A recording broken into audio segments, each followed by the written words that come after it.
Like you, I am also a young person who loves games. But unfortunately, I ended up staying up late and dying suddenly because of my addiction to it. Who would have thought that my soul would travel to a different dimension that was just like a game? Here, human civilization has long been swallowed up by endless waves of monsters. Every city is like an isolated island, struggling to survive. However, in the darkness, human hope still flickers. We have awakened the dormant power within us. The warriors, knights, and mages of the past have now become the vanguard in the fight against monsters. However, to my surprise, I accidentally activated the $1 flash sale plugin. This means that I can purchase any professional talents, combat skills, and even rare equipment in this world. In the constant battles before, my abilities have already come to the fore, and I have officially become a student of the Daxia Academy's Combat Academy. In addition, I also gained the ability to summon thunder spirits and summon holy light spirits, and upgraded both summons to the maximum level. No matter where I am, it is difficult for me to keep a low profile. Perhaps this is the loneliness that the superpower system brings to me. Hey everyone! This video is the second part of I got a One-Yuan flash sale hack and can buy all rare combat skills and equipment at will. If you haven't watched the previous part, you can find the link in the video description. Now, I will explain the new story to you starting from Chapter 89. Chapter 89: How can others have fun with such a pervert? At 7 o'clock in the morning, Yin Jing knocked on the villa's door. Su Chen opened the door and was dazzled by the view. Today, Yin Jing was dressed in a professional outfit. Compared with yesterday's intellectual and gentle appearance, today's Yin Jing was like a dancer who could dance on the edge of a knife, with a chilling danger in her elegance. The two said good morning to each other. Su Chen closed the door and followed her out of the villa. Soon they came to a palace. Yin Jing introduced, "This is the dungeon square, with a large number of man-made dungeon entrances. The dungeons, secret realms, and monster gathering places around Shangjing have long been cleared, which is a good thing for the civilians in the city, but it's miserable for us professionals. If we want to spawn monsters, we have to go far away." She said, later, a great man developed a special method to create a light gate that connects to the dungeon entrance, allowing us to enter the dungeon from a distance of tens of thousands, or even hundreds of thousands of kilometers. However, it costs a lot to maintain these light gates, so you need to pay a certain amount of points each time you enter. She turned to look at Su Chen, her face slightly embarrassed. "Junior, thank you for asking me to play a dungeon. It shouldn't be difficult for you, right? Everything you get from playing a dungeon belongs to you. I just want the experience." Before Su Chen could answer, a conversation between a couple was heard nearby. Yin Jing explained, "A 4th level dungeon only requires 500 points. We can choose a 2nd level dungeon, which only requires a few dozen points." Su Chen looked a little embarrassed. Yin Jing noticed it and said sympathetically, "Junior brother, if you feel embarrassed, forget it. After all, you just cleared out the school's inventory of rank 4 skill experience books yesterday, so it's understandable that you were short of points." Su Chen smiled and said, "Senior, I am indeed in a dilemma, but it is not the points issue that is troubling me, but the 2nd level dungeon." Yin Jing asked in confusion, "What's so difficult about this? I'm level 27, and you should be level 20. If we work together, we can easily clear the 2nd level dungeon in normal mode." Su Chen sighed and said, "Senior, I haven't played a copy of the difficulty lower than hell since I awakened. The 2nd level copy is too low. How long will it take to level up?" Yin Jing was stunned, not understanding his words. Although she was a top genius in her class, she had only a few experiences in clearing the hell difficulty dungeon. At this time, Su Chen saw 2 familiar figures, Brother Yi, Sister Yi. Not far away, Yi Longyin and Yi Fengwu trotted over. Yi Longyin put his hand on Su Chen's shoulder and said with a smile, "You didn't even send me a message when you came?" Su Chen responded with a smile. Yi Longyin noticed Yin Jing. "Are you Yin Jing's classmate?" "Yes, Teacher Yi. I am Yin Jing." Yin Jing responded immediately. Yi Longyin smiled and said, "President Zheng asked you to take care of him, right? Are you guys going to play a dungeon in the dungeon square?" Su Chen nodded and then asked, "Brother Yi, Sister Yi, what level are you guys at? Do you want to team up together?" Yin Jing listened in horror. The idea of mentors and students teaming up to brush up on books was such a new concept to her. Yi Longyin counted with his fingers. "I am level 59. Xiaofeng is level 58, and you?" 25. Su Chen answered. The 3 looked at Yin Jing. 27. Yin Jing answered subconsciously. Yi Longyin smiled and said, "Our average level is 42, so we can enter the 5th level dungeon." "Okay, let's form a team." Yin Jing was frantic and quickly stopped Yi Longyin. "Teacher Yi, please please think about it again? It would be very difficult for you and teacher Fengwu to work together to lead two of us to fight a 5th level dungeon, even if it is a simple difficulty. Yi Fengwu smiled and said, Xiao Jing, don't worry. A mere 5th level dungeon won't be a problem for us. Besides the two of us, there's also Su Chun. Yin Jing's face was full of questions. Him? Although junior brother Su Chun is the top student in the country, he has only awakened for less than 2 months and his level is only 25. At this time, Yin Jing discovered the blind spot, turned to look at Su Chun, and was surprised. Many top talents break through to the 2nd level after the college entrance examination, and then it takes a period of accumulation to reach the 25th level. It is rare for someone like her to reach level 27 in just 1 year.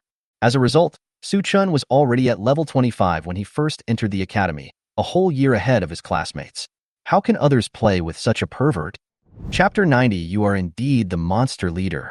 The 4 of them formed a team, walked into the dungeon gate, and entered the spacious palace hall. In the hall, the copy light gates are arranged in order, and the number gradually becomes sparse as you go deeper. Yin Jing briefly introduced, the light gates in the first row of dungeons are all first-turn dungeons, with a total of 7. The 3rd to 5th rows are second-turn dungeons, with a total of 28. The 6th to 9th rows are third-turn dungeons, with 20. The 10th row is 4th-turn dungeons, with 3, and the 11th row is 5th-turn dungeons, with only 1. Su Chun nodded upon hearing this, and without stopping, he walked towards the 11th row with the Yi brothers and sisters. Yin Jing followed behind them, wanting to persuade them, but seeing how excited the 3 were, she could only helplessly reveal a bitter face. After more than a year at the academy, Yin Jing felt that she had experienced enough setbacks. She had long passed the state of, everyone else is drunk but I am sober, and now she really felt like a wolf that had sneaked into a pack of huskies. If it weren't for the fact that the opportunities for her mentor to lead a team were rare, she would never have taken the risk with the 3 of them. In the end, Yin Jing still didn't want to give up this opportunity and could only follow helplessly. The 4 of them came to the only light gate of the 5th level copy. What level of difficulty are we going to challenge? Captain Yi Longyin asked before entering the light gate. Yin Jing said, it's simple. Su Chun did not hesitate. Hell? Yi Fengwu also echoed, hell. Yi Longyin smiled and said, then choose hell. He thought to himself that no matter how difficult the hell level 5th level dungeon was, it would at most be at the level of the ogre's lair. Before Su Chun broke through the 3rd level, he was already able to lead 2 girls through the level by himself. Now his strength is even more extraordinary, so he has no pressure to choose the hell difficulty. But Yin Jing was stunned, thinking, aren't the instructors very cautious? Why is it so wild today? They chose the hell difficulty right from the start. It's really scary. Yi Longyin paid the maintenance fee of the copy, and the 4 of them walked into the light gate together. At this time, the system displays instance name, Royal Court Tomb, instance difficulty, hell, level limit, 40. Number of players limit, 10. The system displays instance description. In the tomb where the royal family members of the ancient empire are buried, there are countless stone statues. They are corroded by mysterious forces and have come to life. They automatically guard the tomb and will kill all invaders. Be careful. Su Chun closed the information panel and looked around. The 4 of them were now at the entrance of the tomb, surrounded by black fog. There were stairs leading to the tomb in front of Su Chun. The space was wide, but the light was insufficient. He could vaguely see a few pale green lights. Su Chun took out the Book of Multiplication, and the pages turned to the middle position automatically without wind. 2 rays of light shot out from the book and fell to the ground, forming 2 summoning circles. Soon, palm-sized elves shining with holy light appeared one after another. Your summoned creature is so cute. Yi Fengwu's eyes lit up. Women have never been able to resist sparkling things. Yin Jing swallowed her saliva. The uneasiness in her heart made her have no time to pay attention to the elf. Just as she was looking around vigilantly, suddenly a ray of light floated down.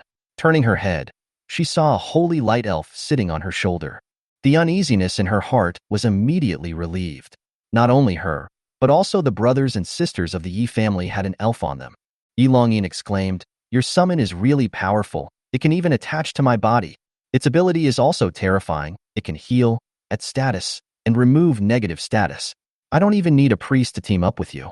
He was suddenly shocked and took a breath, obviously noticing the holy light elf's spiritual attribute of up to 300,000. Many 5th-turn priests and mages did not have this strength. After he reminded them, the other 2 also used detection skills on the holy light elf. Yi Fengwu was fine. as she had known for a long time that Su Chun was a pervert and had some expectations in her mind. But Yin Jing was stunned and filled with fear.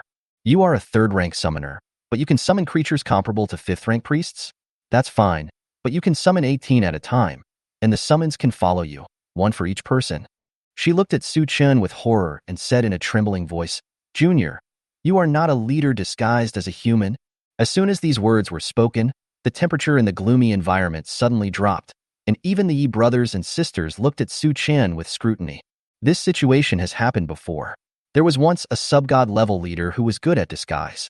He transformed himself into a human, infiltrated a small country, and almost became the supreme ruler of that country. Although this incident did not cause much harm, it served as a warning to other countries. Su Chen laughed, and his body suddenly turned into a skeleton. Senior sister, you have discovered everything. It seems that I can't keep you here. Yin Jing was frightened to death. Her eyes were dull. She never expected that Su Chun was really the leader of the monsters. Even the Yi brothers and sisters were stunned by this scene. Yi Fengwu quickly put an arrow on the longbow and prepared to fight. Su Chen quickly exited the phantom state and waved his hand, saying, Don't get excited. It's just a joke. I'm really a human. Besides, if monsters were as perverted as me, how could humans survive? Yi Fengwu frowned, still warily saying, But you just… Su Chun smiled and said, This is my new professional specific skill, Phantom Spirit, which can turn into a summoned creature under my command. Yi Longyin and the other three were full of questions. Professional specific skills? New ones? They used detection on Su Chun and found that his profession changed from Chief Summoner, excellent, to Phantom Master, elite. The Yi brothers and sisters finally couldn't help it. They thought that the Su Chun they knew was already a big pervert, but they didn't expect that he had even more perverted abilities. You have completed another special breakthrough mission, Yi Longyin exclaimed. Yeah, what's wrong? Su Chun asked puzzledly. The three were speechless, thinking to themselves, is this really human language? Seeing that they were too shocked to speak, Su Chun smiled and said, Okay, don't make a fuss, it's just a small achievement. Let's explore the dungeon first. After saying that, he strode into the tomb. The three of them were powerless to complain after hearing what he said, and temporarily put away their shocked expressions and followed him into the tomb. After walking about 500 meters along the tomb passage, everyone heard a series of heavy footsteps, like stones rubbing against each other. Su Chun commanded the holy light elf to move forward. The three people beside him twitched their lips. Using the 5th-level priest as a light source, no one else could do such a thing. Only Su Chun could do such a thing. But it really worked. With the help of the movable light source, the four of them could see the monster clearly.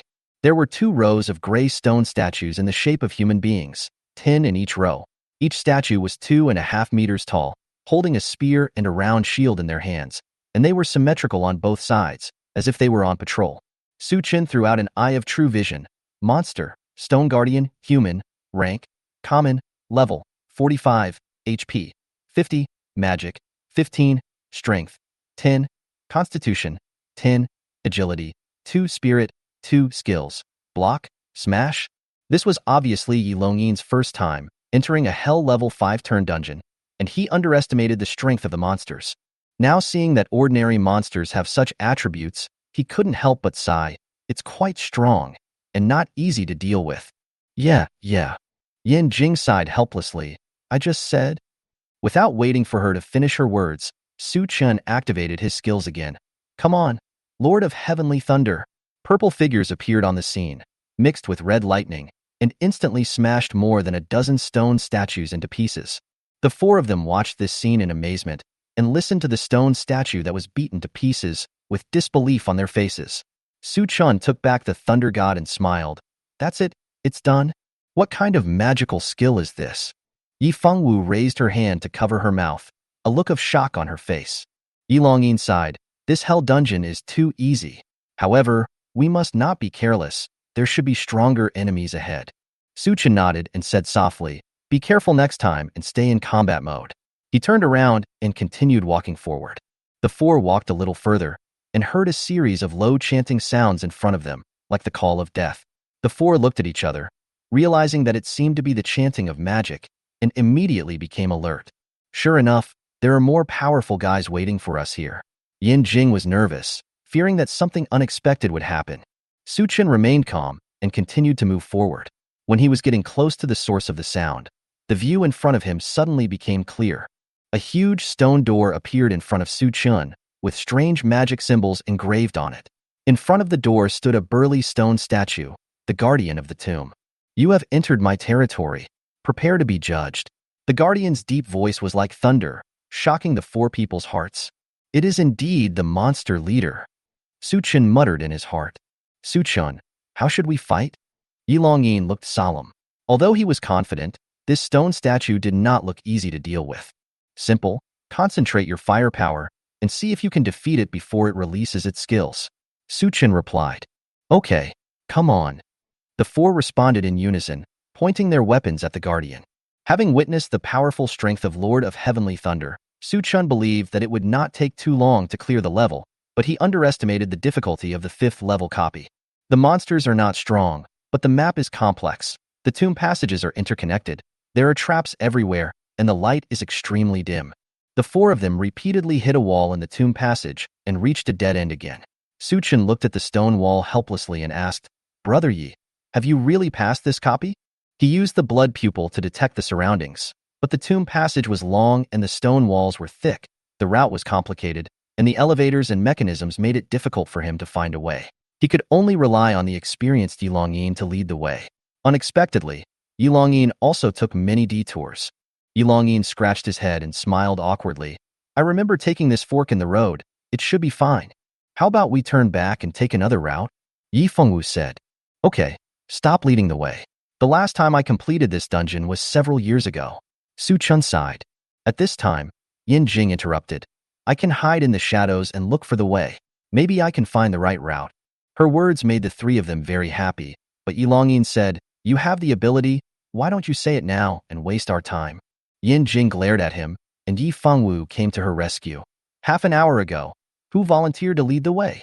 Now you're blaming others." Yi Longyin coughed twice and stopped arguing. Yin Jing turned into black mist and merged into the ground. Not long after, she came back confidently, "Follow me." Under her leadership, the four of them quickly found a 3-meter-high bronze gate.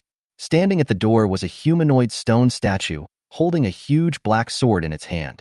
Su Chun didn't want to use the eye of true vision to observe anymore, so he waved his hand and asked the demon-subduing Heavenly Thunder God to rush forward. Heavenly Thunder soul-destroying slash. After a few slashes, the Stone Knight finally fell down, and Su Chun received a prompt. "You killed the Black Iron Leader, the Stone Knight, and gained experience. We are almost there," Yin Jing said excitedly. Despite having been wandering around for most of the day, their copy challenge time was less than 2 hours. If they can pass it, they will definitely break the record. "Senior sister, you are so excited. Is there something urgent?" Su Chun asked. Yin Jing shook her head. "I was wondering if we can clear the level. Will we break the record of this instance? Not only can we receive points every month, but we can also have a record on our resumes," she said with great anticipation. Hearing her say this, the Yi siblings couldn't help but look at Su Chun, then at Yin Jing's expectant face, feeling deeply moved that even an outstanding classmate like Yin Jing was eager for a spot, but Su Chun gave up so easily. Yin Jing noticed their gazes and asked in confusion, "Teachers, what are you doing?" "I'd better not say it. It may hurt you," Yi Longyin said after a moment of silence. Yi Fengwu also sighed, "Don't think too much. The credit goes to Su Chun. Along the way, we relied on his summons and almost passed the level without any effort. Even if you lead the way, do you think Mr. Zhang will recognize you for it? Besides, isn't Mr. Zhang going to set questions for the selection meeting in September?" Yin Jing nodded when she heard it and glanced at Yi Longyin. She had a bad feeling in her heart and decided not to ask any more questions. At this time, Yi Longyin suddenly looked at Su Chun. "Brother Su, you should participate in the selection meeting in September this year, right?" Su Chun nodded. "Yes, I heard that we can go to a secret place full of treasures. We should not miss this opportunity." Yi Longyin shrugged. "It's not that urgent. Everyone can only enter the Tianbao secret realm once in their lifetime. You still have 4 years to fight for it." But he looked at the elemental creatures that were shining with purple and gold light and praised, "If you participate this year, you will probably be able to get a place." Chapter 93. Commanding troops can be called an art. In the king's tomb, in the leader's tomb, the pervasive thunder quietly dissipated, leaving only dead silence. Yin Jing couldn't describe her feelings. Shocked? No, it was much more than that. She found it difficult to understand this world. Why could a nearly level 25 mage deal nearly 10 million damage in close combat? What was going on? In comparison, the Yi brothers and sisters could hardly close their jaws. They knew that the leader had 99% magic damage reduction. In other words, if Su Chen's knife hit a monster with low magic resistance, it would easily cause hundreds of millions or even billions of damage. This is simply unscientific. Su Chen slowly put away his sword and dispersed the treasure statue of the god. His face did not show the joy that should have come from killing the leader, but instead revealed a bit of depression. He actually killed the leader with one blow, but he lost the bet, which made him alert. If Yilongyi knew what he was thinking, he would probably be so angry that his blood pressure would rise. Yilongyi probably won't want to sharpen Su Chen anymore. As the saying goes, if jade is not polished, it will not become a useful object. However, if a piece of jade is already an invincible treasure when it is just dug out, then polishing it will only add to the jokes and will not bring any other benefits. Just as Su Chen was about to turn around and touch the spoils, the entire tomb suddenly shook violently. Hiss! A heavy and harsh grinding sound came from above my head. The four of them looked up and saw the coffin in midair slowly opening. An illusory pale arm suddenly stretched out, with its palm grabbing the coffin lid. What's going on? Yilongyin asked subconsciously. He had passed through the royal court tomb several times, but this was the first time he saw such a scene. After the death of the stone statue of Swanee, no reminder of completing the dungeon rang in his ears. What else could it be? A hidden leader. Yi Fengwu's eyes sparkled with excitement. This was the first time they had seen this happen, and apparently this was the first time the hidden leader had been triggered. However, when Yi Fengwu thought of the possible triggering conditions, the corners of her mouth twitched. Could it be that the hidden leader can only be triggered if the stone statue of Swan and I is instantly killed? No wonder this is the first time we have seen it. Apart from this pervert Su Chen, who else can do it? The other two were also frightened by her guess. If this was true, the triggering condition of the hidden leader could only be broken by Su Chen. Su Chen didn't care about it at all. He was full of anger and needed to vent it urgently. He was about to activate the god's treasure statue again. Suddenly, the hand stretched out and reached towards him. In the blink of an eye, it grabbed him, quickly pulled him back into the coffin, and closed the lid. This scene shocked the other three. Su Chen, Yilongyin shouted, looking anxious. What's going on? Yin Jing was confused, but she quickly came to her senses and looked at the team information. Don't panic, my junior is still in good condition. I guess it's because he is the one who triggered the hidden boss, so we can only challenge him alone. With his strength, instead of worrying about him, we should think about what to eat for lunch. The Yi brothers and sisters looked at each other and saw the summoned creatures left by Su Chen in the tomb. They did not move at all, proving that Su Chen's condition should be not bad. Thinking of the earth-shattering blow just now, they felt a little relieved. Su Chen opened his eyes and saw a desolate scene all around him, with grayish-white sand covering everything. The sky and the earth were extremely empty, darkness enveloped him, and the ground was empty, but the area was quite large. Soon, he noticed a figure standing opposite him, several hundred meters away.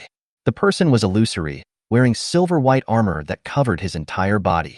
He was tall, over 3 meters tall, with 2 bulges on his chest, and seemed to be a woman. She held 2 swords, one blue and one red, which made her look extremely extraordinary. At this time, the system pops up a prompt. Ding, you have triggered a special mission. Wanting Fighting Spirit Invitation. Mission Introduction. The one sleeping in the royal tomb is the princess of the Irondeer Empire, the heir of the Golden Lionheart, the commander-in-chief of the 4 legions of the Empire, and the invincible general Ardry Osgood. Her soul has been put to rest, but the endless fighting spirit in her body is unwilling to remain silent, and has evolved into a fighting spirit. Under its influence, the stone statue in the tomb has changed. Now, it is attracted by your powerful power and is willing to submit to you. But before that, you need to defeat her on the battlefield. Good fellow. He actually has a self-aware fighting spirit. Su Chen was surprised and looked at the figure. She raised the 2 swords in her hands and slashed fiercely. Su Chen instinctively wanted to dodge, but he didn't see the sword energy coming. The ground under his feet trembled slightly, and a gray-white stone statue rose from the ground. Ding! You obtain Stone Guard, Warrior, Stone Guard, Mage, Stone Guard, Archer, and Stone Guard, Chariot. Stone statues appeared before him one after another, under his control. A group of soldiers also appeared on the opposite side. Su Chen paused for a moment, a smile on his face. Interesting, It seems that you not only want to compete with me in combat power, but also want to compete in tactics and control of troops? Haha, you've hit a wall when competing with a summoner like me. Next, please witness what it means to command troops in a way that can be called an art. Su Chun said lightly. He commanded his troops to charge towards the enemy camp. 5 minutes later, Su Chen's face turned pale, and all his stone statue guards were killed, while the fighting spirit only lost a dozen stone statue guards. There was indeed a command that could be called an art, but this art was in the enemy camp. He originally thought that as a summoner, he had rich experience in manipulation, and he had learned formations from Yang, so he would definitely have the advantage. However, his opponent saw through all his thoughts, and he was led by the nose from the moment they started fighting. When Su Chen reacted, the stone statue guards commanded by the fighting spirit had already killed all his soldiers. The commander was not good, and the 3 armies were destroyed. This moment was truly reflected. Damn it, I was just playing with you, but you took it seriously, right? Su Chun was furious. He activated the phantom spirit and transformed himself into the treasure statue of the god. The summoned creature was still outside, and its attributes were all the same. He struck down with a heavenly thunder soul-destroying slash, clearing the battlefield and taking the fighting spirit with it. Before it disappeared, Su Chun felt a gaze of contempt sweeping over him, and his face rarely blushed, but it was quickly replaced by surprise. Ding! Congratulations on your victory. You have completed the special mission invitation to battle with the Royal Court Spirit and obtained. Skill: Summon Aldeli's Spirit. Summon Aldeli's Fighting Spirit, a skill with no level. Consumes 10,000 mana points to summon the fighting spirit of Aldeli Osgood, the invincible general of the Iron Door Empire, and grants her the supreme command. The upper limit of this summon is 1. Looking at this skill and recalling the scene of being completely defeated just now, Su Chun felt ecstatic. Now, that terrifying command ability will be used by himself. He no longer worries about having too many summons and being unable to control them all. Chapter 94. Su Chun became famous in the school. System prompts: Ding! Congratulations on completing the exploration of the Hell-level dungeon, Royal Court Tomb. Your clearance performance is being evaluated. Your clearance evaluation is Ding! Congratulations on receiving the clearance evaluation. Rewards: free attribute points, gold coins, summon forbidden magic tablet, skill book. Ding! Congratulations on your excellent clearance time of 1 hour, 59 minutes and 7 seconds. Topping the list of the time to clear the Hell difficulty level of Royal Court Tomb.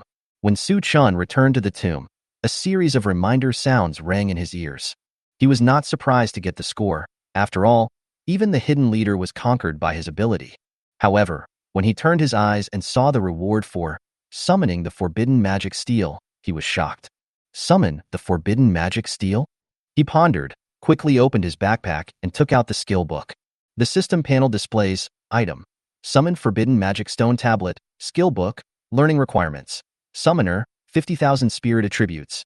Introduction: a 4th level summoner skill. After learning, it consumes 5,000 points of magic power to summon a Forbidden Magic Stone Tablet, providing teammates with 1 point of magic damage reduction. The upper limit of the effective stone tablet summoning is 99. Wow! Su Chen couldn't help but exclaim. This skill was really helpful to him. Ordinary summoners usually rely on stacking monsters to cause high damage. Although most of them are reluctant to admit it, their means is a single human wave tactic.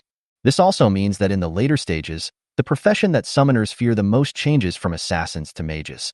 When attacked by an assassin, the summoner may be safe and sound under the protection of teammates, but once facing a mage with large-scale damage skills, the summoner can only watch the creatures he summoned with great effort being beaten to pieces by 1 or 2 area skills. Su Chen owns the land promised by God, which can indeed avoid this situation to a certain extent. However, in the psychedelic forest, when facing poisonous toads, it is almost impossible to rely on the promised land to make the summoned creature completely invincible. Now, with the summoning forbidden magic steel, the threat of the large-scale area damage skills that the summoner fears the most has disappeared.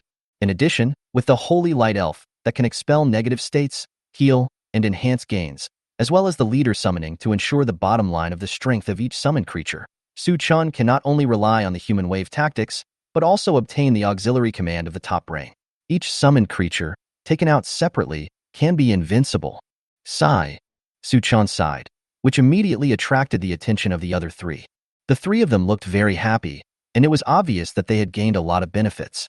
What's wrong? Why are you sighing for no reason? Yi Longyin asked. Suchin said with a slightly disappointed look, Brother Yi, do you have any way to give me a little blow? He sighed in distress. I feel like my mentality is too inflated. I'm young, and even though I have invincible strength, I've lost my dreams and pursuits. This annoys me. Yi Longyin was stunned for a moment, and Yi Fengwu and Yin Jing also looked surprised. The three of them looked at Su Chun and thought to themselves, someone is showing off. They want to beat him up, but they can't.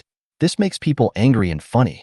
Yi Longyin said helplessly, if you really want to be hit, I suggest you pick a dean's office to ask for advice. Several deans of our school will definitely be willing to guide you, a genius. Su Chun was silent for a moment and suddenly asked, what do you want to eat for lunch? I'm so hungry. Seeing Su Chun's frustrated look, the other three couldn't help but laugh out loud.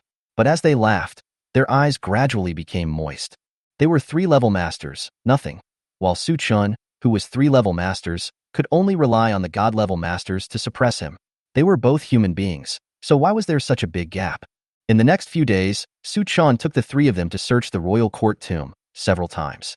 However, no fighting spirit appeared when the stone statue of Swanee was destroyed again, and the reward became some ordinary equipment. All they gained were free attribute points and experience, and the time it took to clear levels was constantly breaking through. Except for the first time, when Yi Longyin took a detour and spent nearly 2 hours, the subsequent records were only a dozen minutes. The Royal Court Tomb is the only 5th-turn copy in the Daxia Academy. Except for their team's clearance record, all other records start at 4 hours. On the school forum, posts about their team's clearance record quickly went viral. Not only online, but in real life, Yi Longyin's residence was also blocked by traffic. Old Yi, we have been friends for several years. Tell me the truth. What secret did you find to pass the level? Several male instructors surrounded Yi Longyin and asked eagerly. We are all brothers. You can't just take all the benefits for yourself. A mentor continued, I don't feel bad that you have improved your strength, but you have a secret but hide it from your brothers, then that's wrong. Yi Longyin didn't know whether to laugh or cry. How can I have any secrets? Don't stop me. I still have to go get the breakthrough mission. After hearing this, the others locked their locks tighter. You still say there's no secret, but you're already level 60. Tell us now. If nothing else, we'll kneel down before you. Just tell us. Yi Longyin was annoyed by being pestered and wanted to bear the pain and sorrow of Su Chen's blow alone. But since they wanted to share it, he had to send them the recorded video of his clearance. Watching the video, several instructors gradually fell silent as they watched Su Chen's heroic figure fighting in all directions and sweeping away monsters like a whirlwind. You looked at me, I looked at you, and finally they focused their attention on Yi Longyin again and said speechlessly, where did you invite the god-level strongman? Just to accumulate a few 100 million experience points, it's not necessary, right? Even if it's a god-level dungeon, it will cost a lot. Why do you need to hire such a big guy? If you give me 1/10 of the resources you paid, I will definitely help you. Yi Longyin snickered and said, what god-level expert? What big boss? He is this year's national champion Su Chun. What are you looking at? I really didn't lie to you. If you don't believe me, go check it out. Seeing that he was still stubborn, several instructors did not believe him anymore and opened the internal system of the school to check Su Chen's information. Soon after, they shouted in unison, ah! Several male tutors were seriously hurt. In order to reduce the damage and let more people share the burden, they posted the video on the school forum and wrote, look at the elegant demeanor of this year's national champion, and then look at your previous students. Why don't you work hard? In less than half an hour, the video was deleted by the administrator on the grounds that it published false content. Someone even created a new post to mock the video. Yi Longyin and several male mentors were watching the forum and saw that someone wanted to challenge Su Chun at the freshman meeting. A male tutor said, we are in trouble, Lao Yi. Why don't you apologize to the #1 scholar on our behalf and ask him to leave and stay out of the spotlight? Another male instructor said, yeah, actually we don't believe this video is real. Even if it is real, it should have used some special skills. A male instructor said, it's not impossible that there are skills that are strong in fighting monsters but weak in competitions. You should tell him not to show up for the time being. Yi Longyin looked at them and shrugged, no need. If they want a challenge, just let them go. They have suffered a lot of blows and should be able to withstand it. By the way, inform the teachers at the school's infirmary to prepare for all beds to be occupied that day. I'm afraid they will be too busy if something unexpected happens. Chapter 95. Nothing is impossible in front of him. Su Chun didn't know that he was the focus of everyone's attention. Although he repeatedly claimed that he was invincible and lacked aspirations, he was actually not idle during the days when Yilongyin broke through level 60 and the team was temporarily disbanded. Apart from taking one day to visit One-Yuan's newly opened noodle shop in Shangjing, he used the rest of his time to improve his strength.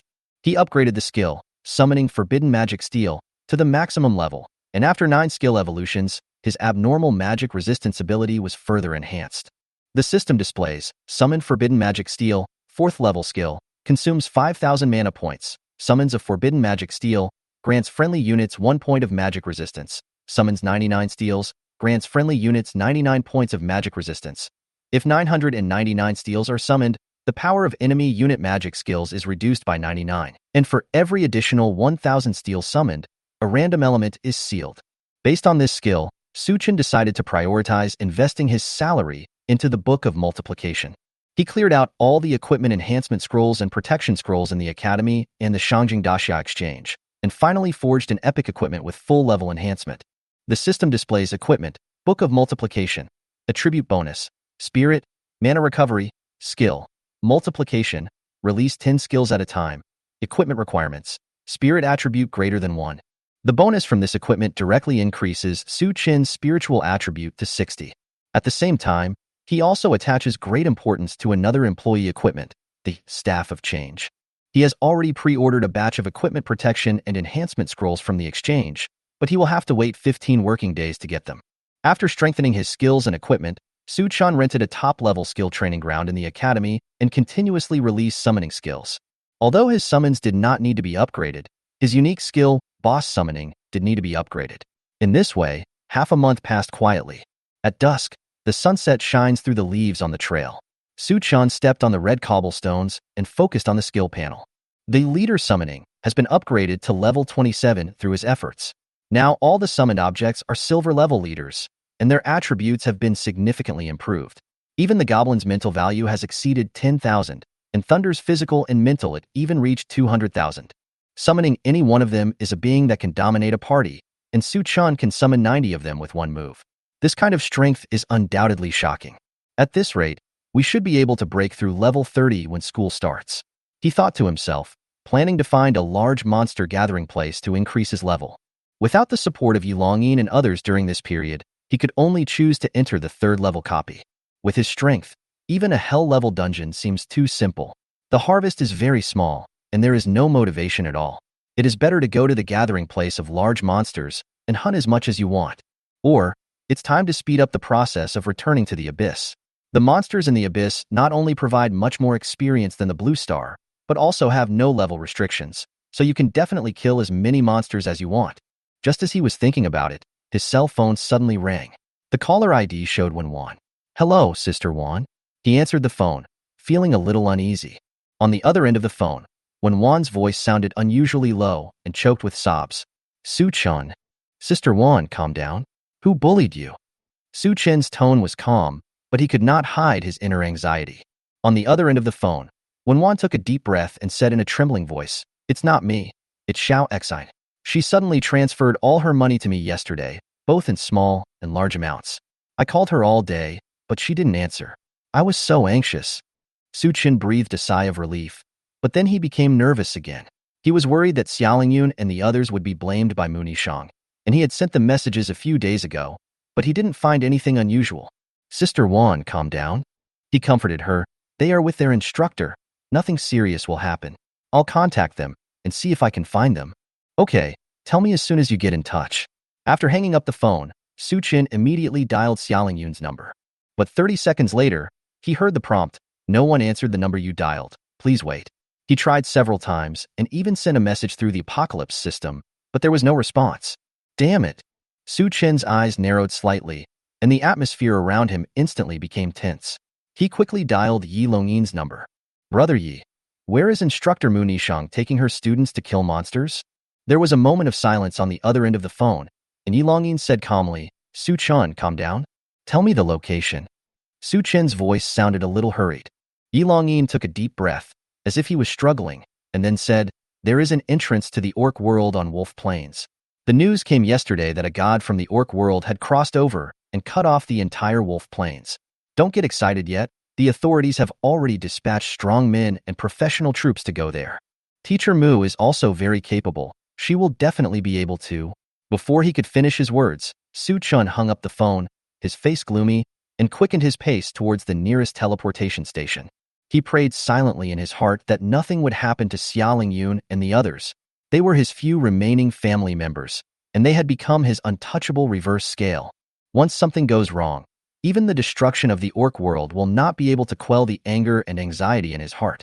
In Mubei City deep in the Wolf Plains, Mu Nishang and her 3 students stood on the top of the city wall, surrounded by many professionals.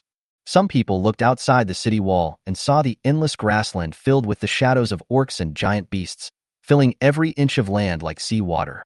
Someone looked up and saw a blood-red light curtain in front of them that blocked the gray-blue sky, sealed off the entire plain, and blocked all entrances and exits. Can we leave alive? This question kept popping up in their minds.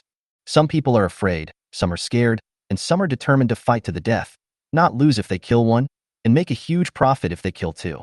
When Xian gritted her teeth, her bangs wet with sweat, and tried to suppress the fear in her heart. Her wrist was held by Xialing Yun. She smiled slightly. Why? The knight is also afraid? It's none of your business. When Xian glared at her unhappily and pulled her arm back, she looked at Xialing Yun carefully and found that she looked calm.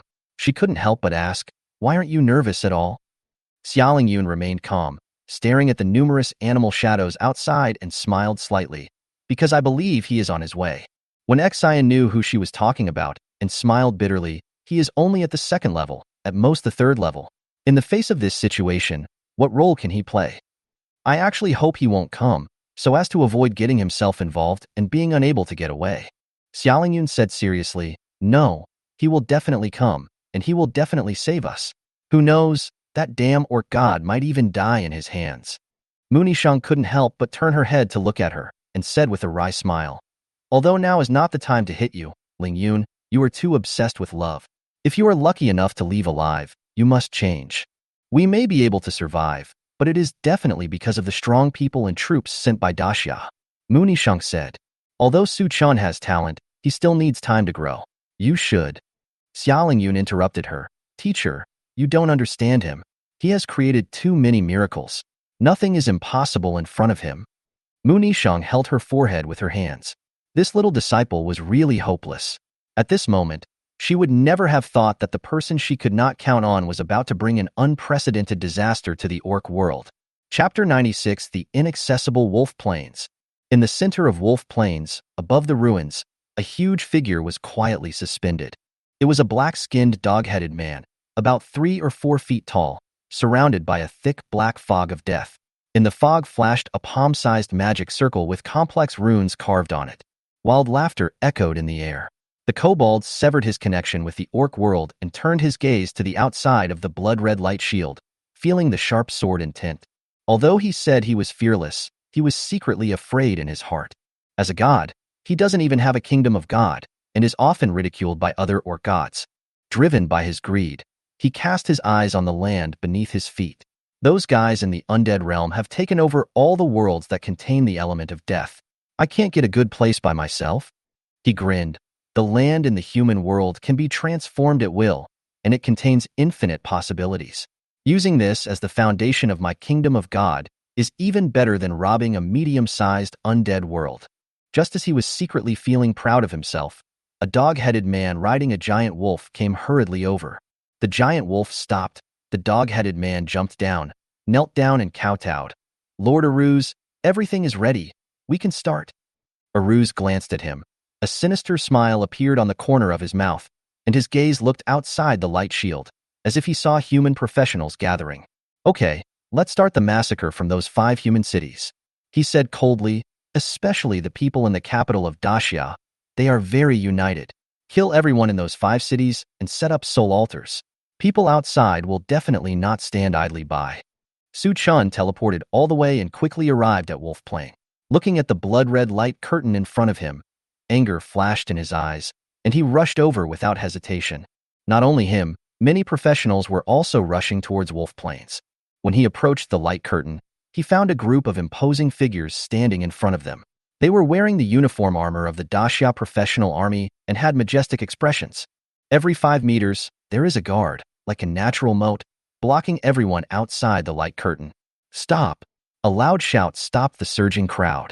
Su Chon stepped forward, ready to show his red iron medal. Just as he was about to speak, an anxious shout came from the side. Let me in! I am the owner of the bright gold medal. The soldiers' faces changed slightly and they shouted in unison, Salute to the hero! In their respect, all the soldiers raised their hands and saluted. The uncle nodded and wanted to move forward, but was stopped. Sorry, hero. There is an order from above. The situation is unclear, and no one is allowed to approach the light screen. Seeing this scene, Su Chen had no choice but to take back the medal. He turned to the soldier and said, My family? At this moment, an old man who looked like a wizard suddenly cried out loudly, Please let me in. My daughter is in there. I can't lose her. She is the last thought my lover left me. If something happens to her, how can I live on? The old man's tears flowed in pain. Although the soldiers showed sympathy, they still said firmly, Old sir, we understand your feelings. Please calm down first. We will do our best to rescue every Daxia citizen who is in danger. Su Chen's heart sank and he quietly retreated behind the crowd, preparing to find a hidden place to perform teleportation. At this moment, bang! A loud noise broke the silence. Everyone turned around and saw a middle-aged man who looked like an assassin being hit by a laser and instantly losing the ability to move. Immediately afterwards, more professionals who were performing displacement skills were also intercepted by the laser. No matter how high their level or how strong they seemed extremely vulnerable in front of this laser. Seeing this scene, Su Chen felt heavy in his heart. It was not that he did not trust the military, but he could not stay safely with his family at this moment. Just as he was getting anxious, a clear voice came from above his head. Are you Su Chen? A young man landed lightly, dressed in white, with a handsome face, like a banished immortal, and a white sword flashing with cold light floated beside him. Su Chen was stunned and responded quickly, I am Su Chen. The man chuckled, Sure enough, what Mr. Zhang said is right. You and I are on par. It's amazing that a magician can train muscles like this. Su Chen looked at him carefully, and suddenly he remembered his identity. He was the white-robed sword god who was recently promoted to a god, Li Fenglu. Greetings, Lord Sword God. Su Chen hurriedly bowed. Hope rekindled in his heart. Maybe he could. Li Fenglu seemed to have seen through his thoughts and smiled slightly. No need to do that. I heard that you also came to Wolf Plains to rescue people. Su Chen was about to speak when a large man in military armor interrupted him and whispered, Master Sword God, the mages have discussed the result and it will take 5 hours to set up the teleportation formation. The armored man said, even if it succeeds, it can only transport 5,000 people each time, and it can only penetrate the light shield and cannot locate the 5 cities. Li Fenglu frowned and could not help but roar. What are 5,000 people? How long will it take to transport everyone in? And it will take 5 hours? They are gambling with the lives of the trapped people. Seeing this, Su Chen's heart tightened, and he quickly grabbed Li Fenglu's arm, his eyes flashing, Master Sword God, I have a way to teleport in large quantities. Chapter 97. Instantly move an army of 500,000. Hearing Su Chen say that he had a way, Li Fenglu frowned slightly. He didn't look down on Su Chen. During this period of time, I was in contact with Zhang Yin. He couldn't remember how many times. I heard this name from the old wizard with a hot temper and arrogant personality. Therefore, only when he discovers Su Chen will he fly down and talk to him. But Li Fenglu also has the same understanding as most people. Su Chen may have talent, but he needs time to grow. After all, he had only awakened his profession less than 3 months ago. Li Fenglu said seriously, Su Chen, I'm not trying to hit you, but this involves the lives of hundreds of thousands of people, so don't joke about it. What we need to do is not to teleport 1 or 2 people into the plains. Instead, we sent an army of 500,000 professionals in and quickly dispersed them to the 5 cities inside to defend them. Are you sure you have this ability? Su Chen's expression remained unchanged, and he nodded heavily. Have. Li Fenglu looked at him seriously and was surprised. Su Chen did not say whether he tried it or whether he was confident. But it is a confident and unquestionable yes. After only a moment's hesitation, as the main person in charge of the Wolf Plains incident, Li Fenglu nodded decisively. Okay, I'll trust you this time, but let me be frank with you. If I fail, I'll bring my head to you. Su Chen said sternly. Li Fenglu said with a helpless smile. What do I need your head for? If you fail, after graduating from the academy in 4 years, you will go to guard the abyss for 10 years by yourself. I hope you understand that the situation is really not optimistic now, and someone may be sacrificed at any moment. Since you want to get involved, you must remember that your every move concerns the lives of hundreds of thousands of people. This is an unshirkable responsibility. Facing Li Fenglio's gaze. For the first time, Su Chan felt his shoulders were heavy. He took a deep breath, nodded without hesitation and said, "I know." Li Fengliu turned his head and looked at the officer who delivered the message. "Go, give the order, assemble the whole army." Half an hour later, outside the bloody light screen, an army of 500,000 professionals has assembled. They were as close to each other as possible, but when spread out on the plain, it is still densely packed and stretches as far as the eye can see. Front of the team, Li Fengliu stood together with a group of mages. An old wizard, holding a staff, slammed the ground and shouted indignantly, "Li Jinshin, you are fooling around with him? A third-level professional and a summoner at that. How can he be capable of sending people in? Even if he could summon people in, he would be exhausted to death and still not be able to summon 500,000 people. Besides, we have to send people to 5 cities later." Li Fenglio's face was calm. He did not waver in his decision because of the old wizard's words, thinking of Su Qin's confident and calm expression before. Although Li Fengliu couldn't imagine what Su Qin could do, he still said it. Daxia has never lacked people who can create miracles since ancient times. In the past, I faced billions of troops from the abyss and the demonic tides led by dozens of demon kings. The dragon god can hold them off. A bloody battle will last 100 days until reinforcements arrive. Faced with the elemental realm, there will be an elemental riot that could affect most of the blue planet. Mr. Zhang was able to sort out 90,000 elemental laws in one day and calm the chaos. Compared to these, the current situation is nothing. I saw Su Qin's determination to solve the problem from his eyes. And since you think he's not capable, why don't you guys do it? Once this was said, the other mages who wanted to speak remained silent. There are many among them who have reached the 8th and 9th level. It is not a problem to let them kill monsters, activate a few forbidden techniques, and set up a large-scale monster-killing formation. But since this is a matter of gods, just penetrating the blood-colored light screen would require a long period of research. What's more, entering the light screen is only the first step. After that, we need to quickly connect the teleportation arrays of the 5 cities. This is simply not something that a mortal can do. Even Li Fengliu, who had already become a god, was helpless in the face of this situation. In the entire Daxia, it is estimated that only the War King who controls the laws of space has the ability to do this. But that person couldn't move without permission. At the moment, even if there are doubts in your heart, everyone can only place their hopes on Su Chan. Su Chan ignored everyone's thoughts. He found an open space, took out the Book of Multiplication, and kept activating the summoning skill. Now, he was extremely glad that he strengthened the Book of Multiplication first. His teleport skill can teleport friendly creatures within range. Coverage is related to spiritual attributes. This light screen was arranged by the gods. There is no maximum level Book of Multiplication. He needs to accumulate enough spiritual attributes to cover 500,000 people, and activate the ant shaking the sky to accumulate divine power. I really don't know how long I have to wait before I can go. With the support of 10 times the summoning efficiency. Soon, a large number of goblin wizards and groups of white worms appeared in everyone's sight. Fortunately, the terrain around the Wolf Plains is relatively flat. Otherwise, neither the 500,000 professional army nor Su Qin's summons could be deployed evenly. Looking at the attribute panel, the spiritual attribute has exceeded 100 million, which is enough to cover all professionals. Su Chan came to the front of the formation and said to Li Fengliu, "It's time to start." Li Fengliu and his group looked at the endless summons and secretly clicked their tongues. Especially the wizard beside him, he was stunned. They have also been exposed to summoning skills to a greater or lesser extent, but asking them to summon so many creatures would be impossible even if they died of exhaustion. A group of mages looked at Su Chan strangely. They couldn't believe that this guy was only at the 3rd level. "What are you still standing there for? Get into the battle formation." Li Fengliu shouted to the stunned mages. The mages immediately walked into the formation. Su Chan looked at him and asked in confusion, "Master Sword God, you?" Li Fengliu shook his head.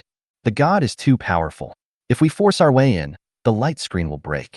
When the orcs and monsters accumulated inside rushed toward the surrounding area, things will become even more difficult to control. "I can only wait until you kill most of the orcs and monsters inside." "Kill that fool again." Speaking of this, his aura suddenly changed, and there seemed to be a blood mist swirling behind him, and endless resentful souls were howling. Obviously, this sword god is not a good person. Suchin frowned slightly and said, "But if you don't go in, what if that guy attacks us?" He had divine power, but he was not arrogant enough to think he could rival the gods. Li Fenglu said with a smile, "You can rest assured about this. I have roughly guessed what that guy is planning. He wants to see all the orcs die more than we do, and of course he hopes that we will all die as well. So if you attack the orcs, you won't attract his attack." Suchin breathed a sigh of relief and nodded. "That's good." After saying that, he did not hesitate, unfolded his sky wings, activated Ride the Wind, and flew into the formation's core. Next second, the goblin wizards who had been prepared all raised their staffs, emitting fluorescent lights that gathered on Suchun. After the divine power was filled, a magic circle light appeared under Suchun, and the magic circle spread rapidly, until it covered 500,000 professionals. Call out. In an instant, everyone disappeared. Li Fenglu was stunned. He didn't expect it to be so fast. Teleportation should take some time.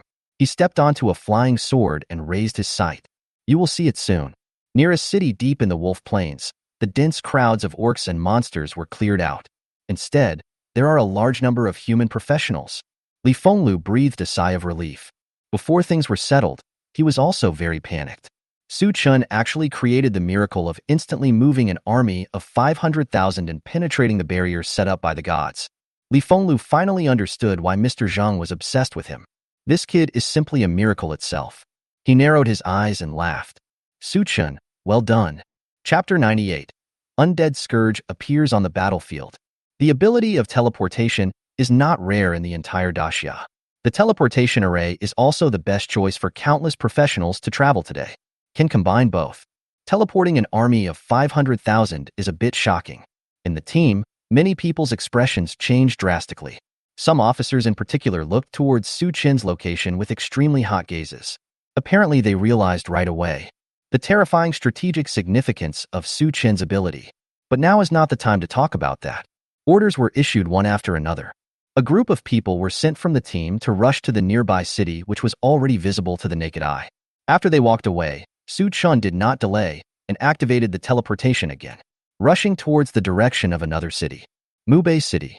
The orcs outside the city have already begun their offensive. They let out frantic roars and charged towards the city. Under the cover of night, the professionals in the city could only see blurry figures. The darkness and blurred vision intensified the fear in the hearts of the professionals.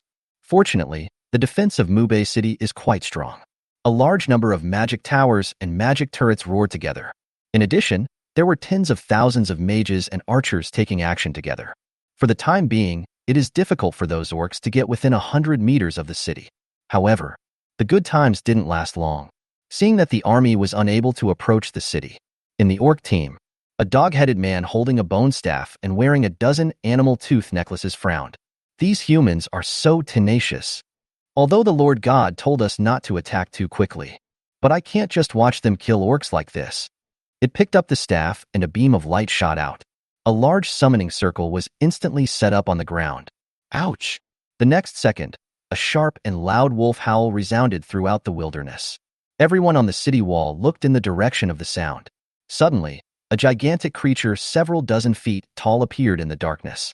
It was a giant wolf, limbs as thick as palace columns. The hair on its body is red, like burning flames.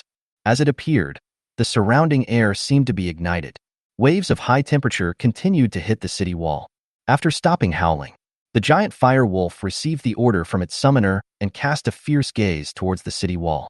Then, all four of his limbs moved at the same time, and he rushed towards the city wall like a raging fire. "Stop it!" Someone screamed in horror. A large amount of magic and arrows were thrown out.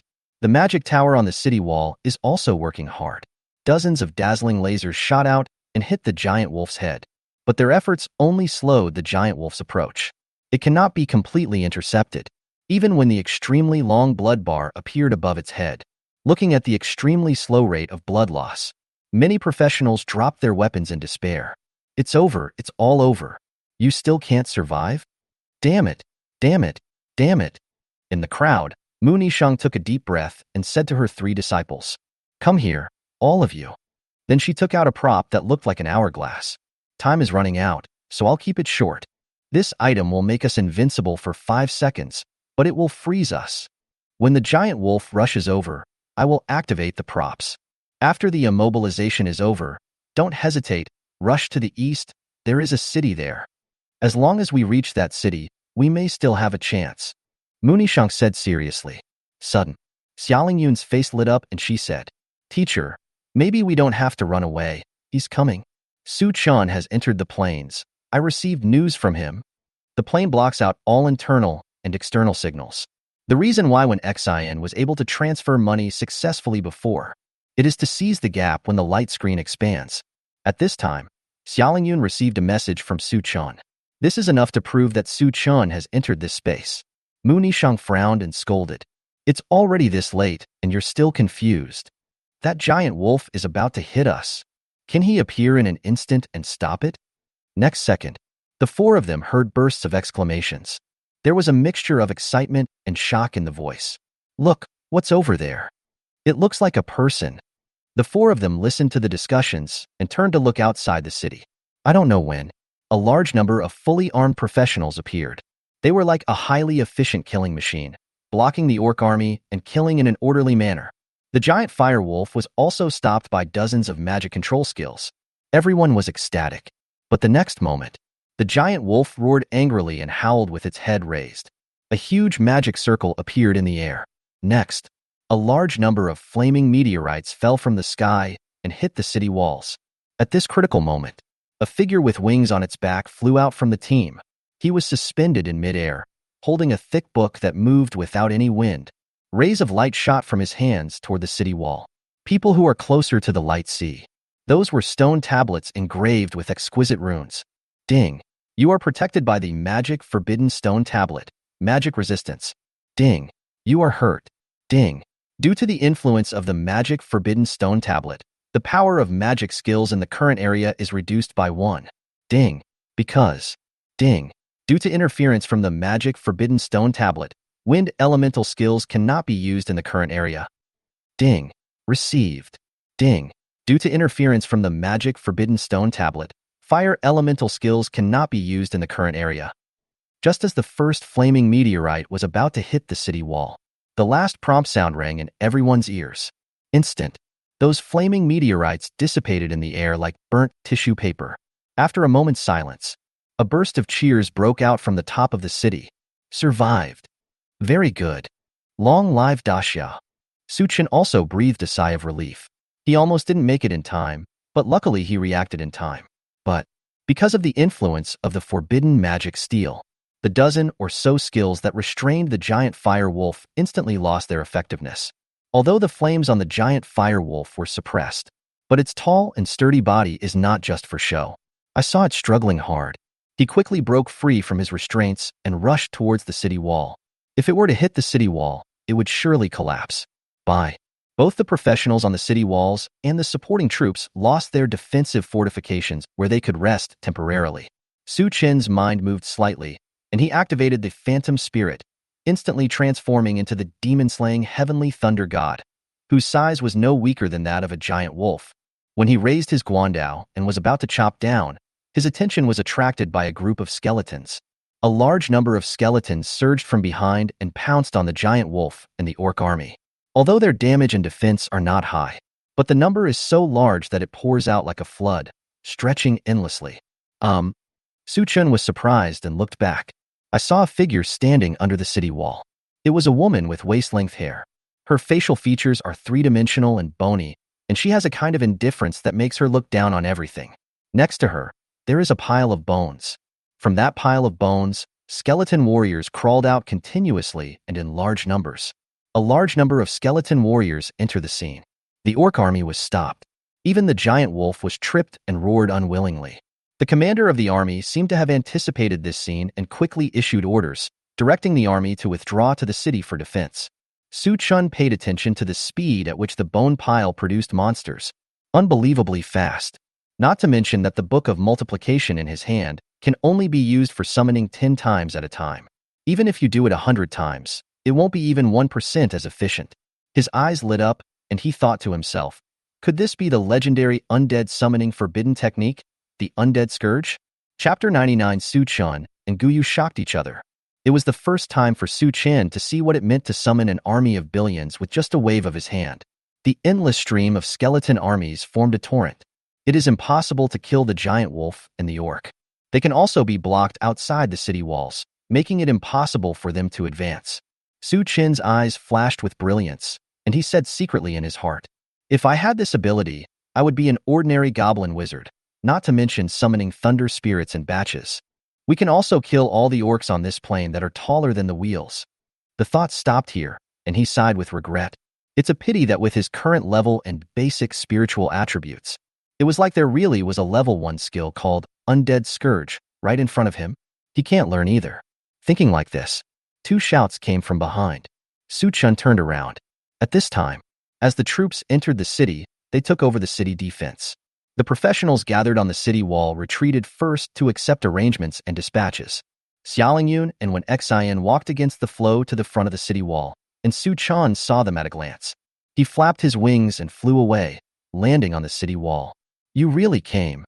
Warm and crying and laughing. Xiaolingyun's body was limp and powerless. He didn't fall down because of Su Chen's support. Although there was no fear on her face, it was because she had expectations in her heart that she could remain calm. Now that she has a backer, she doesn't have to pretend to be strong. The suppressed fear suddenly burst out at this moment, and she almost fainted from crying. Su Chen's heart, which had been clenched tightly at this moment, finally relaxed a little. "I'm here. Everything will be all right."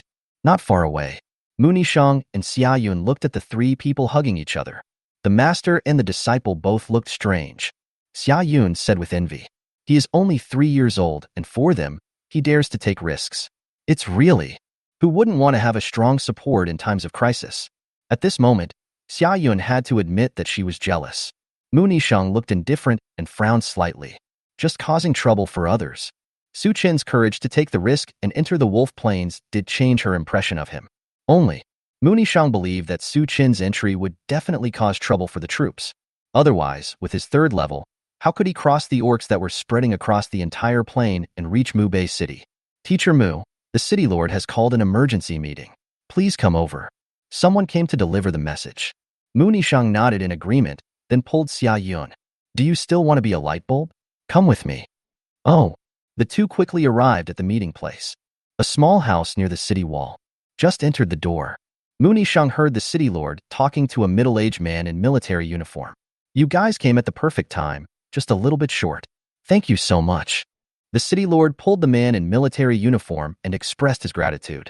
The man in military uniform said seriously, "It's my duty, so why would I thank you? But there is one person you do need to thank.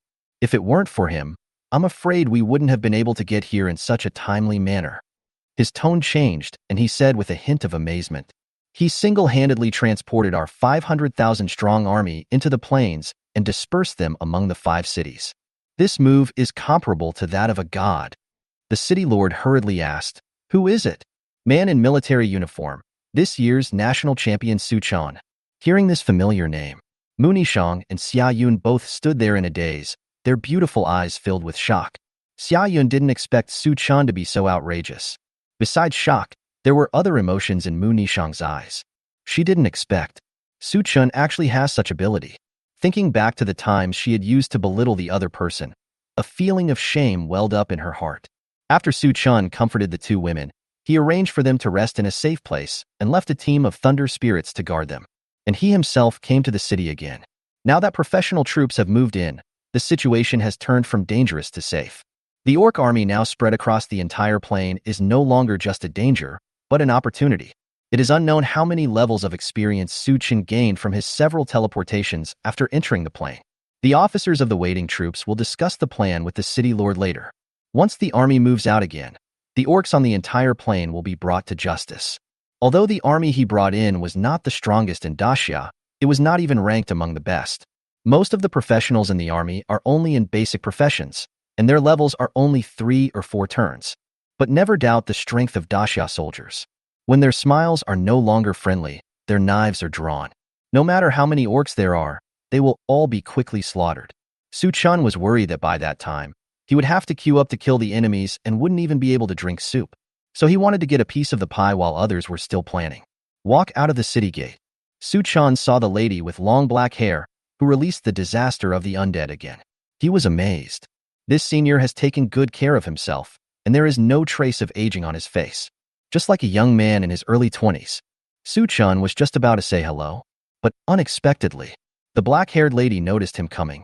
His eyes lit up, and he took the lead in bowing to Su-chan and shouting, "Hello, senior." Su-chan's honorific was stuck in his throat, and he looked at her in a daze. "What did you call me?" The lady with long black hair stood up straight and asked in confusion, "Senior, isn't that right?" Su-chan was puzzled and pointed at her, and then at himself. But think about it. Daxia emphasizes that the most accomplished people are the teachers. Although he cannot release the scourge of the undead, just based on his previous feat of teleporting 500,000 people in one breath, it is normal to be called a senior. Su-chan nodded calmly, which was considered as his agreement. He walked forward. Looking at the pile of bones that was still summoning skeleton monsters, he said enviously, "You use this undead scourge really well." "The scourge of the undead?" The lady with long black hair was startled and looked at him puzzledly. "Senior, you were joking? The scourge of the undead is an 8th rank skill. I'm only at level 4. How can I learn it?" Su-chan's pupils trembled. This thing that keeps summoning skeleton monsters. Can a 4th level professional produce this? The two of them stared at each other, and they could see the confusion in each other's eyes. After a while, after the confession, both of them were speechless, knowing that each of them thinks highly of the other. The lady with long black hair is as young as she looks. Her name is Gu-yu, and she is 21 years old, a senior student at Daxia Academy. He is a legendary necromancer. When she learned that Su-chan had just awakened this year and was her junior, the shock on Gu-yu's face was no less than Su-chan's. She spoke with a hoarse voice, doubting her life. "You, a level 3 cultivator, can teleport around with 500,000 people? Are all your freshmen so outrageous?" Su-chan's mouth twitched, and he pointed at the pile of bones next to him and asked, "Don't talk about me first, explain it to me. What on earth is this thing that looks like the scourge of the undead? And why don't you cast a spell when you release your skills?" Chapter 100: The 3 Major Systems of Summoning Magicians. "You just entered the academy, it's normal that you don't know." In response to Su-chan's doubts, Gu-yu gave an answer. She held up 3 fingers and continued. "After breaking through level 30, professionals will start choosing a system. The so-called system, to put it bluntly, is to focus on the learning and improvement of skills. For example, the warrior role has 4 systems: recklessness, skill, shield, and magic. And we summoners have only 3 systems: nest, elite, and self. I am the summoner who chose the nest system." Su-chan touched his chin in thought. Nest, elite, just from the literal meaning, he could probably understand it. However, he still wanted to know more details, so he asked, "What is the difference between these 3? Gu-yu pointed to the pile of bones nearby. "The lair system, just like what I did, built something similar to a monster lair to assist in casting spells. It is based on the 4th job skill, autocast, with summoning skills as the core. Use the 4th job skill fusion and integrate it with other enhanced skills, and this will become a nest. But this is just the most basic nest. There is a time limit. When the time is up, it has to be rearranged." Speaking of this, she spoke with envy. To truly master the nest system, one must be in reality. Build a real and complete nest. With just a thought, countless summoned creatures will swarm out. We have nest summoners set up in front of many important passes in Daxia. But the cost of building a nest is too high for an individual to bear. It may take decades of accumulation to build a basic foundation. The high investment cost and inconvenience in movement are also major weaknesses of the nest system. When Gu-yu said this, his tone was a little depressed. "Can hear." She seemed quite concerned about this. Su-chan raised his eyebrows and a smile appeared in his eyes. "He is good at spending money. It seems that we have to leave this nest system. What about the other 2? Su-chan asked again. Gu-yu collected his thoughts and shrugged. "I'm not an old scholar, and I don't know much about other systems. Just know, the elite system is based on powerful summoning skills. The main role of a summoner in this system is to provide benefits to the summoned creatures. They have very high requirements for summoned creatures. At the very least, they must be elemental creatures.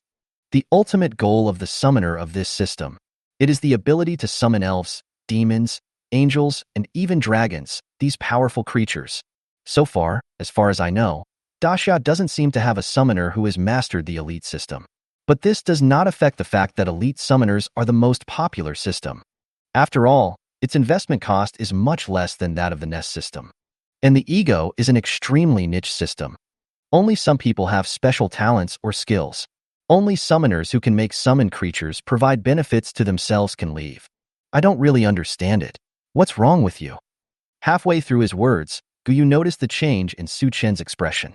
He seemed to be in great pain, his brows furrowed, and he seemed to be in pain. Su Chen sighed. Nothing, just a case of indecisiveness. Do you think there is a possibility? One person wants it all three systems?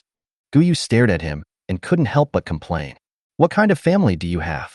You want it all. I don't know how many resources it will take just to build the Nest system. Although the elite system is smaller than the Nest, it also requires a lot of investment. How can I want both? I want both or I want neither. Su Chen chuckled and didn't explain anything. For ordinary professionals, money is an important factor that limits their development and choices. But for Su Chen, what is money? I don't like money. I have no interest in money. Guyu's thoughts suddenly turned, and he looked at him as if he had suddenly realized something. You ask so many detailed questions. Could it be that you are also a summoner? Su Chen looked at her in confusion and asked, You really don't know who I am? I should be quite famous. Guyu shook his head. I don't know. I was trapped in a secret place some time ago. I was called here right after I got out of trouble. Thank you for bringing us in, though. After this, I will probably be able to advance 3 or 4 levels after the breakthrough. That's all. She took out something from her backpack, a skill book. Guyu handed the thing to Su Chen and said, Here, my thank you gift. This. Su Chen wanted to refuse, but he focused his eyes and took a look with the eye of true vision. Item. Fusion, skill book, learning requirements, mage side profession, 20,000 spiritual attributes. Introduction, a general skill for 4th level mages. After learning it, you can combine multiple skills when activating 4th level and lower skills to produce new skill effects. This is not good. Su Chen said this, but he honestly took the thing. Guyu was not surprised and said, The help you brought to me is greater than this. Just take it. Su Chen did not hesitate and decisively learned fusion. Like quick cast, it is a universal skill. Once it enters the skill bar, it will be at the maximum level. Su Chen didn't care. He looked at his skill list. When I was thinking about which skill to fuse first and try out the effect. Roar. A roar came from a distance. I saw a thick flame rising from the giant wolf, sweeping away the layers of skeleton monsters on its body. Su Chen was stunned. He glanced at the system log and noticed that the magic forbidden stone tablet had expired. At this time, the kobold wizard in the orc army finally sensed the existence of the fire element. Damn it, it must have been humans who did this before. The kobold cursed, his eyes gleaming with ferocity as he looked towards the city. It raised its staff and formed a summoning circle again. The second one is 3, 4, and 5. 5 giant fire wolves appeared outside the city wall. Su Chen used the eye of true vision to look. Monster, flame wolf, rank, gold, grade, HP, 25,000, magic power, 10,000, strength, 3,000, agility, 3,000, physique, 3,000, spirit, 5,000, skills, skyfire meteor, flame charge, 5 7th level golden bosses. Guyu also took a look using detection skills. Her level was low, and she couldn't see the information of the 5 flame demon wolves. But when she heard Su Chen mutter, she turned pale with fright. What did you say? 7th turn. Still gold. Guyu exclaimed, Oh my god, how did I trap them before? Su Chen looked at the 5 giant wolves attacking the city, a smile appearing on his lips. He has thought of an interesting way to play. Su Chen took out the Book of Multiplication and activated the skill, Summon Goblin. When 90 goblin wizards crawled out of the summoning circle, Guyu's eyes went dark. She thought Su Chen was going to summon some powerful creature. Result. That's it? Why summon goblins, creatures even more rubbish than skeletons? Su Chen didn't expect the goblin wizard to be of much use. He continued to use his skills and urged 3 at once. Blood Sacrifice Worm. Summon the Forbidden Magic Steel. Fusion. Blood Sacrifice Steel. The health of 90 goblin wizards dropped sharply. Soon, they died. After the goblins fell, a large number of stone tablets flew out from them.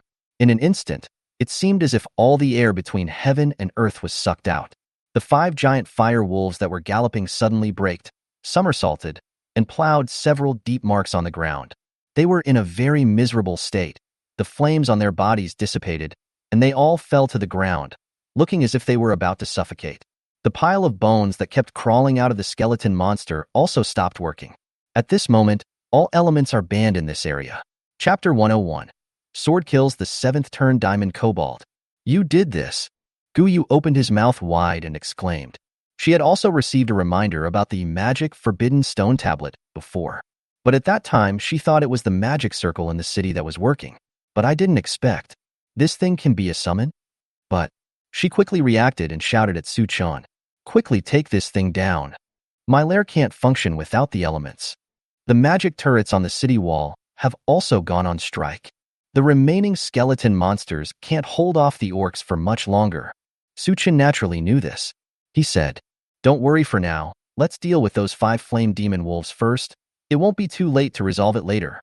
But compared to the 5 demon wolves, the most important thing is their summoner. 5 flame wolves suddenly appeared on the battlefield. It's obvious. There is a summoner behind them, and his strength is at least level 7. Thinking of this, Su-chan's eyes lit up. These 5 flame demon wolves are summoned creatures, so there will be no gain even if they are killed.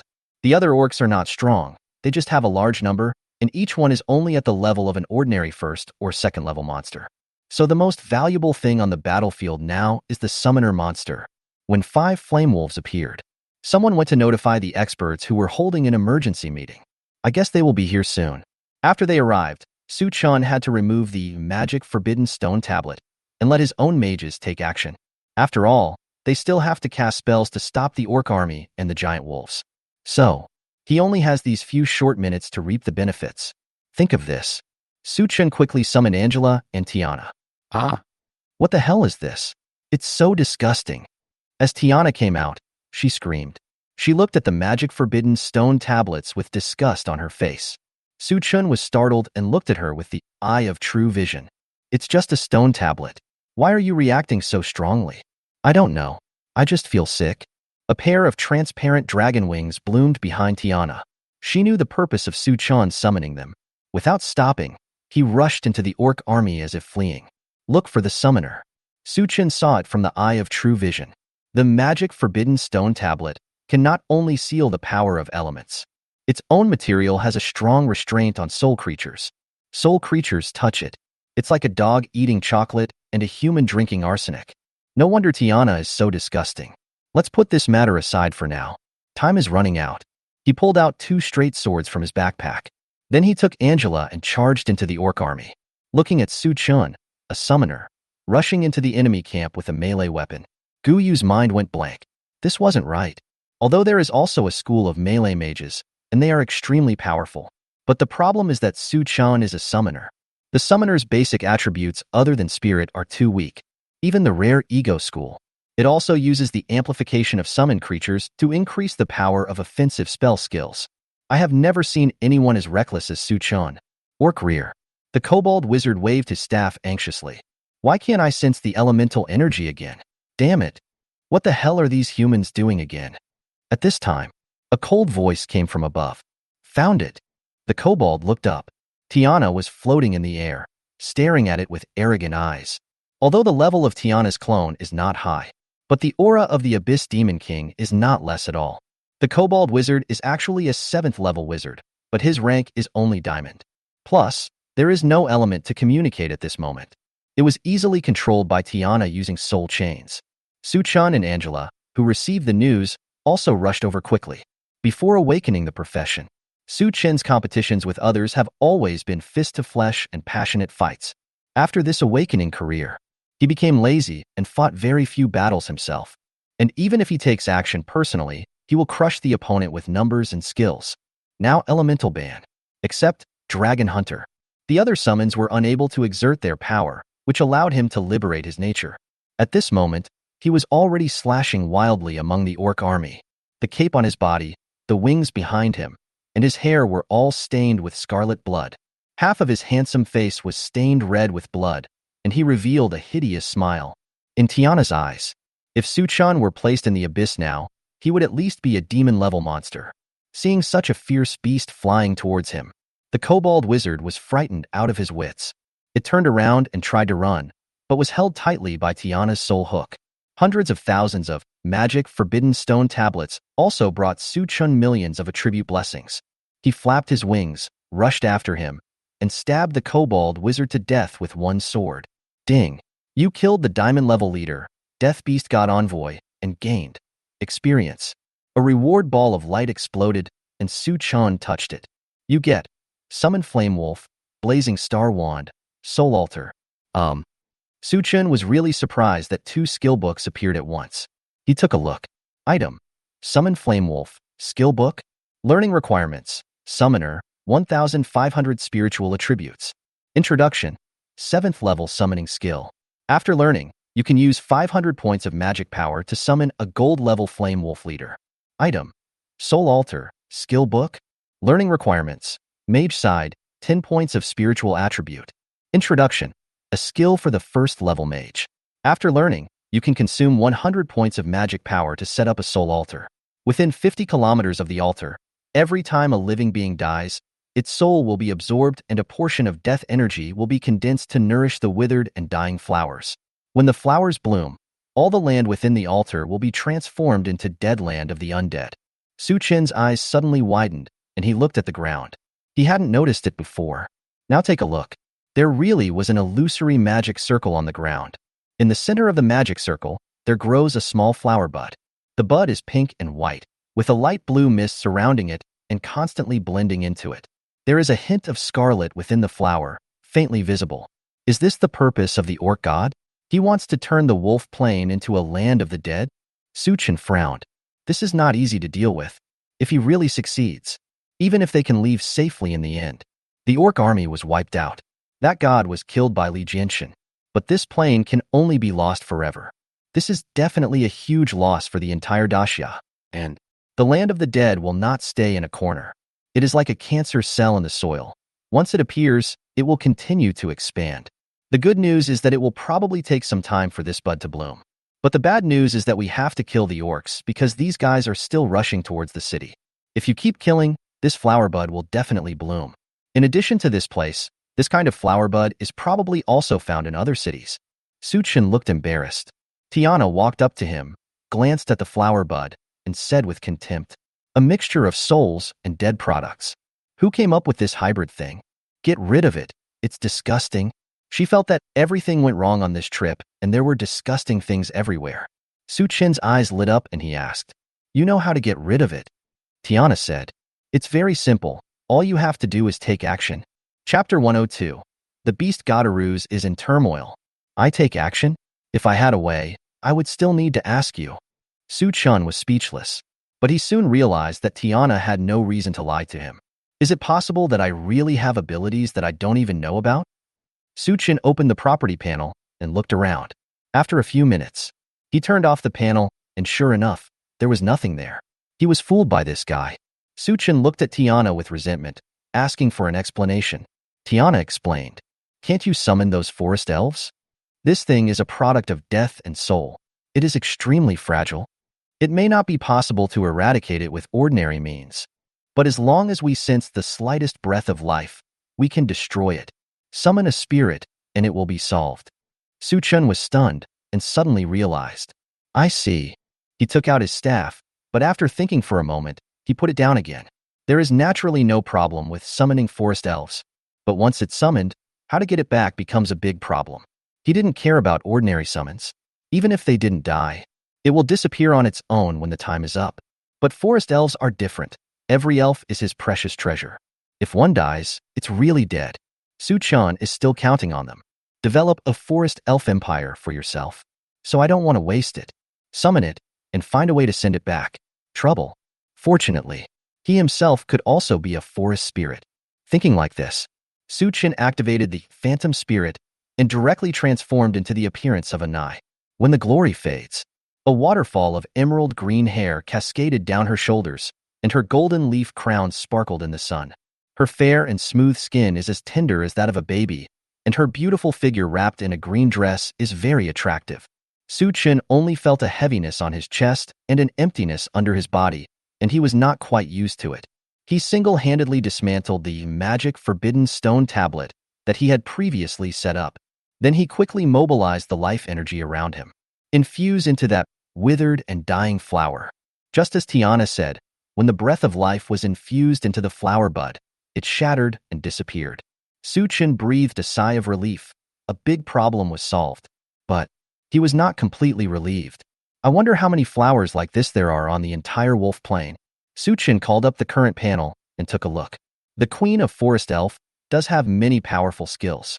They all involve the element of life. Only high spiritual attributes are needed to expand the skill coverage to the entire plane. All the flower buds can be eliminated in an instant, making the orc god's plan bankrupt. See this? Su Chen felt much more relieved. But he felt that this was not enough. The sage said, "It is impolite not to return the favor." The orc god came to Daxia and gave them this great gift. If they don't return the greeting, people will think that the people of Daxia don't know etiquette. Just one thought. Su Chen came up with a brilliant idea and his lips curled up, even though he now has a flawless elf face. But his smile still makes people feel extremely evil. Even Tiana, one of the 7 deadly sins of the abyss. I couldn't help but shiver. Why are you laughing like that? Nothing to do, go back. Su Chen ignored the experience scattered on the ground and turned to walk into the city.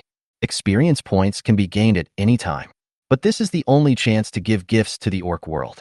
A few minutes later, the officers and the city lord who had finished the meeting came to the city again. The professional troops received the order and left the city. When they first arrived, they did not have a clear battle plan and just passively defended themselves. And now, these professionals in the army tore off their disguises, revealing their cruel and terrifying sides. Everyone is like a sophisticated killing machine. The knife fell, blood splattered, and the body was torn apart. A large number of magic arrays appeared above the orc army, coordinating the advance of the warriors and cavalry. Keep driving the orcs away. The same scene was happening not only in Mubei City, but also in other cities. The orc army all over the mountains is shrinking at a very fast speed. In the center of Wolf Plains, above the ruins, the death beast god Aruz felt. The aura of death is rising rapidly across the entire plain. His dog mouth opened wide and laughed wildly. Kill humans, kill as much as you want. Bury death deep in this soil, ha ha ha. When laughing happily, it was as if a thorn had pierced his forehead. Aruz stopped laughing and covered his forehead with his hands, looking confused. Is this a divine reminder that things are not going well? How can it be bad? The situation is very good now. Aruz looked up, looked at the sharp edge hanging outside the light shield, and grinned coldly. He already had a plan to deal with that human god and was not afraid at all. But the problem is, divine intuition cannot be wrong. It is a sign from the level of rules. It is impossible for anyone among the orcs to trigger the divine sense. Then it must be a human. There are variables among humans. Do I want to? There was a gloomy expression on Aruz's face, and for a moment he wanted to kill all human beings. But considering that he still needs humans to help him kill orcs, he didn't dare to kill them himself. Once he takes action, he will have no place to stand in the orc world. Think of this. Not only did Aruz feel a headache, but his sense of uneasiness also grew. As long as that human god doesn't take action before 50% of the orcs are dead, I will be safe. I really can't imagine how there could be someone in this area who could make me so uneasy. I will send a few clones to monitor the human city first. If I find anything wrong, I will take action. The thought stops here. 5 balls of black mist floated out of Aruz's body and fled towards 5 human cities. In Mubei City, after Su Chen told the city lord about the withered and dying flower, applied for a piece of vacant land, he gathered a large number of goblin wizards in the open space. It also urges the ant to shake the tree to gather the will of all living beings. Now his spiritual attributes are enough to use Anai's skills to cover the entire wolf plain. But the soul altar was made by God after all. Just in case, he wanted to use his divine power to activate his skills. Waiting gap. Su Chen sat cross-legged on the high platform, like the monks in ancient times who would wait for the right time to set up an altar and pray for rain. This scene attracted many people to watch. Wow, that's an elf. What is she doing? I don't know. The authorities have issued a notice, and it seems that they are going to cast a spell to get rid of the flowers. Pruning flowers? Don't elves love flowers and trees the most? Is it okay to let her prune the flowers? Listening to the discussions of the crowd. In the crowd, a figure with dark eyes frowned slightly. Putting down flowers? Could it be the withered and dying flowers? Elves are possible. But even if this little girl can activate the life element, how big a range can she affect? Aruza's clone stared at the figure on the platform and sneered disdainfully. The withered and dying flower is extremely fragile in the face of the breath of life. But looking at her posture, it seems that she wants to use a range skill. Given her level, even if she uses her skills at full power, how much range can she cover? I am just worrying too much. Great things will happen. No need to worry. Ha ha ha. Next moment, Suchun stood up on the high platform. He raised his staff high, and a rich green light shone from his body. Rays of green fluorescence gathered into a streak and floated in all directions from his body. People who come into contact with the fluorescent light feel all the discomfort in their bodies disappear. The soldiers who were fighting the orcs on the front line were also recovering quickly from their injuries. Most importantly, the large patches of withered and dying flowers scattered across the wolf plains collapsed into pieces. In just a few breaths, the plain was covered with lush vegetation, full of vitality, and all things flourished. Feel this situation. Aruz, who was standing in the center of Wolf Plains, had his smile frozen on his face. Chapter 103: The Death Beast God Who Gambles His Divinity. Wolf Plains Center. It was dead silent. The wind stopped at this moment. A long time passed. A roar shook the world. Aruz was extremely angry. He didn't expect his plan. So much effort and preparation. It was actually so easily destroyed by an elf. I'm so mad. With anger burning in Aruz's eyes, he set off to fly towards Mubei City. He wants to kill the elf, destroy its body, and torture its soul. Let her endure endless torment and pain. But Aruz just moved. Snap. A crack suddenly appeared on the blood-red light screen that enveloped the world.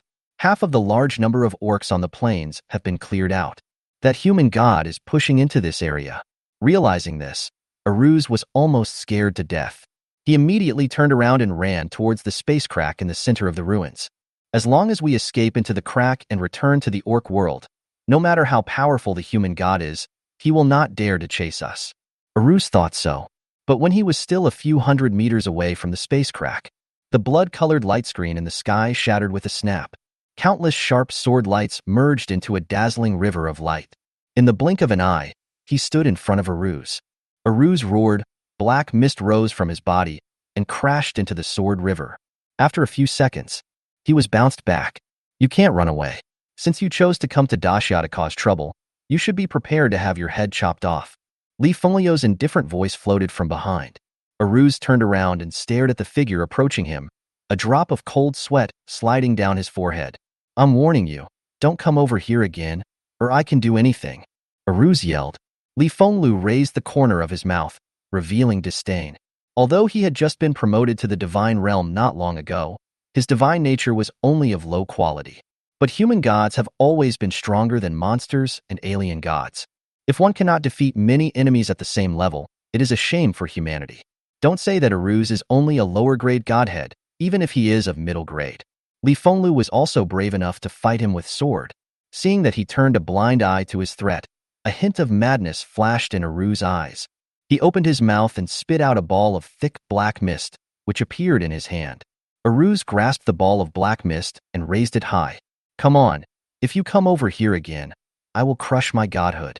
My death rules will completely pollute this world by then. Let's see how you deal with it. This is Aruz's last trump card, and Li Fenglio did stop because of this. He narrowed his eyes and stared coldly at the crazy orc god. Godhead is the source of God's power and is almost indestructible. But once it is destroyed, the consequences will be extremely serious. Previous. The little Sakura country next to Daxia unexpectedly took advantage of the abyss to surge out of the demonic tide. Gathering millions of professionals, they intend to invade the territory of Daxia. Daxia's attitude towards Sakura country has always been, as soon as it shows up, it's gone in seconds. Just kidding. Even without showing your head, you can still be there in seconds. How can I tolerate this? A warrior king went to the little Sakura kingdom and killed the 3 gods in anger. He looked as if he was going to kill all the gods in the little Sakura country. The 4th god was forced to destroy his own divinity and drive the war king back. However, the power of rules released after the self-destruction of the divine nature disrupted the environment of that area. From then on, not only did that area become uninhabitable, but some extremely powerful monsters were also born there. even almost attracted the Void Clan. This makes the already scarce territory of the little Sakura country even worse. If Aruz really destroyed his divinity, Li Fenglu would have a hard time explaining to the country. But Li Fenglu couldn't accept letting him run away like this. The man and the beast were in a stalemate, neither of them giving in. In Mubei City, Su Chan had just walked down from the high platform. After returning to my original form in a deserted place, he asked the guards around him to lift the ban, and then planned to go look for Xian. But at this time, a middle-aged man with a big belly, dressed like a wealthy businessman, came up to him and rubbed his hands. "Sir, I am very interested in the elf lady just now. I wonder if you could give me an introduction?" Su Chan glanced at him and frowned. "What do you want to do?" The middle-aged man showed an expression that every man understands, and did not hide the greed and desire on his face at all. Before Su Chan opened his mouth, the onlookers who had not yet dispersed nearby were already unhappy. "Hey you, do you know what you're talking about? Fuck, how can there be a scum like you among humans? You are a traitor. Do you know that the elf just helped us? How can you be so rude?" The middle-aged man allowed the people around him to continue to curse at him without changing his expression at all. But there was a dark energy surging in his eyes. It seemed as if he was carrying a raging rage that he wanted to vent. Su Chan realized that something was wrong with him and silently threw an eye of true vision over to him. "Monster, Death Beast God, Aruz, Clone, Grade, Black Iron, Grade. So it's you, man." A hint of vigilance appeared in Su Chan's eyes. But looking at this clone, it only has the strength of Black Iron level. He said to himself, "You are so weak, yet you dare to come near me? I want to see what you are up to." Su Chan said casually, "She is my summon. Tell me what you have to say." "Summon a creature." The middle-aged man's eyes fell on Su Chan and stared at him intently. I gritted my teeth and cursed in my heart. "Damn it, it was you who did this. I'm going to turn you into a slave and skin you alive." As he thought of this, something suddenly appeared in his hand. There are two dice, each with a beam of light.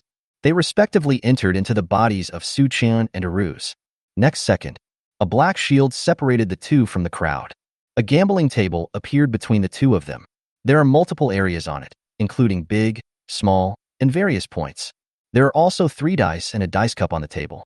Aruz stood opposite Su Chan, his eyes bloodshot, and sneered. "Boy, you ruined my plan. I will not be at peace if I don't grind you to dust today." Su Chan looked at the scene around him and already had some guesses in his mind. He suppressed his smile and said, "Who are you? What good things have I ruined for you? Also, what kind of place is this? Are you going to bet with me?" Aruz sneered. "Haha, let's see how long you can play dumb." "Yes, I want to bet with you." This place is called the Blood River Gambling Space. Both parties in this space can exchange everything they have for bargaining chips. Whoever has more chips is the dealer. 2 parties gamble against each other, and the other party can only leave after losing everything on him, even his soul. Boy, are you ready to be my slave?" "That's it." Aruz called up the chip exchange panel. He came in a hurry and didn't bring much belongings. The most valuable thing about him now is his divinity. Although the Godhead is not in him as an incarnation, he has the authority to mobilize the Godhead. In this gambling game, being the banker means having a greater chance of winning. Aruz didn't believe it. As a mortal, Su Chan can come up with something more valuable than his divinity. He put the godhood into the collateral and then directly filled up the chips. A full 1 billion chips piled up into a small mountain behind him. On Su Chen's side, looking at the chip exchange panel, he couldn't suppress the smile on his face. Aruz directly exchanged so many chips. I think the more chips the better. After knowing this, Su Chan did not act rashly. Just pay a copper coin and exchange it for 100,000 chips. His tactic is called luring the enemy deep into our territory. Su Chan placed the chips on the table and chuckled. "Betting with me? Don't you know that I'm the richest man in Daxia and also the gambling god of Daxia? Back then, Daozi could win 36 million with $20. Today, I will use these 100,000 chips to make you lose everything you have invested." After the chips were determined, the dice and dice cup automatically appeared in Aruz's hands. He sneered and said, "What a fool's dream." Then, a tense and exciting gambling battle quickly started. Chapter 104: The Possibility of Repairing the Skeleton Crown. Aruz threw 3 dice into the dice cup and shook it a few times. The moment the dice cup hit the table, he shouted loudly at Su Chan, "Place your bet." Su Chan is not in a hurry. Push all 100,000 chips into the area marked with a large mark. Aruz opened the dice cup. 2, 3, 3, small. Hee hee. He sneered twice. Then he saw Su-chan take out another 100,000 chips and place them casually in front of him. Aruz's face turned cold and he snorted. See how many times you can redeem it. That's it. He rolled the dice again. Bang. Place a bet. Su-chan once again pushed the stakes into a larger area. Open. 1, 3, 2 is still small. Su-chan exchanged chips again. Aruz keeps going. After buying big several times in a row.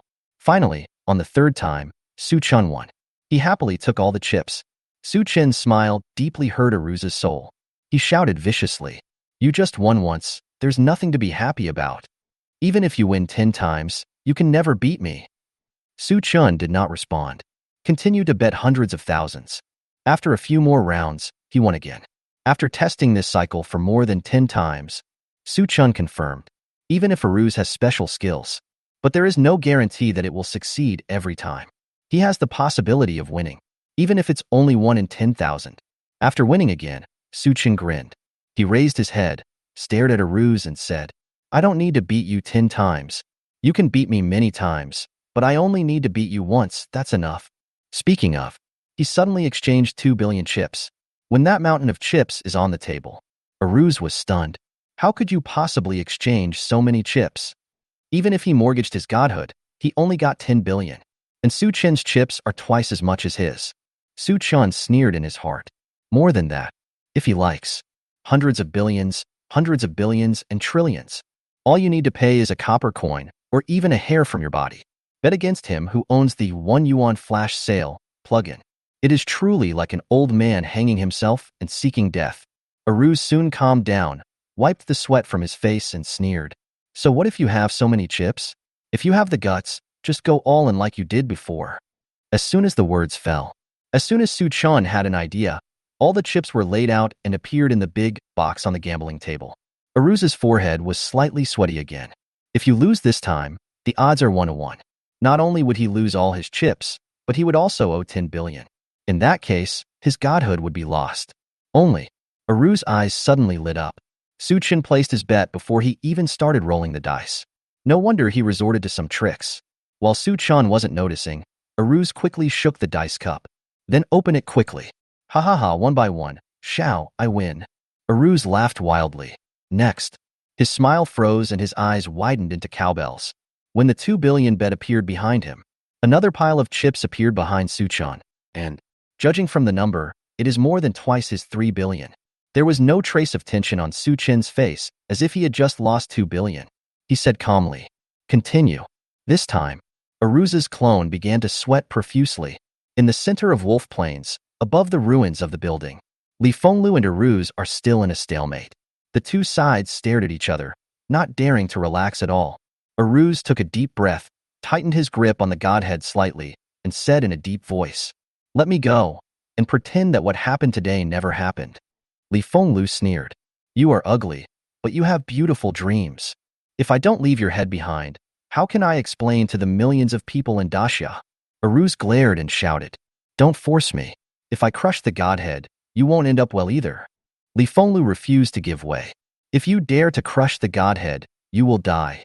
I will also search all the worlds of the dead to find your soul.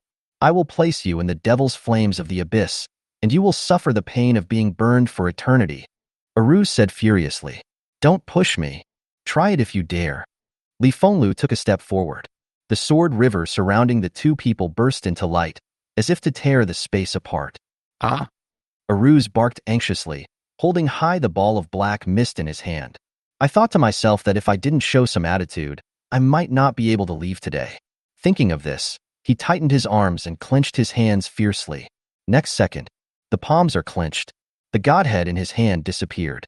This moment, the expressions of the two gods were frozen on their faces. Wait, listen to me. I'm not. Aruz hurriedly explained. Li Fenglu was already furious, his eyes bloodshot. He didn't expect that this dog-headed man was so brave. How brave? That's all. Li Fenglu raised his finger to control the sword river. A vast river of sword energy suddenly rushed towards Aruz. In a moment, then they grind it into powder, and it disappears into the world. Li Fenglu was in a state of impatience and activated the rules of Kendo in his body. He intends to use his divine power to suppress this world. But he soon reacted, looking around blankly. How come nothing happened? Li Fenglu looked puzzled. Like him. Half a minute ago, Aruza's clone is gambling with Suchan. He won again. He didn't know how many times he had won. The chips behind him have accumulated to hundreds of billions. It has piled up into a small hill. But behind Suchan, there was another hill that was taller than him. Aruz grabbed his hair in frustration. This is impossible. How can you have so many things to exchange for chips? How on earth did you do it? Are you the biological son of the god of wealth? No, it's impossible. Even the god of wealth can't come up with so many chips. It's a hallucination. I must be hallucinating. This is all fake. Suchan slammed the table in dissatisfaction. Hey, stop being crazy and get started. Once one party is ready, if the other party does not respond within 30 seconds, they will be deemed the loser. So Aruz hurriedly picked up the dice cup, shook it wildly with his arms a few times, and then smashed it on the table. His tone was full of pleading. Tears welled up in his eyes as he looked at Suchan, shaking his head desperately and said, "Please place your bet." Suchan smiled kindly and snapped his fingers, and hundreds of billions of chips filled the entire gambling table. Next second, Aruz opened the dice cup. 666 big. Suchan stood up, smoothed out the wrinkles on his body, and said calmly, "Sorry, I won. Be careful in your next life. Don't gamble with the great Xia god of gamblers." No. Aruz's clone roared and wanted to say something. The space is broken. A ball of black mist floated out of his body and condensed, falling into Suchan's hands. Suchan took a look with the eye of true vision. Item: Death, Godhood. Introduction. The godhead of the death beast god, Aruz, contains a law of death and a majestic power of death. Suchan scratched his head. He didn't expect that he won this thing by gambling. What's the use of it? At this moment, his fingers touched the skull crown on his head. A bold idea suddenly came to my mind. The conditions for the birth of a divine weapon are extremely harsh, the most difficult of which is the breeding rules. Without the gods, it is almost impossible for the artifact to give birth to suitable rules again. For the gods, helping a broken artifact to develop rules is more difficult than recasting a new artifact. So generally speaking, it is almost impossible to repair a damaged artifact. But now there may be a solution. But let's put this matter aside for now. He has more important things to do now. Suchan has received the message sent by Li Fenglu that the orc god who caused the trouble has been killed. So the next step is to return the favor to the orc world.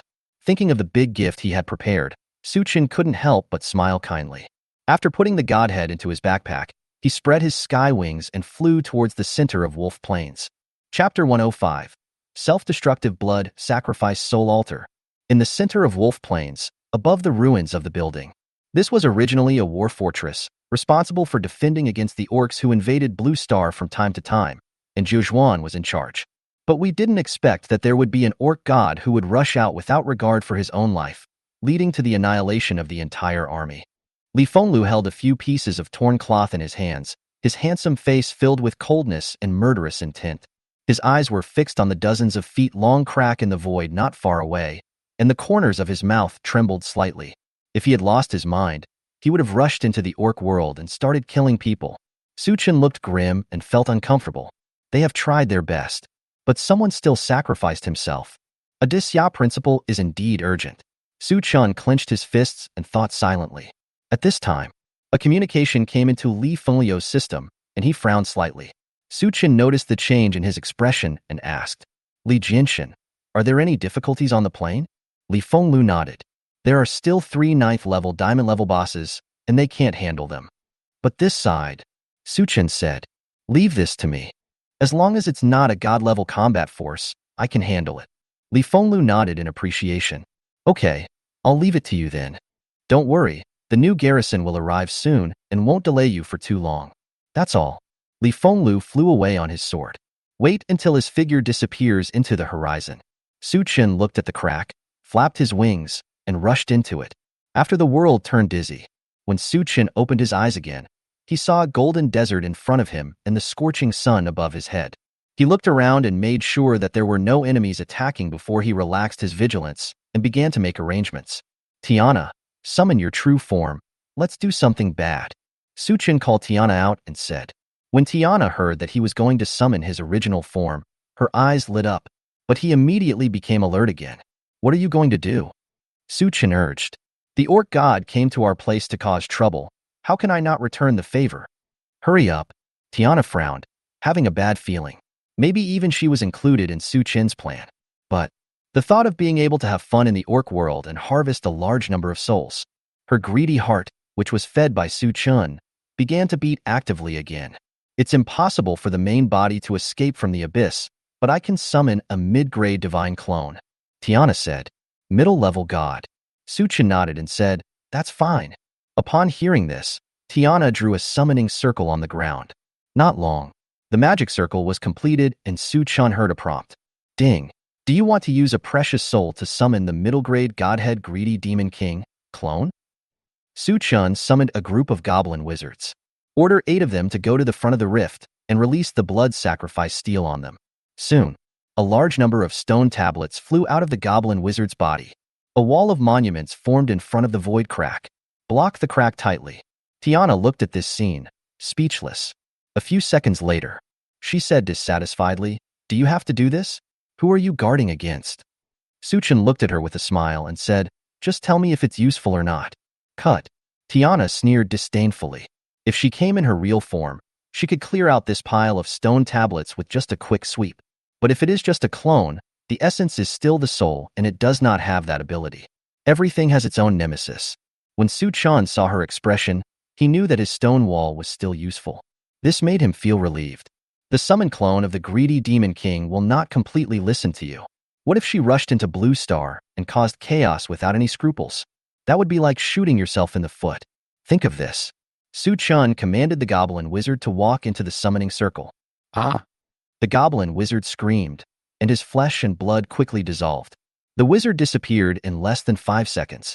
And the next second, a huge, translucent dragon claw stretched out from the formation and scratched the surrounding ground. Next, then a black shadow flew into the sky, and Tiana, in complete dragon form, stretched her body in the sky. Suchin looked at the perfect and strong body of the dragon, and his saliva was about to flow down. Too bad Tiana is his pet, not a summon. Otherwise, how cool it would be to transform into her form. At this time, Tiana Dragon looked down at him with greed in his eyes, and then he moved and attacked downwards. Suchin reacted very quickly, instantly summoned a large number of magic forbidden stone tablets to block in front of him, forming a fortress. Tiana Dragon slammed on the brakes and stopped in front of the stone fortress, her dark blue vertical pupils filled with disgust. He looked regretful, wishing he could take this opportunity to capture Suchin and bring him back to the abyss. In the future, there will definitely be one more demon in the abyss who will terrify other worlds. Maybe this time won't take too long. Human, why did you call me here and be so defensive? Tiana Long said indifferently. Suchin's voice came from the fortress. Tiana, you should know what I want to do. I summoned you to make trouble here. Don't think about anything else. Tiana Dragon snorted lightly, turned around and flew away. He had already received all the information from his pet Tiana. The purpose of talking to Suchin was just to see if I could get more benefits. Now that Suchin seemed to be refusing to talk, she could only give up. Taking advantage of this opportunity, they harvested souls in the orc world. It's not a loss for her either.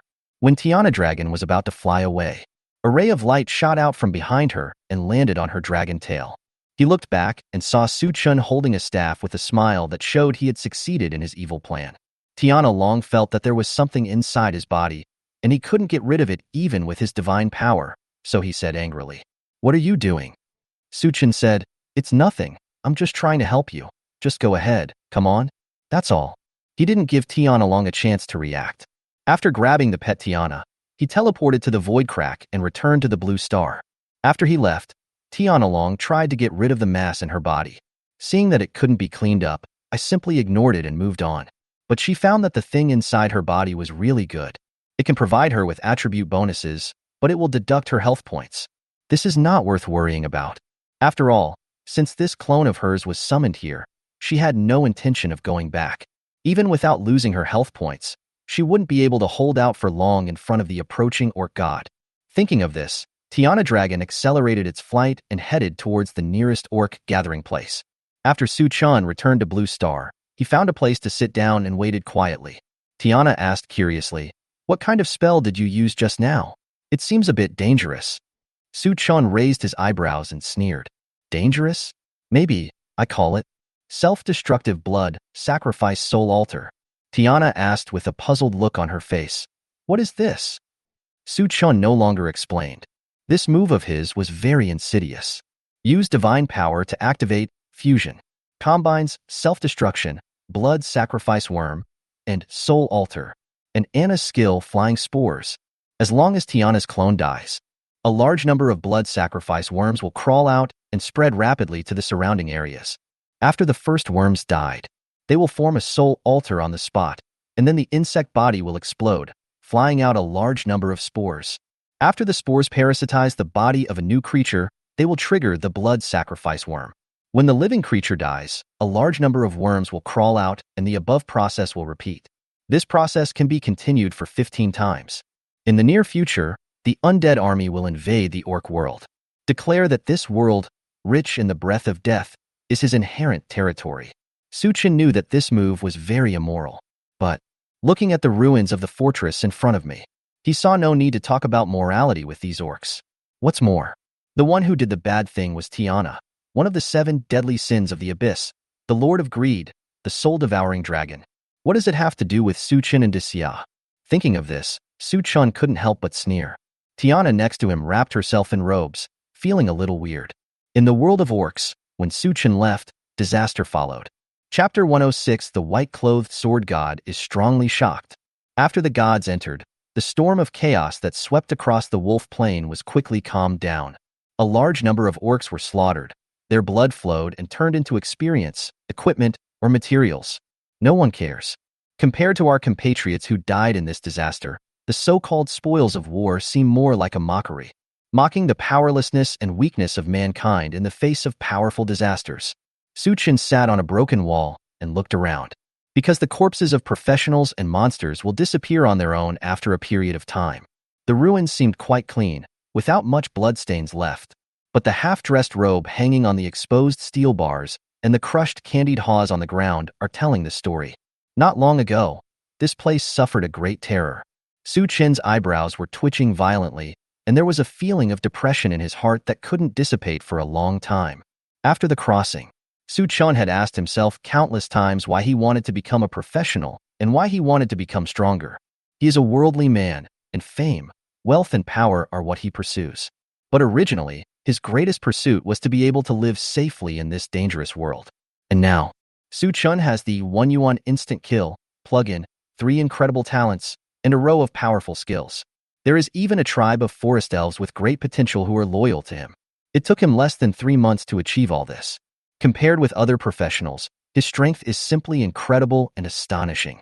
Su Chun's previous mentality was somewhat proud and complacent. After this trip, Su Chun realized that he had overestimated himself and underestimated the entire world. Just the invasion of an orc god could cause such a serious disaster. This is just an ordinary god with no name in the orc world. The spirit world, the undead world, the elemental world, the abyss and nothingness. The world connected to Blue Star is more than just the orc world. If one day they attack together, can Blue Planet withstand it? The more he imagined, the more frightened Su Chun felt. He seemed to have returned to the years before he awakened. There is always a sense of urgency, even more than before. In the past, he was alone and only cared about his own life. But now, he has his own family to protect. It's urgent to become stronger. Su Chun's face was solemn, and he thought secretly. A sword light fell from the sky and landed beside him. Li Fenglu stood beside him and looked quietly at the ruins with him. Before his eyes appeared professionals walking arm in arm, children running and laughing, vendors hawking their wares enthusiastically.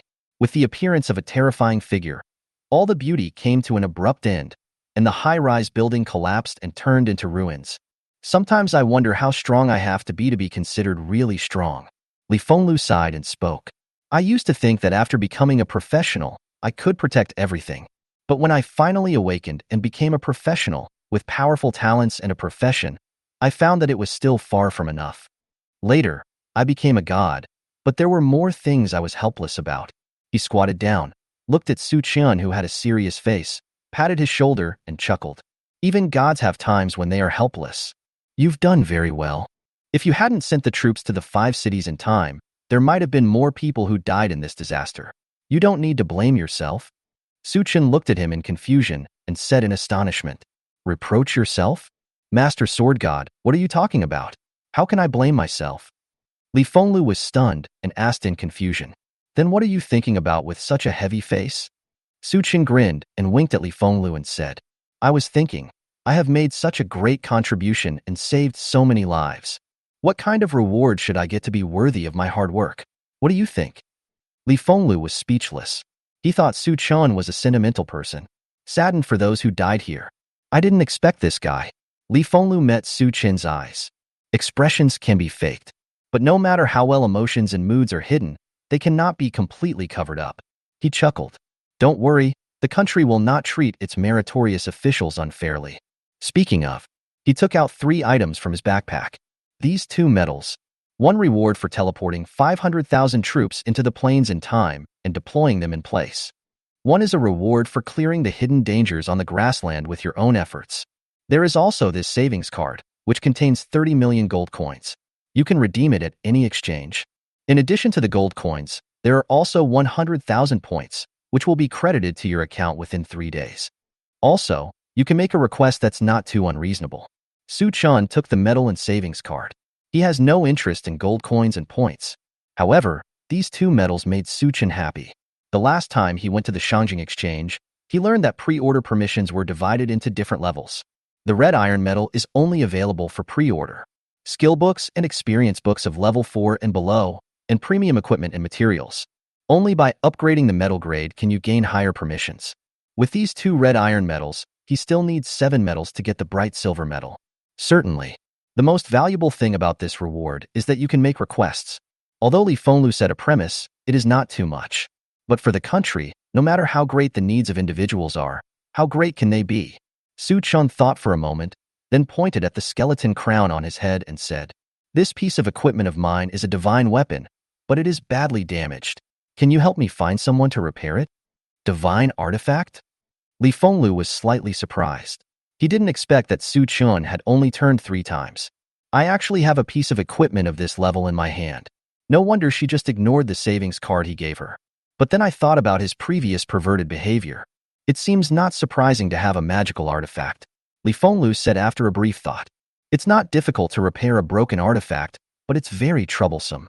If you want to repair a divine weapon, the most difficult thing is to re-inject the corresponding loss. This piece of equipment of yours should be related to the undead. There are no gods involved in the law of the undead in Daxia. If you want to repair it, it will probably take a long time." Su Chen smiled. "Laws, I have them. That's all." He took out the black mist that the death beast god lost to him. Li Fenglu took a glance, his eyes fixed on her, and his pupils gradually widened. After becoming a god, few things could affect his mood swings. But this time, he was really shocked by Su Chen. You are the godhead of death. Where did it come from?" Li Fenglu pointed at the black fog, his voice trembling. Su Chen briefly recounted the story of how the Death Beast God's clone came to challenge him to a bet. Of course, he concealed the means of his victory and only said that he won. But this also brought great shock to Li Fenglu. Win the bet with a small investment and win the game from the gods. How many surprises can you bring to others? Li Fenglu gasped, totally unimaginable. An ordinary person faces a gamble initiated by God. How much pressure do you have to withstand to win? Or just win the opponent's divinity directly? This really shocked him. He recalled the reluctance and panic of the Death Beast God before his death, and couldn't help but burst into laughter. That guy never thought until his death that he would be tricked by his own clone, and was defeated by an ordinary person. Haha, with this divine power, your artifact can indeed be repaired as quickly as possible. Give it to me, I'll help you find someone to repair it. Su Chen did not suspect anything and took off the skeleton crown and handed it to Li Fenglu. Gods will only use artifacts that are suitable for the laws they master. He was not afraid that Li Fenglu would covet this small, skeleton crown. Soon after, the 500,000-strong army that came to support Wolf Plains gathered at the ruins. After a brief moment of mourning for their compatriots who had died in the disaster, the troops quickly took action. They were also responsible for building a new fortress, among other things. Su Chen saw that there was nothing for him to do. He said goodbye to Li Fenglu and the officers who had strongly invited him to join the army. Go to Mubei City, pick up Xiaolingyun and One-Yuan, and return to Shangjing. Chapter 107. Su Chun is eyeing the young students in the academy. In Shangjing, in a noodle restaurant on the food street around Shuimu Academy, a plump and graceful figure was standing with her back to the door, holding a rag in her hand, wiping the table vigorously.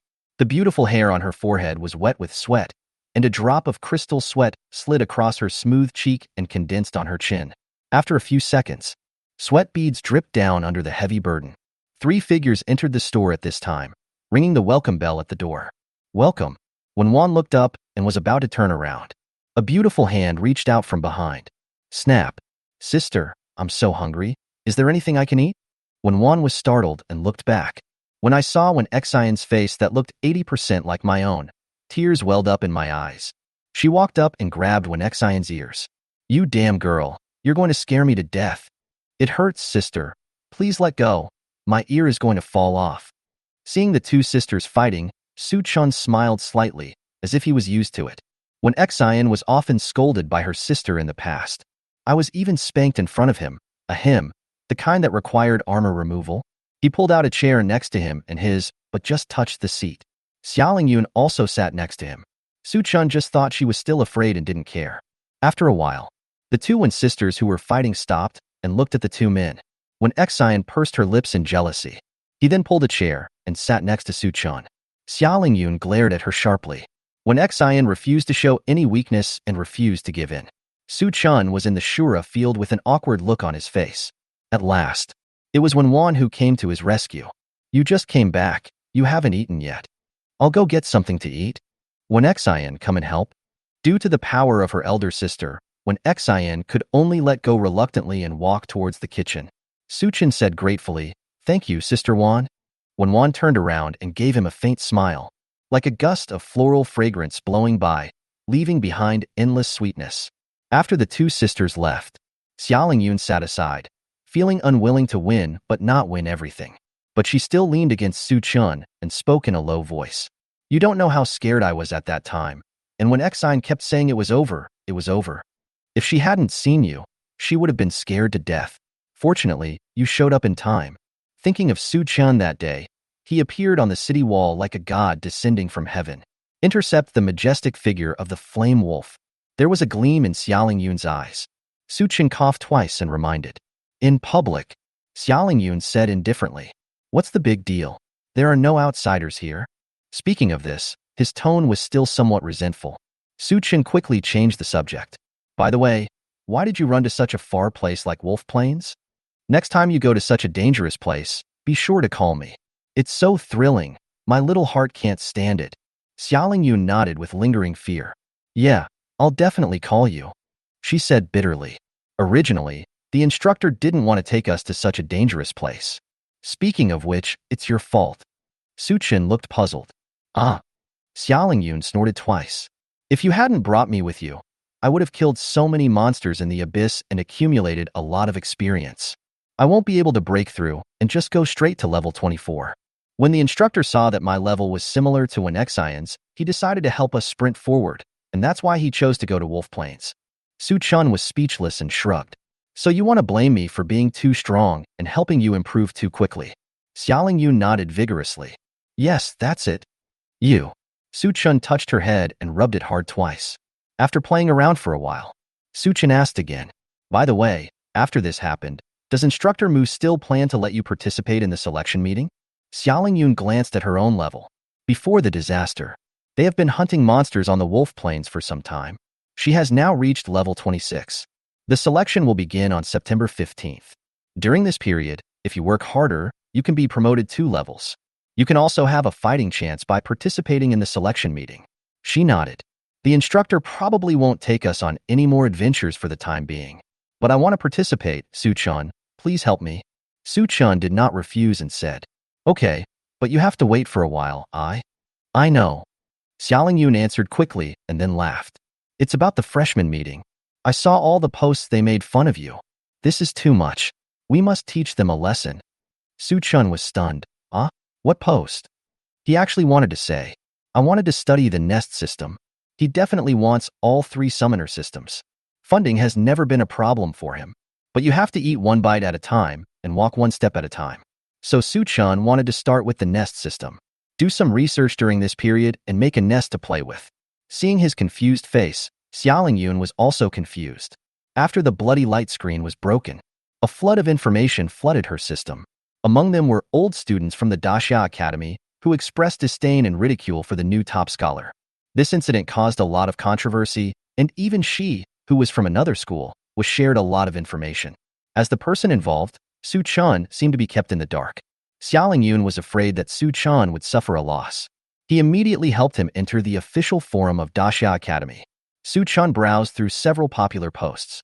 I saw these people were discussing how to target me. He sneered. He can't deal with the gods. But for him, bullying these little guys is not just about having hands. Want to teach him a lesson? Give him a lesson? Let him know the rules? Excuse me. Strength and fists are the eternal rules of this world. Su-chin's strength is obviously stronger than theirs. So Su-chin's rules are the rules. I saw that this group of young people had already discussed joining forces to take action, and he appealed to the freshmen not to help him in this step. Su-chin grinned. He didn't care about letting the tragedy that happened in Yunhua City No. 1 Middle School happen again in Daxia Academy, but simply beating them up would be too easy for them.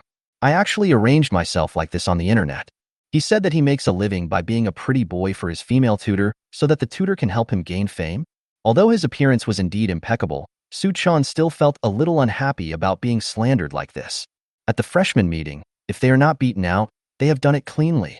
Soon, the two sisters of the one family brought out a table of sumptuous dishes. In front of the delicious food, even when Xian and Xiaolingyun, who were always at odds with each other, stopped fighting. The four of them were like a family and had a delicious meal together. After dinner, when Xian pulled Xiaolingyun away on the pretext that her tutor had to attend a meeting, Su-chan could only sigh with regret. After returning to the school, he called someone. Hello, senior sister Gu.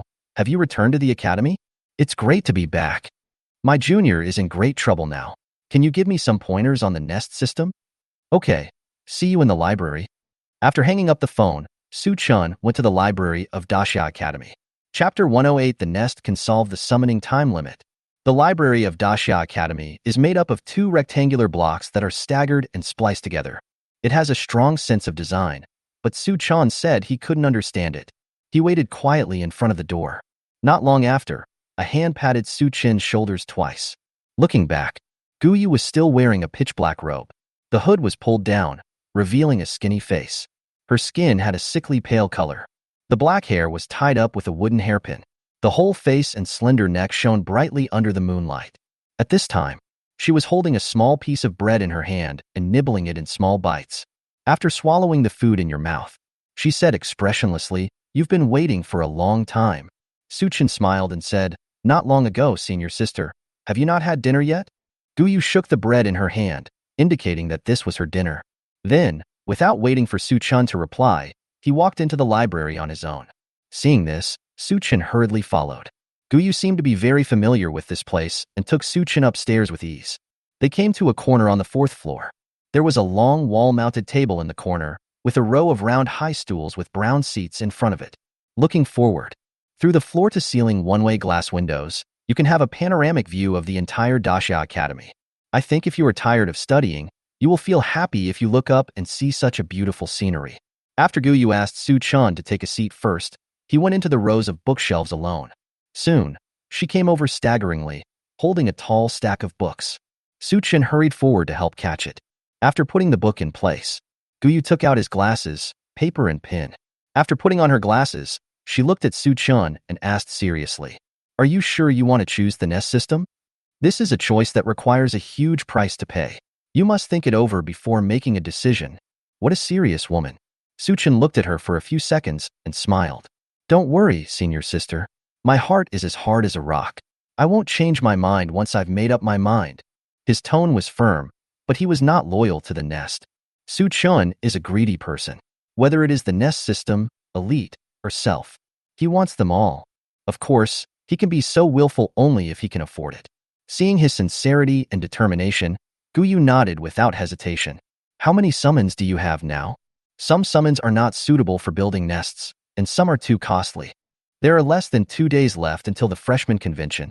We must choose a summon that is cheap and can quickly build a nest as the core. She also heard that Su-chan was going to be targeted by the senior students. That's why when Su-chan found her, she agreed so readily. Although based on her observation of Su-chan on the Wolf Plains. Even without a mature nest system, Su-chan should not be afraid of those old guys. The two pets he summoned that day alone were not something that the students who had not yet graduated could deal with. Besides, he himself is a pervert. But since Su-chan has found him, Guyu doesn't want to disappoint this junior. Su-chan pinched his fingers and calculated for a while. As for summons, I have them. Goblin, Skeleton Warrior, Dragon Hunter, Thunder Spirit, Holy Light Elf, and Magic Forbidden Stone Steel. These 6. Senior, you don't have to worry about the funding for me. I want the best and most expensive. Money is not a problem. Guyu didn't pay much attention to his next sentence, because she was stunned by the number of creatures Su-chan had summoned. 6 kinds. Guyu said in horror. Su-chan asked in confusion, yeah? What's wrong? Guyu looked weird. For ordinary summoners below level 5, it is rare to have 2 combat-capable summon creatures. After all, in addition to summoning skills, summoners also need to learn other skills to improve the combat effectiveness of summon creatures. Even she, a 4th-level legendary summoner, only had 3 summons thanks to the support of her family. Su-chan's salary was twice as much as hers, which made Guyu unable to believe it. For him, money didn't seem to be a problem. This made Guyu feel much more at ease and bolder. If Su-chan was the kind of person who was very stingy and niggardly, it would be difficult for her to give him any advice. Guyu said, of your 6 summons, except for the goblins and skeleton warriors, I'm not familiar with the rest. If you want to build a nest, you should start with these 2. I'm good with skeletons, but if I want to build a necromancy nest, it will take some time to gather materials and skills. Do you need to successfully build the nest before the freshman meeting? Su-chan nodded. With his current strength, it would be easy for him to crush those Xiaodangs with evil intentions. But if possible, he would not only crush them, but also give them the ultimate humiliation. You think you can get away with it after offending Su-chan? You're dreaming. Then let's start with the goblins. Their nest system is more mature. Moreover, materials and skills can be exchanged in the academy. Guyu suggested. Su-chan nodded. Okay, no problem. Guyu nodded slightly, turning the pin in his hand, and said, now there's only one question left. Do you want to build a temporary nest or a complete nest? A temporary lair like the undead lair you saw that day can be completed with just the fusion of skills. The advantage of building a nest in this way is that it is simple to build. As long as you have enough magic power, you can build it anytime and anywhere. But the disadvantage is that the summons it produces are relatively weak and have a time limit. For example, my summoning skill can summon skeleton warriors, but the summon creatures it produces can only be ordinary skeleton monsters, which is equivalent to lowering the skill level by 1 level. And a complete nest requires not only the fusion of skills, but also the creation of reality. And the nest we built is not easy to move. But if you don't consider the investment, there is a space prop that can solve this problem. The only downside to a complete nest is that it's too expensive to invest in. But the creatures summoned by it are real living beings. If your skill can only summon ordinary goblins, then it may help you summon the Goblin High Priest, or even a more powerful being. Although their race is still goblins, they will no longer have a summoning time limit. Combined with the space props I mentioned earlier, you can station troops in space and even develop a tribe. After listening to Guyu's introduction, Su-chan's eyes lit up. Solving the summoning time limit, isn't it so magical? The summoning time limit has always been a huge problem that limits his performance. If there is no such problem, just talking about this trip to Wolf Plains, he would definitely not have only leveled up 3 levels to reach level 29. No summon time limit. He only needed to continue to summon on the spot, and then release the Aldalai fighting spirit to command. Then the experience that can be shared will be so much more. A complete nest. It must be a complete nest. Su-chan responded quickly. Senior, just remember that money is not a problem, as long as it's the best and most expensive. Seeing Su-chan's heroic look, Guyu had no other questions. 2 hours later, she kept flipping through books and making a long list of skills, materials, and props on paper. After she finished writing, the 2 of them divided the tasks. Su-chan was responsible for preparing the skills, and she was responsible for helping Su-chan exchange materials. Another 4 hours later, it was 12 o'clock in the evening. The 2 met at the dormitory of the villa rented by Su-chan. Chapter 109. The Thriving Goblins. Villa living room. Su-chan sat cross-legged on the floor. Take out a few skill books and a bunch of skill experience books. The skill books required to build a goblin lair are secondary occupational skills, construction and magic array carving. These two skills are essential to building a complete nest. If you don't learn it yourself, you can only ask others for help. Su-chun not only bought the skill books, but also cleared out the two secondary occupation experience books. The construction was upgraded too, and the magic array engraving was upgraded too. General skills, automatic casting, 4th turn, skill delay, 4th turn. Autocast, a general skill for 4th turn mages, consuming 20,000 mana points. After using it on a casting object, it can cause the casting object to automatically consume its own mana to cast a spell. You can sort the 4th turn and lower spell skills in the casting order by yourself, up to 4. Skill delay, a general skill for 4th level mages. It consumes 25,000 mana points and extends the duration of continuous spells by 400 times. As soon as the two skills are learned, they are immediately at the maximum level. This saves Su-chun the time of purchasing the 4th level skill experience book. As soon as he arrived at the academy, he cleared out all the 4th level skill experience books. The school is still restocking. Amplification skills, weapon enhancement, 2nd turn, armor enhancement, 2nd turn, rapid reproduction, 3rd turn, spiritual enlightenment, 3rd turn. The first 3 are skills that Guyu listed on the form. When Su-chun bought them, he also cleared out the 2nd and 3rd level skill experience books. Therefore, after learning them, Su-chun directly raised their levels to the maximum. After being enhanced by the talent skill evolution 9 times, all 3 have seen significant improvements. Weapon enhancement, a 2nd level summoner skill that consumes 500 mana points and enhances the summon creature's weapon to excellent quality. The number of enhancements is 99 times, and it comes with 2 equipment skills. Armor enhancement, a 2nd level summoner skill that consumes 500 mana points and enhances the summon creature's armor to excellent quality. The number of enhancements is 99 times, and comes with 2 equipment skills. The 2 2nd level skills are exactly the same and abnormal. Su-chun has already thought of. If we use this skill advancement scroll to upgrade them to the 8th or 9th level, wouldn't it be possible to strengthen weapons and armor to legendary or even divine? All we can say is that they are not only stronger than they are now, but also worth looking forward to in the future. Rapid reproduction, a 3rd level summoner skill that consumes 4,000 mana points and increases the number of summons for viviparous and oviparous summoning skills by 30,000. This skill is purely to increase the number of summons. The original full-level rapid reproduction was only 30 times, but the 9 enhancements of skill evolution turned it into 300 times. Now, even if Su-chun doesn't have a nest, he can still rely on this skill and the Book of Multiplication. Goblins and dragon hunters can summon 27,000 of them at once by using their skills. It's really terrifying. The 4th skill, Spiritual Enlightenment, was not on the form given by Guyu, but was added by Su-chun himself. This skill wasn't originally a popular skill. It is even useless for summoners. Even Su-chun didn't know whether it would work.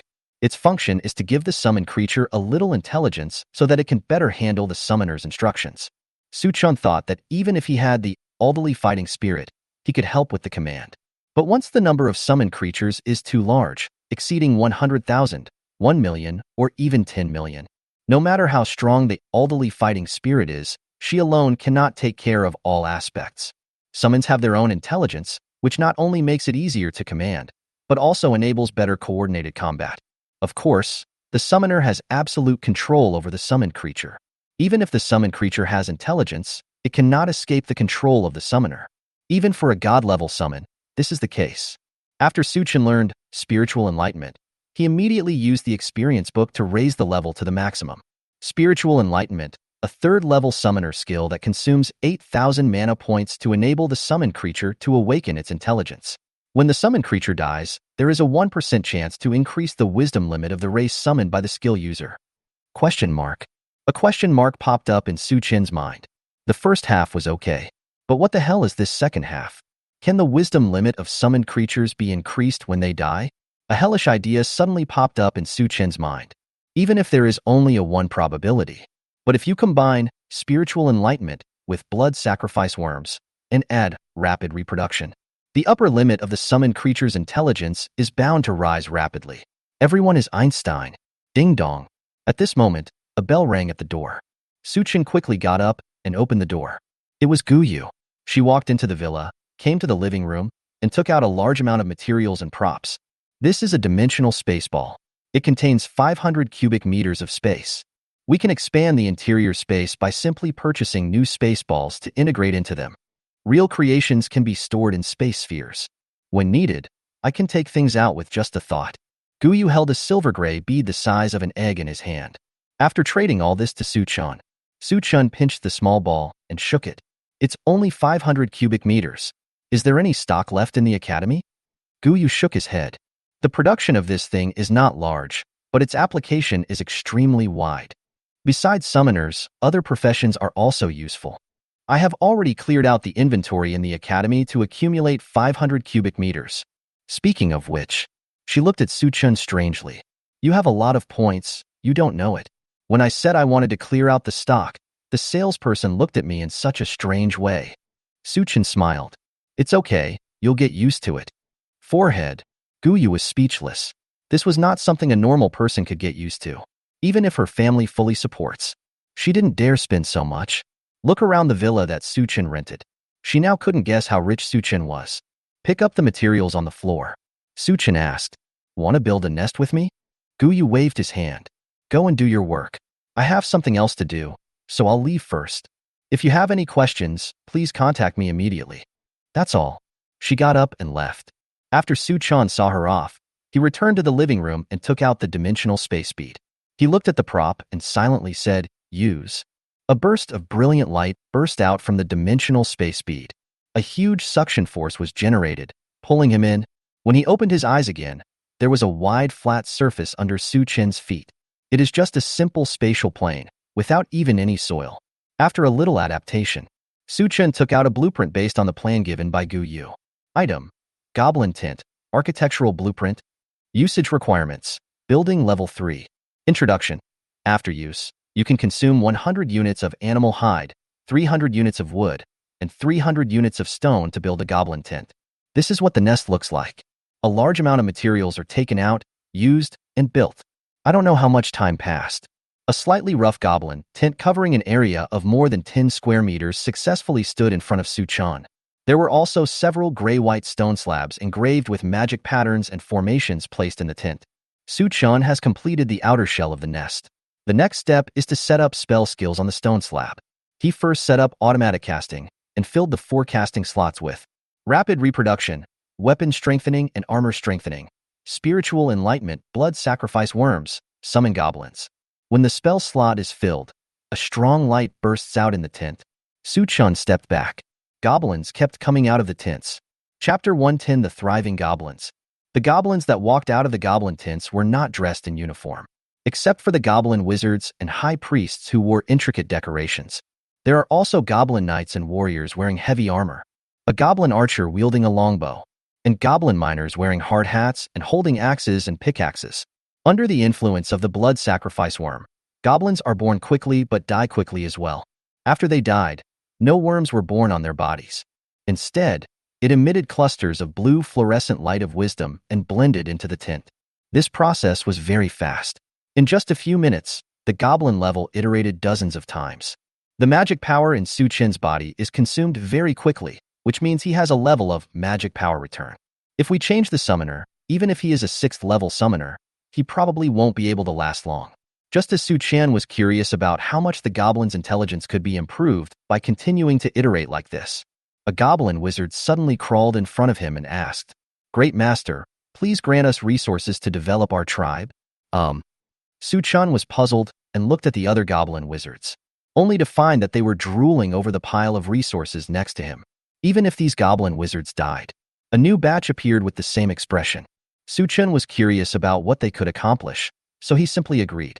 Soon, under the witness of Su-chan, new goblin tents were built one after another. Not only can they build their own nests, they can even transform magic patterns and arrays. Categorize different types of goblin summoning arrays. Consume all supplies.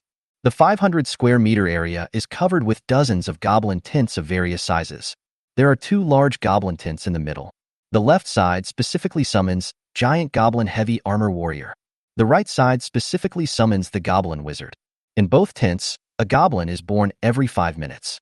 At their request, Su-chan did not fuse the blood sacrifice worm skill into them. These 2 types of goblins are the most intelligent and capable of all goblins. They are not idle either. Giant Goblin Heavy Armor Warrior concentrated his wisdom on researching ways to strengthen his body and improve his combat power. Goblin Wizard concentrates wisdom to study magic skills and magic props. I just don't have the resources for now, so I can only dream. There are 6 medium-sized goblin tents around the 2 large goblin tents. These 6 medium-sized tents can summon warriors, knights, archers, scouts, priests, elders. Each tent can produce 1 per minute. Suchin also did not integrate the blood sacrifice worms into their summoning formation. Only let them cooperate with the giant goblin heavy armor warrior and the goblin wizard for research. At the outermost edge are dozens of goblin tents. The ones summoned are ordinary goblins or goblin slaves. A dozen can be summoned per second. Su Chun performed a blood sacrifice on them to improve the wisdom of the entire goblin race. The entire goblin camp was thriving. Su Chun felt a sense of pleasure in cultivation. But soon, a serious problem lies before Su Chun. There are no resources in the dimensional space bead. No resources. A training method developed by the heavy armor warrior. It can effectively improve the combat effectiveness of other goblin professions. But the wizard is in a dilemma. Su Chun is not a stingy master either. When he left the dimensional space ball, it was still bright outside. No stop for rest. Su Chun went straight to the Academy Exchange and various exchanges in Shangjing. It only took half a day to purchase a large amount of resources for the goblins. From common materials like wood and stone to various rare materials. He bought in bulk anything that was available, regardless of purchase restrictions. This attracted official attention. If he hadn't had the red iron medal on him, he would have probably been invited to have tea directly. Fortunately, these resources were successfully invested in the goblin tribe in the end. And Su Chun was lucky enough to buy some dimensional space beads. The dimensional space he possessed expanded 4 times to 2,000 cubic meters. After a large amount of resources were invested, the goblins did not disappoint him. After several hundred iterations, they not only study methods to break through the bloodline limit, they also began to develop powerful magical weapons. Some of the results even made Su Chun feel a little frightened. He, who has always been narrow-minded, couldn't help but ponder. Wouldn't it be too cruel to use these goblins to deal with those seniors? There is still 1 day left until freshman orientation. Afternoon. Go to Jingdongcheng Teleport Station. Su Chun was waiting in front of the gate early. He hadn't slept for 2 days and 2 nights, so he couldn't help but yawn. In the past 2 days, he has been running around acquiring resources. Not only were several exchanges in Shangjing emptied by him, even several surrounding cities were cleared out by him. Despite this, for the rapidly growing goblin tribe, the resources are still far from enough. Su Chun is already considering establishing a force, carry out resource plunder in an organized and planned manner. Otherwise, he would be exhausted if he ran around alone. The supplied resources could not keep up with the development speed of the goblin tribe. Just as he was thinking about this, a beautiful figure approached quickly. As the fragrant breeze blew over, Su Chun also felt a little more energetic.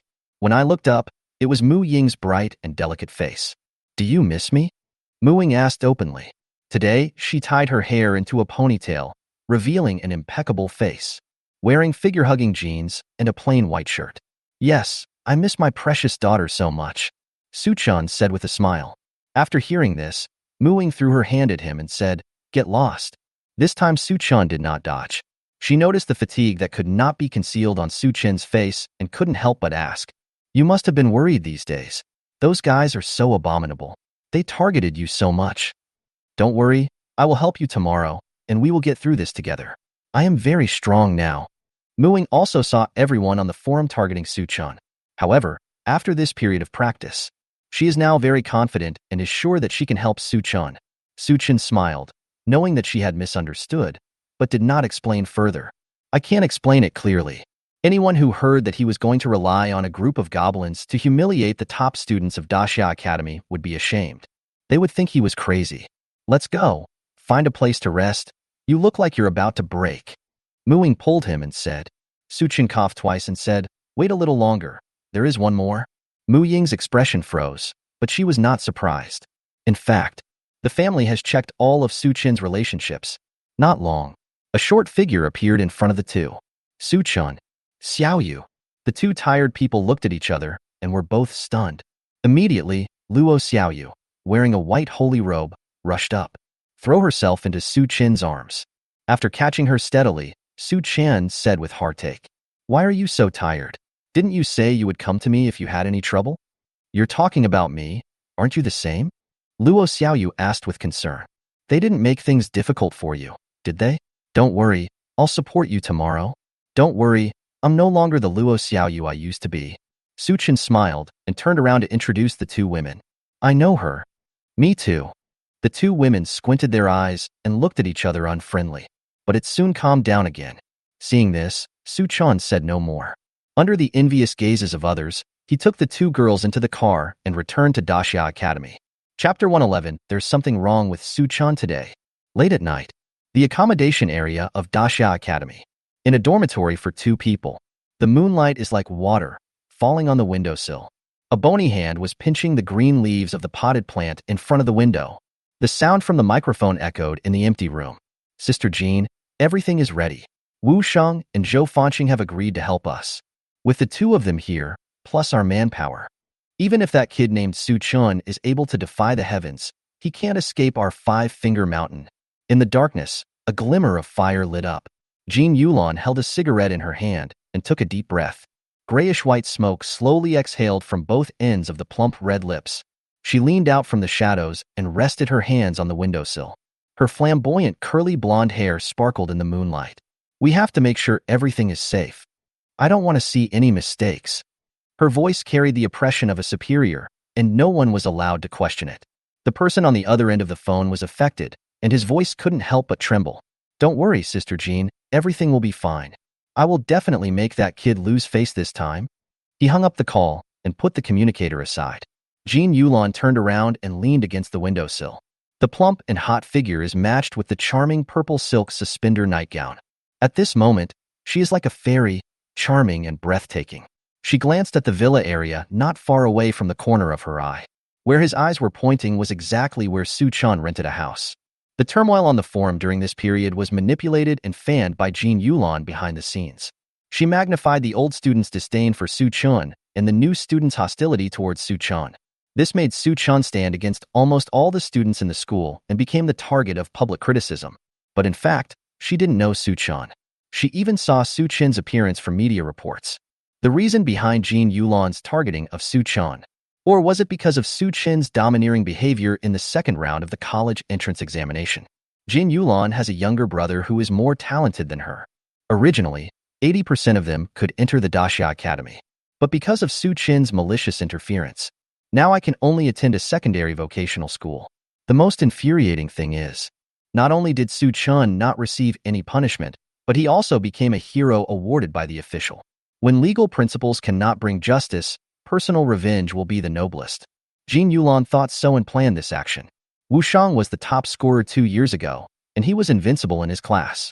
Zhou Fanqing is a fourth-year student who has never fallen out of the top 3 in combat power among his classmates.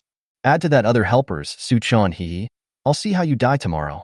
Jean Yulan's eyes were full of cruelty, and her sharp nails scratched the green leaves on the potted plants. The green leaves were cut off in an instant and fell down. Drops of emerald green leaves seeped out from the broken ends, and in the eyes of Magnolia, it seemed like the blood flowing from Su Chen's body. The sun and the moon alternate, and the stars rotate. It was around 9:40 in the morning. In a large auditorium in the southeast corner of Daxia Academy, a freshman meeting is being held. About 100 freshmen who had just enrolled, as well as some older students who came to watch the fun, filled the benches under the stage. The mentors were watching silently in some hidden rooms. Senior leaders of the university spoke on stage. He is said to be a senior leader, but in fact he is just an experienced mentor. The dean and several vice deans of the university are very busy. As powerful beings in the realm of gods, they need to be responsible for guarding some dangerous areas or cooperating with official work. He rarely appears in the school on weekdays. There was no need for them to show up at a small welcome party. Backstage, Su Chun was wearing a neat black suit and had a shiny slicked back hair, looking like a big boss. As this year's top scorer, he will give a speech on behalf of the freshmen. Before going on stage, he was on the phone. Senior Sister Yin, you are not at the school. Nothing happened. Help? No, it's fine as long as you're not here. Just mind your own business first. After hanging up, he called Gu Yu again. Senior Gu, are you in the academy? You don't need to come to the auditorium. I'm afraid the fight will be too bloody and scare you. You really don't need my help. Just continue studying. I won't bother you anymore. After confirming that the two senior sisters with whom he had a good relationship were not in the auditorium, Su-chun breathed a sigh of relief. Although he doesn't care what others think of him. But last night when he was free, he flipped through the posts on the forum. Watching this group of top students composing their own jokes, Su-chun was really amused. The only remaining concern in my heart disappeared.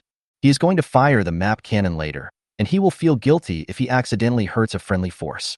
Now that the person he was worried about is not here, he can do whatever he wants. Junior Su, it's almost your turn. A senior student standing behind the curtain reminded. Su-chun put away his phone, nodded at her, and walked towards the stage. On stage. After the old tutor finished his speech, he walked off the stage. The MC lady smiled sweetly and came to the stage. After saying a few polite words, he continued.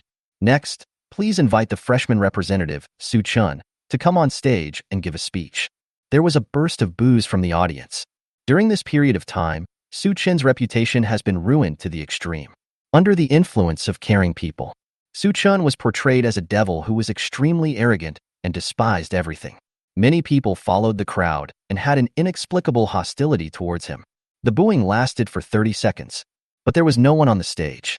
Just when everyone thought that something unexpected had happened and the booing had stopped, a clear sound of footsteps came into everyone's ears from far away. Everyone's eyes looked behind the curtain. Next second, a tall, straight, handsome, and flawless figure suddenly caught everyone's attention. His aura was so strong, like the sun, covering the entire place the moment he appeared. Those students who wanted to continue booing were horrified to find. My neck felt as if it was being pinched by an invisible hand, and I couldn't make any sound.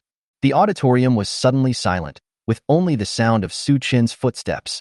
Su-chun stood in front of the stage and took out a piece of paper from his pocket without haste.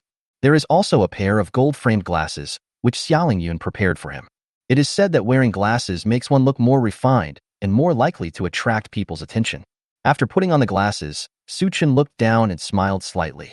With perfect looks and attire, and the stunning aura that sets him off, his charm is self-evident. Just a glance made many girls and boys who were originally angry suddenly have little hearts in their eyes. After looking around, Su-chun lowered his head and read the speech on the paper that Luo Xiaoyu had written for him. Hidden in the private room, Yi Longyin gathered with several instructors. Old Yi, are you prejudiced against Su-chun? I think this guy is quite nice, gentle, elegant, and easygoing. How could he go crazy like you said? You are the one with the problem of character. He helped you reach level 60. How could you talk behind his back? You are the epitome of an ungrateful person. You have a problem, a big problem. I am ashamed to be associated with you. Several mentors listened to Su-chun's calm, friendly, and kind speech, and expressed their admiration for Su-chun and their contempt for Yi Longyi.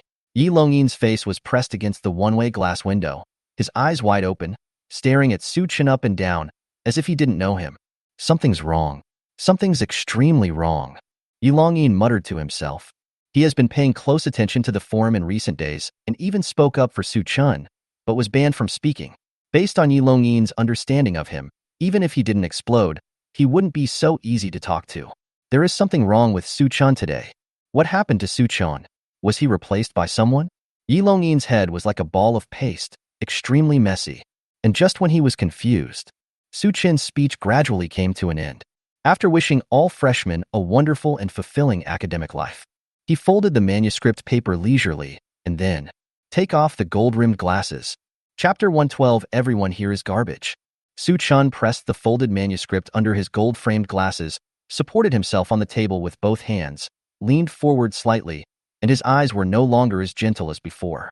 At this moment, he looked like a tiger crouching before its prey, his eyes sharp and murderous, and his domineering aura once again enveloped the entire venue. For a moment, everyone held their breath, sensing something was wrong. Su-chun grinned. The above is the speech of the freshman representative. Next, I will say something unpleasant on behalf of Su-chun personally. I have actually been at Daxia Academy for more than a month, and the feeling I get from the academy is pretty good. The instructors are friendly, the staff are nice, and some of the senior students are also very enthusiastic. But in my eyes, everyone else is scum. Insects, disgusting cockroaches, rats in the gutter, and... He paused, raised his eyes, and said in a long tone, "It's shameful garbage. Who is being talked about?" No names are mentioned, but but apart from the tutors, staff, and some senior students, who else is left in the school? Aren't they the only ones left? What the hell are you talking about? The hot-tempered young man slammed the table, stood up and glared at Su-chan angrily. But when he met Su-chen's gaze, he shuddered and quickly sat back down, shrinking his neck. He is rude at first but respectful later, which makes people laugh. Su-chan was not angry and said to him with a smile, "Don't get me wrong, I'm not targeting you alone." He looked around at everyone, spoke clearly, in a slow tone, and with a strong sense of oppression. "I mean, everyone here is garbage." As soon as these words were spoken, the whole place fell silent. If what he said before was correct, there is still room for easing. Now the relationship has completely fallen out, with them openly being insulted and mocked. Jean Yulan and her people were also in the audience. Those who were responsible for leading the pace on the forum were dumbfounded. They thought they had arranged a character for Su-chan, arrogant, looking down on everything, doing all kinds of evil. These are cruel and vicious enough. But, facing Su-chan at this time, their disparagement seemed to be praising his noble character.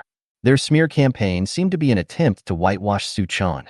And in the hidden box, several mentors who had previously praised Su-chan were dumbfounded at this moment. They can't believe it.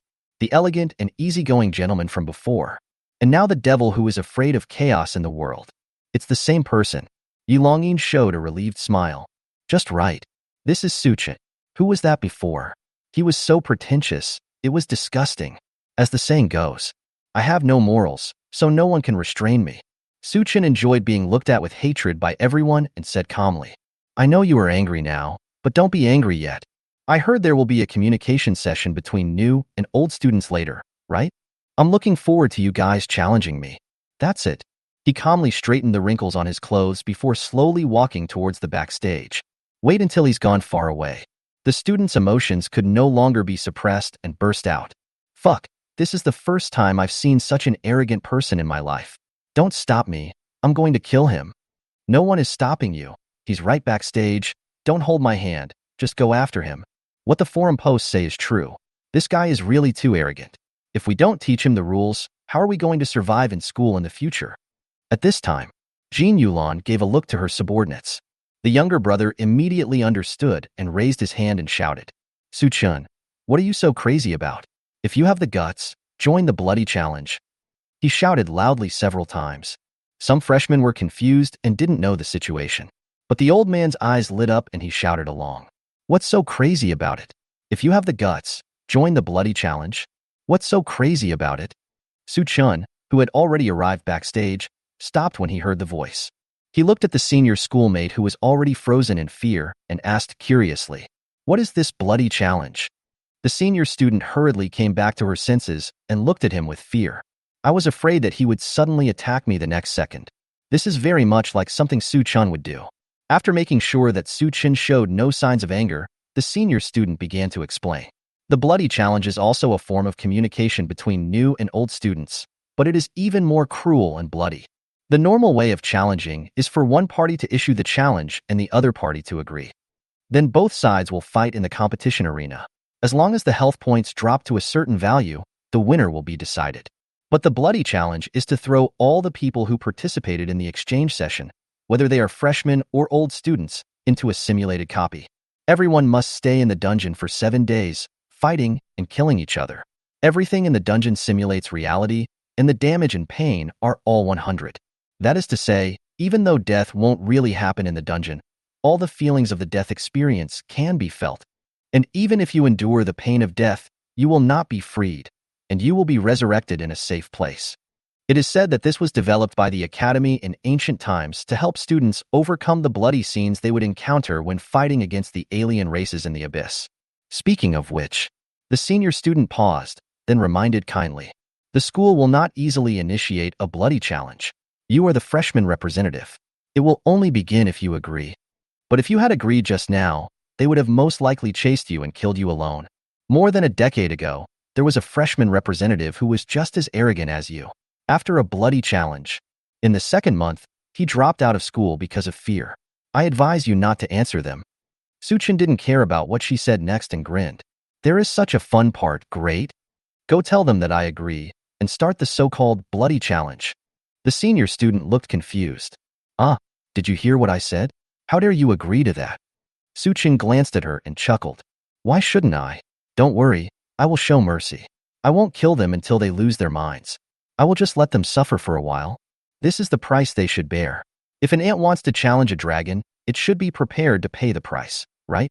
Looking at his confident smile, the senior student couldn't help swallowing. He has already aroused public anger, yet he still dares to be so arrogant. To be honest, he's pretty handsome, but also pretty dumb. The senior student couldn't help but sigh, feeling sorry that the school was about to lose a top student. Not long. The reply regarding Su Chun was conveyed to the ears of the tutor in charge. In the hidden box, a group of instructors looked at each other. What should I do? Should I agree to their bloody challenge? The instructor in charge asked. How can this be possible? Absolutely not. Go and persuade Su Chun again. How can he agree to this? He has been hated by everyone, whether freshmen or seniors, in this situation. Hey, oldie, why are you hiding there? Why don't you go and persuade Su Chun? A tutor noticed Yi Longyin sitting on the sofa, swinging his feet leisurely, and shouted. Yi Longyin shrugged. Persuade him? What to persuade? Persuade him not to be too harsh and cripple them. Don't worry, there is no need for that.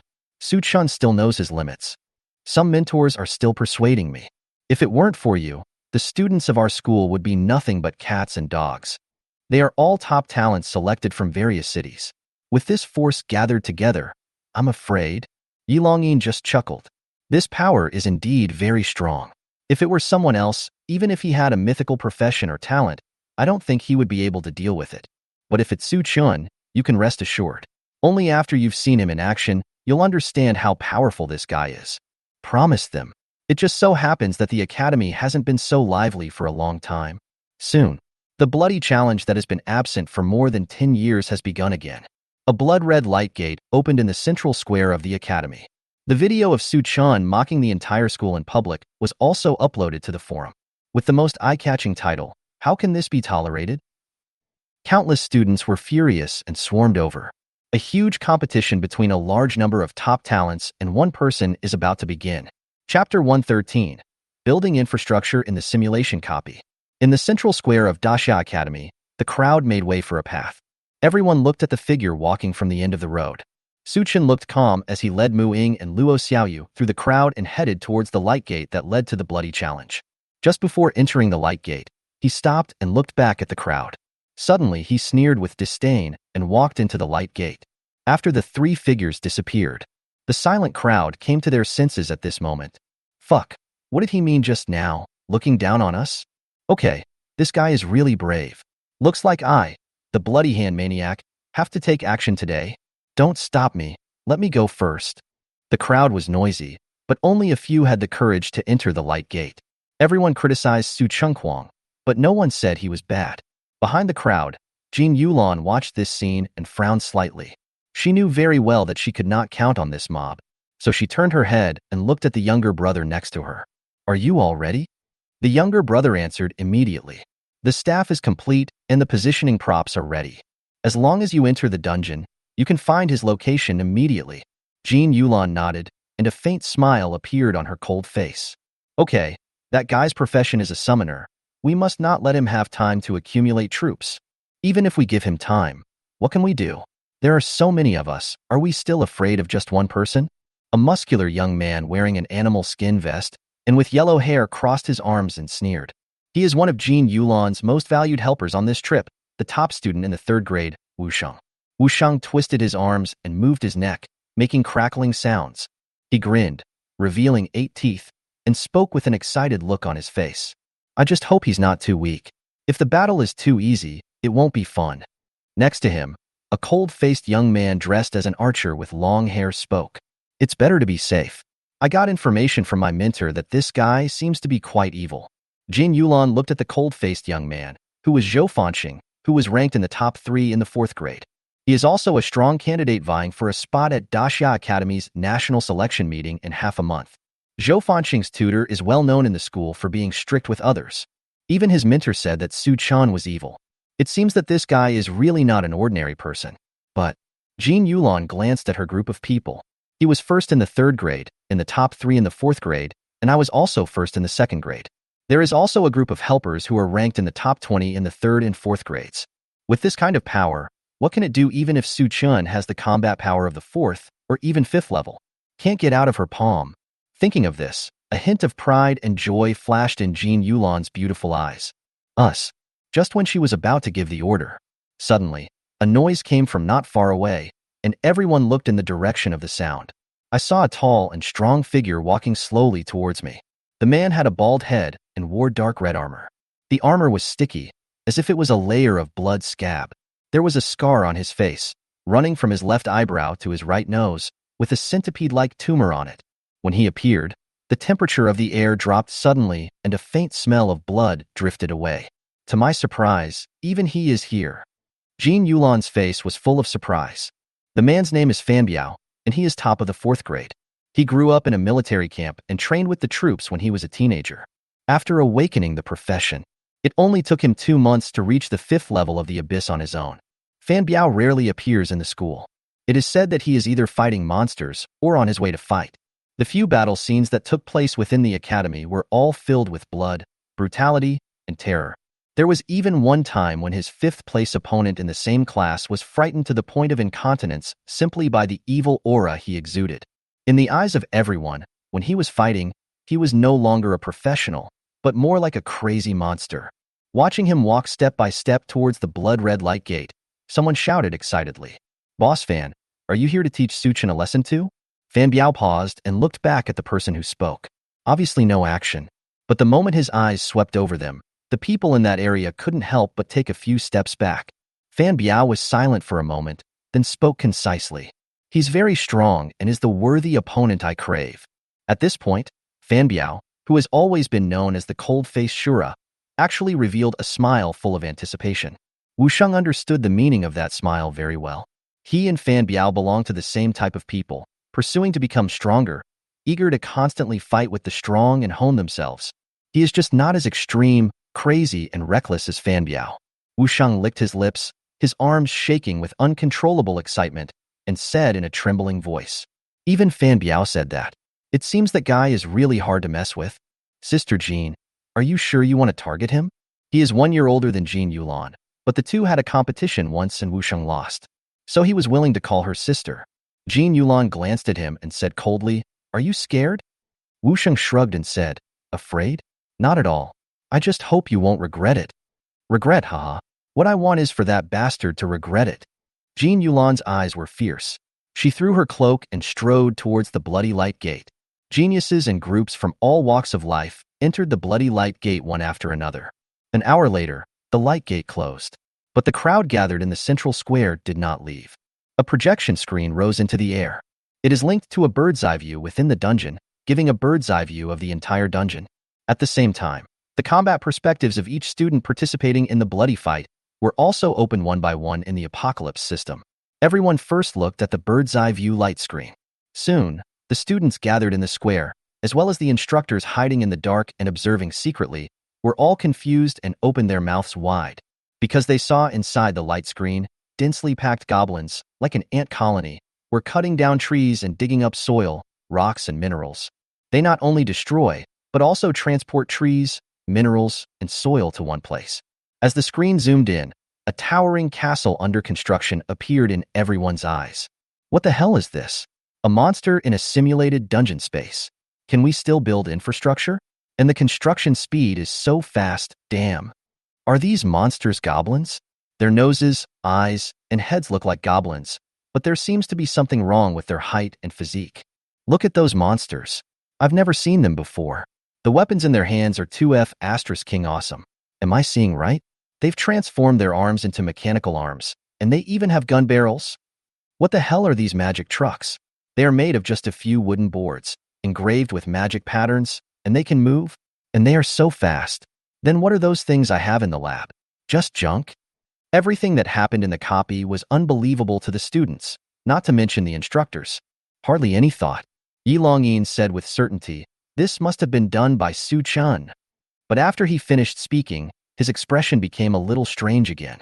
"I asked you to take part in a bloody challenge, but you are doing infrastructure construction in a simulation copy? Even the castle was built. Su Chun, you really think of yourself as the dungeon leader, right? The bloody challenge is to let you fight and confront each other, not to let you challenge everyone's three views. Chapter 114. The goblins shocked the two women. The time goes back to an hour ago, when Su-chun and the two women entered the copy. After a dizzy spin, they emerged into a clearing in a dense wood. Should we just find someone to kill? Luo Xiaoyu held the moon ring staff in her hand, emitting a holy glow. But her eyes were cold, filled with viciousness and cruelty. It seems like there are hundreds of ways to torture people, just to make it happen. Mu Ying was not to be outdone and took out a long knife. Lightning crackled on her body, indicating that she was ready for battle. Compared to the two girls who were eager to fight, Su-chun seemed relatively calm. He shrugged. Who are you looking for? They are probably still grinding their way through the dungeon and haven't entered yet. And they are the challengers, and they should be the ones to come to us. There are still 7 days left, which is enough time to teach everyone who enters the dungeon a lesson. Seeing how calm he was, the two girls also calmed down. Luo Xiaoyu asked curiously, "So what should we do now? We can't just stand there." Su-chun looked around, and all he could see was woods, so he spoke casually. "We're going to stay here for 7 days. We need to find a safe place to rest first. At least we need to be able to rest. If we don't, we won't have the energy to fight." Mu Ying nodded. "Indeed, but the location must be hidden, otherwise it will be difficult if they are blocked in the rest area. The terrain we are in now is a mountain forest. There should be caves for wild animals. It should be easy to find." Luo Xiaoyu also nodded, agreeing with her statement. The two women were about to leave, ready to start looking for the wild beast cave. Su-chun held them one in each hand and said helplessly, "A beast cave? How can people live in a place like that? Then where are you going to find a place? You can't just build a house right here." Luo Xiaoyu complained. Su-chun smiled mysteriously and snapped his fingers. "Why not?"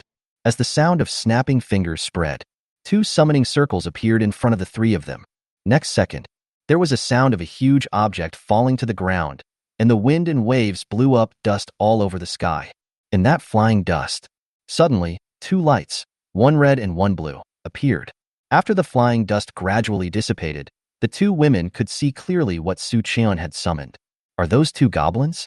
The one on the left is extremely large, at least 4 meters tall, with a solid and heavy body, like a city wall. It was not wearing a helmet, and the left side of its head was wrapped in iron sheets. Its left eye was a dark hole with only a faint red light flashing. It was wearing silver-gray knight armor and looked normal. But when the two women looked at its arms, their eyes suddenly widened. The arms of this giant goblin have been transformed. The right arm turned into a mechanical claw, with 5 steel claws, emitting a cold metallic light, sharp and intimidating. The left arm was hollowed out and put into a metal tube with densely packed magic runes engraved on it. Compared to this giant goblin, the one on the right is only 2 meters tall, wearing a fur robe and various ivory and bone accessories. The goblin, with all kinds of runes painted all over his body and his skin a strange pale color, doesn't seem that outstanding. But Luo Xiaoyu, who is a priest, keenly sensed that there was a surge of elemental energy flowing around it. She couldn't help but cast a detection spell over it to see its spiritual attributes. It's just over 20,000 points, the level of an ordinary 4th-level professional. However, the fluctuations of that elemental energy were far beyond the level that its attribute values could control. What shocked them most was, both of them also have most of the characteristics of goblins. Both women were so surprised that they were speechless. Su-chun didn't explain much to them. He looked at both with satisfaction. These two goblins were the two goblins with the highest intelligence and the most outstanding abilities that he summoned after thousands of iterations. The giant goblin heavy armored warrior on the right is named Agao, and he has a ferocious and treacherous character. The goblin wizard on the left is named Ameo, and he is treacherous and ferocious. The goblin tribe he founded is currently the only 2 rulers of the goblin tribe. The 2 strange goblins crawled on the ground, waiting for Su-chun's orders. "I need a safe place to live. I'll leave it to you. Is that okay?" Su-chun put his hands in his pockets and said casually, "Yes, I will follow the master's orders." The 2 goblins answered in unison. After they stood up, they immediately went to work. Amao began to draw a magic circle on the ground. Agao used its robotic arm to quickly make a few wooden benches so that Su-chun and the other 2 could sit down and rest. In less than 10 minutes, the magic circle drawn by Amao was activated, and goblins walked out of the magic circle in large numbers. Except for wizards and heavily armored warriors who are just like Gao Mao. There are also ordinary goblin guards and a large number of goblin slaves. When they appeared, they began to work in large numbers. Goblin guards cleared the surrounding monsters, and goblin slaves worked hard. Heavy armored warriors and wizards worked together to create some tools that can improve work efficiency. Less than an hour, a rough castle was built with the efforts of the goblins, and they are constantly improving the facilities in the castle. Expand the castle, build a garden, construct a magic defense tower, and develop magic facilities. On the balcony high up in the castle, Mu Ying and Luo Xiaoyu stood on the edge. Both of them looked down with intelligent eyes at the busy goblins. Thanks to their labor, the castle continues to expand at a speed visible to the naked eye. From nothing to something, from something to excellence, everything happened too fast. It's hard to imagine that this place was a primeval forest not long ago. At first, Su Chen said he wanted to find a place to live. They thought it was a safe wild animals lair. Su Chen stopped them and said he wanted to build a house. They also thought it would be a cabin. But now, a majestic and magnificent castle appeared before them. They were stunned. Their minds were completely blank. Not how you did it. Is your summon already that outrageous? Luo Xiaoyu shook Su Chen's arm and asked in shock. The same is true for Mu Ying. They all knew that Su Chen's summons were very abnormal, but they could still understand the previous abnormality in combat power. It's just that the number is a little higher, which is understandable. But now, looking at the goblins who can design, arrange, and work by themselves without any command. And it's not just one or two, it's a group, a large group. Servants, guards, including 2 special goblins. Hundreds of thousands of goblins were involved in this construction. The most important thing is that they can skillfully use magic to manufacture things. There were many uses of magic that they had never seen or even heard of before. But the goblins realized it right before their eyes. Incredible, like a miracle. Mu Ying murmured.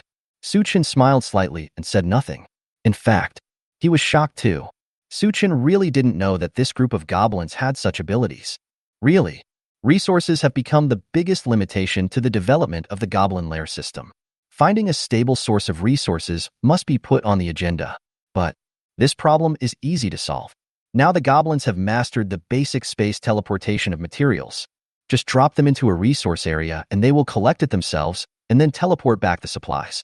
As for the resource area, not to mention the abyss, the orc world, the elf world, and other different worlds. On the blue star, after the expansion of heaven and earth, there are also resources everywhere. There are many resource areas in Daxia that have not been mined. However, these places are generally gathering places for powerful monsters or life-forbidden areas. Not to mention ordinary people, even professionals want to set foot in it. It is not easy. The mining environment is harsh and many forces are unwilling to go there.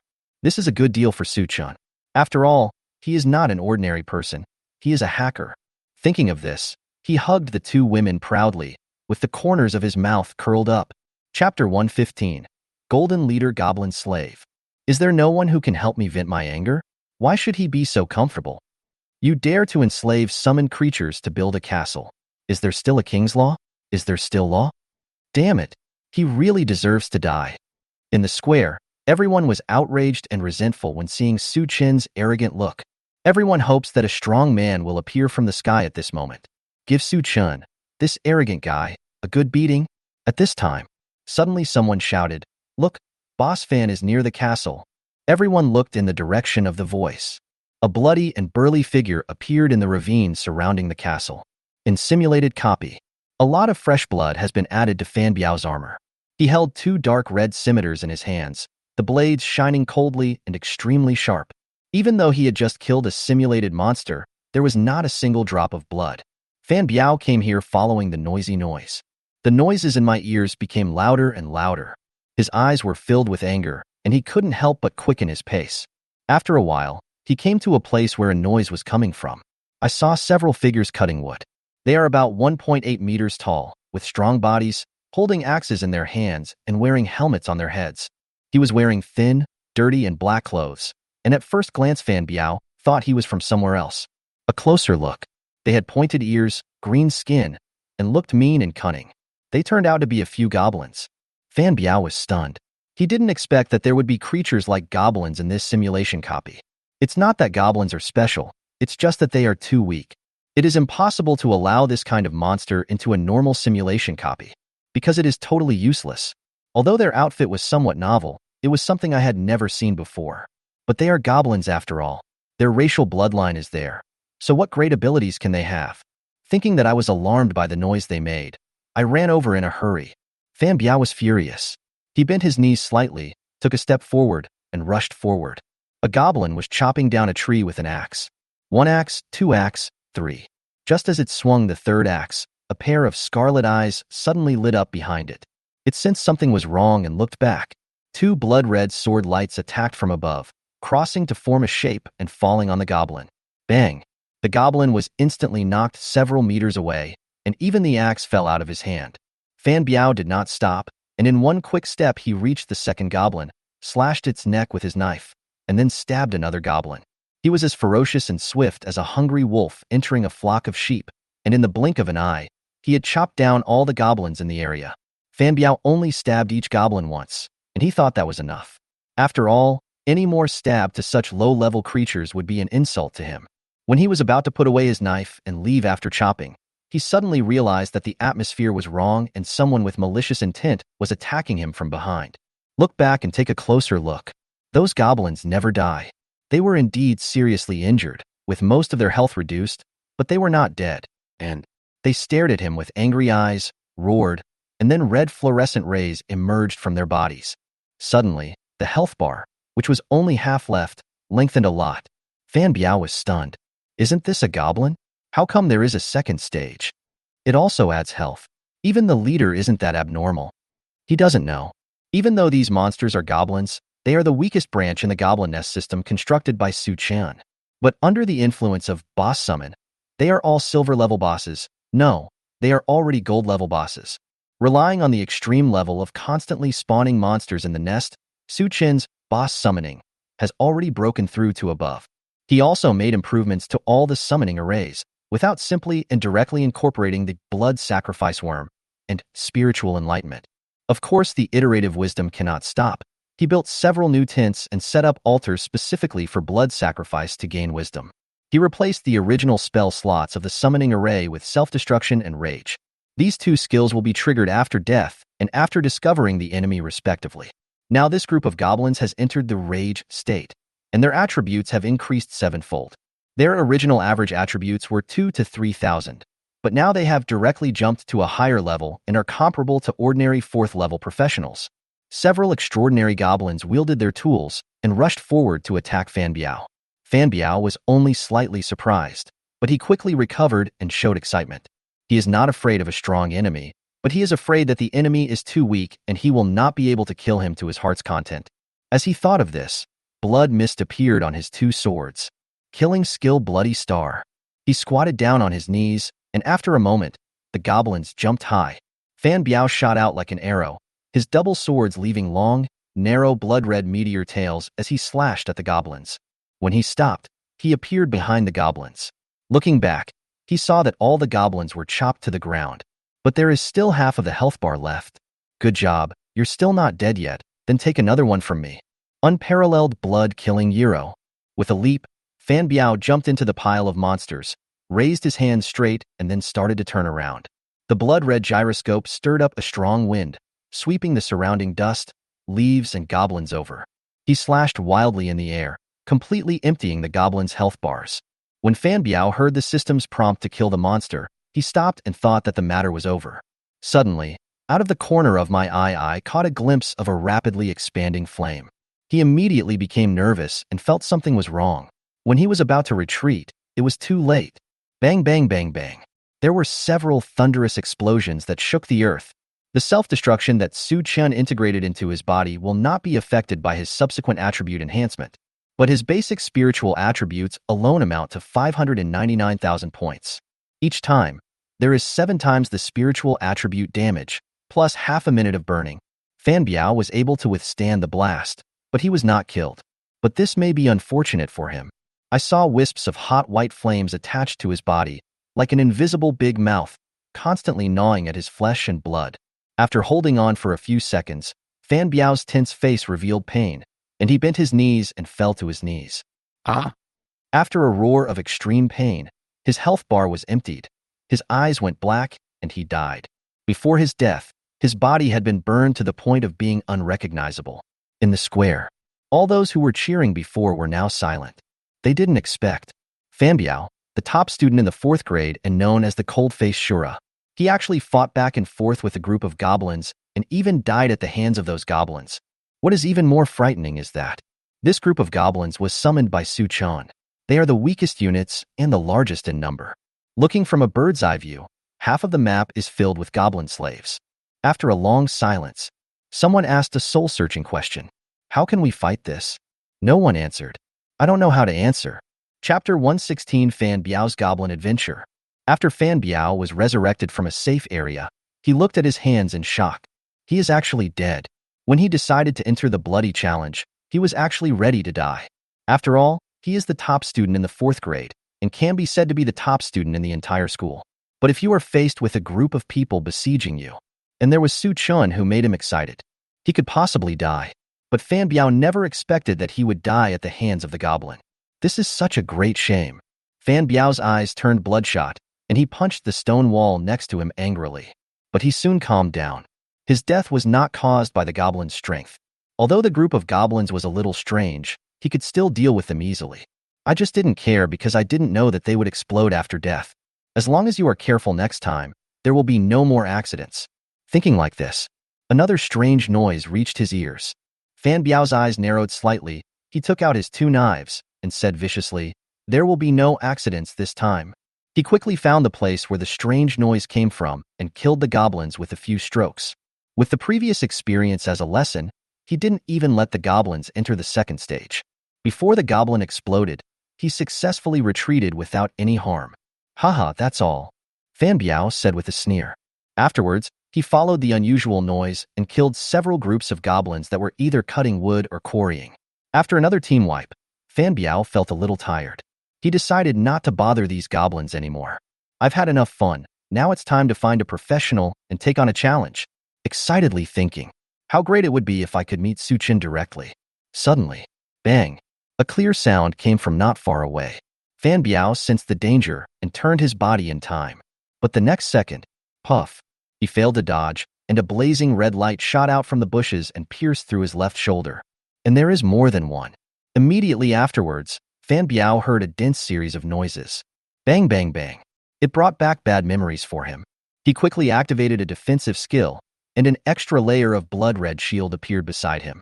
Rays of hot light shot out from the bushes, landed on the surface of the shield, and created huge ripples. Fan Biao heaved a sigh of relief. His shield can withstand all the damage from the golden leader. These few magic rays should be. The idea has not gone away.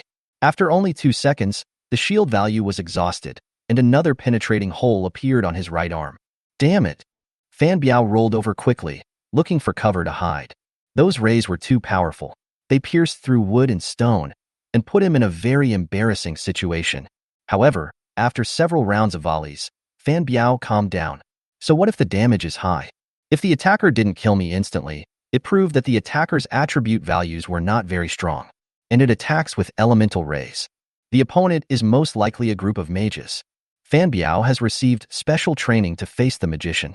While he was dodging, he was also constantly looking for a position to counterattack.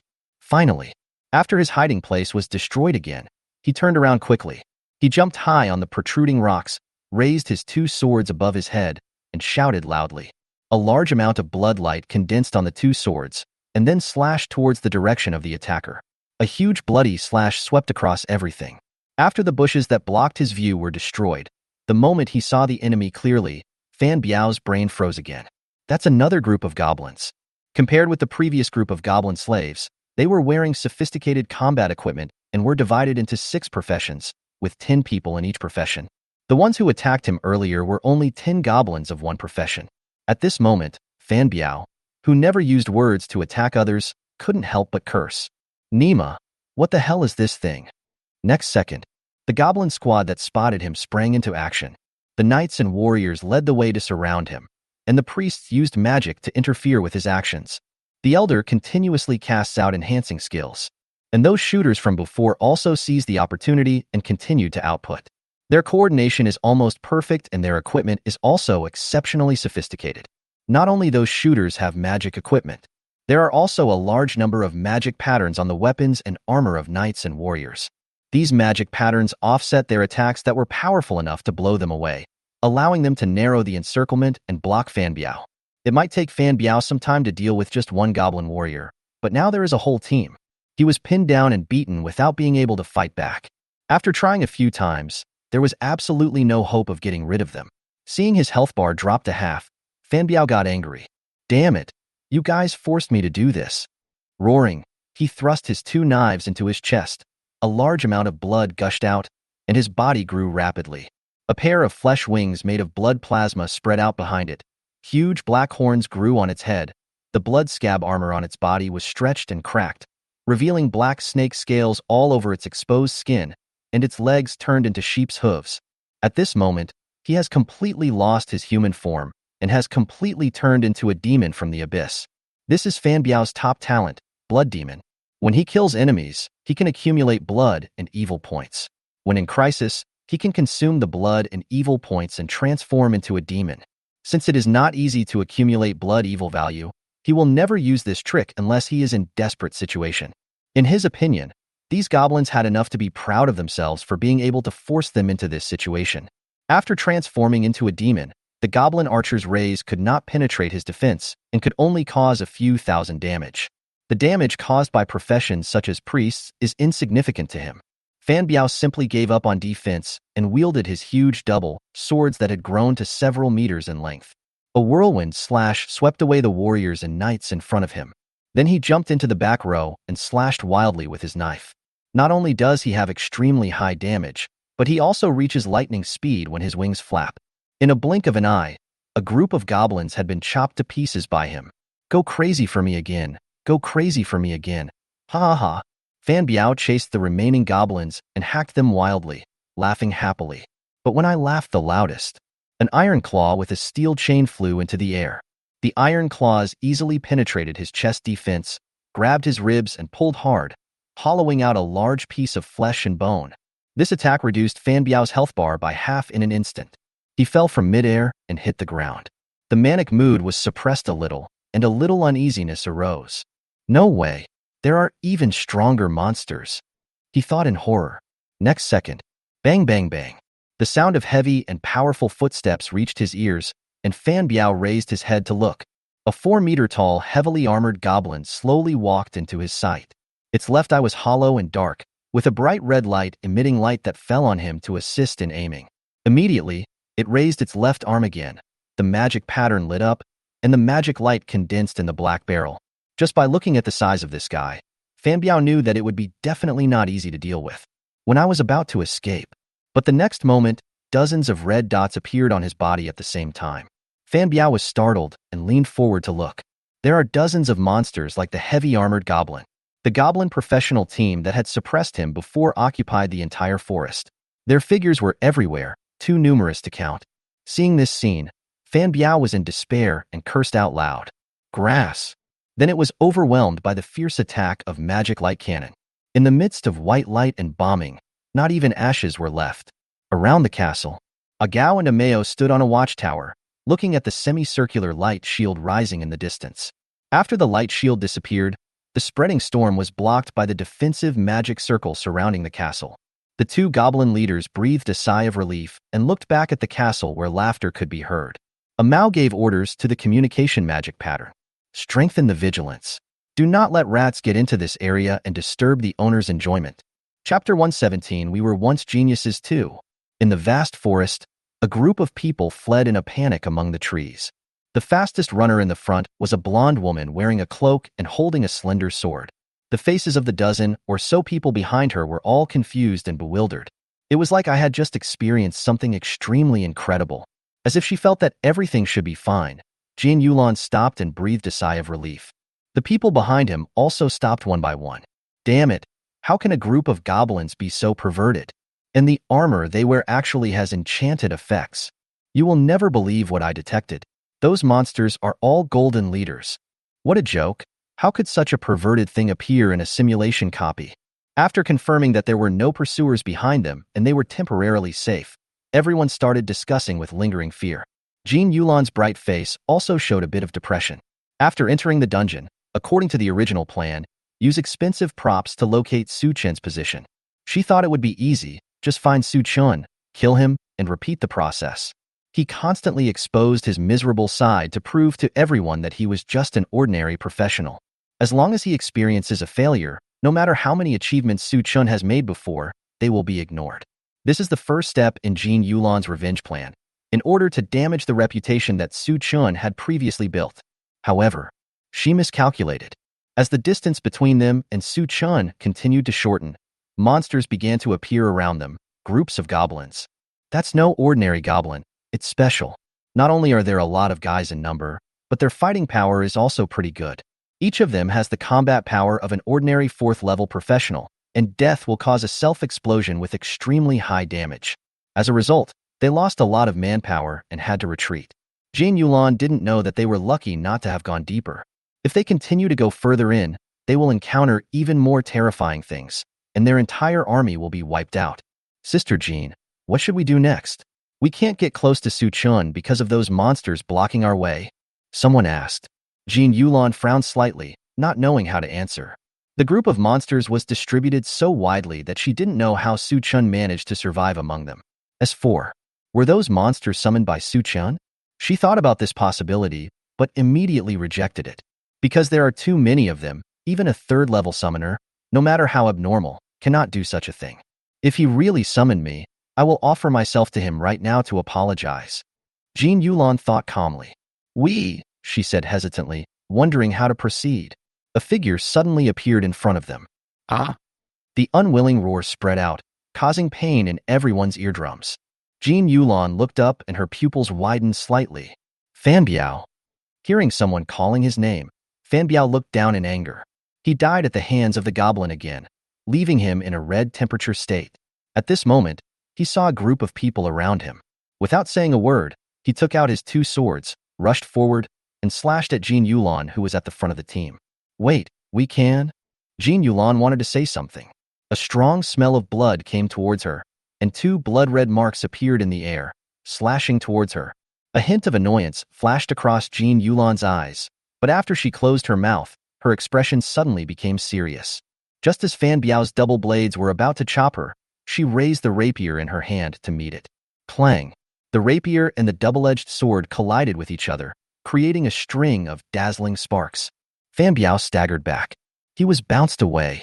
Fan Biao was stunned and became even more irritable. He actually suffered a loss at the hands of a sophomore girl. What bad luck he had today. Nothing goes smoothly for him. Just when he was furious and wanted to continue attacking, Jin Yulan spoke hurriedly. Wait a minute, Fan Biao. We can work together. If ordinary students want to propose cooperation, they will definitely be greeted by Fan Biao's double-edged sword.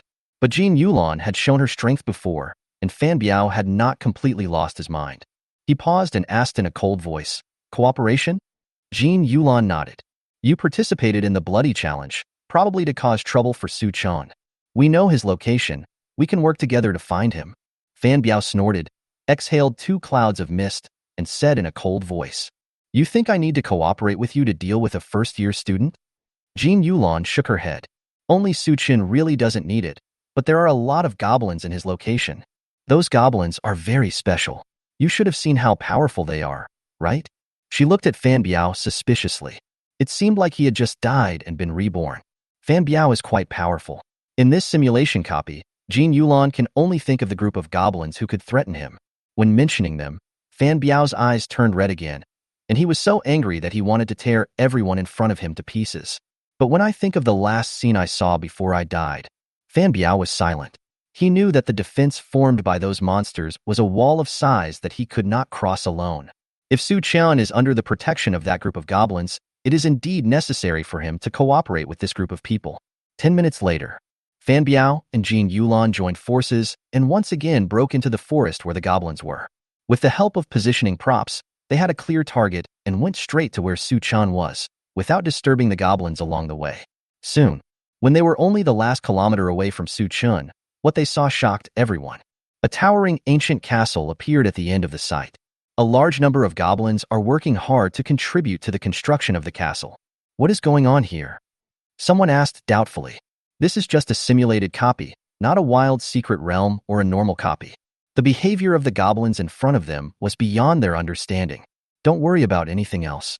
Su Chun is really lucky. He is hiding in the castle. As long as you break in, you can find him, but the person responsible for locating Su Chin's position only said half of his words, but everyone knew what he didn't say.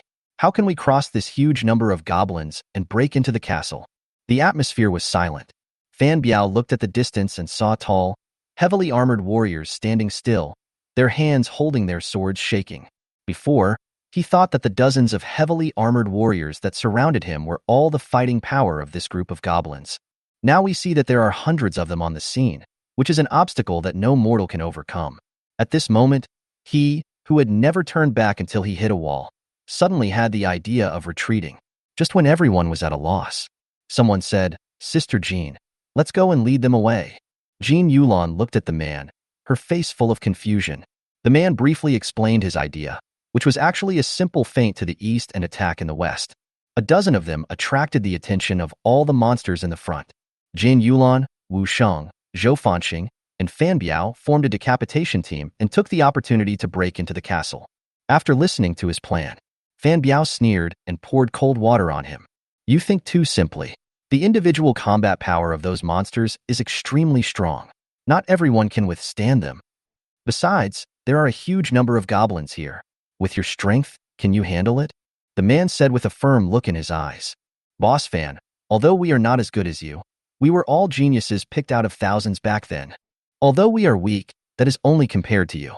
But if you say we are ordinary people, we won't admit it. It's just a goblin, easy to catch. These words startled the others around him. Yes. Before entering the Daxia Academy, they were also ambitious and admired geniuses. Although their strength cannot compare with Fan Biao and others. But if it costs our lives, can we still stop the hatred of these goblins? Fighting spirit burst out from their eyes. Seeing this, Fan Biao stopped talking. Seeing the fighting spirit in their eyes, he also seemed to think that this was feasible. Jin Yulan nodded and said, "Okay, I'll leave it to you guys." Chapter 118. The four-man team successfully broke in. In the school square, the students who were waiting outside to watch the show were watching the screen. Jin Yulan and her group, who were arriving in front of the castle, were divided into two teams. A team of more than a dozen people walked out of their hiding place and attacked the goblins, attracting the hatred of almost all the goblins. The other team consisted of only 4 people. They used invisibility items to pass through the gaps in the goblins' torn battle lines and slowly move towards the castle. The tactic is simple, and anyone can see that it is a feint to the east and attack in the west. Not long after the dozen or so people fought with the goblins, several of them were blown to the ground by the hand cannons of the heavily armored soldiers. The others did not retreat either. In order to buy time for Jin Yulan and the other 3, they gritted their teeth and resisted the goblins' attack. Although you can be resurrected in the simulation copy, the feeling before death will not be any less. This scene is so magnificent. Many emotional female students covered their mouths with tears in their eyes. What a noble spirit of sacrifice. You are worthy of being a student of our Daxia Academy. Great Daxia. Damn, it makes my blood boil. I wish I could join them. Come on, you must rush in. Shouts of encouragement rang out. The deafening sound attracted many people who were not paying attention. They looked at the screen. More than a dozen professionals sacrificed themselves heroically to support their teammates. Seeing this scene, passers-by couldn't help but join the cheering team. Among the mentors hiding in the dark, several could not help but clench their fists. Come on. Yi Longyin was speechless. You are not fence-sitters. Which side are you on? It was obviously them who took the initiative to cause trouble for Su Chun. Why are they getting so excited? Forehead. After hearing what he said, the mentors who were cheering along looked embarrassed. But when they looked at the screen, 2 scenes inside and outside the castle. Outside the castle, the battle was fierce, with sacrifice, passion, friendship, and hope. Inside the castle, Su Chun was holding a barbecue party, with singing and dancing and laughter. It is human nature to pity the weak and stand on the side of the disadvantaged. See this scene. Even though they knew that Su Chun was being targeted maliciously, they still couldn't help but tilt the scales in their hearts towards Jin Yulan and the others. Because it was so tragic, in less than 30 seconds, only a few people were left gritting their teeth and holding on. Old Yi, it's not our fault. It's just that they are so miserable. That's right. They are in this situation, but they still don't give up. How can we not be moved by this spirit?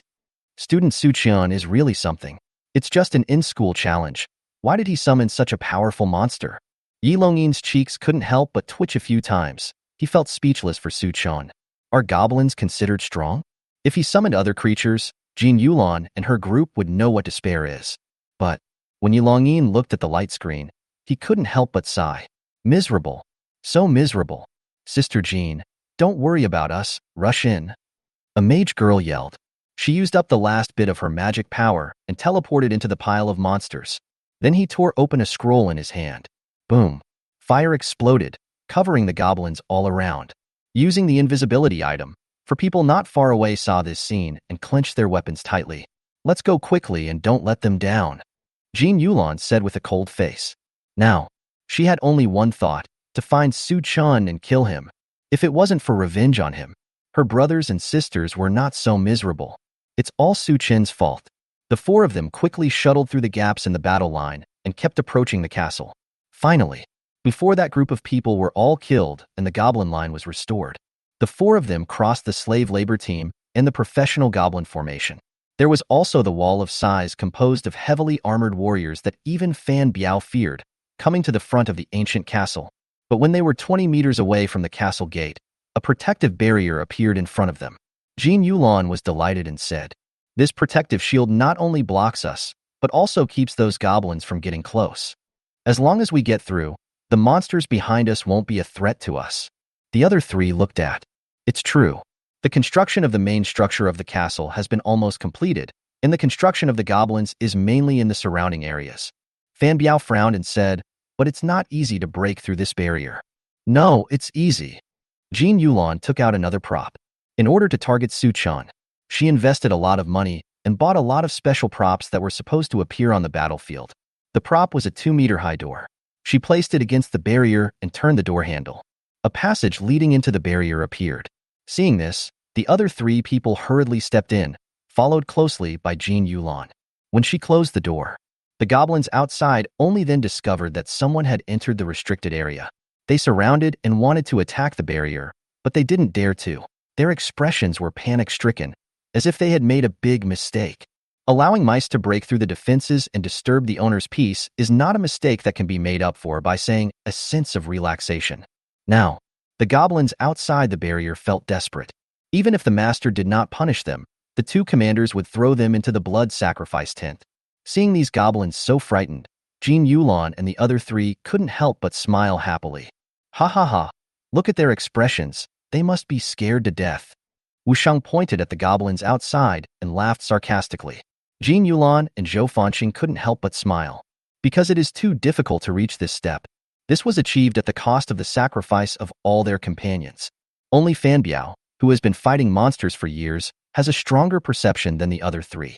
He looked towards the castle in front of him, his temples aching slightly and his pupils shrinking. The newly built castle was not exquisite and still had many rough marks. But in Fan Biao's eyes, this seemed to be a monster's lair that had been standing here for a long time, and there was great terror inside. "Stop laughing, I feel," Fan Biao shouted, interrupting Wu Shang's laughter. Next, da-da-da-da-da. A heavy and powerful sound of footsteps came from the right. Agao had a gloomy look on his face and kept cursing. "Damn you, those good-for-nothings. I actually let you get in here. We have to deal with it quickly, so as not to disturb the owner." Its left eye swept the four people with a red light and said in a deep voice. Wu Shang grinned at him, clasped his fists together, and laughed wildly. "If you want to get rid of us, it depends on whether you have the ability to do so." That's it. He started and rushed towards Agao. It is not his style to lurk all the way. He has been unable to hold it back for a long time, and his desire to fight is boiling. But after taking a few steps forward, he paused, and a surge of fear suddenly appeared in his eyes. The three people behind him also opened their mouths wide, with looks of disbelief, because behind Agao, a huge figure was slowly moving towards him. It was a huge creature roughly made of wood and a small amount of steel. It is 15 meters tall, with a broad body covered with magic patterns. The lower body is like a barrel, with a circle of 24 steel legs that are segmented like spider legs. The upper body looks like an unskilled wood-carving apprentice, a crudely carved puppet that can barely be seen as a human figure. His left and right hands are delicate and forged from steel. In his right hand, he held a huge 5-meter-long harpoon, which was tied with a chain and connected to his shoulder. One hand tightly grasped a gun barrel. The barrel had no magazine and was connected to a red steel barrel on the back by a rubber tube.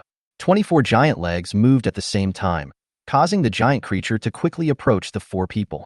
The magic patterns on its body turned from blue to red, and sounds came from inside.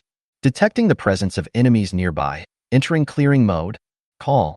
Next second, the huge harpoon in its hand flew out and stabbed towards Wu Sheng in the front. Chapter 119 Genius is just the threshold to meet me. Faced with the flying steel harpoon, Wu Sheng did not panic. He spread his legs, his muscles bulged suddenly, and clumps of brown hair grew wildly under his dark skin. His entire body was changing at a very fast speed. When the harpoon hit his face, he had already turned into a 3-meter-tall brown bear. His profession is the legendary quality Mage-Side Shaper, which is similar to Su Qin's Phantom Master.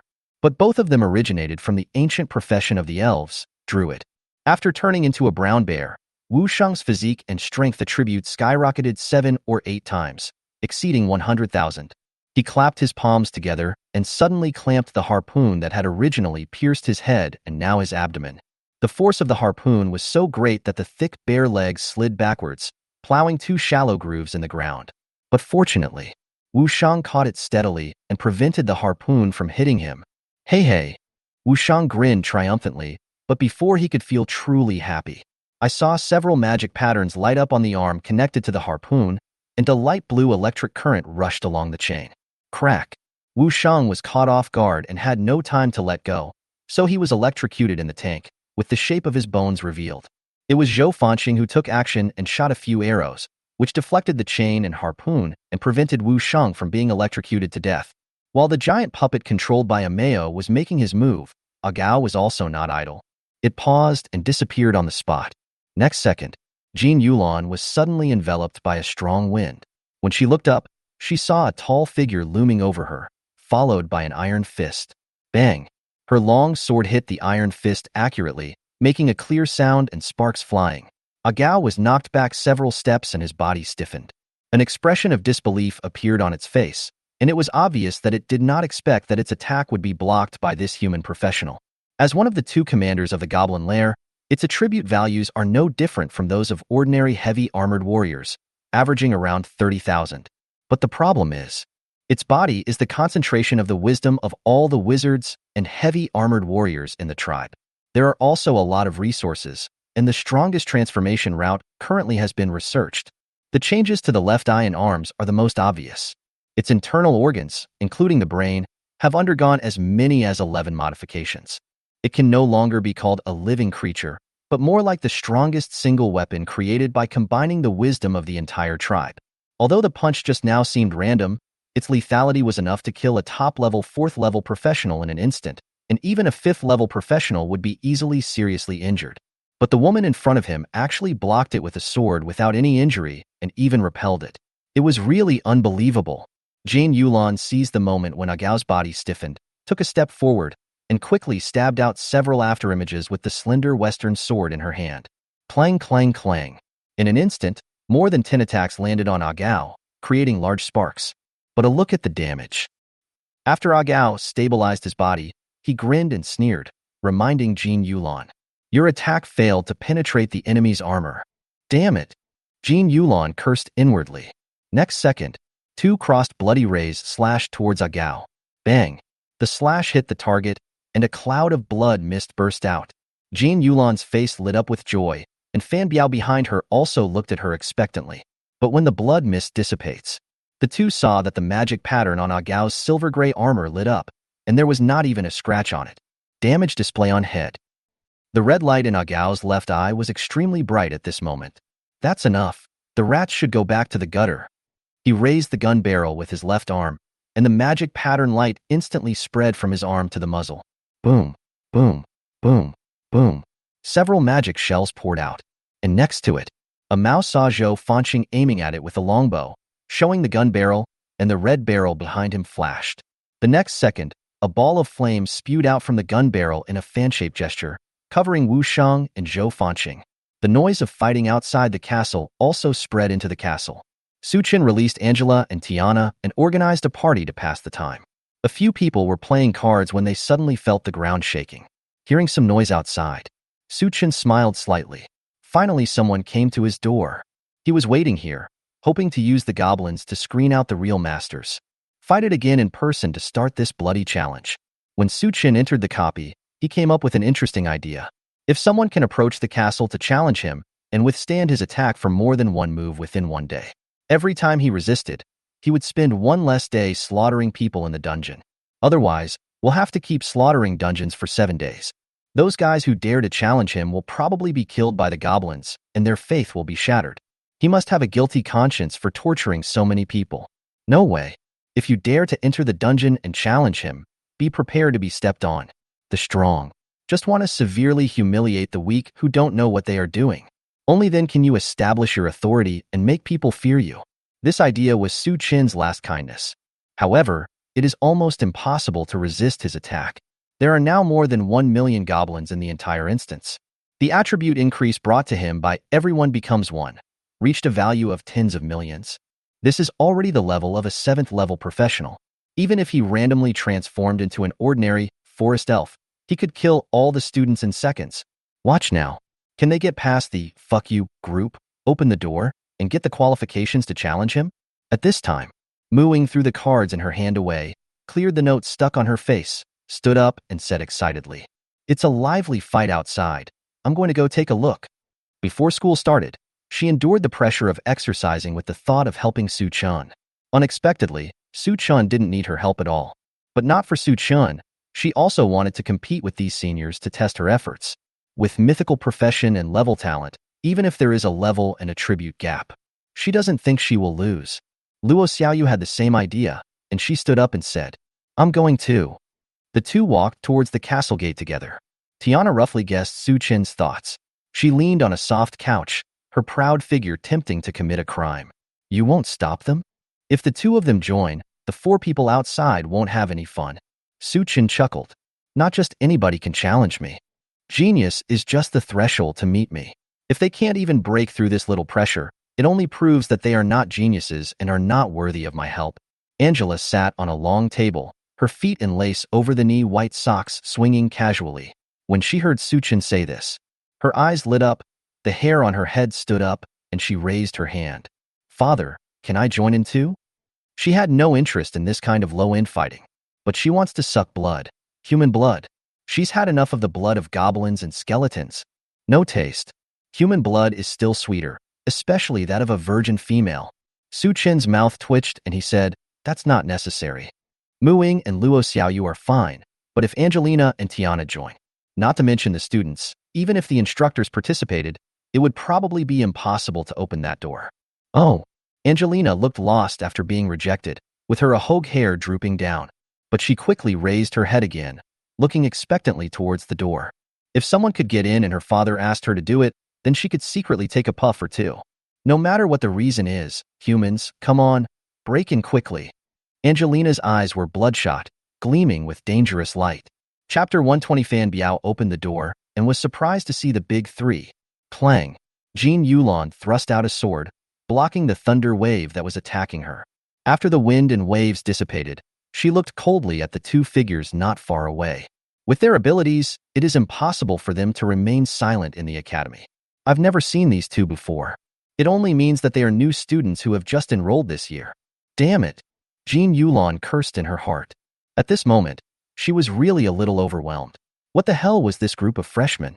Why were they so outrageous? It would be fine if there was someone as arrogant as Su Chen. If any 2 of them join hands, they can beat me on equal terms. Actually, Jin Yulan didn't know that the 2 women opposite her were also shocked. Mooing is a mythical profession, Luo Xiaoyu is a legendary profession, and both of them have dual talents. They were all at the 3rd level, and Jin Yulan was able to fight 1 against 2 without losing the upper hand, which was really beyond their expectations. Mooing was a little annoyed. Although she was only at the 3rd level, she had defeated 4th level enemies during her family's special training. Even with Luo Xiaoyu's help, he still couldn't defeat this senior who was also at the 3rd level. Mooing clenched the long sword in his hand, and thunder infused the blade. Anyone could see. She is accumulating strength and is preparing for a big one. Luo Xiaoyu also gave her all. She slowly floated into the air, with a strong holy light shining from her body. The holy light gathered into a streak, connecting to Mu Ying. She waved her staff, and various amplifying lights were thrown over. Holy Spirit power. Sacred ring of protection. Angel's protection. Blade of judgment. In an instant, several halos appeared under Mu Ying's feet, and a sacred light lingered around her body. Faced with Mu Ying's powerful move, Jin Yulan did not rush to stop it. She looked at the situation. Wu Shang and Zhou Fanqing joined forces and barely resisted the giant puppet. Fan Biao, who is transformed into a devil, is fighting passionately with the transformed goblin. Every punch hits the flesh and every knife draws blood. It's so painful. But no matter which team they are at a disadvantage. If this goes on any longer, death is inevitable. But now is a good opportunity to break the deadlock. Jin Yulan tapped her toes, activated a speed-up skill, and flashed to Fan Biao's side. He thrust out a sword, blocking the chain and iron fist that was coming from Agao to kill him. Fan Biao was startled and said angrily, "Get out of here and don't get involved in my fight." Jin Yulan's eyes flashed with annoyance, but she held it back and spoke. "Fan Biao, don't forget our purpose. I will take care of this. Hurry up and charge into the castle and kill Su Chun." When Mu Ying and Luo Xiaoyu came out and joined forces with the Mao group, Jin Yulan knew that she had been slapped in the face. This group of weird goblins are most likely Su Chen's summons. But so what? Su Chun is just a summoner. If we can find him, wouldn't it be easy to kill him? She had wanted to go by herself. But then he thought, if there was any protective force besides Su Chun, it would be difficult to deal with it with his own attack power. Therefore, Fan Biao is the most suitable executioner to execute Su Chun. Upon hearing this, Fan Biao stopped and looked at her strangely. "Are you sure you can handle it?" It's not that he looked down on Jin Yulan. Agao's offensive alone was not something an ordinary 4th-level professional could handle. Moreover, Mu Ying over there had slowly raised the long knife in his hand. The power of the knife was so great that even he felt a little nervous. Jin Yulan held the rapier in her hand horizontally in front of her, her eyes as sharp as a sword. No problem. In terms of offensive ability, perhaps she is only at the top 3rd level. But when it comes to defense, let alone a 4th-level professional, even a 7th, 8th, or 9th-level professional cannot hurt her. Her confidence comes from one of her skills, blocking. Blocking is a 2nd-level skill that both warriors and knights can master. It is very basic, and there is nothing strange about it. But Jin Yulan has a level 1 talent, skill alienation. When upgrading a skill, the skill can gain additional amplification and has a 0 probability of mutating the skill. The direction of the mutation is uncertain. It may make the skill extremely powerful or extremely useless. So far, only 2 skills in Jin Yulan's skill column have completed mutation. One mutated into garbage, while the other one, which was just blocking, mutated into absolute blocking. No matter how powerful the attack was, as long as she could activate her skills and perform a perfect block at the moment of contact, she would be immune to injury. This is also the reason why she was able to defeat Wu Shang with 3 turns and defeat the strong with the weak. Agao attacked again, pointing his cannon at Jin Yulan and firing several shots. Block, block, block. Jin Yulan danced out several sword shadows, scattering the magic shells with extreme precision. Damn it, it's like this again. There was a hint of anger in Agao's eyes. In its perception, Jin Yulan was very weak, but even though she was so weak, she repeatedly made its attacks ineffective. This is simply a disgrace to it. It roared wildly and threw a Superman flying punch into the air. Jin Yulan did not dodge or evade, but stood up and struck out with the sword. Dazzling sparks splashed between the fist and the sword, lasting for 5 seconds. It ends with Agao being knocked out. Mu Ying also finished accumulating strength, and she raised the long sword above her head and slashed it down. Jin Yulan thought it would be another attack like the chopping wave. Next second, 8 purple lights surrounded her. Jin Yulan's pupil shrank slightly, and then 8 beams of light attacked at the same time. And the long swords danced together, slashing out 7 or 8 attacks at the same time within 1 second. This has exceeded the reaction limit of a 4th-level professional, and it seems that there is no better way than to resist it. However, bang bang bang, blocked. With her superhuman reaction speed, Jin Yulan perfectly blocked every attack, without missing any. In Daxia Academy, there are numerous talented professionals and countless people from wealthy families. Jin Yulan knows that her talent and family background are not worth mentioning. In order to become stronger, she shed 10 or 100 times more sweat, blood, and tears than anyone else, and treated herself extremely cruelly. It was this kind of indomitable will that enabled her to top her class and become a prominent figure in the school. People are willing to call her Sister Jean? At this moment, Mooing was really stupid. She could accept this move of hers, which caused extremely low damage. That is the difference in attribute values. But every knife was blocked, and even the attack could not hit. She suddenly felt the same sense of powerlessness as when she faced the skeleton warriors summoned by Su Chun. Agao attacked Jean Yulan again, but she blocked all his attacks seamlessly. What are you still standing there for? Go now. After fending Agao off, Jean Yulan glanced at the stunned Fan Biao and roared. Fan Biao looked at her deeply and grinned. You are also a good opponent. I hope we can have a fight later. That's it. He flapped his fleshy wings behind him and flew straight to the castle gate. See this scene. The faces of the Gomeo group changed drastically. Agao wanted to chase after her, but was stopped by Jean Yulan. A Mao's spear was held in the arms of Wu Sheng, who had transformed into a bear. He pulled it hard and staggered. Mu Ying and Luo Xiaoyu were immersed in extreme loss. At this moment, it seemed that no one could threaten Fan Biao. Fan Biao rushed to the door and pushed it open violently, allowing light to shine in through the rapidly widening gap. He shouted excitedly, Su Chun. Next second, Fan Biao's gaze froze. Su Chun did not find a place to hide as he thought. He was sitting casually on the ground, holding a piece of paper in his hand and a few notes stuck on his face. Beside him, there are two women with different styles. Everything looks normal. But don't forget, Fan Biao is in demon form at this moment. His perception is very strong. The plump woman on the left is actually a demon dragon that is thousands of feet long and has prominent horns. Thick black mist is hovering around its body, and countless resentful souls who died tragically are wailing heartbreakingly, singing the divine song of death. Behind the little blonde girl on the right is an endlessly surging sea of blood with countless corpses floating in it. The sea of blood is surging with huge waves, but even huge waves hundreds of feet high are just ripples stirred up by her fingers. Fan Biao didn't dare to look at these two kings. He focused his gaze on the weakest of the three. But the next second, Su Chun threw away the cards in his hand, looked up at him, and chuckled. Oh, someone finally opened the door. The moment the sound was made, it was like a stone was thrown into a calm water surface, causing ripples to appear in the dust layer on the ground. The ripples spread out of the castle, sweeping over Fan Biao, sweeping over the few people who were fighting, and sweeping over the goblin army outside. In an instant, the whole place was silent. The tense and roaring goblin army fell silent. The few people who were fighting, no matter friend or foe, felt a mountain-like pressure falling on them, and it was slowly increasing. Even the insects hiding in the grass and trees, chirping and calling for mates, dared not make a sound at this moment. The moment Su Qian stood up, the king's cloak behind him fluttered slowly without wind, and a violent storm suddenly exploded. The air poured back into the sky, forming a visible column of air, and the thick clouds in the sky were torn apart. Fan Biao saw an extremely majestic emperor, with a domineering aura coming towards him and enveloping him. Bang! His head couldn't bear the tremendous pressure and exploded into a ball of bloody mist. The headless corpse swayed in the air and then fell outside. With a bang, it hit the ground, raising a cloud of dust. This sound was like a huge hammer, hitting the chest of the remaining three people. Chapter 121. Not wanting to go all out, he proposed a duel. Su Chin's eyes widened, and he looked at the fallen body with surprise. I finally got a challenger, but he died. Tiana was speechless when she saw his expression. You created such a powerful impact that you could shock him to death. You also need to put on a surprised expression. Should I still pretend to be confused and ask him how he died? Devils are not as bad as you.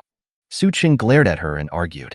How can you slander someone's innocence out of thin air? I really didn't know he would die so easily. He really didn't expect this result.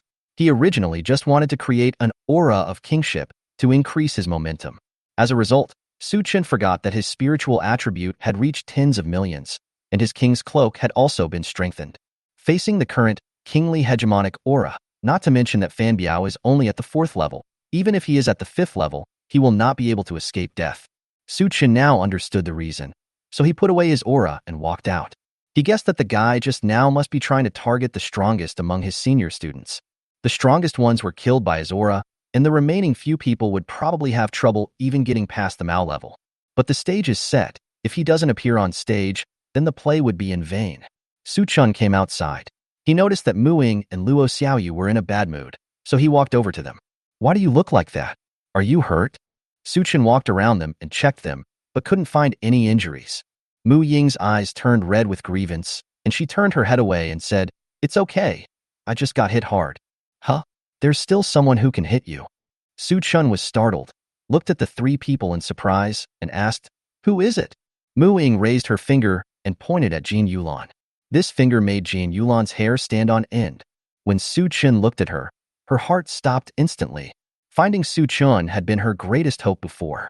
But when the real owner was in front of her, she was frightened and dared not look him in the face. Because Fan Biao's death was so strange that no one saw how the person inside did it. And the momentum just now. Are you sure Su Qian is not the monster leader disguised as a mythical creature dragon? Su Qian looked Jin Yulan up and down with a critical look. The melon is round, plump and big, and it looks really good. Cough cough. Su Qian coughed twice, realizing that now was not the time to enjoy the melons. He sneered in a deep voice.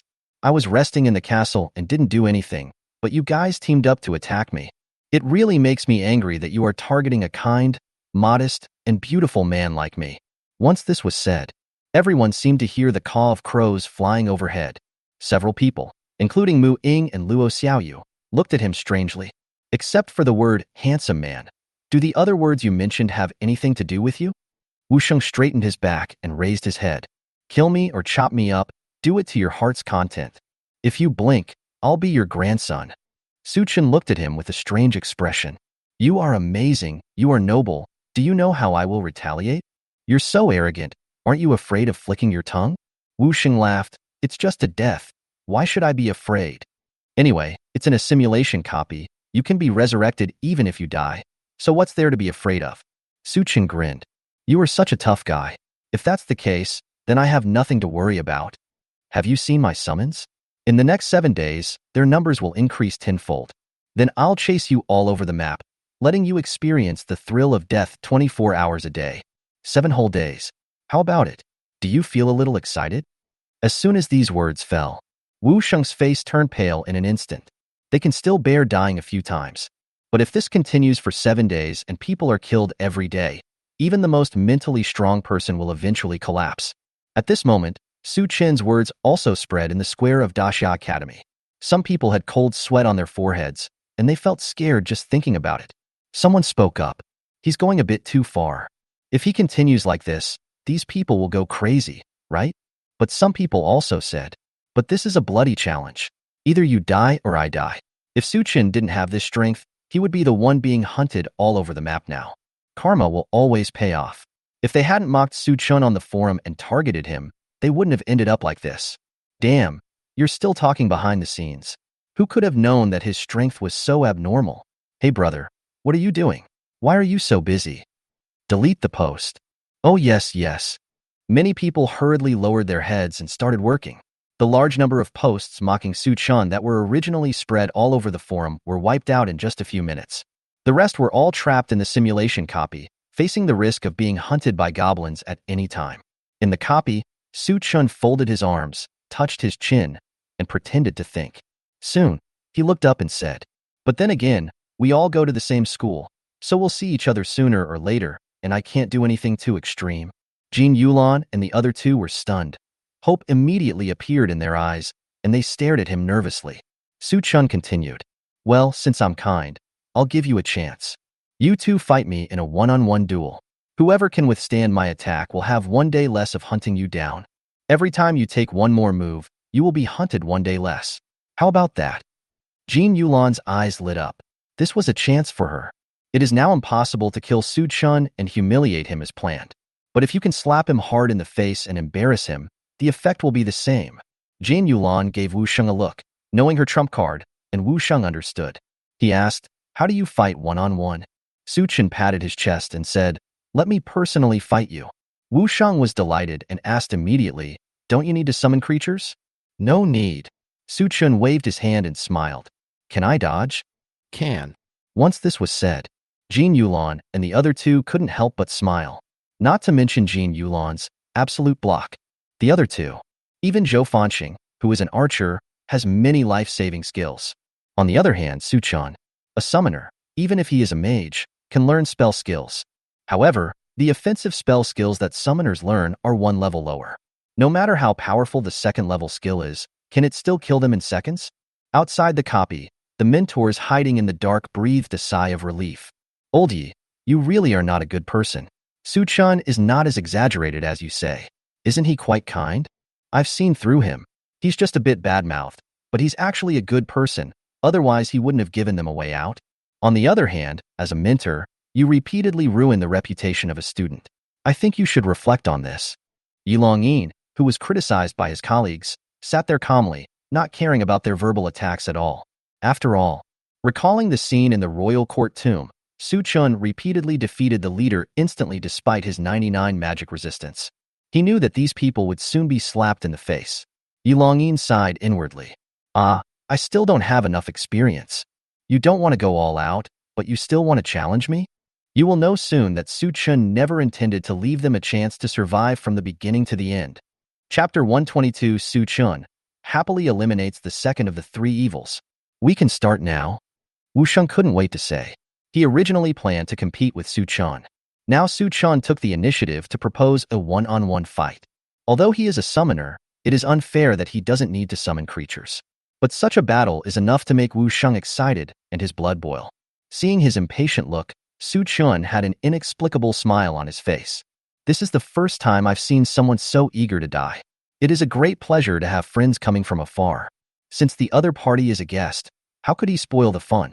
We must do our best to satisfy his desire to die. Please come in, Su-chun waved his hand. The others immediately stepped back, leaving the battlefield to the two. Summoners don't need summons, just like warriors don't need weapons and mages don't need spells. Giving up his main method of attack, Wu Sheng couldn't guess how Su-chan would deal with him. It may be to test the effect of a certain prop or potion. He guessed so without relaxing his tense nerves and let out a long sigh. Wu Sheng's body suddenly expanded and changed again. The bare hair on his body faded away and was replaced by a thick layer of diamond-shaped scales. There was a bang sound on the back, and a dense patch of earth-colored raised keratin grew out. A pair of huge goat horns grew on both sides of the head. The giant bear, that develops in both directions, transformed into a rock horn dragon that specializes in defense. Come on, let me see what this year's top scholar is capable of. Wu Sheng spoke. There was a hint of envy in his words. In their college entrance examination, he got third place because of a small mistake and failed to take the top spot.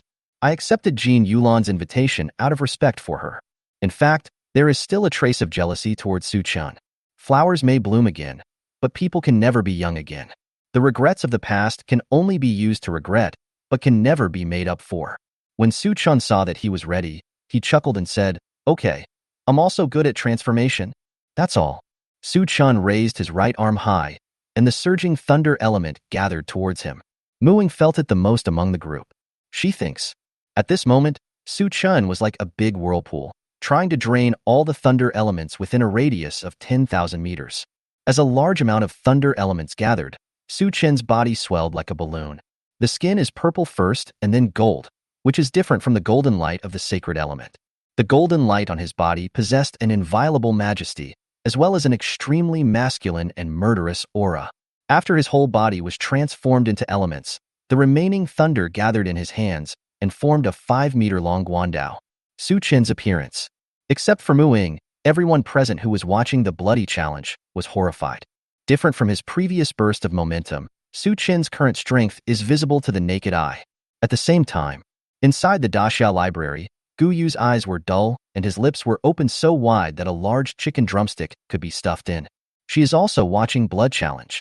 She was surprised by the goblin's previous infrastructure construction. But some summoners will do anything to make money. At most, Su-chen's summon creature was a little smarter, but it was still within the scope of understanding. But now he has become a monster. If I didn't know Su-chen before, I would have told Gu Yu that this guy was a summoner. She would never believe it anyway. Now that I think about it, there were signs of all this a long time ago, such as in the Wolf Plains. Su-chen, a summoner, dared to rush into a pile of monsters with a big sword and slash them wildly. Gu Yu still remembers it vividly. She remembered what Su-chan said. He wants to master all three systems. With his financial resources, the conditions for the nest and the self are all met. Could it be that he can really do it? That is truly a feat that has never been done before and will never be surpassed in the future. There was a gleam in Gu Yu's eyes. She is also a summoner, if she can witness or even participate in it. then maybe she will also be able to leave her name in history in the future. Those who understand will understand the value of these 4 words in the hearts of the Daxia people. The view returns to the copy when Su Chen changes into the demon-slaying heavenly thunder god. Wu Shang was already stunned. At this moment, a mighty and electric voice came from above. Are you ready to take it? He raised his head and looked at the Guandao, only to feel that the corners on both sides were getting heavier. Aye. The next moment, without waiting for Wu Shang to answer, Su Chen took action. The statue of the god. After activating the skill, a half-body shadow of a god, magnified 20 times, appeared behind Su Chen. The phantom held a Guandao and aimed it at Wu Shang. Heavenly thunder soul-destroying slash. Su Chen swung his sword in the air and slashed down. But the shadow of the god behind him actually used the Guandao, which was magnified 20 times, to chop Wu Shang. Bang! In an instant, thunder filled his body. Wu Shang's body was like a piece of porcelain that fell to the ground, instantly shattering into dense cracks. Thunder swirled around him like a snake, constantly emitting light. Everyone only saw his body broken into hundreds of pieces, but no blood or flesh was splashed, because the flesh and blood were turned into ashes by the thunder in mid-air. When the thunder faded away, everyone was stunned. Su Chen withdrew his fair play and sighed. What a pity!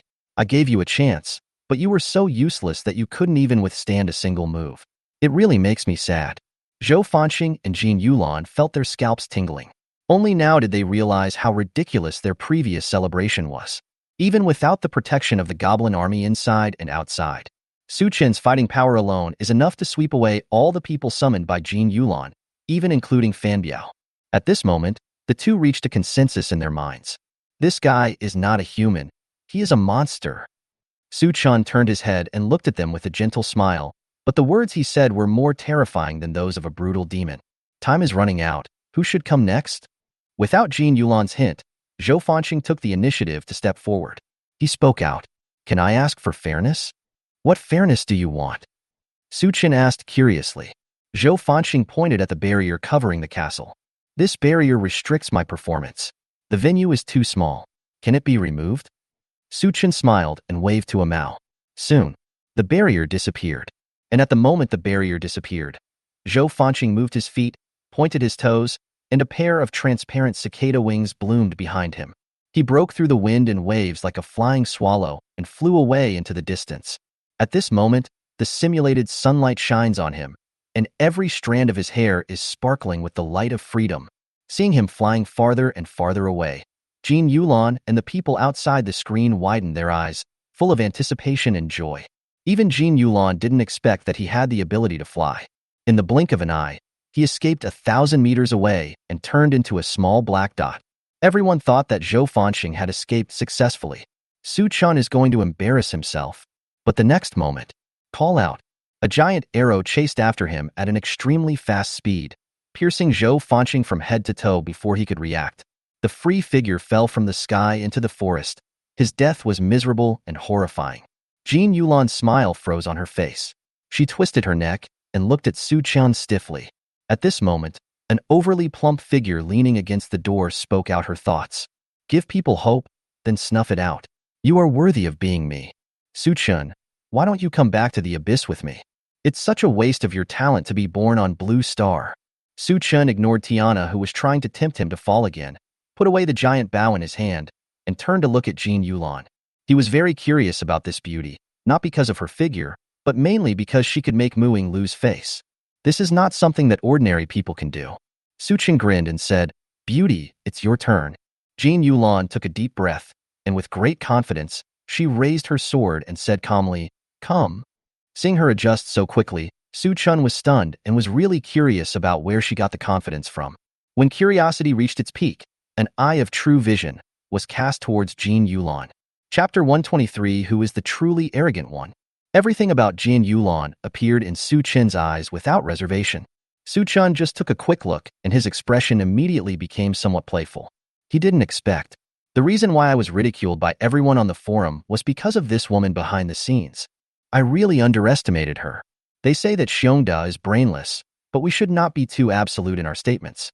But judging from the results, this statement is correct. If it weren't for Jin Yulan fanning the flames, Su Chen doesn't need to use this method to gain respect. The sins that had been committed in the past were closed at this moment. With a sigh, Su Chen continued to check her messages. He didn't need to look too carefully to see through all of Jin Yulan's cards. Absolute block? Su Chen picked out all the information about this skill, and the more he read, the more delighted his expression became. A skill that can block everything, and it's only at the second level. Without even looking, Su Chen guessed that this definitely involved the field of rules. He really didn't expect that ordinary professional skills could evolve into rules. What made Su Chen happy was Jin Yulan's talent, skill mutation, is obviously a lower level than his talent, skill evolution. But he was also very confused. Why can Jin Yulan mutate and develop skills that contain rules, but I can't do that even though I have upgraded so many skills?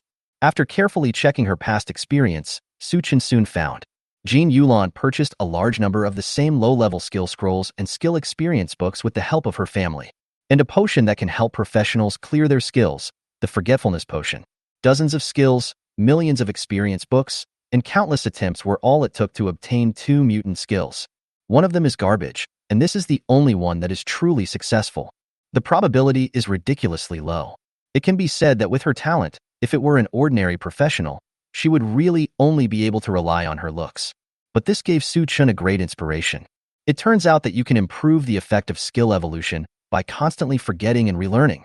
Whatever Jin Yulan can do, he can do. What Jin Yulan can't do, he can do. If your own skills contain rules, coupled with the divine power provided by ants shaking the sky, wouldn't that mean even the gods could be threatened? Thinking of this, Su Chen was very excited. Jin Yulan frowned, looking at Su Chen, who suddenly lost himself, feeling a little confused. She was puzzled and asked, "Hey, are you going to fight or not?" Su Chen withdrew his thoughts and looked at her with a strange look. It can be said, he has to thank Jin Yulan. If it weren't for her inspiration, I would have discovered on my own that I could play this way. I guess he would have already become a god by then and wouldn't need it anymore. But kindness is kindness, and hatred is hatred. Well, it's not a big deal, let's not talk about it for now. She plotted against me, and although she didn't suffer any loss, she still had to do the math. Su Chen chuckled in response, thinking of a way to deal with Jin Yulan in his mind. In fact, there are many. Just one of the skills of demon subduing heavenly thunder god, 10,000 thunder attraction, can do it. After all, Jin Yulan's skill is just blocking, not all-angle defense. If 100 lightning bolts struck her at the same time, and she could block 100 of them, could she block 1,000 or 10,000? Here is a workaround. But Su Chen felt that the blow he brought to this woman was not enough. He wanted to attack Jin Yulan in a way that she felt was the most impossible to defeat, killing her both physically and mentally. Only in this way can the hatred be resolved. Under Jin Yulan's sight, Su Chen activated the phantom spirit again. He transformed into an ordinary, skeleton court swordsman. When Jin Yulan saw the long sword slung around his waist, she couldn't help but smile. "Are you sure you want to fight me in this form?" With the previous experience, she did not doubt that Su Chen had a way to kill her. But if he wants to use a sword, that would be too arrogant. Initially, in order to practice absolute block, Jin Yulan fought against warriors using different weapons. She has used 18 kinds of weapons including sword, knife, gun, and hammer, and has fought with each of them more than 100,000 times. Among them, there are many powerful people specially invited by the family. Now, she has trained the ability to block weapons into her body, and it has become an instinct. You barely have to think about it. Your body reacts on its own. This was also the reason why she was able to block Mu Ying's attack earlier. If Su Chen competes with her with a sword, Jin Yulan has already thought about it. After blocking this sword, how can I humiliate him? Su Chen chuckled and said, "Why are you afraid? Fear? Ha ha ha." Jin Yulan was too young after all, and she couldn't help but burst into laughter. She said coldly, "Su Chen, now that things have come to this, I am not afraid of you knowing. To tell you the truth, I hired someone to ruin your reputation. It is because of your arrogance and domineering attitude that my brother cannot enter the Daxia Academy. I admit that you are very powerful, but your arrogance will eventually become a sword that kills you. And today, I am the first calamity standing in your way." Su Chen's hand, which had transformed into a bone claw, had already grabbed the hilt of the sword. "Disaster? You think too highly of yourself? Think about it. Can you still hold the sword against me?" Jin Yulan sneered. "Why not?" Before the word "can" came out of his mouth, the aura that had just disappeared suddenly reappeared. Jean Yulan felt as if a mountain was squeezing her, preventing her from moving. When I looked at Su Chun again, the person standing over there is no longer a human being, but an emperor who rules the universe. No one can go against his will, no one can be unruly in front of him. A strong feeling of regret surged into Jean Yulan's heart at this moment. She was horrified because this was not her true nature. Just like a person who is frightened beyond his or her capacity to endure will faint. It's the body's self-protection mechanism at work. Su Chun was not joking. She really couldn't even lift the sword now. In Jean Yulan's sight, Su Chun slowly drew out the sword from its sheath and walked towards her step by step. Who is really arrogant? I think you are the one who dares to plot against me. Su Chun grinned, walked to Jean Yulan and stopped. He raised his sword and swung it casually. Not too anxious and not too hard. Jean Yulan could see every trace of the sword's movement. It can even accurately predict where it will appear next. Normally, she has at least 9 stances that can block. But at this moment her body was so terrified that she was willing to die. I even had this outrageous thought that maybe death was the only way to be relieved. The blade cuts through the skin, slices through the flesh, slits the trachea, breaks the bones, and then cuts out from the other side. Every minute and every second became extremely slow, and she experienced the feeling of death to the extreme. Endless fear, contained in tears, flowed from her eyes. At this moment, Jean Yulan felt regret from the bottom of her soul. She shouldn't have offended this terrible demon. Even if it was a simulated death, she didn't want to experience it again at Su Chen's hands. The last moment of her consciousness allowed her to hear Su Chen's voice. That's it. Let's write off this matter. Don't make mistakes again in the future. Receiving the emperor's forgiveness made Jean Yulan feel incomparable joy. In the midst of strong emotions, my head fell to the ground and my consciousness fell into darkness.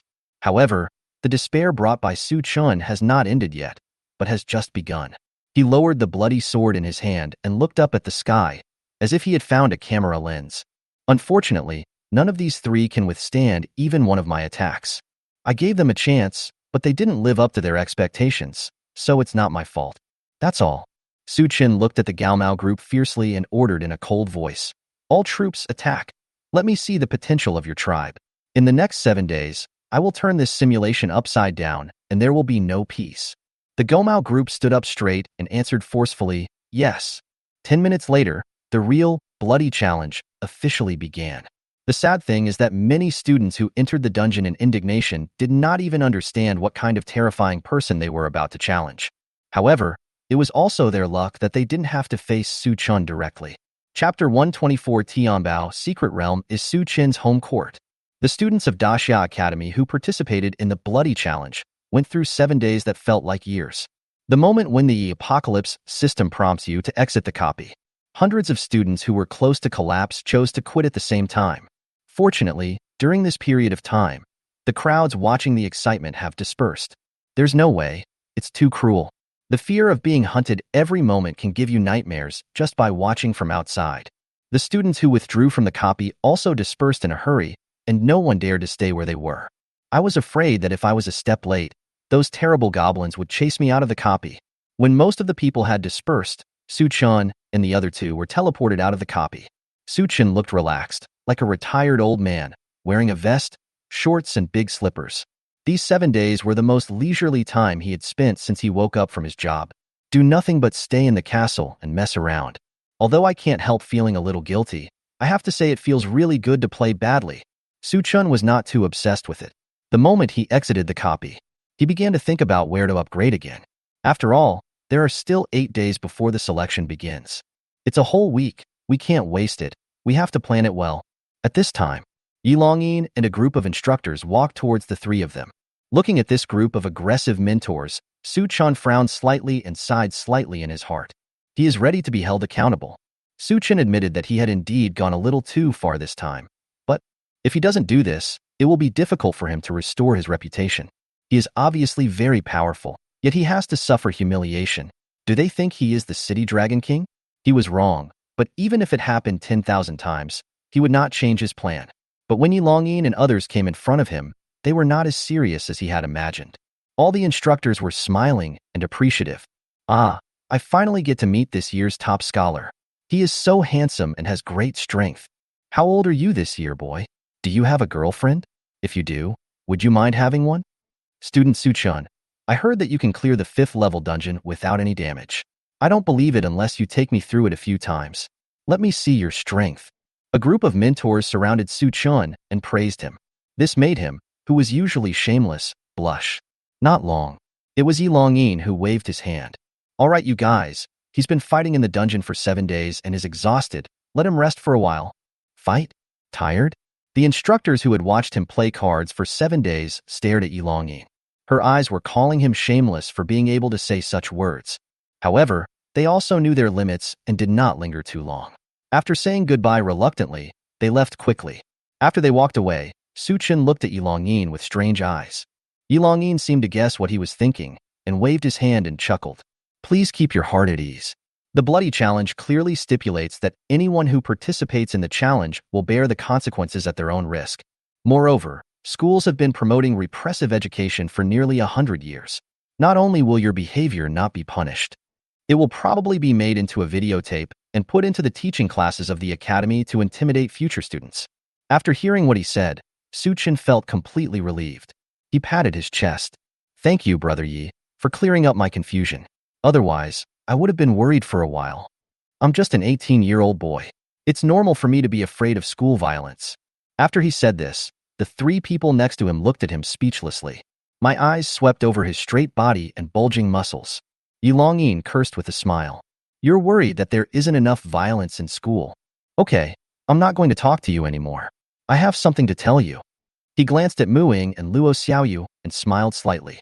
The 2 girls were also tactful and said to Suchun, we are a little tired, so we will go back first. Okay, walk slower. After Suchun watched them leave, he turned around to look at Yilongyin and asked curiously, Brother Yi, what's so mysterious that even they can't listen? Yilongyin said, it's not a big secret. It's about the Tianbao secret realm. I don't allow them to sit in on the class because I don't want to put too much pressure on them. After all, not every first grader is as perverted as you. Suchun nodded. This made sense, but he said awkwardly, but I seem to have lost the bet last time. What conditions do I need to pay? Yilongyin said, not knowing whether to laugh or cry. You think too little of me. The so-called gambling game was originally intended to test you.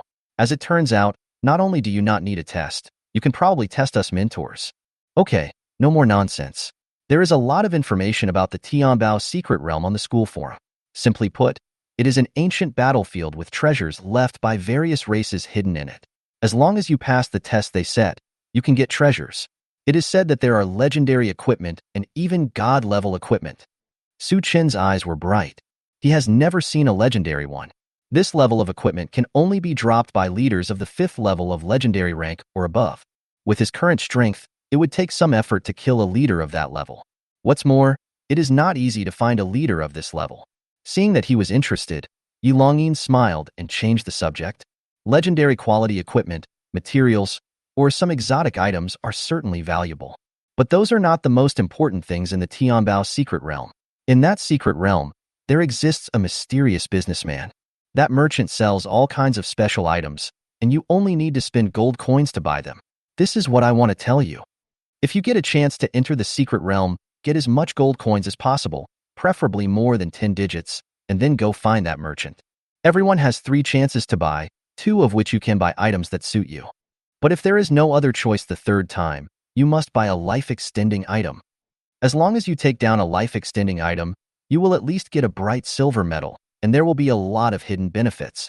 Suchun asked in astonishment, Brother Yi, is this longevity item what the authorities need? Yilongyin did not hide it and nodded heavily. That's right. He sighed. The world is fair. Although it may seem difficult for us human professionals to upgrade, it is much easier than those monsters and alien races.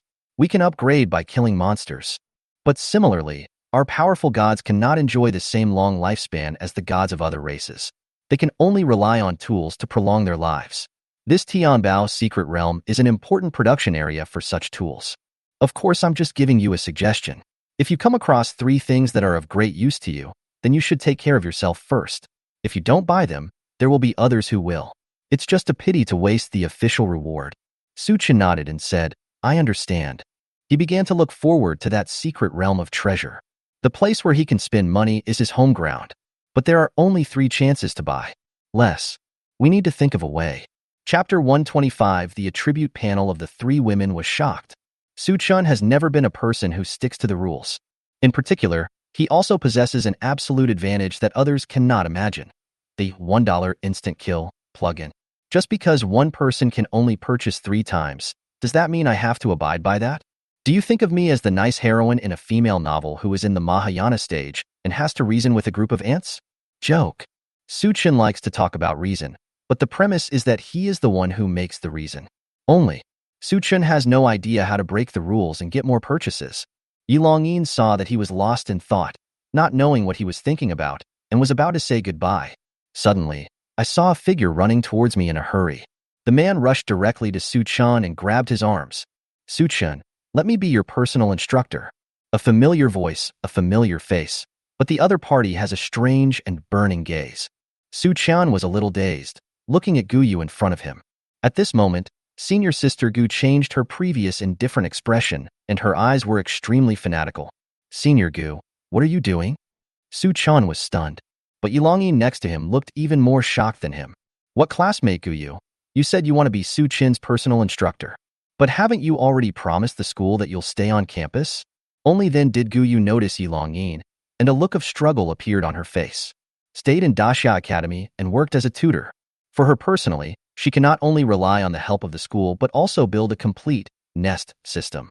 You can also freely study the knowledge that interests you.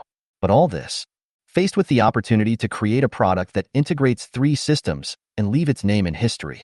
Not worth mentioning, Guyu said firmly. For Su-chun, I am willing to give up everything. This. Su-chun was a little confused. Was someone confessing to him? It seems. It feels like it's not.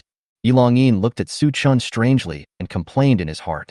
This boy, is it so great just because he's handsome? He raised his hand and patted Su-chun's shoulder, then stepped closer and spoke. You are so lucky, Guyu is praised by the dean. Countless forces, including government agencies and universities, are vying for a professional system researcher. She is willing to be your personal instructor. This is a blessing that cannot be obtained even if you have good karma for 10 lifetimes. After giving Su-chun a look that said, you kid must cherish him well, Yilong-yin left. The two were left staring at each other affectionately. Forehead. Su-chun was a little puzzled. He felt as if someone was looking at them, so he said, Sister Gu, how about we find a place to talk first? Okay, everything is up to you. Guyu said decisively. Since the dormitory area is not far from the square, the two returned to Su-chun's villa. Sitting on the sofa in the living room, after listening to Guyu's introduction for a while, Su-chun probably understood what this private tutoring was for. Just like the trainers of those athletes in previous lives, private coaching is responsible for planning the best skill system, equipment matching, use of props and potions. Generally speaking, in addition to worshiping a strong person as a teacher, it is impossible for professionals to let others interfere with their career planning. But Su-chun, who had been helped by Guyu, knew her abilities well. Plus Yilong-yin's previous reminder. Naturally, he would not refuse Guyu's request, but felt fortunate for it. Let Su-chun really plan the development of the 3 systems by himself. Then his super wisdom can only tell him how to use his super financial resources. But they have no idea how to use financial resources correctly. Su-chun was overjoyed to have such an external brain. He asked quickly, Senior, how much salary should I give you per month? It would be appropriate. Hearing his question, Guyu's nervous mood suddenly relaxed. She knew it was done. He didn't say he refused Su-chun's offer to pay him a salary. After all, she came here just to work, and it would be unfair if she didn't get paid. After thinking it over again and again, Guyu raised one hand and thought to himself, 500,000 gold coins a month shouldn't be too much. The top forces outside offered her a salary of 1 million gold coins per month. This is already the highest salary for the private tutoring industry. Although Su-chun seems to be rich, but he was still a student after all, and he asked for 1 million at the beginning. She was afraid that Su-chun would be embarrassed. Unexpectedly, Su-chun arrived without even thinking about it. 50 million. Okay? 50 million for 1 month then? Guyu was stunned by the number he gave. 50 million? She must have heard it right. Is this definitely a monthly salary, not an annual salary? Junior, 50 million is too much, Su-chun was stunned. In his opinion, 50 million was too little. But look at Guyu's attitude. He smiled and said, Don't worry, senior sister. I have to remind you first. If you want to be my personal instructor, you must remember one thing. Money is not an issue for me. When you choose items for me in the future, don't choose the best or the most expensive. Choose the best and the most expensive. Guyu looked at Su Chen's handsome face and saw two big characters written in a flamboyant style on it, arrogant. She was completely relieved and had a new understanding of the assets controlled by Su Chen. The two quickly signed a contract through the Apocalypse system. There are no strict rules. Only simple. Su Chen gave money and Guyu provided knowledge. The trust involved cannot be compared with thousands of restrictive rules. After the contract takes effect, Guyu went straight to the point and asked, Junior, now that I have officially become your personal instructor, can you let me see your true strength? Her meaning was very clear, which was to let Su Chen display the attribute panel. And hearing this, Mu Ying and Luo Xiaoyu, who were hiding not far away and eavesdropping, were also enlightened. He quickly ran to the sofa and sat down, looking like a good boy. They also have a strong curiosity about Su Chen's true strength. Su Chen looked strange and asked, Do you really want to see it? He actually has nothing to hide from his own people. Only, with his perverted faceplate, if it were to be revealed, I wonder how much psychological pressure it would bring to them. The three girls nodded their heads at the same time. Seeing this, Su Chen no longer hesitated.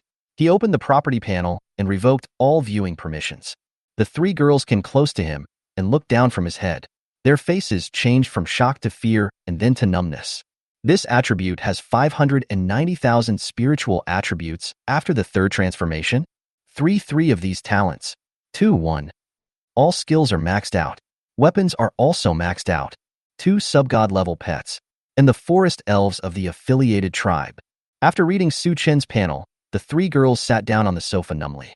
He stared at Su Chen as if he were a monster. Thinking back on what he had done before, it no longer seemed strange. Especially Guyu. She carefully looked at each talent and the introduction of all of Su Chen's skills. His face returned to its previous indifference, as he could no longer make any other expression. It's horrible. Any one of these talents and skills, if possessed by any other professional, can become a top genius. But now they are all concentrated on Su Chen. There is only one word to describe how horrible it is. After Guyu recovers, Su Chen thought of the things that had been bothering him before and quickly explained the matter of the mysterious merchant's purchase limit in the Tianbao secret realm. Then asked, Is there any way to avoid the purchase limit? His question confused the three women. Luo Xiaoyu said in horror, Su Chen, what are you doing? Are you even going to clear out the treasure house of the secret realm merchant? Su Chen chuckled and said, Why not? Guyu patted his chest and calmed down. This was the first task assigned to her by her boss, so she naturally had to treat it well. After a while, Guyu said, Combined with your talent, there really is a way. In the wizard skill library, there is a third-level skill called Magic Clone. A normal clone can only split out half of the original body's strength, but it is only a clone. But your talent for skill evolution is very abnormal. If you are lucky, no, even if you are unlucky, you can use the forgetfulness potion to wash away your skills and then learn and upgrade them again. Until a clone is created that can perfectly replicate your original body. There's just one problem. The forgetfulness potion has a cooldown period. Moreover, with so many experience books and skill books, even if you have money, it's hard to collect them in a short time. Maybe we won't be able to catch up with the start of the selection meeting. Luo Xiaoyu spoke up. As for skill books and experience books, I can ask my family for help. Su Chen touched his chin. Regarding the problem with the potion, he thought of someone who might have a solution. That person was the pharmacist he had sponsored in Yunhua City, Song Shi. Su Chen took out the remaining bottle of magic potion in his backpack and took a look, and found that the cooling time was not used. Look at the other potions, they all have them. Thinking of this, his eyes lit up. Xiaoyu, senior sister Gu, I'll leave the matters of the skill books and experience books to you. No need to save money for me. As for the potion, I have my own solution.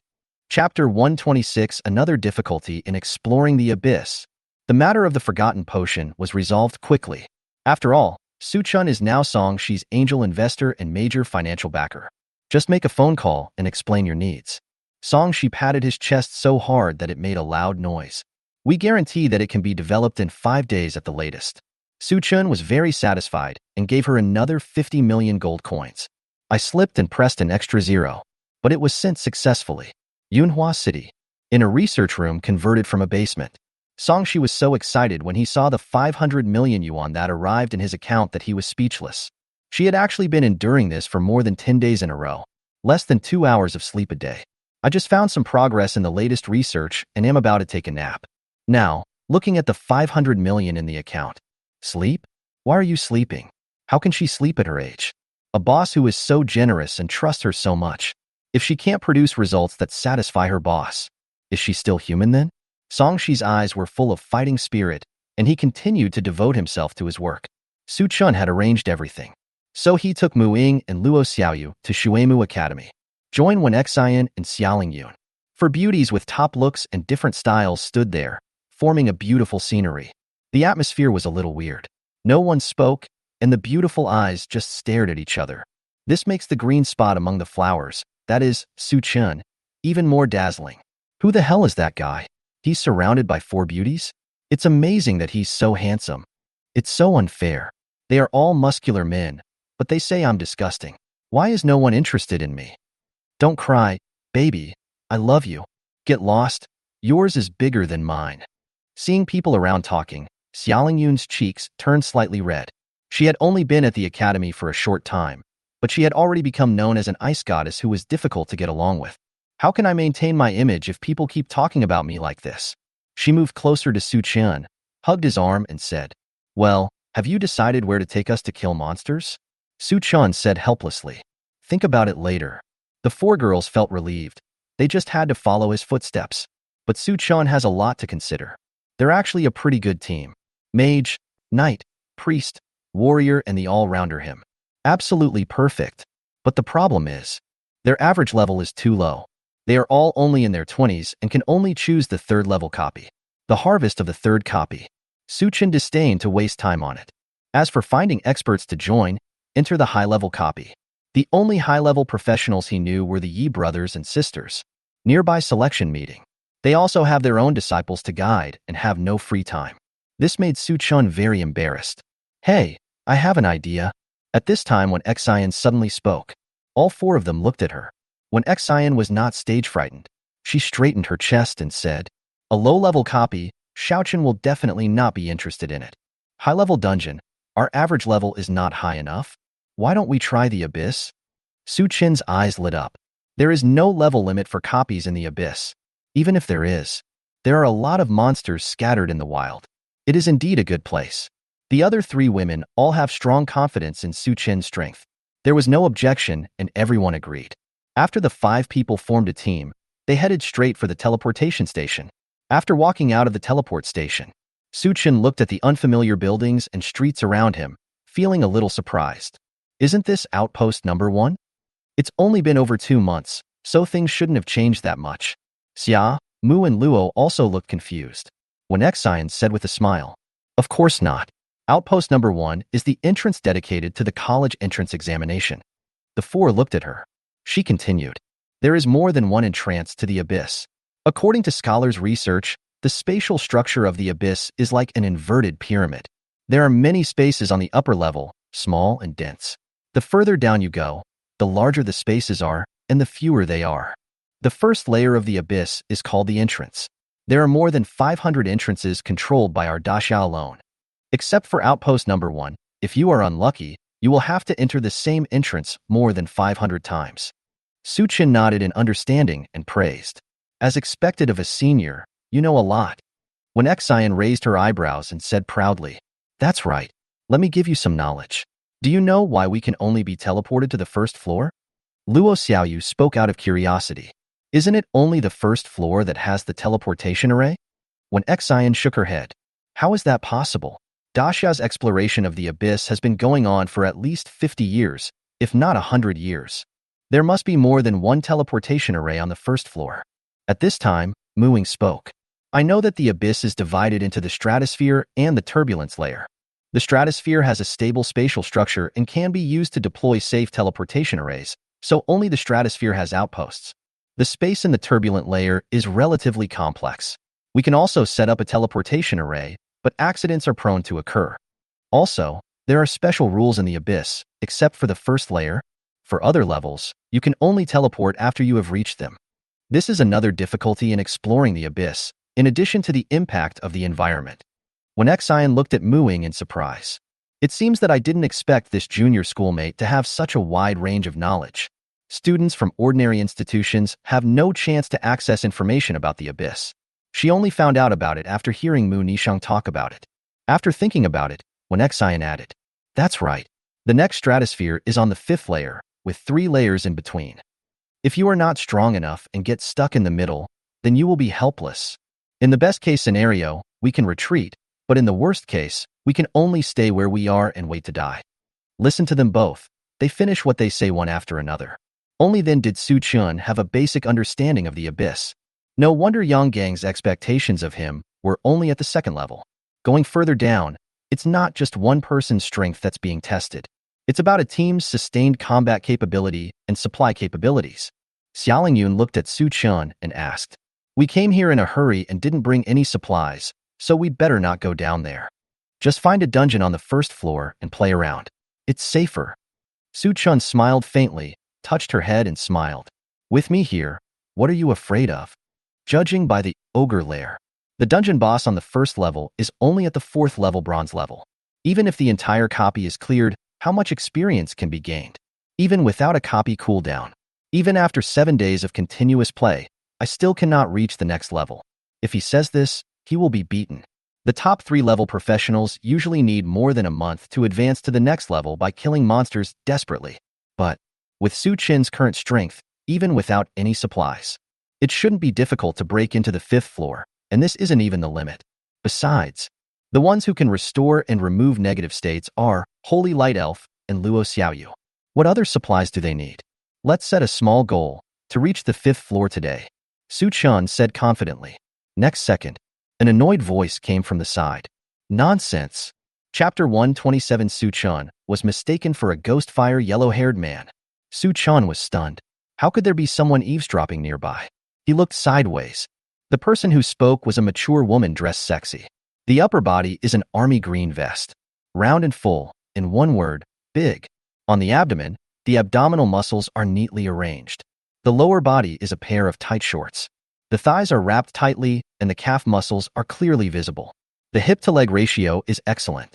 Her bronze skin gave her a rough and wild beauty. It is very astringent and can easily cause unnecessary erections. Look at the face again. Su Chen's expression was stunned. His eyes suddenly widened, and then he turned to look at Mu Ying.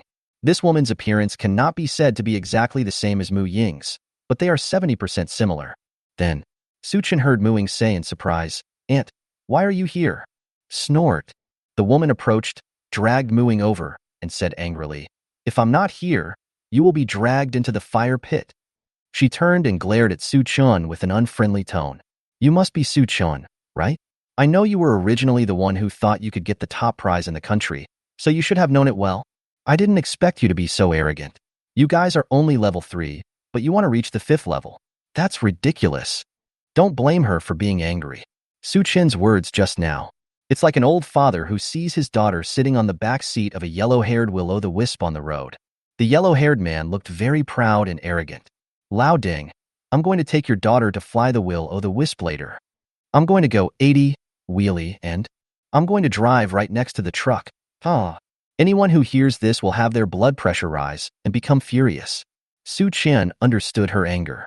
Because she didn't know, Su Chen's ghost fire is a tiger tank that can crush everything. "Aunt, it's not what you think. Su Chen is really strong." Mu Ying quickly began to explain. Sun Miaoling's face flushed red, and she was so angry that she was speechless. She didn't expect that Mu Ying, who was always smart. "There will be a day when love will carry you to your head." What do you mean by strong? No matter how strong you are only level 3. As a 5th level professional, I have been preparing for half a year. Only by forming the right team can we have the confidence to attack the 5th level.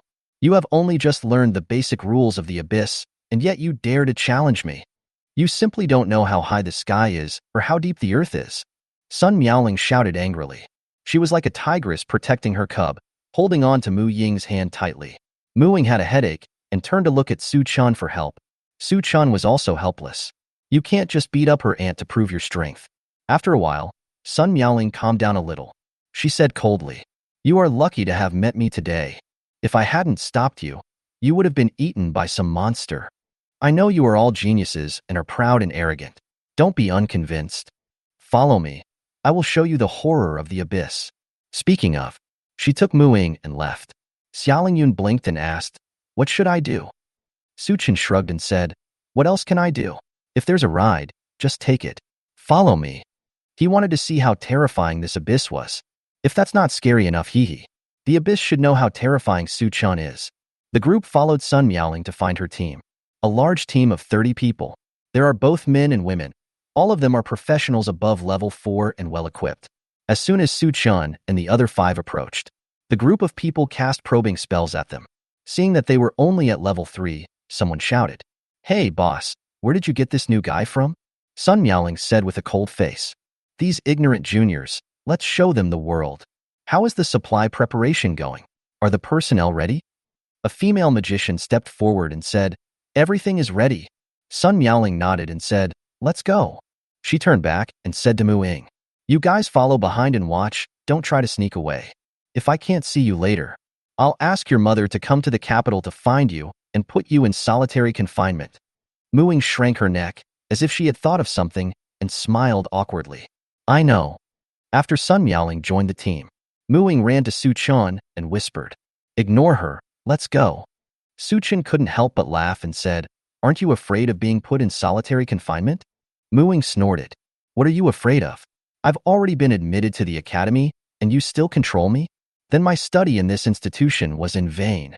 Besides, even if you lock me up, can you still stop me from attending classes? She pulled Suchun's arm and was about to lead the escape. Suchun called out to her to stop. No hurry, since your aunt is willing to lead us, it will save us the time of finding the way. Just follow them. Maybe they still need our help. Muing thought about it and felt that it was feasible, but she still couldn't help but snorted. She misunderstood you so much. If she gets into danger, you must make her suffer before you take action. Suchun said, not knowing whether to laugh or cry. Your aunt is so lucky to have a good niece like you. The team set off quickly, and nearly 40 people left the outpost in a mighty procession. Step into a desolate scarlet land. Just left the outpost. Suchun received a system prompt sound. Ding. You are affected by the environment and become sepsis. Your wound healing speed is reduced by 50%, your health recovery is reduced by 20%, and the bleeding effect is triggered every 10 seconds. Listen to the prompts. Suchun once again refreshed his understanding of the abyss. Once you are in the abyss, even if you don't encounter any monsters and do nothing, you will die. This is only the first layer. The further down you go, the greater the impact of the environment will be. Suchun stopped Luo Xiaoyu, who was about to cast a spell, and said with a smile, no need to waste magic now. Let me do it. Talking. He activated the skill, Summon Holy Light Spirit.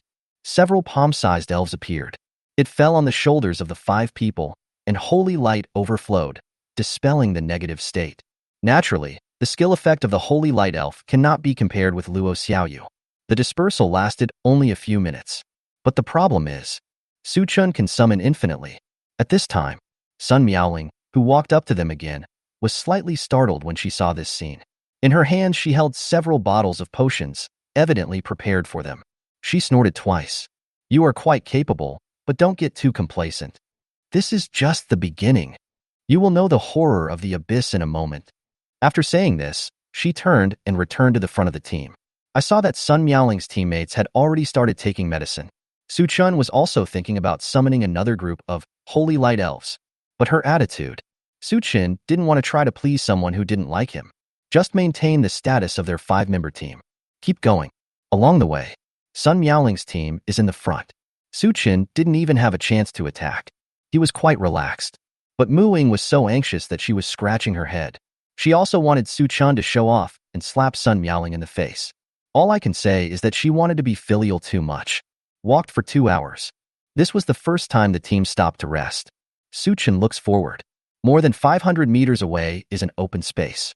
A black door frame about 3 or 4 meters high stood quietly in the middle of the open space. A black vortex was spinning quietly inside the door. Not far from the door frame, a 2-headed blood hellhound was lying on the ground, soundly sleeping. At this time, Sun Miaoling walked up to them again and spoke. Look carefully, that door is the transmission passage to the next level. If you want to enter, you need to obtain a clearance certificate. The certificate was dropped from the leader who passed the level. Have you read the leader's message clearly? Do you still think you can challenge the abyss? Chapter 128 Su-chun doesn't need to explain to others. In the abyss, the sky is changing, and a red evil is surging from afar like a wave. Sun Miaoling's words were full of instruction. Although her real age is only 25, it is indeed a common human problem to be a teacher, regardless of gender. As Mu Ying's aunt, Sun Miaoling would certainly not be completely unaware of Su Chen's strength. He got such an amazing score in the college entrance examination that he was suspected of cheating, and it was the old man of the Mu family who came forward to testify. If Su Chen only takes them to kill monsters on the first floor of the abyss, then there is no problem. Sun Miaoling would never have any objection. But it is a bit wishful thinking to want to challenge the abyss, not to mention the dangers they might encounter on the way to the lower level. Just this leader guarding the gate could wipe out their entire army. Su Chen ignored her and cast an eye of true vision towards the two-headed blood hellhound. Monster, two-handed blood hellhound. Grade. Rank, Silver, Abyss. HP, 5000. Magic, 150. Strength, 28. Agility, 20. Constitution, 20. Spirit, 6. Skills, Bloody Bite, Blood Hell Curse, Soul-Splitting Dog Bark. Su Chen was slightly stunned. This leader. The basic attributes are at the normal level of a 4th level silver leader. It's just that this health bar has 50 million, which is a bit weird. Sun Miaoling noticed the change in his expression and chuckled. Well, now you see it clearly. Although it is only a 4th level silver, it is blessed by the abyss and its health bar is tens of millions. Plus basic attributes comparable to those of a 5th level professional. If you don't have a group of suitable teammates, you alone can't protect them. Besides, you are only a summoner and don't have the ability to protect people. She thought Su Chen had met the leader of the pass and listened to her words. I'll be glad I didn't act rashly. Unexpectedly. As soon as she finished speaking, Su Chen took over and said indifferently, Summoners have no protection ability? If we kill all the monsters, won't we be able to protect our teammates? Now, he no longer hid and took out his weapon, the Book of Multiplication. Wait, what are you doing? Sun Miaoling realized something was wrong and exclaimed in surprise. She hurriedly tried to grab Mu Ying.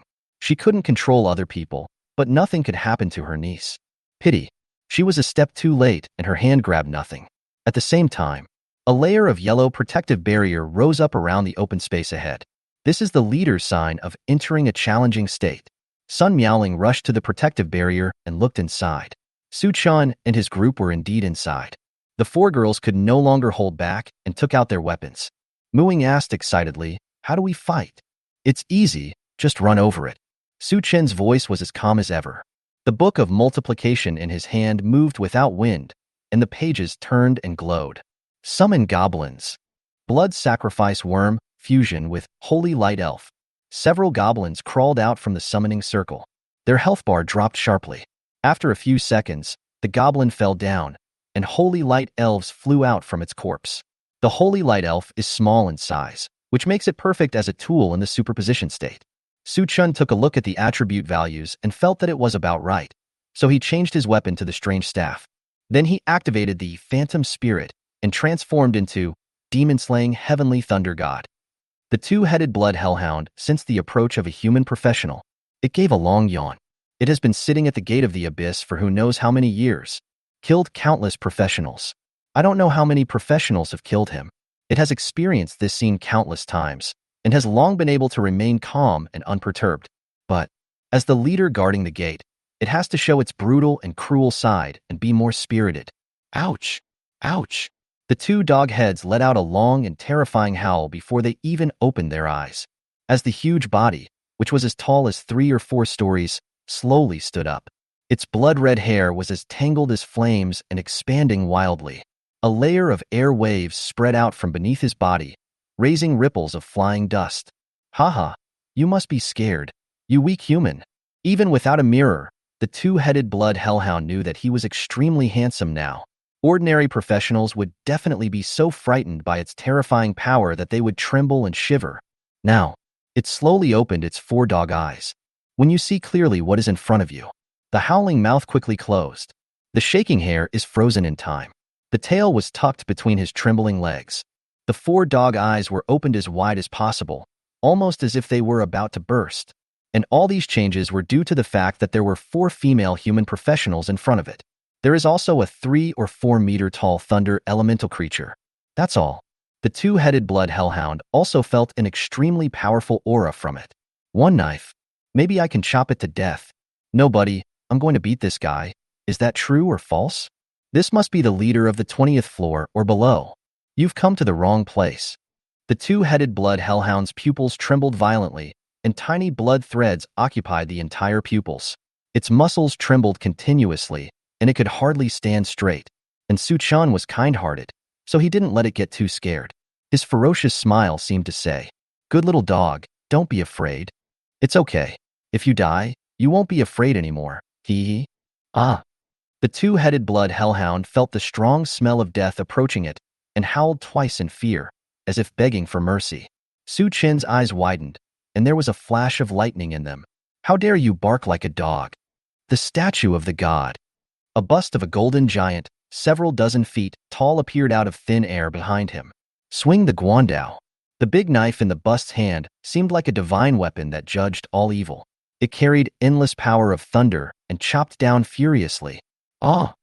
The aggrieved barking of the 2-headed blood hellhound was drowned out by the rumbling thunder. Bang! Bang! Bang! Bang!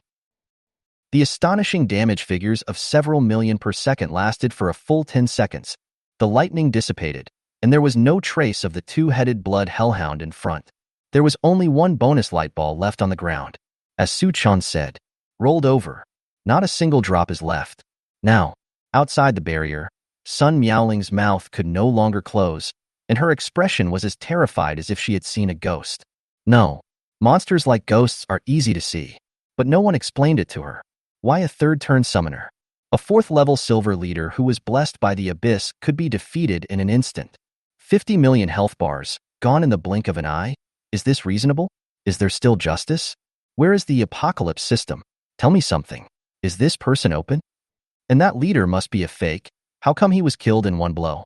The 2-headed blood hellhound is even more wronged. Just bully it because it is a dead monster and cannot speak. Otherwise, it will definitely reply to her. I stood up, but was killed in one blow. You still want to belittle me? Are you a human being? When Sun Miaoling thought back to what happened before, she felt her cheeks flush. Su-chan had never explained anything in the face of her belittlement along the way. Originally, Sun Miaoling thought, he has no reason to explain. I know now.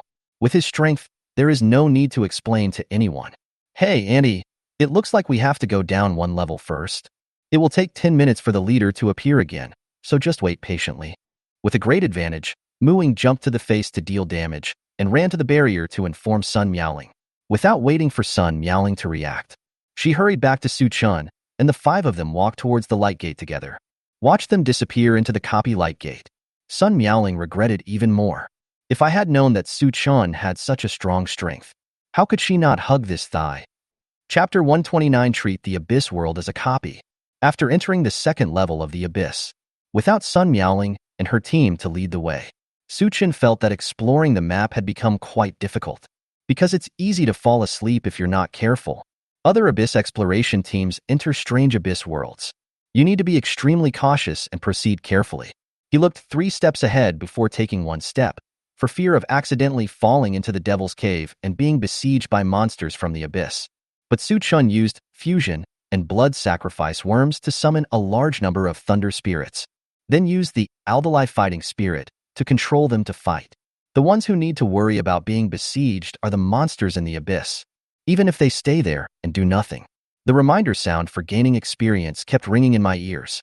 The worst part is, the Mao duo was a pair of loyal ministers and even got him a motorhome. It looks rough on the outside, but it is very comfortable to sit on inside, or even lie down on. He just needs to summon a group of thunder spirits after a while.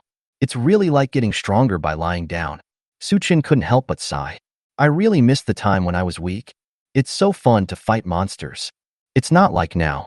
The exploration of maps by the strong is so boring and tedious. Hearing his pretentious words, the 4 girls couldn't help but roll their eyes at him. The items dropped by monsters killed by Lei Ling are not wasted. Su-chan asked the Gao Mao group to lead a large number of goblins to clean up. Those equipments are of no use to Su-chan.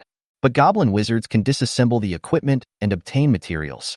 It is worth mentioning that, previously, they had transformed and researched their bodies and weapons. All of them used the goblin's own equipment as raw materials. The materials Su Chun invested only accounted for a drop in the bucket. This reminded him of finding a resource collection area for the goblins. I am in the abyss right now. The abyss is not only a source of disaster for human beings, but also a great treasure trove. Resources are everywhere, from common to rare, in all qualities. And for Su Chun, the most important point is, the resource areas occupied by official and personal forces are all in the stratosphere. Because the spatial structure of the turbulent layer is unstable, it is too dangerous to construct the transmission process. Plus, there are a lot of monsters.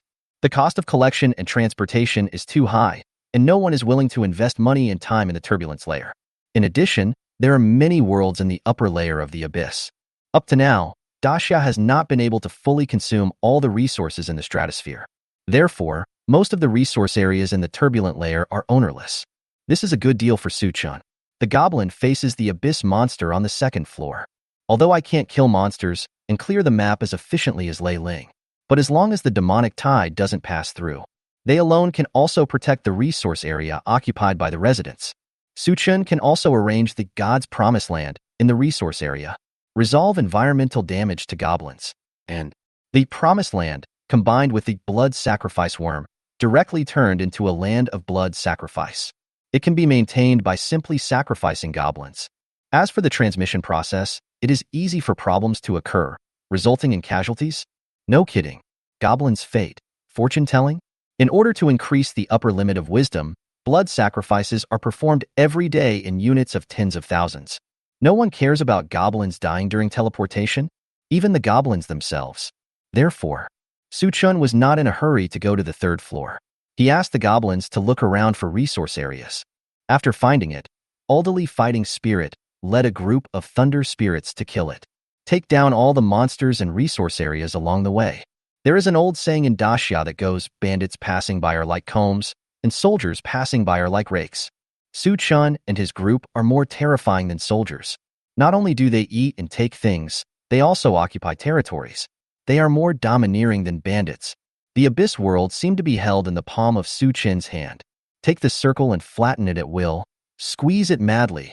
The abyss monsters are in unspeakable pain. There is no reason. No one can do them justice. The demon of the abyss doesn't care about the upper world. I can only say, the abyss makes ordinary professionals feel terrified. Su Chun turned against Tiangang and made the abyss bear the fear. After taking over several resource areas, Su Chun then led the four girls to the intersection leading to the lower level. When facing the leader guarding the pass, don't waste time talking and just kill him with one blow. Enter the third floor. Repeat what you did on the second floor. Turn the whole world upside down. It was not until the fourth level that the abyss world slowed down. The abyss monsters on the fourth floor can no longer be defended with the current goblin combat power, unless Su Chun stays here all year round. Otherwise, after he leaves, the monsters will destroy all the facilities here. There is no need to capture them, as including the resource areas previously acquired, there are a total of 13. 7 common resources, 4 high-quality ones, 1 fine product, and 1 rare one. It is enough for the current goblin tribe to develop. The Mao group was so happy that they couldn't stop smiling and promised Su Chun, before all resource areas are mined, they must triple the combat power of the entire tribe. Su Chun was very pleased, and it was worth his hard work. Cough cough. Who says you won't get tired if you lie down? Summoning the thunder spirit is very energy-consuming. Ding.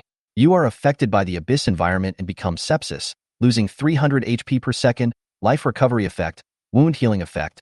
When reaching the 5th level of the abyss, the environmental impact becomes more serious again.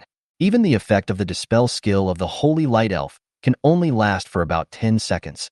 If you are not careful, you can easily get seriously injured.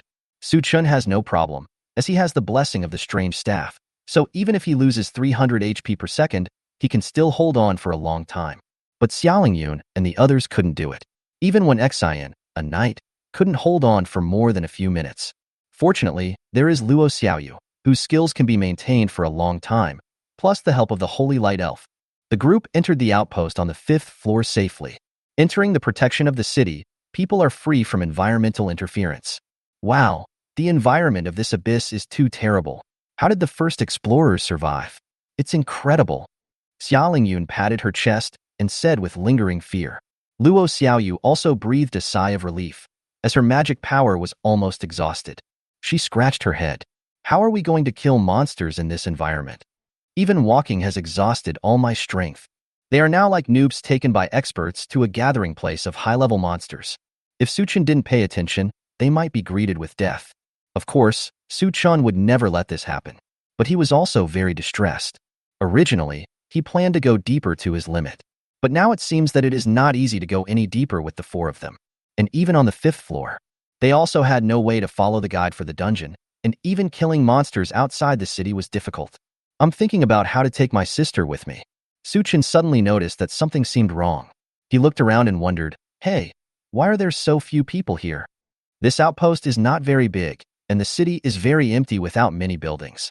The population is probably only a little over 1,000.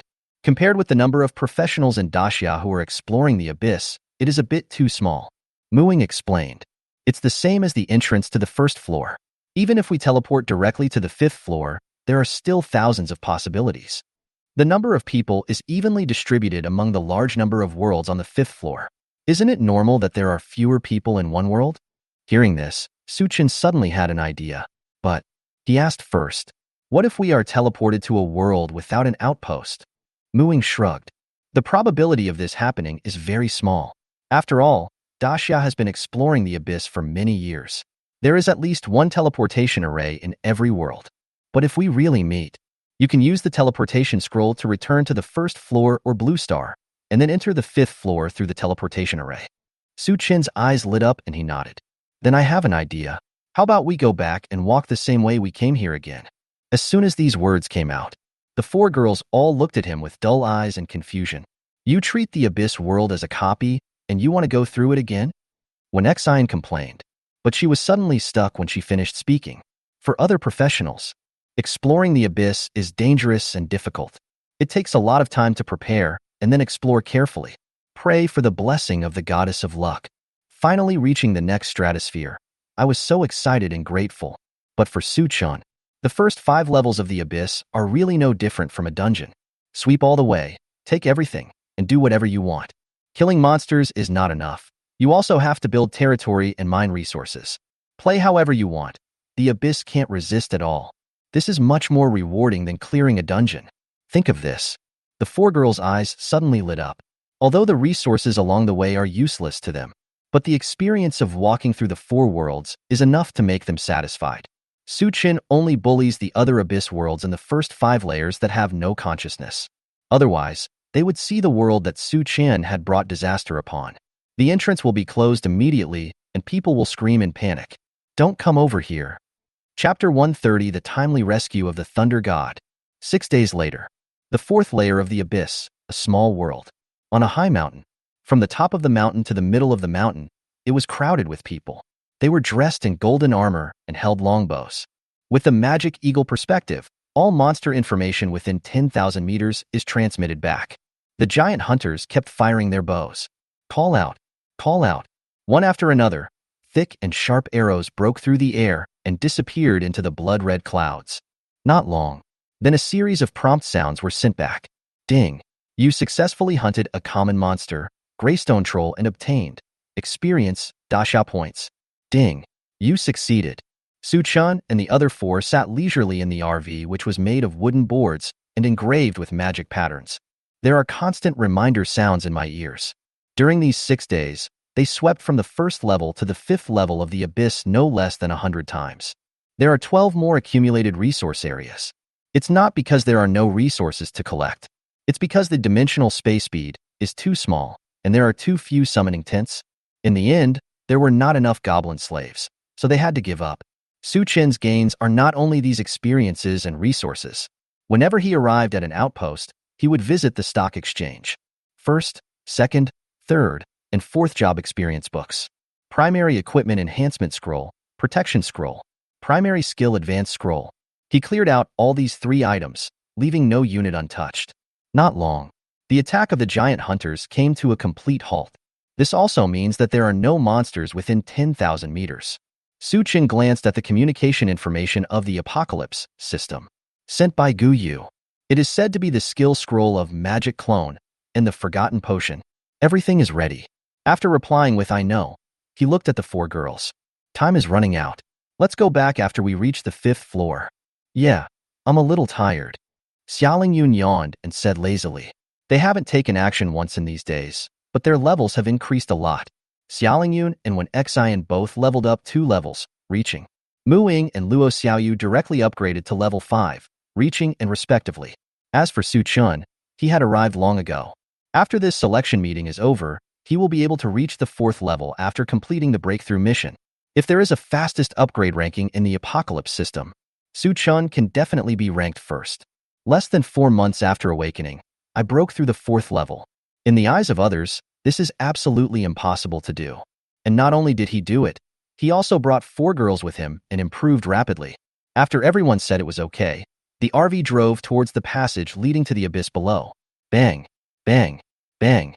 When the car was about to reach the entrance passage, a series of explosion-like rumbling sounds reached the ears of the 5 people. What's that noise? Luo Xiaoyu curiously leaned over to the window to look.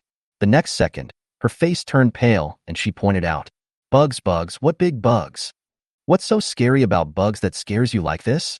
Su Chen took her aside and looked outside. When you see clearly what caused the loud noise. He was also startled. It was a long worm, like an earthworm. It is more than 10 feet long and 5 meters in diameter, like a circle of tires stuck together. There are circular mouthparts at the front and back ends, with chaotically arranged teeth inside. It is like a flying fish in the sea, constantly drilling in and out of the earth, chasing something. Don't move, I'll go take a look. Seeing the insect coming towards them, Su Chun informed the 4 girls and got out of the car and left. The 4 girls didn't worry about him. With Su Chen's strength, let alone the first 5 levels of the abyss. Even if he went down 10 floors, it would be hard for anything to threaten him.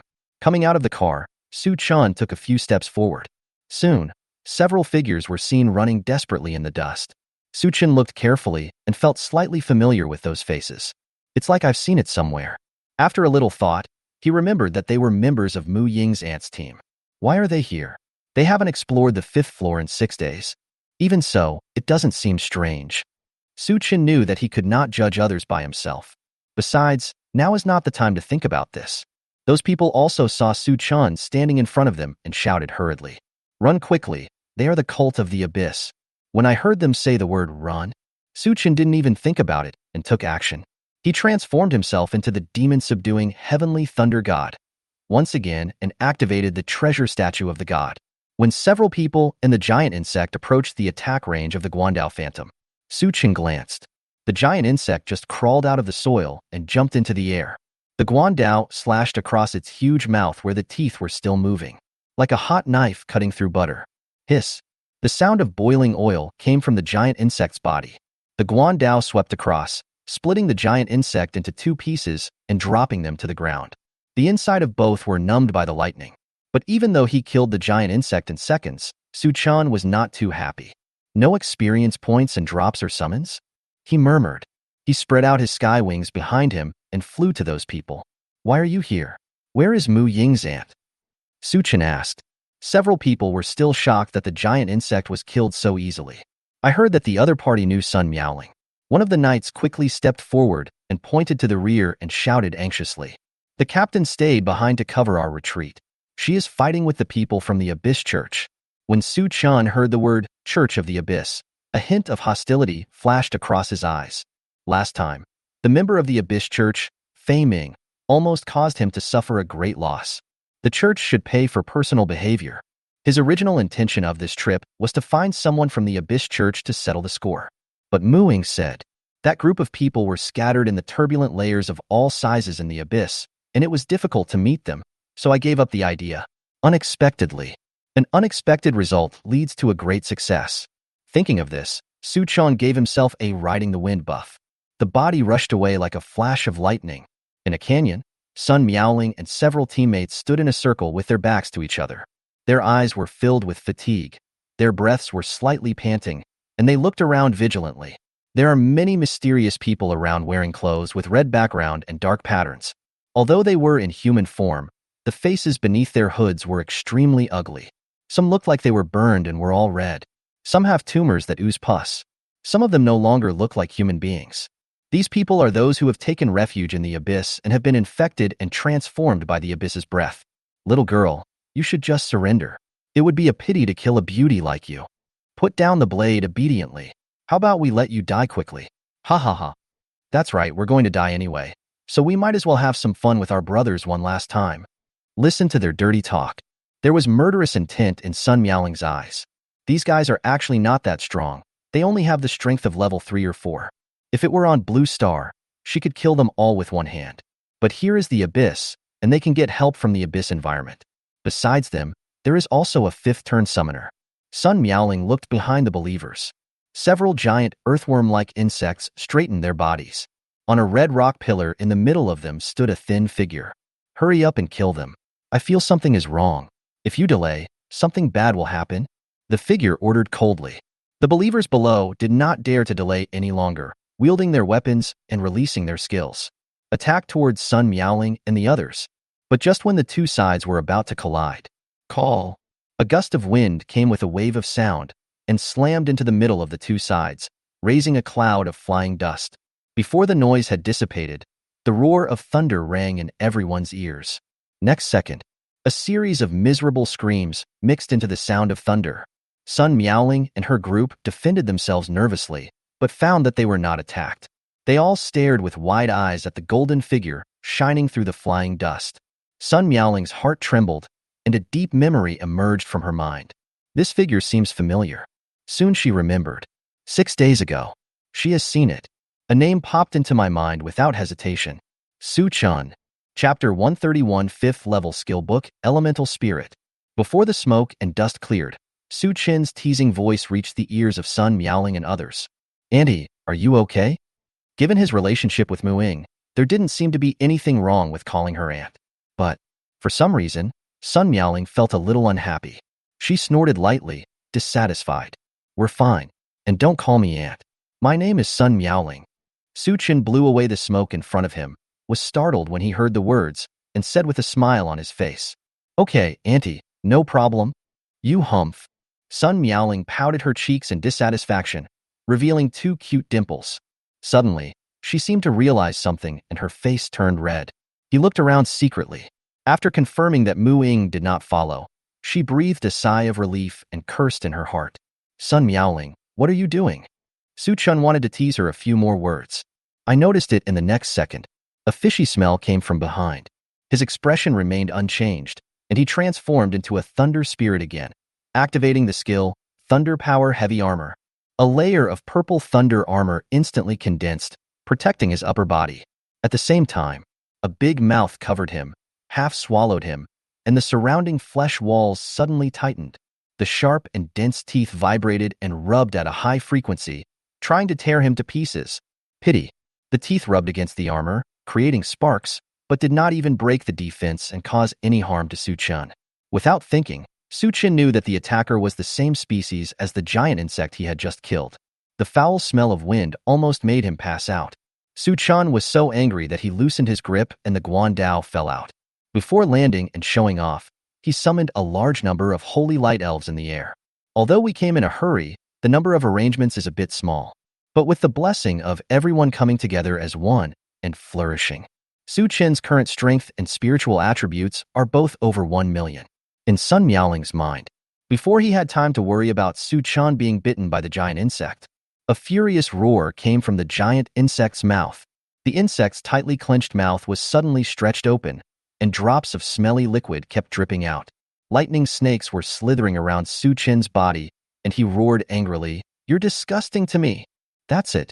He raised his foot and stepped on the giant insect's lower jaw, placed his hands on the upper jaw, and kicked his legs hard, supporting himself with his arms. Hiss. The insect's mouth was torn and blood mixed with saliva dripped out. A large amount of damage numbers appeared on the giant insect's head. It struggled desperately, and a ball of acid gushed out of its stomach and sprayed towards Su Chun. Su Chun flapped his wings behind him and suddenly retreated away. Seeing the giant insect trying to run away, he didn't even have time to pick up the Guandao on the ground. He flapped his wings again, and in one quick step he caught up with the giant insect and jumped onto its head. Stepped down suddenly. Bang! The ground instantly broke into large cracks, raising clouds of flying dust. Pa, pa, pa, pa. I told you to disgust me. I told you to spit on me. Ah! Die, die, die. The sound of fists hitting flesh, mixed with Su Chin's mad roar, made people feel panicky. Red stone pillar. When Su Chin appeared, the fifth-rank summoner of the Abyss Church suddenly felt panicky. He pretended to be calm, thinking about the creature he summoned. It was a special race from below the 40th level of the Abyss. They have a trace of demon blood in their bodies. Each of them is comparable to a dark gold level leader in adulthood. With their huge mouths and strong acid saliva, they can easily destroy rare equipment. Gold, stone, and soil blocks are their daily diet. They are so notorious that the demons respectfully call them star-eating giant insects, so domineering and powerful. Use them as the core of your elite system, not to mention invincible. At least in the Abyss, you have to rival a 6th-level professional. But now, it was pinned to the ground and beaten violently by a 3rd-level professional, and was easily suppressed. Even if the summoner forcibly ordered it to break free, it was powerless. The 5th-rank summoner was so shocked that his eyeballs popped out of his head. He hurriedly caught one and put it back into his eye socket. The other rolled down the stone pillar. Just as he was about to pick it up, a piece of flesh and blood with several rows of broken teeth flew past him. A gust of fishy wind blew his hood open, revealing a face that could no longer be called a human face. The facial features were almost shrunk into a chrysanthemum shape, but the eye sockets were enlarged several times. It seems like in order to make it easier to stuff things in, they keep poking it to make it bigger. The 5th-rank summoner shuddered.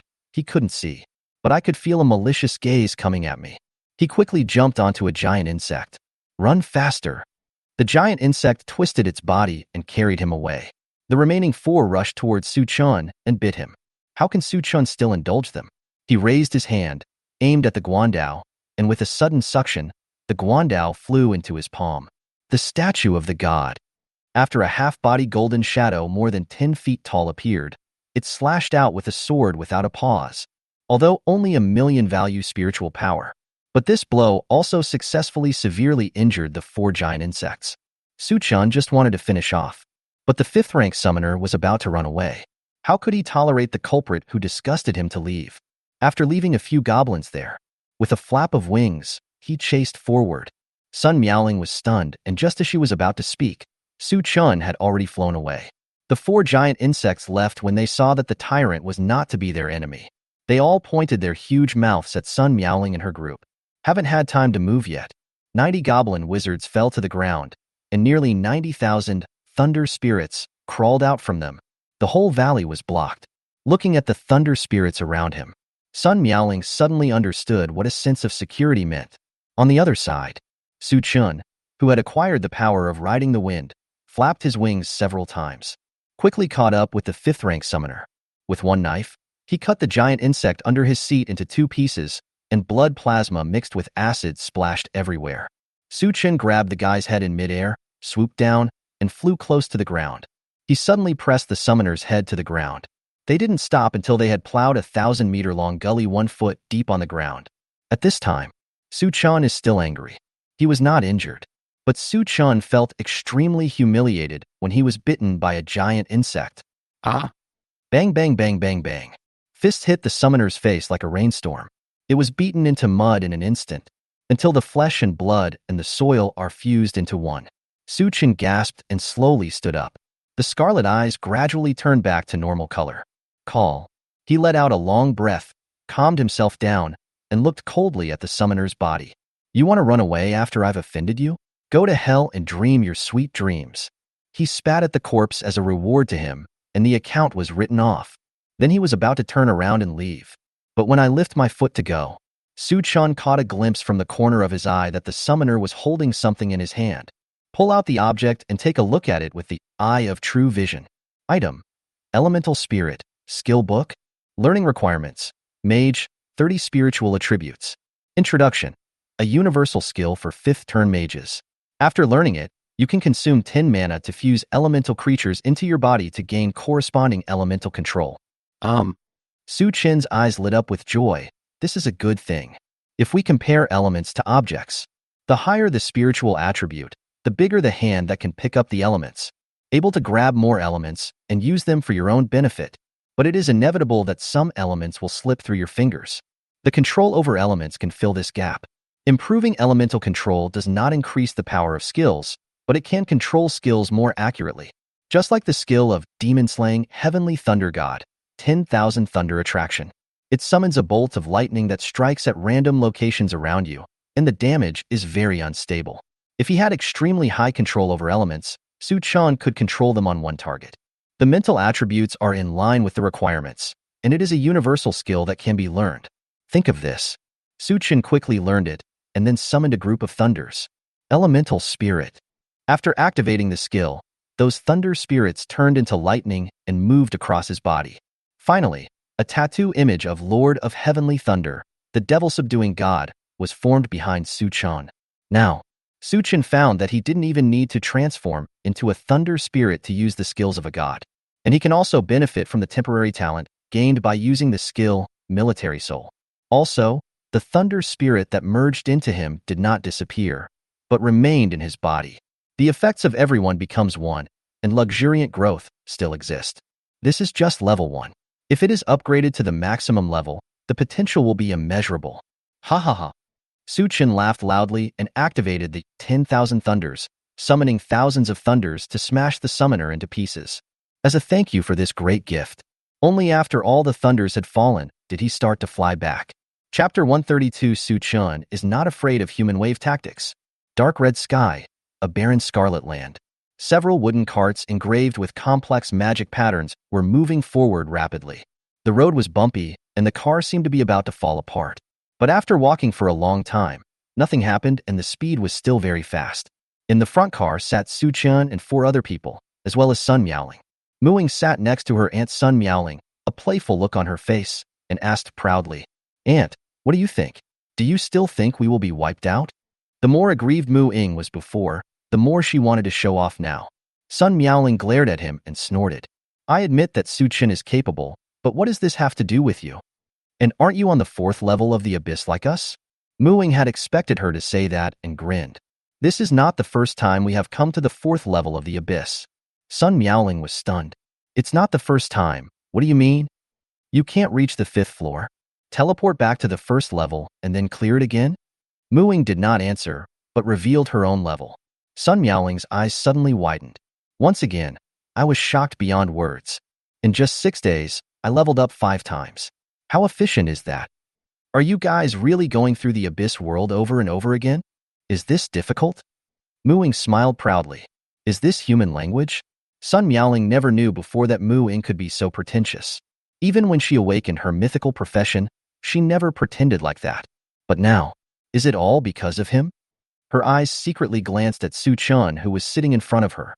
Recalling the scene where he just descended from the sky with the force of thunder, a full sense of security surged from her heart.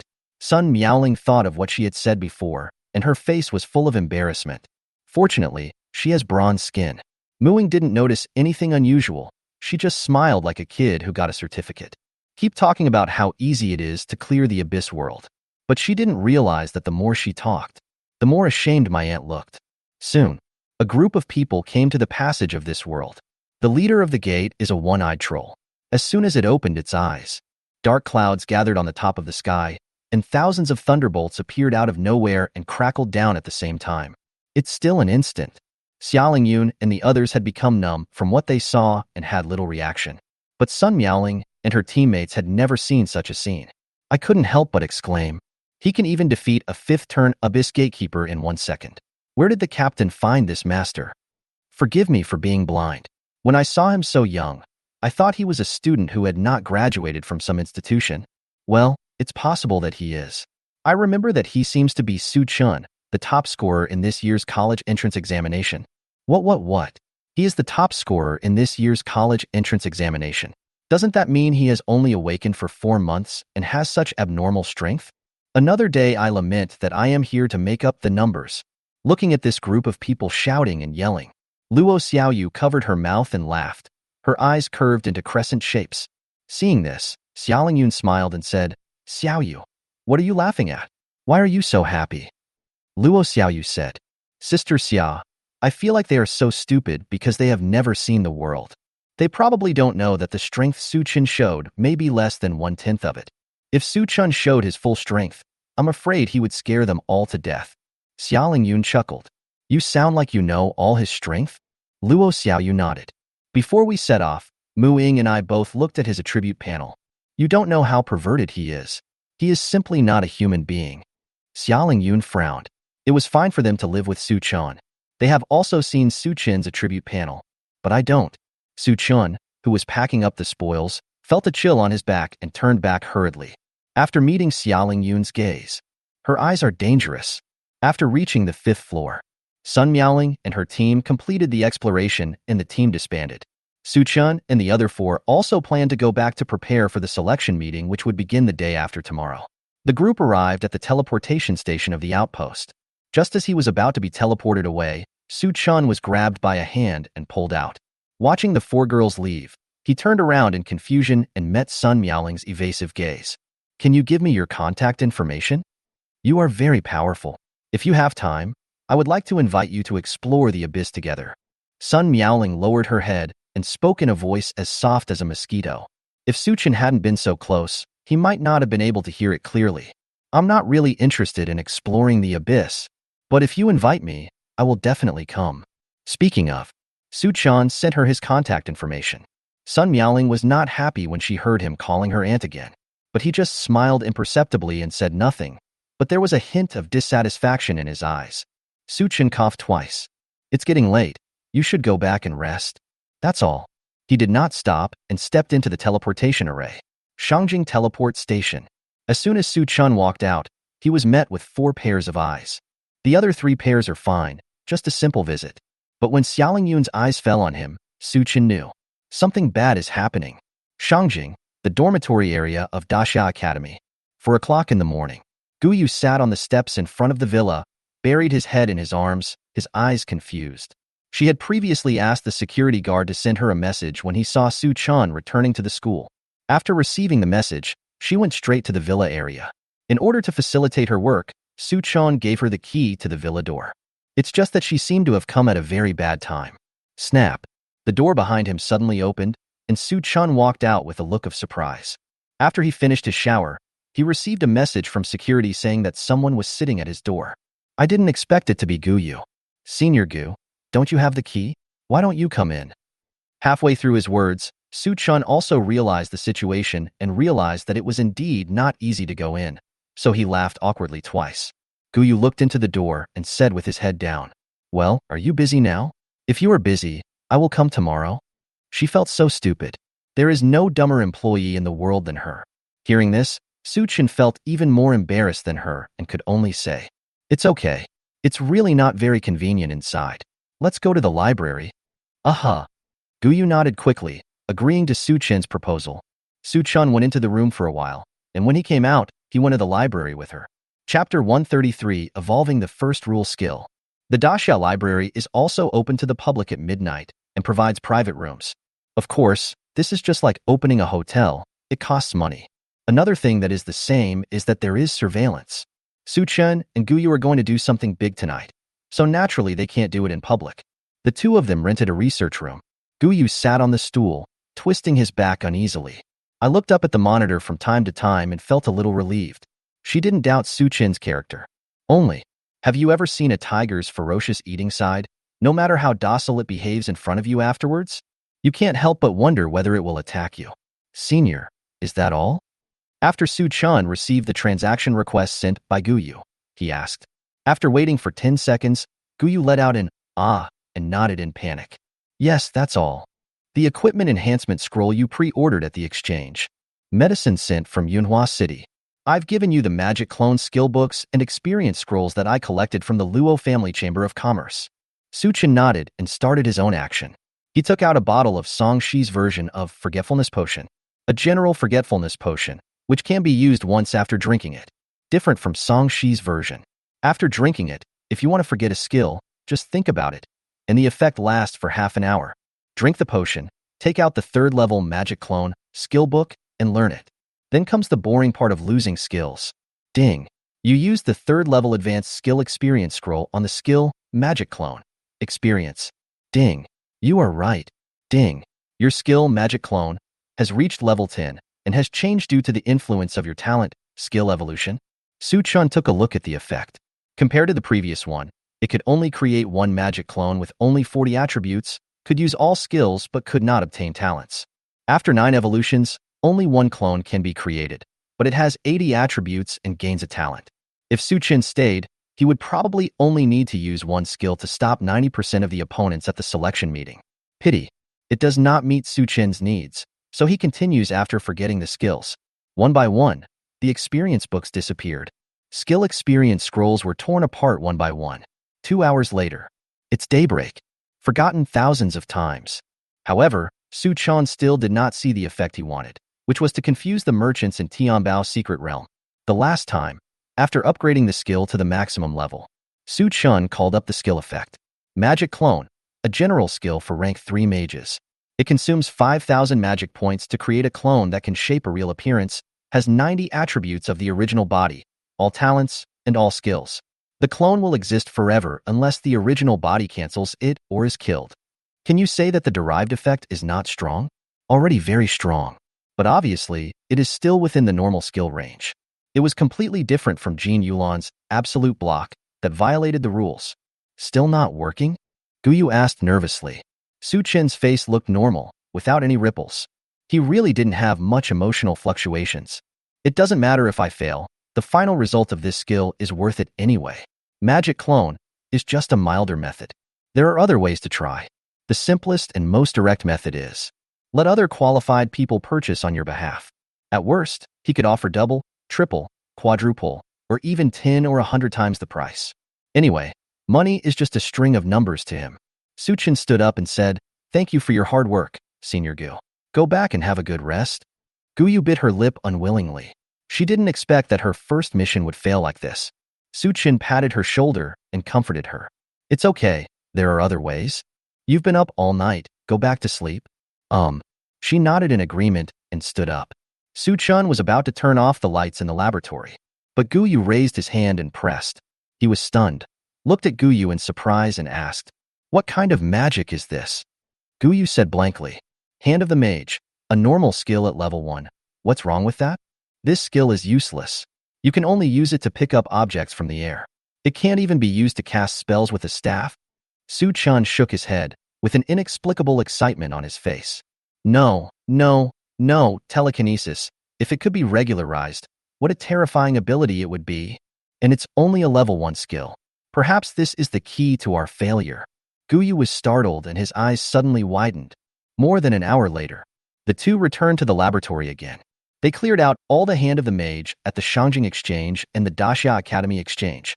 This skill book is stacked in the room. Su-Chun picked up the skill book and started learning without hesitation. Fortunately, he cleared out a lot of skill experience books from the exchange during his 6 days in the abyss. Otherwise, today is probably not enough. Time passed quickly, and 5 hours passed in the blink of an eye. After Su-Chun upgraded the Hand of the Mage to the maximum for the 542nd time, he finally saw the result he wanted. Mage's Hand, a general skill for first-level mages. It consumes 50 points of magic power and condenses an invisible hand to grab any target you choose. Gulu. They both swallowed and looked at each other. Guyu asked, how to prove its effect? Su-Chun had already thought of a way to verify it and said with a smile, "It's very simple, just use it once." Speaking of, he activated the skill Hand of the Mage.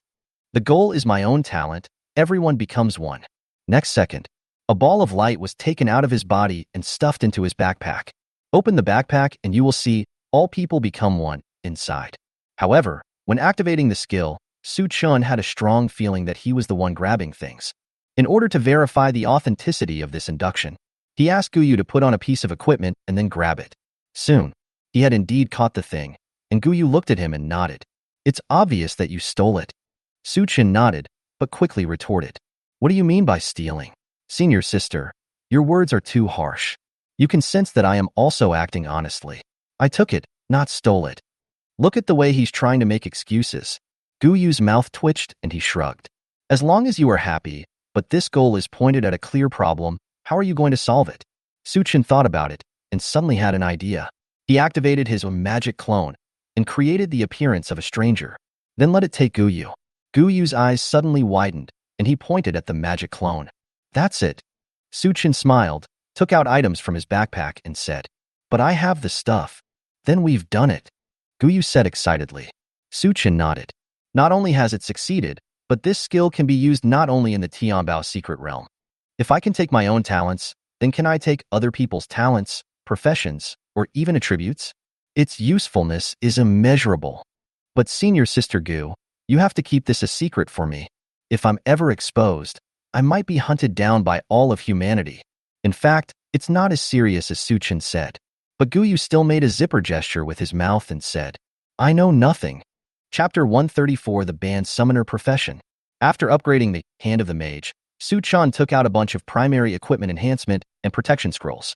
Then he placed two outstanding employees on the table in front of him. One is the King's Cloak, who has been following him for a long time, working diligently and making great contributions. One is the Strange Staff, who has recently joined the company and is full of energy and extraordinary abilities. The current supplies are only enough to promote one employee to the maximum level, which makes Su Qian a little embarrassed. Senior, which piece of equipment do you think I should upgrade to the maximum level first? Guyu looked left and right, but couldn't make up his mind. The two were discussing. Suddenly, a prompt came from the Apocalypse system. Regional notice. Daxia residents, please note that this year's Tianbao Secret Realm quota selection meeting will be open on time at 9 a.m. on September 15th of the Apocalypse calendar. Interested participants can register through the Apocalypse system. Note: the use of external forces, including but not limited to summons, pets, props, etc., is prohibited in this selection meeting. Violators will be regarded as cheating and will be severely punished.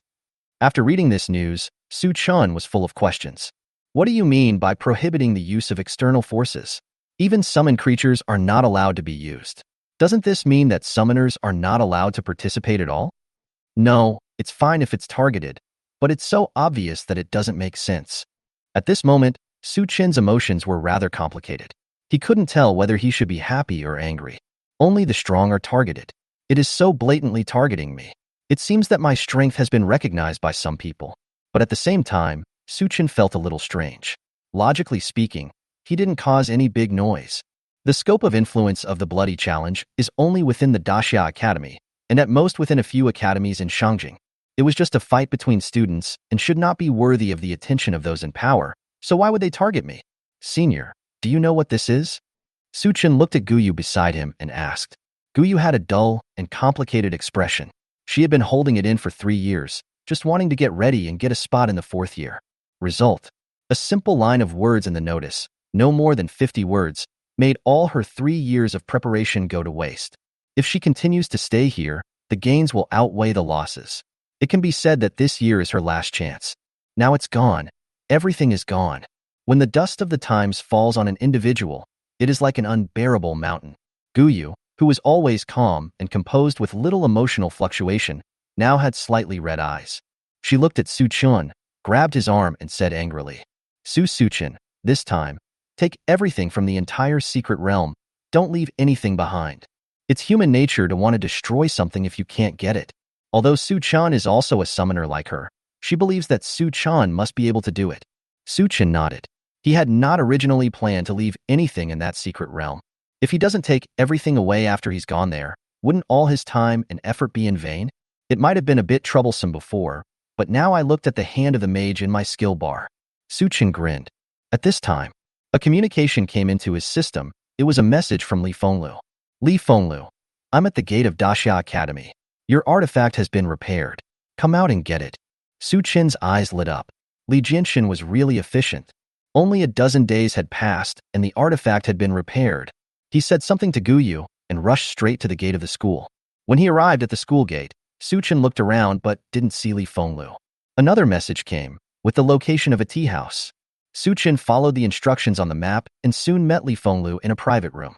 The two of them didn't waste any time talking. Li Fenglu directly handed the repaired skeleton crown to him. Su Chin took the crown and looked at it with the eyes of true vision. Equipment: skeleton crown. Rank: low-grade artifact. Attribute bonus: spirit, power loss, undead dark spell damage increased by 1000, curse skill effect increased by 500. Skills: Undying of the Dead, 5 minutes. Immortal Military Soul, all attributes increased by 500. Equipment requirements: Spirit greater than 10,000. Good news: the artifact has been completely repaired, and its attribute bonus has been restored to the level it should have. Bad news: the equipment requirements have also returned to the level of a divine weapon, so he can't use it. Seeing Su Chin's uncomfortable expression, Li Fenglu laughed. Don't be upset. From a common-sense perspective, divine weapons are not something that ordinary people can control. Su Chin changed his mind and realized that although he could not get any attribute bonus from the equipment, but he who possesses the power of ant shaking the sky can absorb divine power. Both skills can be used. The Undying Dead originally allowed skeleton warriors to continue fighting for 30 seconds after death, but now the time limit has been extended to 5 minutes, a tenfold difference. The original increase of the Immortal Military Soul was 150, and now it has been increased to 500. It's a blessing in disguise. Su Chin smiled and nodded in thanks. Thank you, Li Jianxin, for taking the trouble to make this trip. Li Fenglu waved his hand and said, I was originally going back to Shangjing, and it was just on the way. Is there anything else? If not, I will leave first. Su Chin thought about the doubts in his mind just now. Li Fenglu was right next to him at that time. If he didn't ask now, when would he ask? Sword Godly, this selection is a bit weird. Why are they targeting us summoners? Li Fenglu was not surprised that he asked this. He sighed helplessly. Don't get me wrong, this is not directed at you and other summoners. Some old guys have big appetites and bought some epic pets for their juniors. Some even go so far as to use their power to force intelligent species to sign summoning contracts, hoping to monopolize all the places. When the authorities discovered it, it was already too late. They couldn't think of a solution for the time being, so they could only ban the summoner. But you don't have to worry too much. Clear rules should be issued next year to plug this loophole. You're just a freshman, you're still young, there are plenty of opportunities. Forehead. Su Chin felt a little embarrassed. It turned out that he was overthinking, and it was not directed at him. But who doesn't have a few sub-god-level pets and summoned intelligent creatures? As for directly banning the entire summoner profession, Su Chin was speechless. But on second thought, it is really not necessary for him. But for others, facing an epic pet of the same level, or a group of summoned intelligent creatures, there is no way to fight. Thinking of Gu Yu's aggrieved look just now, Su Chin felt annoyed. It is because of these bad apples that they exploit loopholes in the rules. I wonder how many summoners in the entire Daxia were implicated. Don't let him know who is behind this, otherwise he will strike back hard and will not show any leniency. What? Su Chin not only wants to find loopholes, but also wants to directly break the rules? How can it be the same? At least I haven't harmed anyone yet, right? Su Chin, who was ready to take a lot, defended himself. Chapter 135. The extremely brutal Thunder Emperor system. After saying goodbye to Li Fenglu, Su Chin returned to the library. As soon as I entered the room, I saw Gu Yu scratching his head and writing and drawing on the table. He looked confused and asked, Senior Gu, what are you doing? Upon hearing this, Gu Yu looked up, took the paper, and ran to Su Chin and said, You're back just in time. Aren't summons not allowed in the selection meeting? You'll have to fight on your own. I just wanted to create a prototype of an ecosystem for you, which I call the Thunder Emperor. Su Chin took the paper and looked at the skills marked on it and the various skill combinations. He really wanted to tell Gu Yu that he had acquired a very abnormal skill, Elemental Spirit. Even without a system, he could use summons, stack attributes, and kill everyone on his own. But think about it. Who would complain that they have too many tricks? Su Chin transferred some money to Gu Yu and asked her to help prepare skills. I took out 2 employees in the room. At this point, he had already decided which employee to give the reward to first. The reward is the King's Cloak. The Staff of Change is a very good piece of equipment, but strengthening it mainly improves its ability to increase health. However, the King's Cloak is different. The kingly aura will be enhanced as the spiritual attributes improve. It is a powerful skill that combines strong control and damage. There's absolutely nothing wrong with giving it a reward. Time flies, and it is 8:30 the next morning. Inside the villa, Su Chin, Xiaolingyun and others sat on the sofa early, ready to enter the selection meeting. Su Chin called up the attribute panel and took a look. Name, Su Chin. Occupation, Phantom Master, Elite. Level, 30, 99. HP, 40,000. Magic Power, 150,500. Strength, 5,020.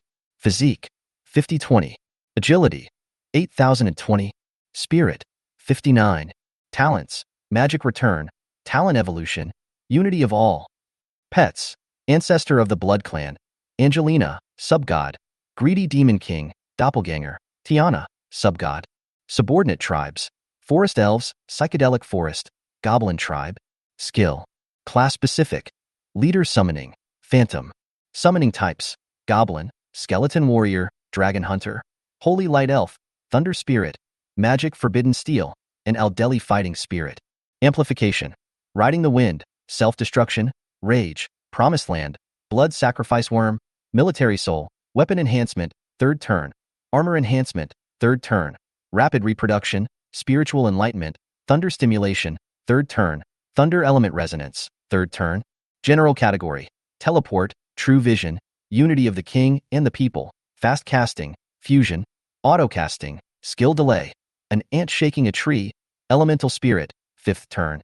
Damage, lightning rush, second rank, thunder chain, second rank, electrotherapy, second rank, thunder fist, second rank.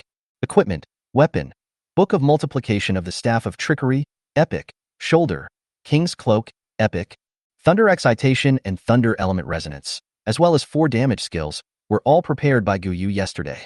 Thunder stimulation, a third-level mage amplification skill that consumes 5,000 mana and electrocutes the target to stimulate its potential, amplifies all attributes, cools down skills, and restores mana.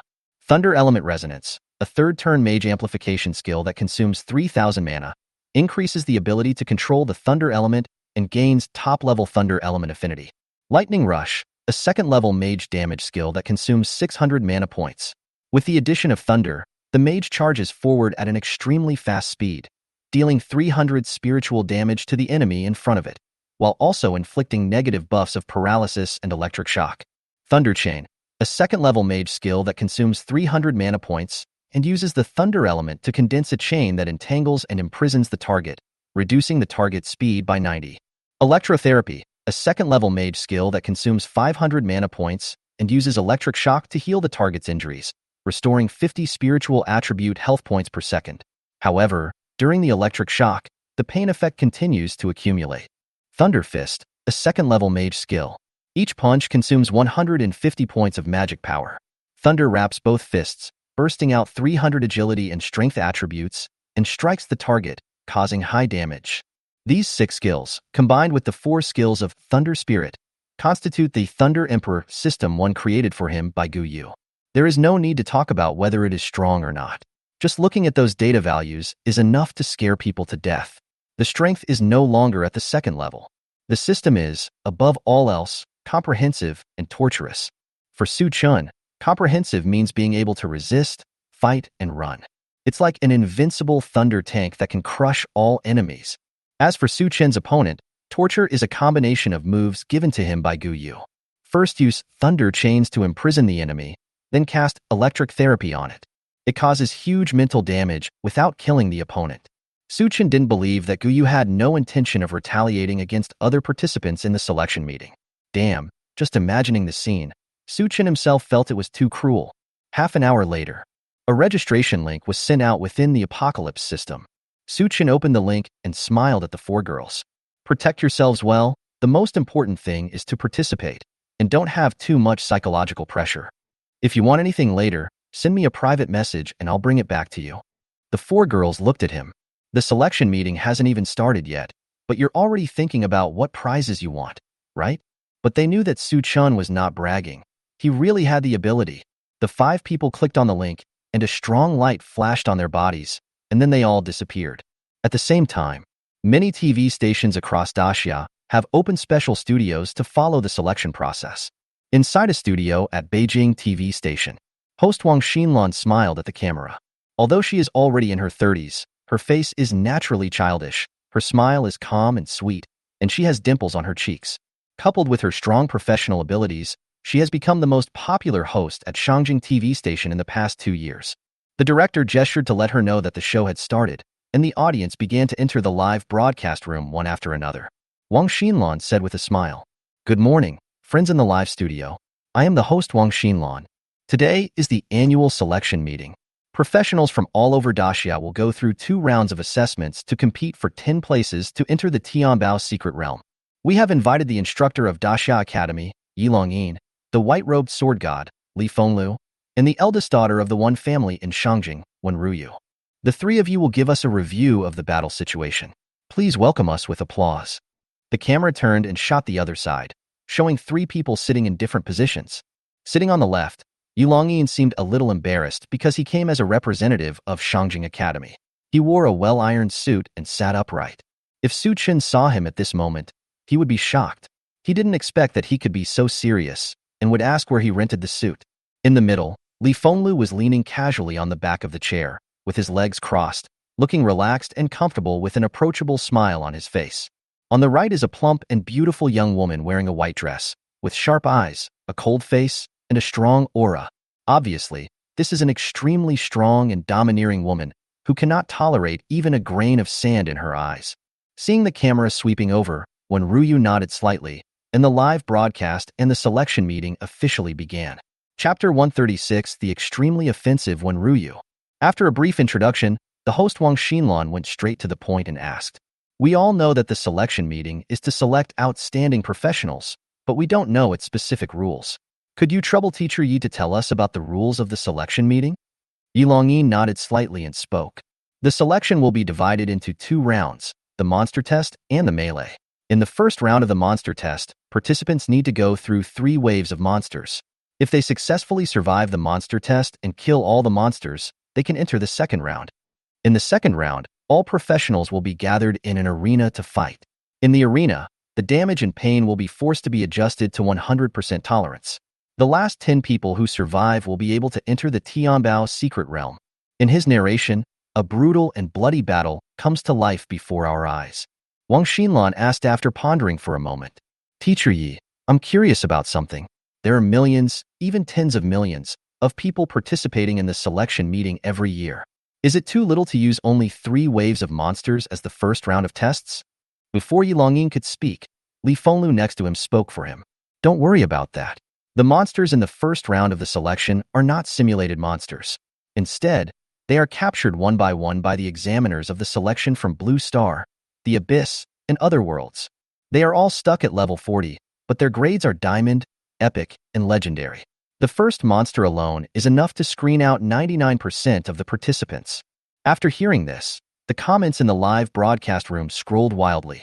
Wouldn't it be a bit too dangerous to use real monsters to test the combat power of professionals? There should be specific protective measures, but even if you don't really die, being killed by a monster will have a huge psychological shadow. It's scary. Fighting a diamond boss right at the start? It's hard to imagine what kind of genius it takes to fight a diamond boss by himself.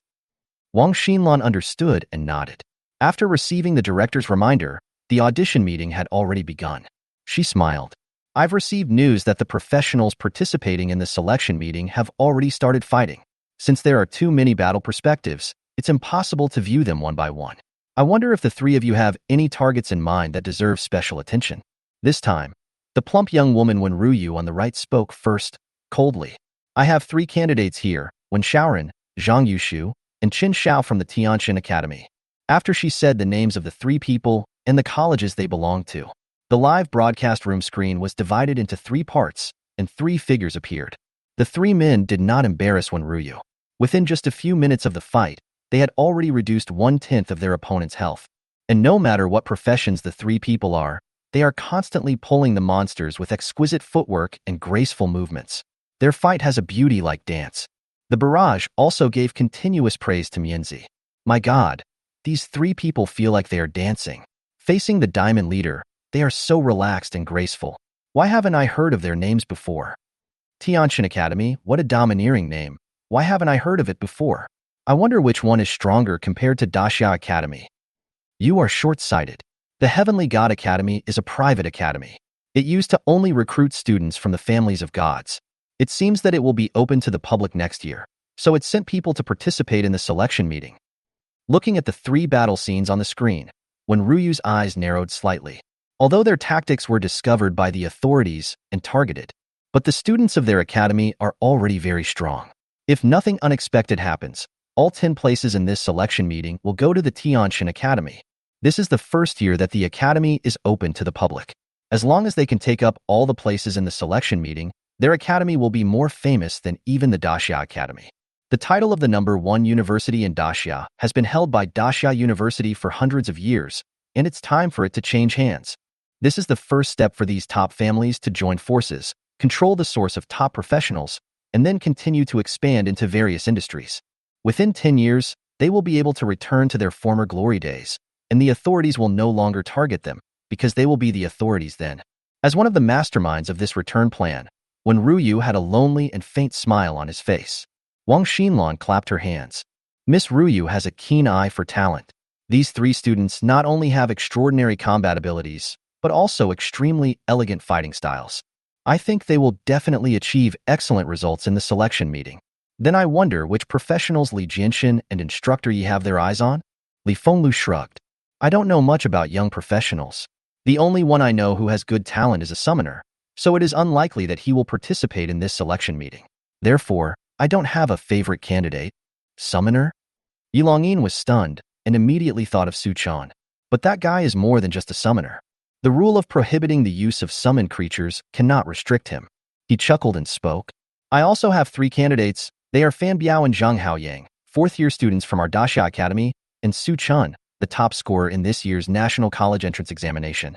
When he said Su Chen's name, visible astonishment appeared on Li Fengliu's face, and he said subconsciously, Su Chun? Yi Longyin looked at him doubtfully and nodded, yes. Li Fenglu said with a strange expression, he is the summoner I mentioned. The use of summoned creatures is prohibited in this selection meeting. He still wants to participate? It's no wonder that he is short-sighted. A professional who can become a god must have much more experience than ordinary people. But a summoner without summoned creatures is just a mage who can only use first-level offensive spell skills that are lower than his current level, right? Others were stuck on purpose, but in fact their combat power had already surpassed many professionals, while he was only at the 3rd level and could only use 2nd-level skills. The gap is huge. Isn't it just to embarrass yourself to attend the selection meeting? Yi Longyin chuckled and said, it turns out that Li Jianxin also knows Su Chan. You only know one thing, but not the other.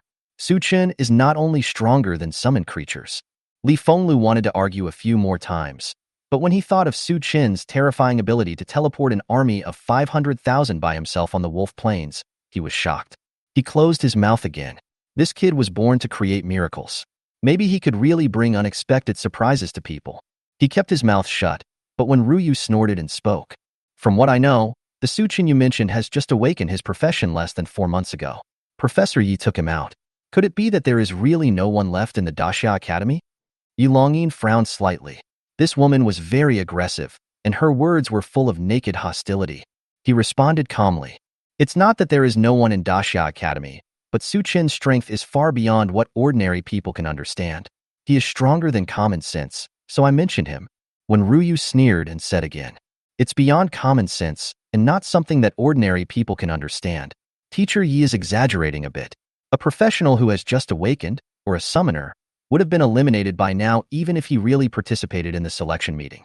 If that's the case, it's a bit funny that Teacher Yi is still praising him so much. You. Yi Longyin stared at her with a cold brow. Before he could speak again, Wang Xinlan interrupted and said, why do you two need to argue? We can tell who is stronger and who is weaker between the students named Su Chun by observing them from a combat perspective. Having said that, the director backstage immediately switched the camera. The moment the picture stabilizes, the 4 people in the live broadcast room, as well as tens of millions of viewers, all widened their eyes at the same time, looking confused.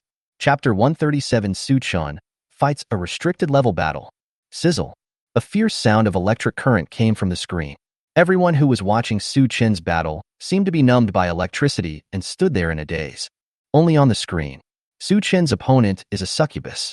The two were fighting fiercely, but the battle scene was a little. Good guy. I just called him good guy. In my heart, Su Chan, no, Su Chan is already the strongest professional in this selection meeting. Whoever agrees, whoever disagrees. I thought a battle should be passionate, bloody, violent, and serious. I didn't expect it to be restricted. It's wonderful. So wonderful. Host, please don't turn off the sound. I'm almost done. I fainted just now. Now, I can't help but ask, what is the ultimate mystery of the universe and what is the meaning of life? Compared with the lively comments that seemed like the New Year's Eve, the live broadcast room was dead silent. Silence. No one dared to speak at this moment. Even Wang Xinlan, who was experienced in hosting, had a blank mind at this moment. The previous verbal argument between Yi Longyin and Wen Ruyu made two sets of arguments appear in her mind. The first set is that Su Chen crushes the monster with absolute strength. Then she will follow Yi Longyin's words and praise Su Chan as a player. The second set is that Su Chan is being beaten and is on the verge of elimination. Then she will also save face for Yi Longyin and help him say something good or bad. But now, Su Chan indeed crushed his opponent, imprisoned him, and put him in extreme pain. Just. Wang Xinlan couldn't utter a single word of the speech she had prepared in her mind. This battle is too. Wang Xinlan's face turned red and she coughed twice. I wonder what you three think of the strength of Su Chan, a professional. Snort. When Ruyu snorted coldly, his eyes full of gloom, he stared at the screen, wishing he could penetrate the screen and kill Su Chan. Yi Longyin and Li Fenglu looked at each other. They really wanted to say something to praise Su Chan. However, at the request of the audience, the battle scenes with sound were played again. Yi Longyin couldn't help but hold his forehead with his hand. This guy was too liberated. Didn't he know that someone was live streaming? Li Fenglu was amazed. He was called a romantic man and he actually had many female confidants, but I can only say that young people know how to have fun. Not long after, a warning came from the superiors, and the director reluctantly switched the screen to look at other battle perspectives. But no matter how exciting the subsequent battle was, the audience just felt bored. Fighting back and forth is really boring. I want to watch Su Chen's battle. Switch back quickly so I can learn from him. The dull brothers are still shouting in the live broadcast room, while the sensible ones have already gone to the apocalypse system to watch Su Chen's personal perspective. Morality has fallen, human nature has twisted, the life of a succubus is also a life. I won't say more brothers, I'm going to criticize Su Chen. No, Su Laomo, see you later. I'm back now, I can't help but ask. In the battle space, Su Chen naturally didn't know that his battle scene was being broadcast live. Otherwise, hey, the audience is family, so what's wrong with giving them some benefits? After a while, the opponent fell down. Su Chen gave her electrotherapy several times, but there was no improvement. He sighed twice, and then cast his eye of true vision at her. Monster, succubus, lily, grade, diamond, level, 40, HP, 700, magic power, 1300, strength, 70, constitution, 70, agility, 150, spirit, 300, talent, mental depravity, skills, double joy, bewitching words. When he entered the selection meeting, Su Chen knew that the monsters he faced were real. So, it would be a shame to simply kill her. Su Chen looked at her talent seriously. Mental depravity, within a radius of 1,000 meters, the mental resistance of all opponents is reduced by 30, making them more susceptible to mental control skills and increasing the mental control effect. This talent is great, take it. Su Chen activated the mage's hand and grabbed the succubus. Soon, there was an extra talent scroll in his backpack. See other. Double Joy, a general skill for 4th level mages. It consumes 120,000 magic points and enhances the target's neural perception of the outside world. The higher the target's physical and mental attributes, the higher the enhancement multiple. Su Chen stared at this skill with glowing eyes. What a good thing.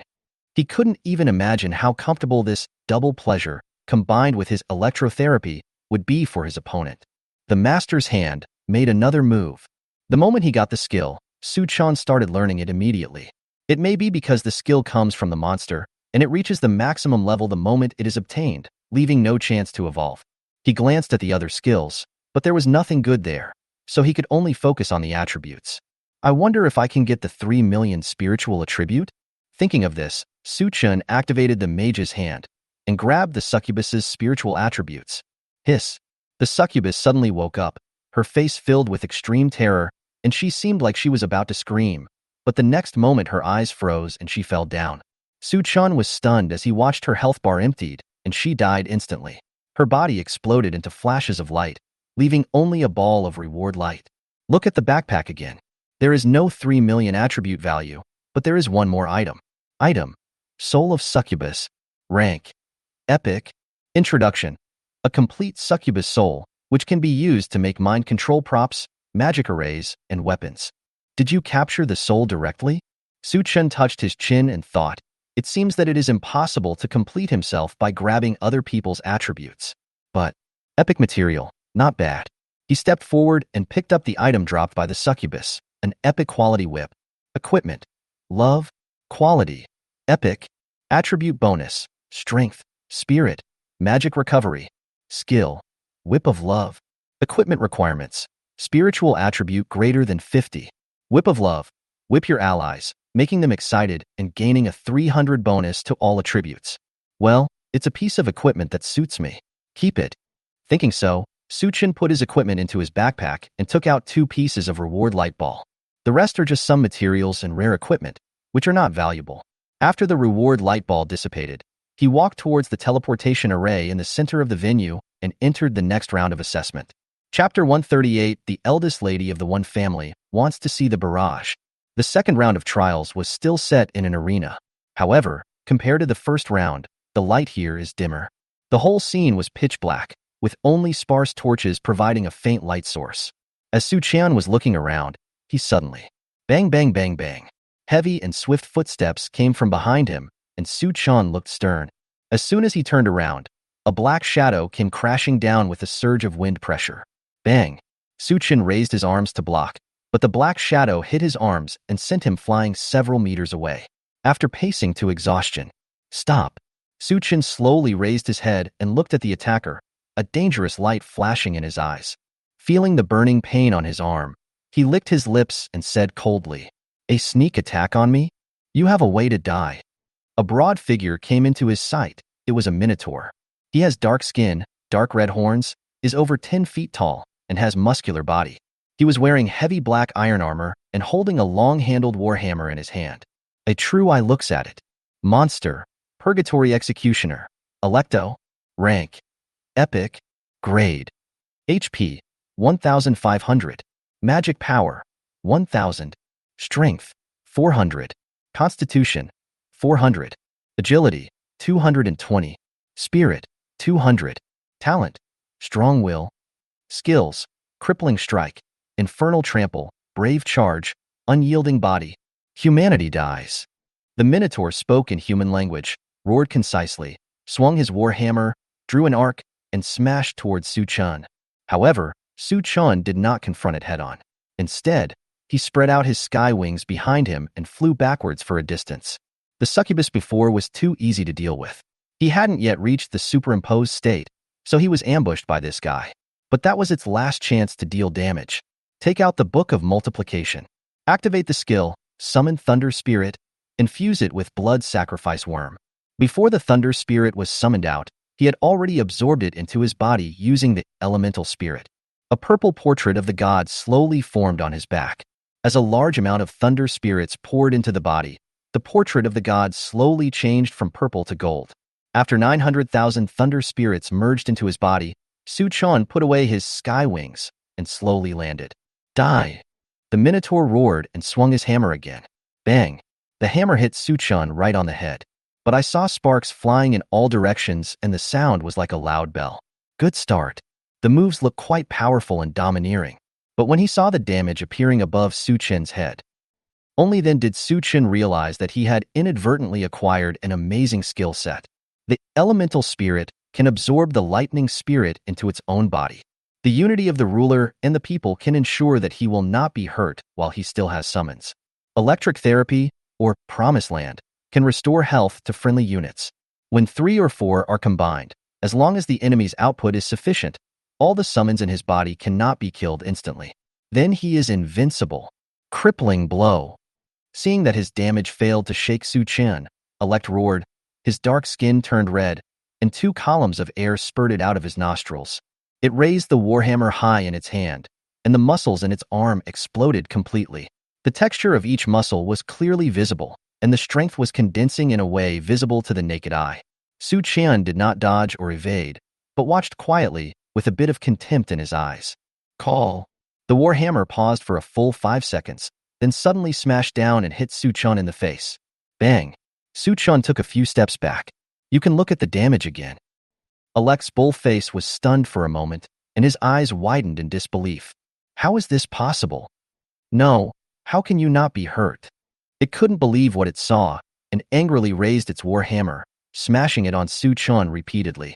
After hitting it more than a dozen times, even though it was an epic boss, it couldn't help but feel a little short of breath. The warhammer fell to the ground. Elect bent over and gasped, looking down at his hands, his eyes full of confusion and puzzlement. Could it be that the human gods did something to me? Otherwise, with my strength, how could this weak ant withstand more than a dozen of my attacks? Suddenly, a pair of feet walked into its sight, and it raised its head suddenly. However, when it looked into Su Chen's eyes, it found a strong force acting on the horns on its head. Su Chen clamped the Minotaur's head tightly with both hands, forcing it to look into his eyes. Have you had enough of the trouble? Su Chen grinned. Gulu. Elect swallowed his saliva, his pupils trembled slightly, and his body couldn't help but start to tremble. For the first time, it felt fear at a genetic level in another living being, like an antelope facing a lion. The physiological fear of predators makes its soul tremble. Human, we can talk? Bang. As soon as it finished speaking, Su Chen used a thunder fist to hit it in the face. The fist wrapped in lightning not only brings a powerful impact. The protruding cow's mouth was smashed in, the flesh was torn, and the bones made a crackling sound. Not only that, with a loud bang, the exploding thunder also caused secondary damage to its head. After Su Chen let go, Electo staggered back and ultimately failed to hold on. Like a mountain collapsing, the tall figure fell downwards. Su Chen flashed in front of it, grabbed the bull's horns, swung it up, and then activated the skill, Lightning Rush. His body was suddenly enveloped by strong lightning, and at an extremely fast speed. The Minotaur's huge body was driven towards the wall of the arena. Bang!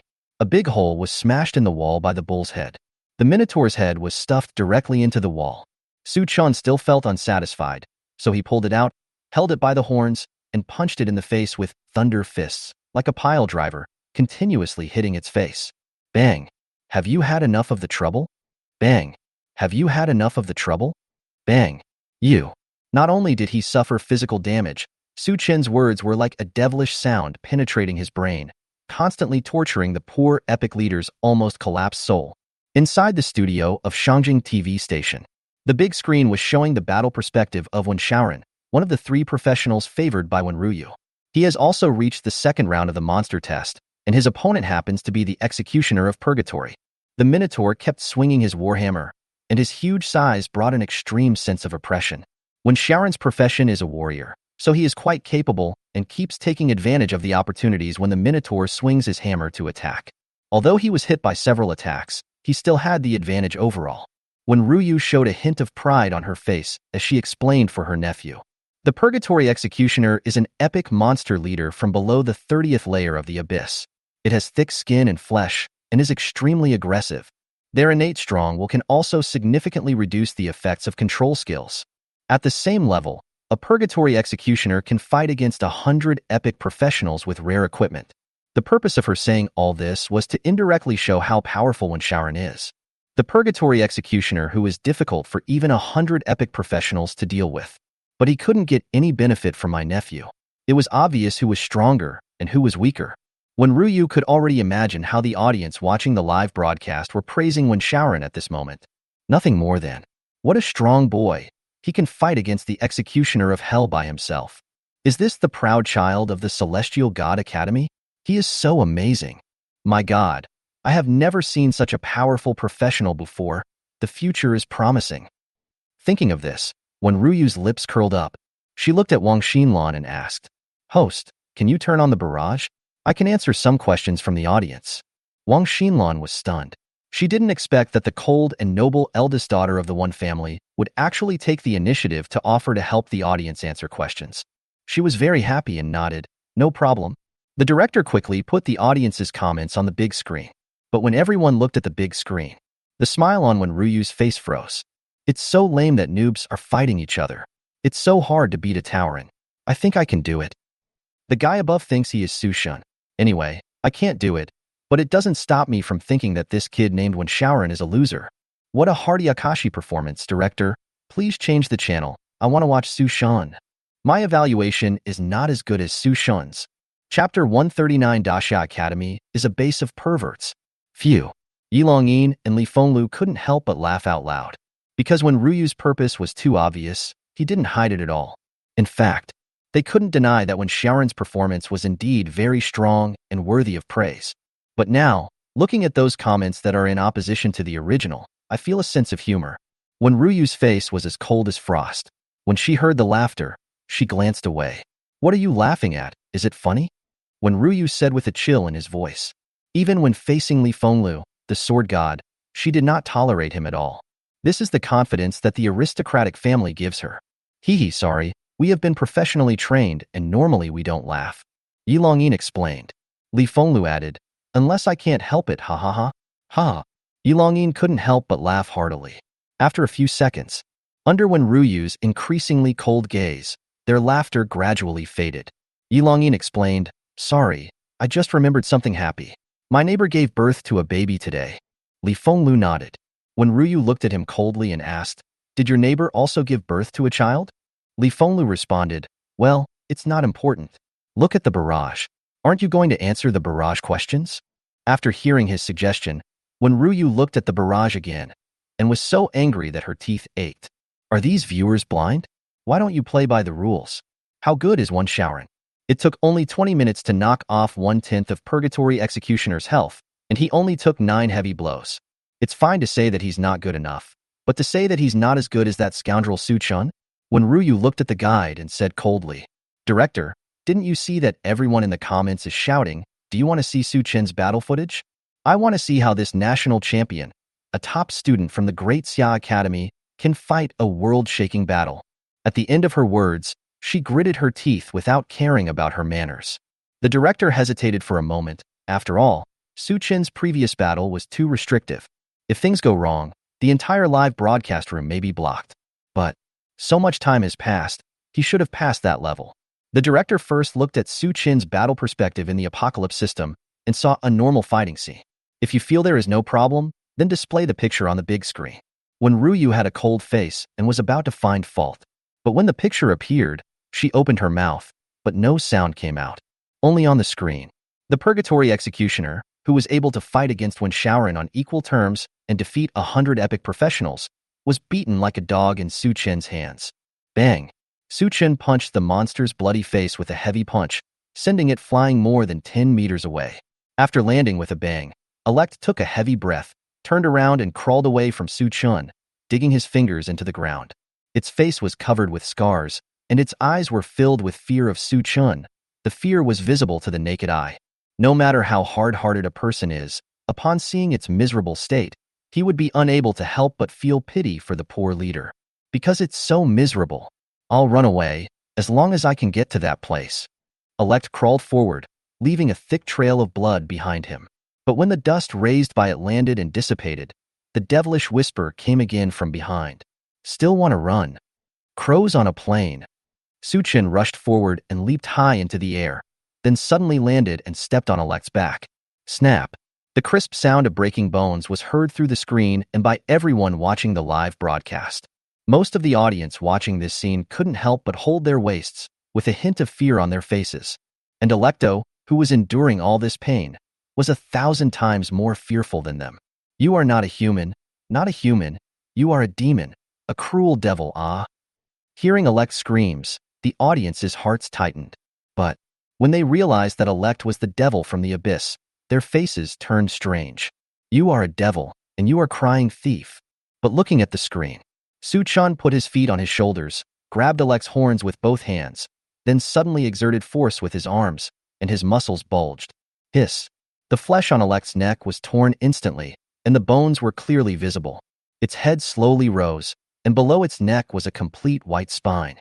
As the 1-meter-long broken spine was pulled out, large amounts of scarlet blood splattered all around.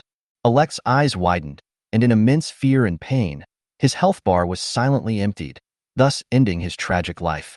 Looking at the bloody, fearful face facing the camera, looking directly at the pair of wide-open bull eyes filled with scarlet bloodshot, countless people felt a chill in their hearts and a chill on their backs. Fuck, who just said he wanted to see Su Chen's battle perspective? It's so scary. Oh my god, have Su Chen's battles always been so restricted? Either they are erotic and vulgar, or they are bloody and brutal. That monster is right. Old Demon Su is even more terrifying than the devil from the abyss. The studio fell into dead silence again. Looking at the impactful picture, Wang Xinlan's expression was really about to burst. The goal of professionals in battle with monsters is often to empty the opponent's health bar. Even if a high-level opponent attacks a low-level opponent, they will only use some high-damage skills to quickly cause damage. But killing doesn't mean it will be so bloody. Looking at the bull's head with its eyes open, Wang Xinlan felt her stomach churning and she wanted to vomit. She quickly signaled the photographer to point the camera at the three guests. Li Fenglio's face was filled with astonishment. He stared blankly at the screen, where Su Chan was holding the bull's head like a victorious boxing champion, holding up his trophy. The Su Chan he knew was a very smart, sensible, tactful, young, and ambitious, and a talented student. Although his strong body made him look very imposing, knowing that he was a mage, Li Fenglu subconsciously thought, when he cannot use summons, Su Chen's fighting method. You should dodge the opponent's attack, find the right moment, throw fireballs and ice cones, and use various magic to coordinate and produce elemental reactions. But now, what the hell is this battle scene that is more brutal than that of a warrior? He looked at Yilong-yin, who also had a horrified look on his face, and said, "Is this how you train students at Daxia Academy?"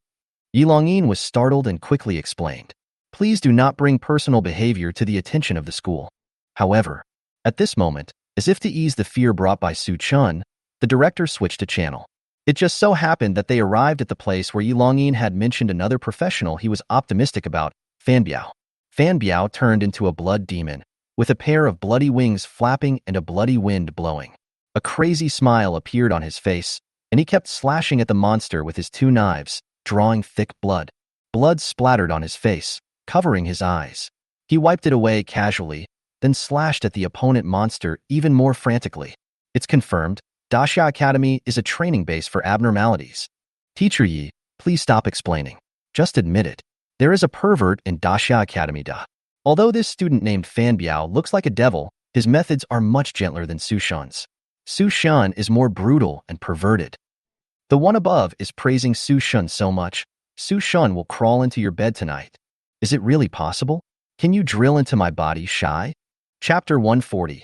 Defeated the invincible legendary leader in seconds.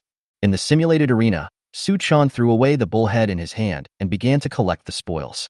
He used the eye of true vision to see through this bull demon and found out that there was nothing good on him.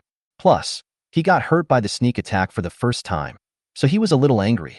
So they just killed him. He took out all the fallen objects and light balls. There are 2 pieces of epic quality equipment in total, warhammer and chest guard, and 3 items of rare quality, leggings, wrist guards, and helmet. There are also 2 rare quality materials. The drop rate is quite generous, worthy of being an epic leader. Unfortunately, it is of no use to Su Chan. The only way is to stuff it into the dimensional bead and let the goblins disassemble it to obtain the materials. Without staying for a quarter of an hour for the bull demon, Su Chan quickly walked towards the teleportation array and entered the final round of monster testing. After the familiar feeling of dizziness dissipated, Su Chan opened his eyes. It is still an arena, but the space is more than 10 times larger than the previous 2 sides.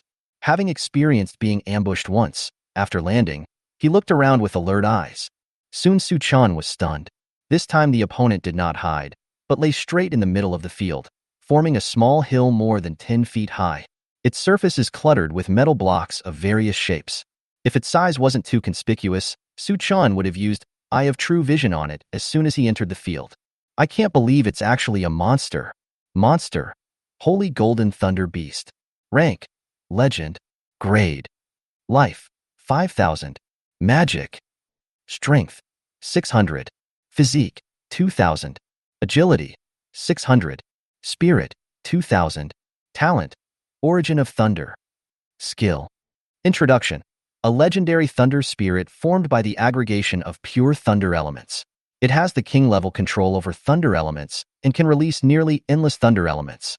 Su Chan looked at the information panel in front of him, especially the introduction. When he saw the words king-level and endless, he couldn't help but take a deep breath, and his eyes lit up. Under the gods, ordinary creatures' control over elements is divided into 3 categories from low to high. Low, medium, high, top, lord, and king. Even if an ordinary mage has reached the 9th level, he is considered a genius if he can have a medium elemental control. Only some professionals who have mastered the corresponding talents can reach high levels. As for the top level of control, that is a level that only elemental creatures can reach. This is also an important reason why mages are eager to obtain elemental pets. Even if Suchin possesses an elemental spirit body, he can enhance his control over elements by absorbing thunder spirit. To reach the king level, at least tens of billions of individuals need to be integrated into the body. Now there is a king-level thunder elemental creature in front of him, and he still has the ability to take away this talent. How could he not be moved by this? Suchin couldn't help but reveal a greedy light in his eyes. At this time, the metal mountain moved, and the metal on it trembled. A pair of purple eyes appeared in the center of the mountain. He stared at Suchin, and two purple lights flashed in his eyes. Next second, bang bang bang bang. A large number of thunder spirits exploded on Suchin's body. The purple-blue smoke of the thunder element instantly submerged him, and he didn't know whether he was alive or dead. At this time, in the live broadcast studio of Shangjing TV station, at Wenruyu's strong request, the director cut the big screen back to Suchin's battle perspective. When they saw who Suchin was facing, the three guests showed obviously different expressions. Yi Longyin and Li Fengliu's faces turned serious. They sat up straight with their brows furrowed. And this time, it was Wenruyu's turn to laugh. It's actually the Holy Golden Thunder Beast. Teacher Yi, it seems that the top scholar of your Daxia Academy doesn't have good luck.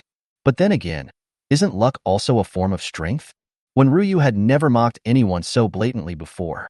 After all, with her status, there are only a handful of people in the whole of Daxia who need her to ridicule. But the strength that Suchin had shown before really surprised her. Tearing apart the Purgatory Executioner with bare hands, this is not even at the level of a 4th-level commander. Even a 6th-level professional may not be as brutal and ruthless as him.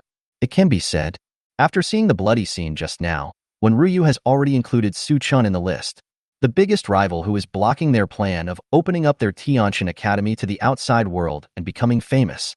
That's why she strongly requested the director to switch back to Suchin's battle perspective. Originally, he wanted to use his advantage as an outsider to summarize Suchin's combat characteristics, strengths, and weaknesses, then pass his information to the contestants of Tianqian Academy. This allows them to join forces and kick Suchin out first in the second round of the selection. But now seeing the monster he was facing, Wenryu smiled with relief, feeling that there was no need to do anything unnecessary. Yi Longyin opened his mouth and wanted to retort, but he didn't know where to start. In his heart, he also thought, I'm afraid Suchin is going to fall this time. Host Wang Xinlan looked at the expressions of the three guests and asked blankly, "Three of you, can you explain to me and the audience what is so special about this monster on the field? After all, we have all witnessed the performance of the new champion Suchin. He is extremely powerful. Why do you all seem to be so unhappy with him now?" Li Fengliu sighed softly. There aren't actually that many legendary monsters prepared for the selection. After all, the first 2 rounds are enough to screen out 99% of the contestants. If it were any other legendary beasts, I wouldn't think that Suchin would be powerless against them, but this Holy Golden Thunder Beast is the only one. He may really stop here, because this monster is not only immune to all lightning damage. It can also mobilize the lightning elements gathered by the surrounding monsters and professionals at will, and its body is made of various hard metals. And the attack methods that Suchin showed in the first 2 rounds were mainly based on the thunder element, so we believe that he has no chance of winning and cannot win at all. After listening to his explanation, Wang Xinlan suddenly understood. She sighed and shook her head. That's really just bad luck. It looks like Su will be eliminated in the 3rd round today. But it's okay. This is his first time participating this year. It's a great achievement for him to make it to the 3rd round. Logically speaking, this is indeed the case. But when I thought about how Suchin would be defeated soon, for some reason, the audience in the live broadcast room seemed a little depressed, and even the barrage of comments decreased a lot. At this time, just as Li Fengliu said, the Holy Golden Thunder Beast was awakened after sensing the presence of intruders around it. As soon as it opened its eyes, it immediately activated its own king-level control over the thunder element, causing the thunder spirit on Suchin's body to self-destruct. The blue-purple lightning element smoke instantly engulfed Suchin. Except for Wenryu, who looked very proud, everyone else was sighing with regret. The director is already prepared to switch channels once the contestant's failure notification pops up. However, the next moment, the Holy Golden Thunder Beast, which was about to slowly stretch its body, paused. Then there was a loud boom, and he fell to the ground. A health bar as high as 50 million popped up above its head. Then a huge scarlet damage appeared instantly. The health bar was emptied instantly. The pop-up prompt is, Ding. Congratulations to contestant number 9527, Su Chun, for completing all the tests in the first round of monster tests at the selection meeting. Please enter the second round venue to prepare. There was a dead silence in the studio again. The scene froze at this moment. Everyone kept the same expression and did not move. Chapter 141, the core material of the second nest. What's going on? My screen is not moving. Is it stuck? Hey. Can anyone explain what's going on? Didn't they say that Su Shan is going to be eliminated? Li Jianxin's analysis was very good, but Su Shan said that he should not analyze it next time, as it is easy to accidentally hurt friendly forces. After 30 seconds of silence, the barrage of comments became lively again, but the freeze frame of the studio continued. Inside the arena, Su Chun walked out of the blue-purple elemental smoke, as if nothing had happened, and grabbed the corpse of the Holy Golden Thunder Beast. It is worth mentioning that the true body of the Holy Golden Thunder Beast is actually the thunder spirit in the core of its body. These metal ores outside are real materials and will not disappear after death. He grabbed the corpse, put it into the dimensional space bead, and then walked quickly into the teleportation array. The second round of selection has not yet begun. Therefore, Su Chen's battle perspective went black. Wang Xinlan came back to her senses after looking at the black screen. As an ordinary person, she was confused and looked at Li Fenglu and Wen Ruyu, who were in an awkward situation. These two people talked the most just now, especially Wen Ruyu, who laughed the loudest. Li Jianxin also gave a clear and logical analysis. It sounds like there is no problem, but the actual situation is. Sword Master Li, Miss One, can you explain to us what is going on now? Why did that fourth-level legendary leader suddenly die? Yi Longyin was extremely glad that he had been smart and didn't say much. He was even more convinced that when he encountered anything related to Su Chen in the future, he would just support Su Chen without thinking. This guy never disappoints those who believe in him. At this moment, Yi Longyin looked at the two people beside him with a playful expression and wanted to hear how they had to explain. When Ruyu's face darkened immediately and he said nothing, giving people the feeling that he couldn't afford to play with her. This immediately greatly reduced the image she had established in the audience's mind based on her appearance. But she doesn't care about her image anymore. The consciousness quickly edited a message in the communication group of the Apocalypse system and then sent it. Wait until she turns off the communication panel. Then I heard Li Fenglu next to me say awkwardly, I don't know what happened just now. Logically speaking, Su Chan should have been eliminated at this stage. But he didn't play by the rules. He used some means I didn't know about. Looking at the tips, he didn't break any rules. I can only say that Su Chan is too comprehensive. His strength is unfathomable, and he has countless trump cards. When Ruyu listened to this and snorted twice. No violation? Whether it was not detected, or it was deliberately covered up, it is hard to say. After all, this new champion was suspected of cheating before. As soon as these words came out, Yi Longyin and Li Fenglu's faces instantly turned unfriendly. Li Fenglu glanced at her with cold eyes. Miss One, trouble comes from the mouth. Be careful with your words.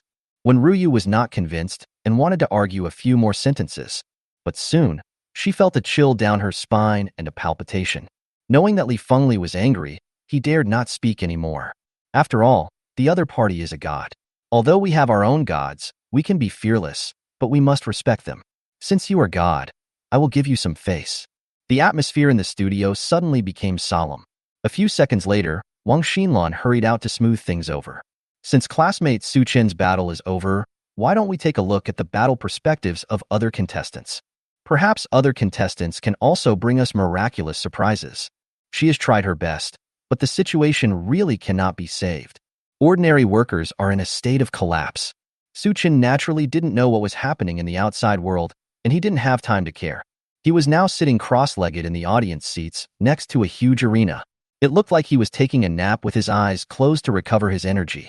But his consciousness had already sunk into the dimensional space bead, controlling a magic clone to act. Not long ago, when Su Chen visited the exchange, he also carried out a wave of expansion on the space beads. The space inside the dimensional bead is now 10 times larger than before, reaching 20,000 cubic meters. Although the space is still not large, the goblins make good use of every bit of it. With the resources from the abyss, Amao made a chassis for the summoning tents that were originally concentrated on the ground. He also simulated Su Chen's skill, Ride the Wind, and developed the floating magic pattern. Now the space bead is divided into 4 layers. On the top level are 7 large tents, 4 of which are summoning tints and 2 are research tints. They are distributed at the 6 corners of the hexagon, guarding the one in the center. And this one was specially reserved for Su Chan. It can only be said that the Gao Mao group is well versed in the way of loyal ministers. In the middle are 60 medium-sized tints used to summon professional goblins, who are the main force responsible for guarding the resources of the abyss. The lower level is the goblin slave tints, which are densely packed, with as many as 1,000 of them. At the bottom, there is a huge blood sacrifice formation on the ground. Anyone who falls on it will be directly sacrificed. Su Chen's magic clone appeared in the central tint on the top floor. In his hand, he kept activating the mage's hand and pinched a ball of lightning. The ball of lightning was very restless, rushing left and right, trying to break free from its restraints. But no matter how hard it tried, it couldn't escape. And this ball of lightning is exactly the core thunder spirit of the holy golden thunder beast. Just now, when he took it out for the first time, Su Chan was shocked. Because it was alive and couldn't fit into the system backpack, it almost let him run away. Fortunately, Su Chan was quick-witted and activated his magic clone, used his magic hand to grab it again, and then brought it into the dimensional bead. Cough cough. What when Ryu said was indeed correct. He did violate the rules. But it seems to be okay. Su Chan didn't know the reason. He was not naive enough to think that the inspectors would not be able to see because of the elemental smoke. But even if he was kicked out of the selection meeting, he didn't want to let Lei Ling run away, because it is of too great value to Su Chan. It may be larger than the entire Tianbao secret realm. Its first function is become the core material of Su Chen's second nest. Su Chen and Gu Yu had previously discussed the matter of building a second nest. Gu Yu suggested that Su Chen choose Skeleton Warrior. She is an undead summoner herself, has experience, and has researched some things that can be given to Su Chan directly. But Su Chen thought about it and rejected the idea. Skeleton Warrior is different from Goblin in that it anchors a warrior-type skeleton.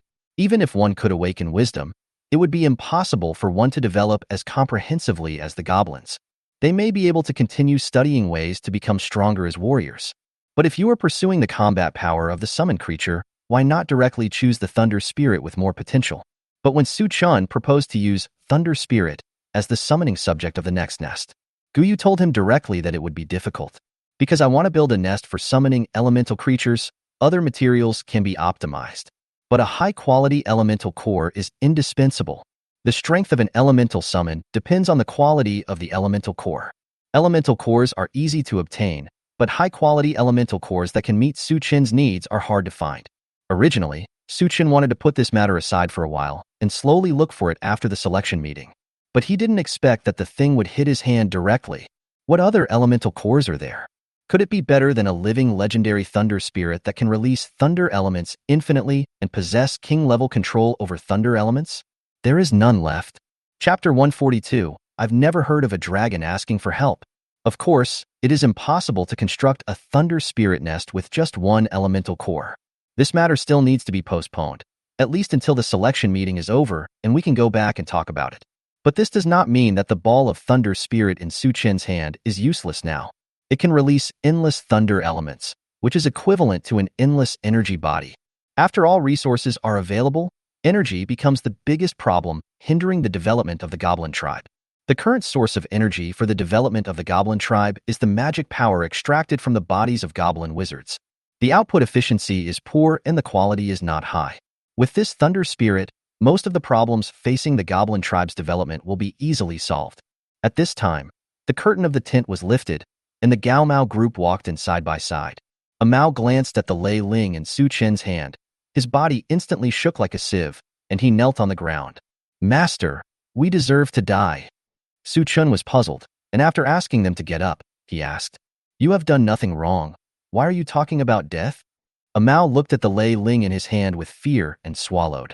If the ruler wants his subjects to die, the subjects must die. Hee. Su Chen didn't expect that he, a goblin, did not study magic, but instead started to engage in literature. He smiled and said, Okay, no one wants you to die. You were called here for this thing. Why are you hiding? He had just handed Lei Ling forward when Gao Mao suddenly stepped back. A few minutes later, after listening to a Mao's explanation, Su Chan understood the source of their fear. The thunder spirit in his hand was actually already in an activated state. If he hadn't been holding it with the mage's hand, the endless power of thunder would instantly submerge and destroy the entire space. It is like he is holding a nuclear bomb in his hand that has exploded but not spread. Think of this. Su Chun couldn't help but clenches his heart. He had invested a lot of effort in the goblin tribe, and it couldn't be destroyed so easily. He quickly activated the hand of the mage. Fortunately, he had the magic return function, so he didn't have to worry about running out of magic power. After confirming that the thunder spirit was in no danger of escaping, Su Chun took out its metal or body and said to Amao, "Can we use these metals to build a device that can hold it and extract energy?" Amao looked at the pile of ore and shook his head. "Master, this is impossible. Although these ores are hard, they do not have the ability to restrain thunder." Su Chun stroked his chin and thought, "This pile of metal, or maybe one of the few carriers in the world that can carry the explosive energy of the thunder spirit. If none of them work, it would be hard to find other solutions." After looking at it this way, Su Chun discovered that he was the best way to restrain the thunder spirit.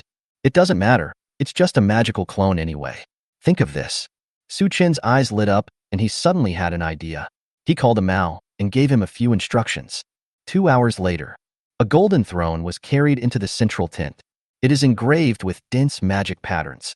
The function of these magic patterns is to continuously extract magic power from the body of the individual sitting on the throne. Su Chun's magic power is almost infinite because of his level 1 talent magic power return. In addition, Lei Ling can release thunder elements infinitely. The energy generated by the combination of the two is endless. Su Chun walked straight towards the throne. Activate the elemental spirit body and continuously absorb the thunder element released by the thunder spirit into the body. Then, he sat on the golden throne, and the magic patterns on the throne instantly burst into extremely strong light. The light spread out from the big tent, and in an instant, enveloped the entire space. The Gomao group watched this scene with tears in their eyes.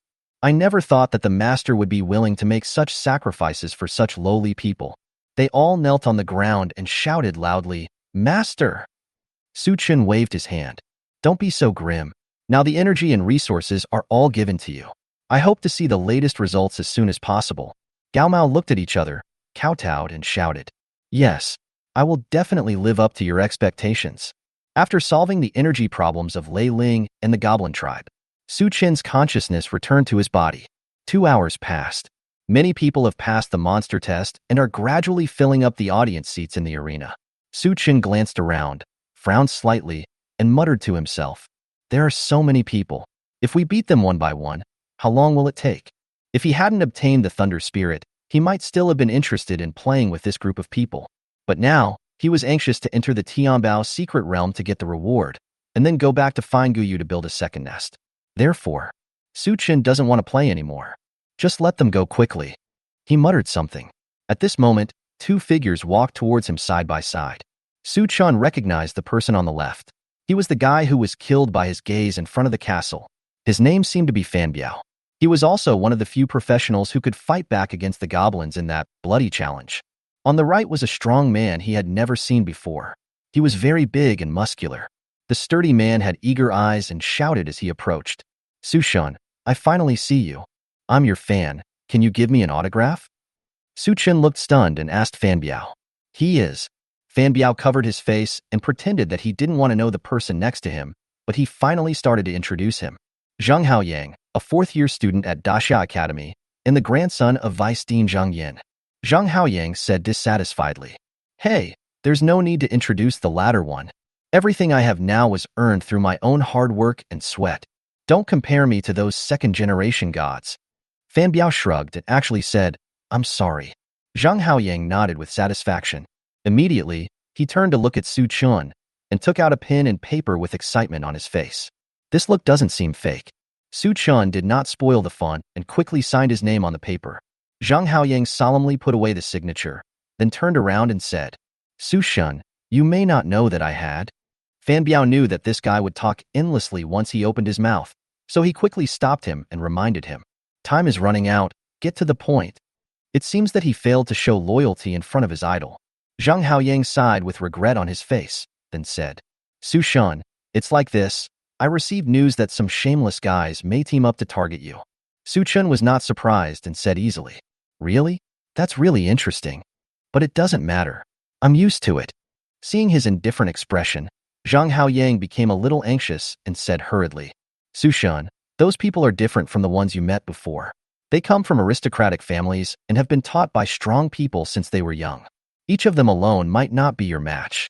But if we join forces, I'm afraid even you will find it hard to resist. I heard they have organized more than 100 people, Fan Biao added from the side. Besides, you can't use your summons now. 2 fists can't beat 4 hands. Su Chen listened silently to the 2 people talking back and forth. He chuckled and said, Then what is your purpose? Zhang Haoyang said, If they can team up, why can't we? Su Shun, let's join forces. There are 8 people from Daxia Academy, including you, who will advance to the second round of selection. Although we have more than 100 people less than us, we can still defeat them even if we lose in the end. Before he could finish his words, Su Chun raised his hand to stop him. Defeat? That word doesn't exist in my dictionary. There's no need to join forces. I've never heard of a dragon seeking support to fight a group of ants. Fan Biao looked at him, nodded with appreciation, and agreed with Su Chen's words. He didn't think Su Chun was arrogant, because a strong man should look down on everything, but he still persuaded. Those guys are not ordinary ants, don't you think about it again? Zhang Haoyang nodded vigorously. There are a few guys who have very difficult jobs. Su Chen patted Zhang Haoyang on the shoulder and grinned. It's okay, let them come. Killing them is not much harder than crushing a chicken. By the way, here's a piece of advice for you guys. Stay away from me when a fight breaks out. Since they want to target me, don't blame me for killing them. Chapter 143. You don't have much time. A corner of the audience seats. A young man with a refined temperament, outstanding appearance, and wearing a green robe was sitting in the seat. He is one of the main forces in this Heavenly God Academy plan, Wen-Shaoren. Wen-Shaoren pointed his finger in the air, replying to the message in the Apocalypse system. 2 messages from his aunt Wenruyu. He is the biggest obstacle to our plans. Gather all our strength and get rid of him as soon as possible. Below is a photo of an incomparably handsome young man. Wen-Shaoren replied with, I know. He then forwarded the photo to the internal group of Tianshan Academy contestants who passed the first round of selection. Next moment, a girl in a purple robe next to Wen-Shaoren let out a light exclamation, her eyes shining. Who is this? He's so handsome. I wonder if he has a girlfriend. I want to date him. The corner of Wen-Shaoren's mouth twitched, and he couldn't help but remind him. Chen Xiao, don't be a fangirl. This action not only concerns the future of the academy. There are also the interests of our various families. If something goes wrong, you can't afford the responsibility. The girl named Chun Xiao has neat short hair and flawless facial features. She's not short, but her curves are a bit disappointing. She rolled her eyes at Wen-Shaoren. You live by the sea. Why do you care so much? On the other side of Wen-Shaoren was a man who looked like a biological man with long hair that reached his waist and strange facial features. His name was Zhang Yushu. He smiled while pinching his fingers together and spoke in a sinister manner. This little brother is really handsome, with such muscular chest and thighs. Does anyone know him? What kind of strength is he? That instructor when asked us to target him specifically. At this time, someone in the group has already pointed out Su Chen's identity. Qin Xiao exclaimed, Fuck, he's actually an 18-year-old fresh meat who just got admitted to Daxia Academy this year. He's the top scorer in this year's college entrance exam. That's awesome. I want to talk to him even more. Zhang Yushu said in astonishment. Number 1? It's been less than 4 months since he awakened his profession. How did he make it through the first round of selection? Wen-Shaoren interrupted their conversation and said, That's enough. Since Auntie wants us to do this, she must have her reasons. No matter who this guy is, find him and kill him as soon as you enter the venue. Chen Zhao's eyes showed some thought as he murmured. A professional who can be specially reminded by teacher one should be quite powerful. What if we can't beat him? Wen-Shaoren sneered.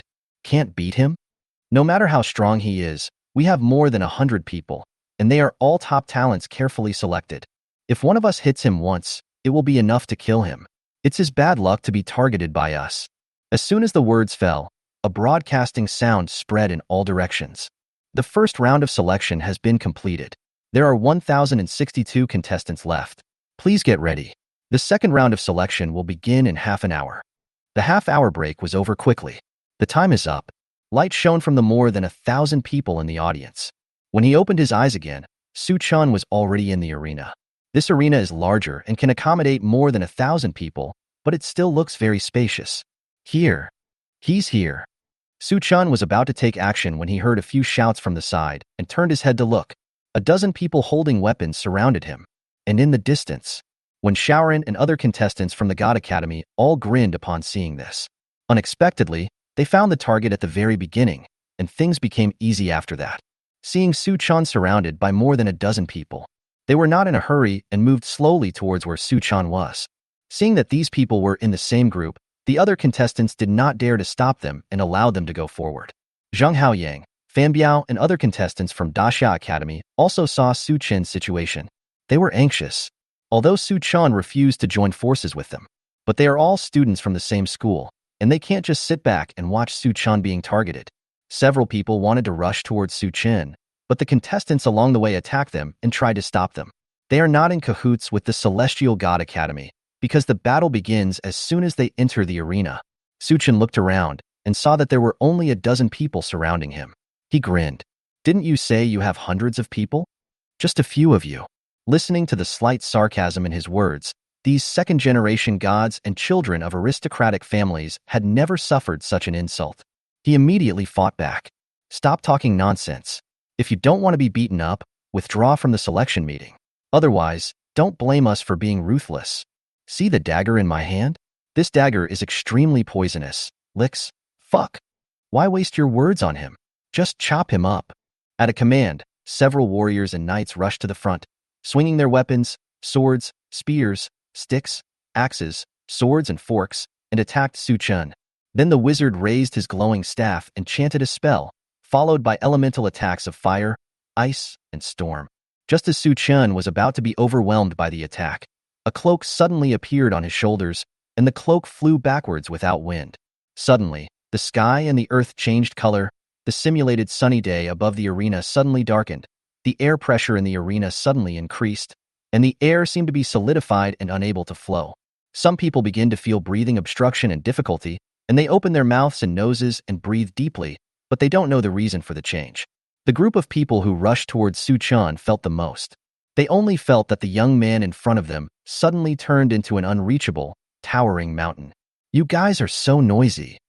Su Chen's voice was like a huge bell, quickly spreading throughout the entire arena. Next second, his aura turned into an endless surging torrent, sweeping in all directions. Bang, bang, bang. Anyone who was within 50 meters of Su Chen, whether they were mages or knights, would stiffen their bodies and then explode instantly, forming a ball of thick blood mist. Fan Biao's eyes suddenly widened when he saw this scene. He pulled Zheng Haoyang, who was still trying to rush forward, and shouted, "Run!" He was so familiar with this that the scene in his memory emerged in his mind again. When he and Zheng Haoyang turned around and ran a few meters, a strong sense of push came from behind, throwing them more than 10 meters away, and they rolled several times before stopping. The originally noisy arena instantly fell into the silence of a cemetery late at night.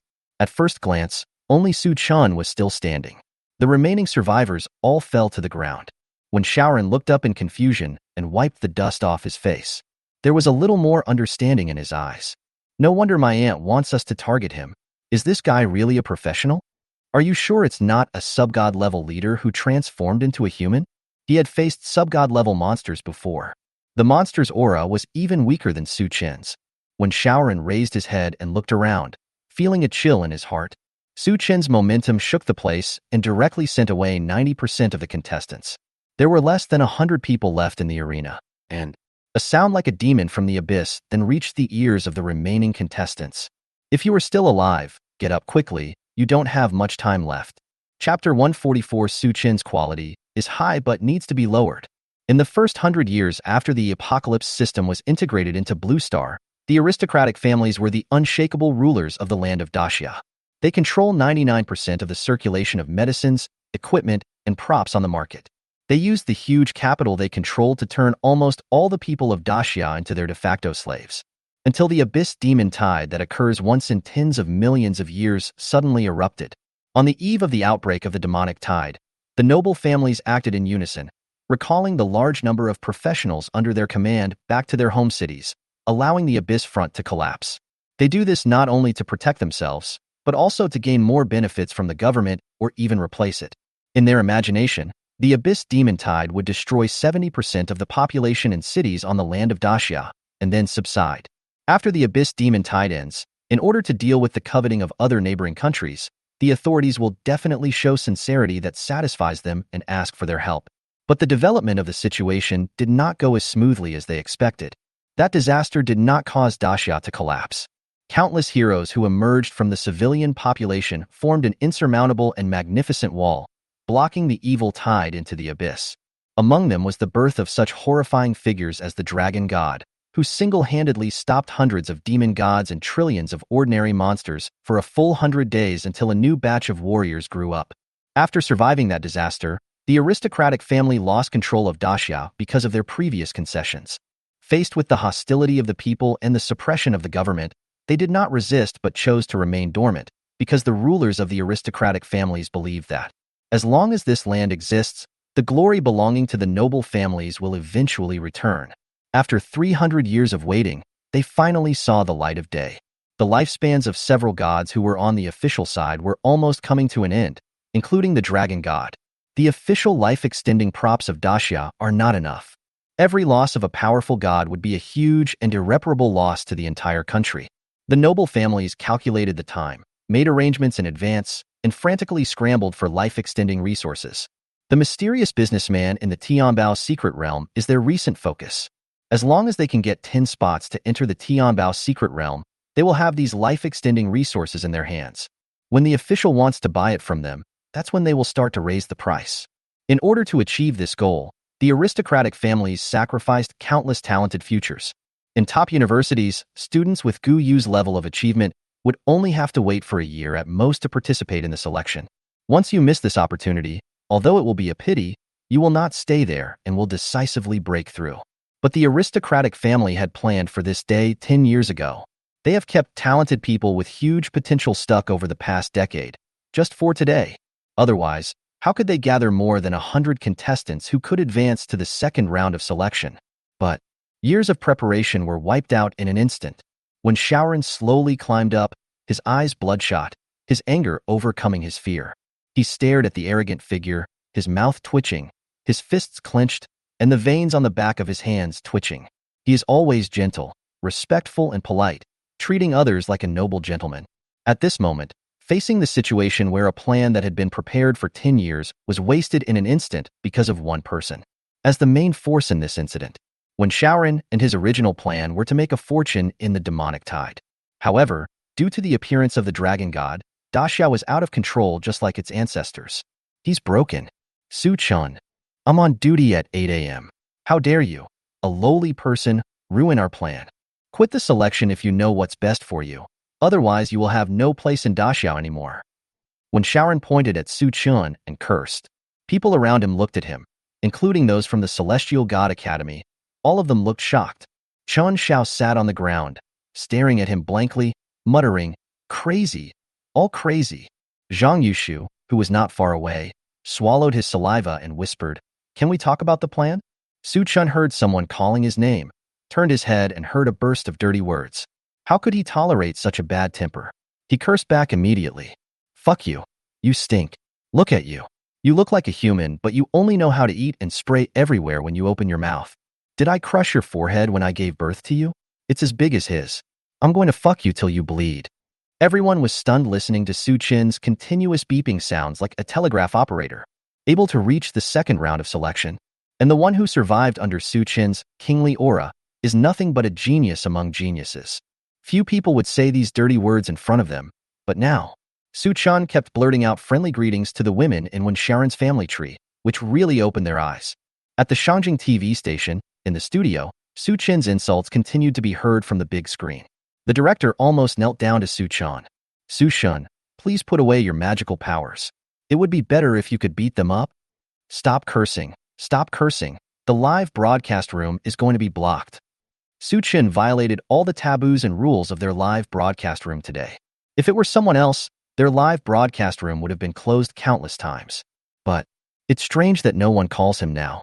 Could it be that the leader also likes to watch it? The director stroked his chin, lost in thought. In the guest seat, when Ruyu's body was extremely low in pressure, her face was as dark as the bottom of a pot, and she clenched her fists. His eyes were fixed on Su Chun, who was still uttering sweet words in the picture. She gritted her teeth. looked at Yilongyin, and spoke in a cold voice. Is this the quality of the students at your Daxia Academy? Yilongyin nodded. Su Chen's quality is indeed not good. It is too high and needs to be lowered. When Ruyu was so angry that she couldn't vent her anger, she could only hold the armrest of the chair and sulk to herself. The comments in the live broadcast room scrolled rapidly. Can this be broadcast? It's so dirty but so cool. Su Bao is very straightforward and can't tolerate even a grain of sand in his eyes. So cute. I miss him. The one above wants to make Su Xinyu, right? No. No one cares about what plan the man whose ancestors Su Xin greeted mentioned. He seems to be very powerful. What's there to worry about? Didn't you see that he was completely broken by Su Shan? After half an hour of speaking, Su Chen's mouth felt a little dry. He took a breath, took out some water from his backpack, and took a sip. Putting the water bottle back into the backpack, he shouted with a fierce look in his eyes. Damn it! I wanted to get rid of you guys quickly, but you actually dared to insult me. If I don't teach you a lesson, you think I'm a good guy, right? As he spoke, a lightning chain condensed in his hand and walked straight towards Wen-Shaoran. Facing the enemy, verbal humiliation is certainly refreshing. But we can't let his body go just because we attacked his mind. Double attack, the most deadly. Chapter 145 caused hundreds of people to become incontinent in public. I insulted you? Wen-Shaoran, who had endured Su Chen's verbal attack for half an hour, looked very aggrieved. He did curse Su Chen once, but Su Chen cursed him more than 100 times. Who is insulting whom? Now is not the time to worry about this. Wen-Shaoran took a deep breath and calmed down a little. He looked around. After being screened by Su Chen, there were still 34 people left in the Heavenly God Academy. These were the elite among the elite. But judging from the strength that guy has shown, these people alone may not be enough. In order to reverse the situation, other people have to join in the attack on Su Chen. This is not difficult. Su Chen was too conspicuous, whether it was the indiscriminate crushing aura before or the verbal abuse just now. No one would think this is an easy person to get along with. As long as there is a little provocation, people will tend to follow the crowd. So there is no need to worry that they will not take action. Wen-Shaoran shouted loudly as he backed away, trying to get away from Su Chen. What are you waiting for? This guy obviously wants to monopolize the spot to enter the secret realm. Why don't we strangle him together? Are you waiting for him to defeat us? He's attacking me now, and you won't help. When he deals with you later, no one will support you. I have to say that Wen-Shaoran is quite capable. As soon as these few words were spoken, many people were moved. But most people still did not dare to act rashly because of the terrifying aura Su Chen had displayed earlier. At this time, Qin Shao understood the situation, stood up and said, "What are you afraid of? He's just one person, and we're more than 100. Can he kill us all before his magic power runs out? Could it be that you, a bunch of grown men, are not even as good as a weak woman like me?" Speaking of, she raised her staff and threw out a black ball. The black ball fell at Su Chen's feet and spread out instantly. An extremely strong suction force burst out from it, pulling Su Chen's footsteps. Su Chen looked towards Qin Shao with cold eyes. Just this one glance. She almost lost control of her bladder and quickly clamped her legs together, looking away. So scary. Su Chen felt the strong gravitational force restraining his movements. Look ahead. Many people have been instigated by Wen-Shaoran and are using their skills to attack him. Su Chen couldn't help but curse, "A bunch of idiots." Since everyone is targeting him, he doesn't need to be polite. Su Chen ignored the attack and took out the Book of Multiplication, constantly urging, summoning Thunder Spirit and Elemental Spirit. The average attributes quickly exceeded 10,000, 100,000, 1 million, and 10 million. The force of the attack on him was not much greater than that of a mosquito bite. A large number of attacks were concentrated, raising a large amount of dust. In the arena, almost all the remaining contestants were giving their all. At the same time, they also stared into the dust with eyes wide open. He should be dead after withstanding so many waves of our attacks. Fight for a while longer. That guy is too abnormal. Something unexpected might happen. This is the first time I've teamed up with someone to fight a professional. This guy must be the leader. There was constant conversation, and everyone wanted to know what was going on in the dust. Next second, the sound stopped abruptly. I saw a golden light rushing out from the dust and fog and flying into the sky.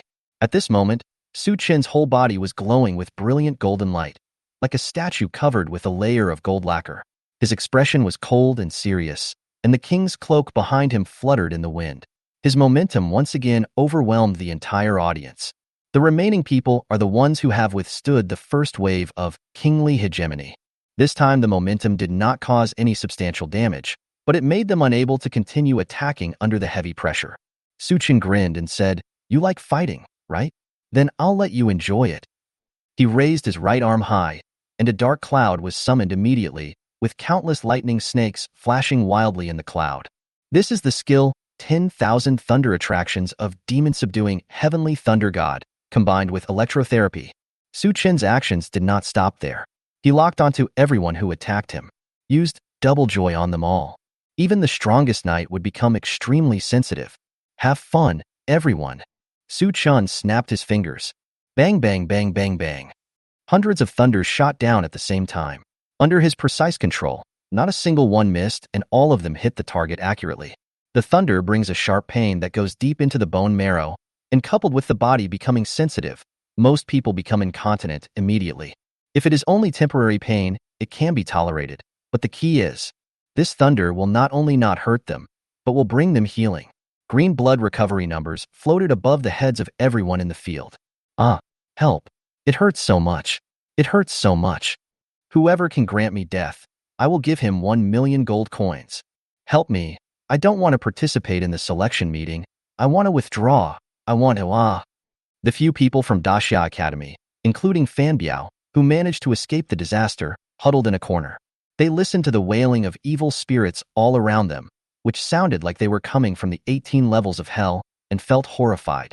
Has this junior always been so crazy? That's a bit cruel. Shut up, he's petty. Don't let him hear it. Fan Biao hurriedly interrupted their discussion and sat down silently. Seeing this, the others quickly followed suit. At the same time, they were glad that Su Chun was on their side. If you were to become his enemy, death would be a relief. What I fear most is a life worse than death like now. This man is so terrible that he caused hundreds of people to become incontinent in public. Wait, something's wrong. Zhang Haoyang suddenly widened his eyes and shouted, "Su Shun, watch out behind you." Su Chun heard his voice and turned around in confusion. A dagger with a shining cold light emerged from the void and stabbed towards his chest. Then he heard a triumphant voice. "Ahahaha, you are a mage. How dare you be so arrogant in front of an assassin like me? Go to hell." The blade pierced Su Chin's chest. Ding! A burst of sparks appeared, and a damage number appeared above Su Chin's head. "Are you here to make fun of me?" Su Chun was puzzled and tilted his head to look at the man in black who appeared from behind the dagger. The man's face turned pale, and he turned around and ran away. A big hand instantly restrained his neck. Electrotherapy. A large amount of lightning emerged from Su Chun and poured into the man's body. "Ah! You can't do this to me. I'm from the Ji family. I'm warning you, let me go." The man was electrocuted and convulsed all over, screaming and shouting. Su Chen sneered. "From the Ji family? Haha, you wouldn't call me Ji Buochang, right?" The man was startled, but he endured the pain and said happily, "You know my elder brother." "Brother? Then who are you?" Su Chen didn't expect that there really was such a person and asked again. "I am the third child, Ji Xiao." Su Chun was speechless and choked, grinning grimly. "You are little Gigi, you won't live long. Give me some electricity." "Ah!" As Su Chun increased the power, Ji Xiao became more painful and twitched wildly. But, because his attention was focused on the attacker, the others were able to breathe a sigh of relief. Many people fell into puddles of water, suppressing their shame and anger, and hurriedly communicated with the system to exit the arena. But the people of the Celestial God Academy were not willing to be defeated like this. When Shaoran took a breath and shouted to Zhang Shuyu, Chen Xiao and others, "Forget the rules, use your trump card." Chapter 146, The Man Who Walked Out of the Nuclear Explosion Flame. In the live broadcast room of Shangjing TV station, when one Shaoran's roar was heard, when Ruyu's face returned to calm. All along, no matter how strong Su Chen showed, she was just angry, not desperate. Because the noble families have made a lot of preparations for this plan, they have a trump card that they can use to turn the table over. They have plenty of people. Even if you really encounter an unparalleled genius, you can still replace him at the cost of a few people. He's just a clown. Li Fenglu seemed to have predicted what the trump card when Shaoran was talking about, and sneered. What other cards do they have? It's nothing more than the epic pets that the old guys contract for the younger generation. But with the fighting power Su Qian had shown before, the epic monster was not enough for him to tear apart by himself. When Ruyu also heard this sarcasm, she looked indifferent, with a strange curve at the corner of her mouth. Simulated gladiatorial arena. After when Shaoran spoke, several students from the Heavenly God Academy looked at each other and no longer hesitated. In an instant, a mark in the body was activated, and then huge figures appeared beside them. Su Chun stopped the electric shock on Ji Xiao and hit him with a thunder fist, sending him to death. He turned his head to look at the summoned figures. Their auras were ferocious and frightening, and the energy fluctuations were terrifying. He aimed the eye of true vision at a giant bird that was emitting black flames all over its body. Monster, Magic Flame Phoenix. Rank, Demigod. Grade, HP, 105,000. Magic Power, 950,000. Strength, 3,000. Physique, 3,000. Agility, 5,000. Spirit, 5,000. Talent, Immortal Nirvana. Skills, Skyfire Funeral, Demonic Flame Wing Slash. How much more? 1 billion HP. Su Chun was really a little shocked this time. This guy's health is almost catching up with mine. Too insecure. Add some more attributes. Thinking like this, he took out the Book of Multiplication and continued to summon the Thunder Spirit, madly stacking its own attributes. In the live broadcast room, when seeing that group of sub-god level leaders appear, Li Fenglio's expression froze instantly and he started cursing. Go to the morning 8, sub-god level. You don't care about your dignity anymore. Shameless. Shameless. He really didn't expect that the old guys from the aristocratic family could be so cruel. Damn, they used the epic level as bait to set a trap. And then this a good move. Li Fenglio thought with gritted teeth. The most abominable thing is, these monsters were forcibly contracted onto the students by the power of gods, without going through the apocalypse system. In this way, although there is a risk that the pets will get out of control, their rights are completely preserved without interference from the contractor. Li Jianxian, I advise you to maintain your composure. How can a powerful god be like a shrew, cursing and swearing? When Ruyu's voice came from the side, with a calmness that sounded like someone who had the overall situation in control and was confident. Upon hearing this, Li Fenglio frowned even deeper and looked at Su Chun together with Yi Longyi. They believed that Su Chun might have a solution, but that would probably require the use of his summoning ability. However, the authorities have clearly stipulated that once the rules are violated, even if he could defeat these guys, he wouldn't be able to get a spot. This is simply an unsolvable conspiracy. It's not that the think tanks of the aristocratic families are stronger than the official ones, but that they are unintentional and hard to guard against. However, their concerns are not without reason. But Su Chun, who was really facing danger at this moment, was so happy that he went crazy. In the arena, Su Chun used the Eye of True Vision to scan the surroundings again. Seeing that there were as many as 10 sub-god level leaders, Su Chun couldn't help but laugh out loud. 10 sub-god level creatures mean 10 talents. I received this great gift before I even entered the Tianbao secret realm. These people are really kind people. Thinking about how he had previously electrocuted them to the point of incontinence, Su Chun felt a little embarrassed. Of course, I feel embarrassed, so I just think about it. He has come to his senses now. He guessed that the shameless person that Li Jianxian was talking about was standing behind these people. What conspiracy is behind such a large-scale organizational plan? Su Chun narrowed his eyes and looked intently at Wen Shaoran, who had shouted the loudest just now. Moment. When Shaoran felt as if his entire body was seen through, and he screamed immediately. What are you still standing there for? Hit him. Beat him. Go ahead and beat him. Don't shout. Do you think I don't want to get on? They don't move. The group of people who summoned the sub-god level leader wanted to drive their pets to attack Su Chun, but they were shocked to find that they could not command these monsters. No matter what orders they gave, the monster remained motionless. It even transmitted a strong sense of fear back to them. Human professionals cannot feel it, but those sub-god leaders can clearly feel it. Su Chen's attributes are rising at an extremely fast speed, with no signs of stagnation. Fighting with monsters like this, do you think they are crazy? Instead of attacking this monster and seeking death, it is better to try to break through the divine constraints on the body. Maybe we can find a way out of it. Thinking of this, the group of sub-god level leaders turned their heads and attacked their contractors. Protected by the contract, the students of the heavenly gods were not injured, but they could not help but look confused at this moment. Didn't our ancestors say that they would not break free from their confinement unless they encountered an enemy they could not defeat? What's going on now? That guy is just a level 30 summoner. Why would they turn against us? You bunch of damned beasts, go beat him up. The situation reversed too quickly. So much so that the audience who were watching the battle were all confused. Are these people crazy?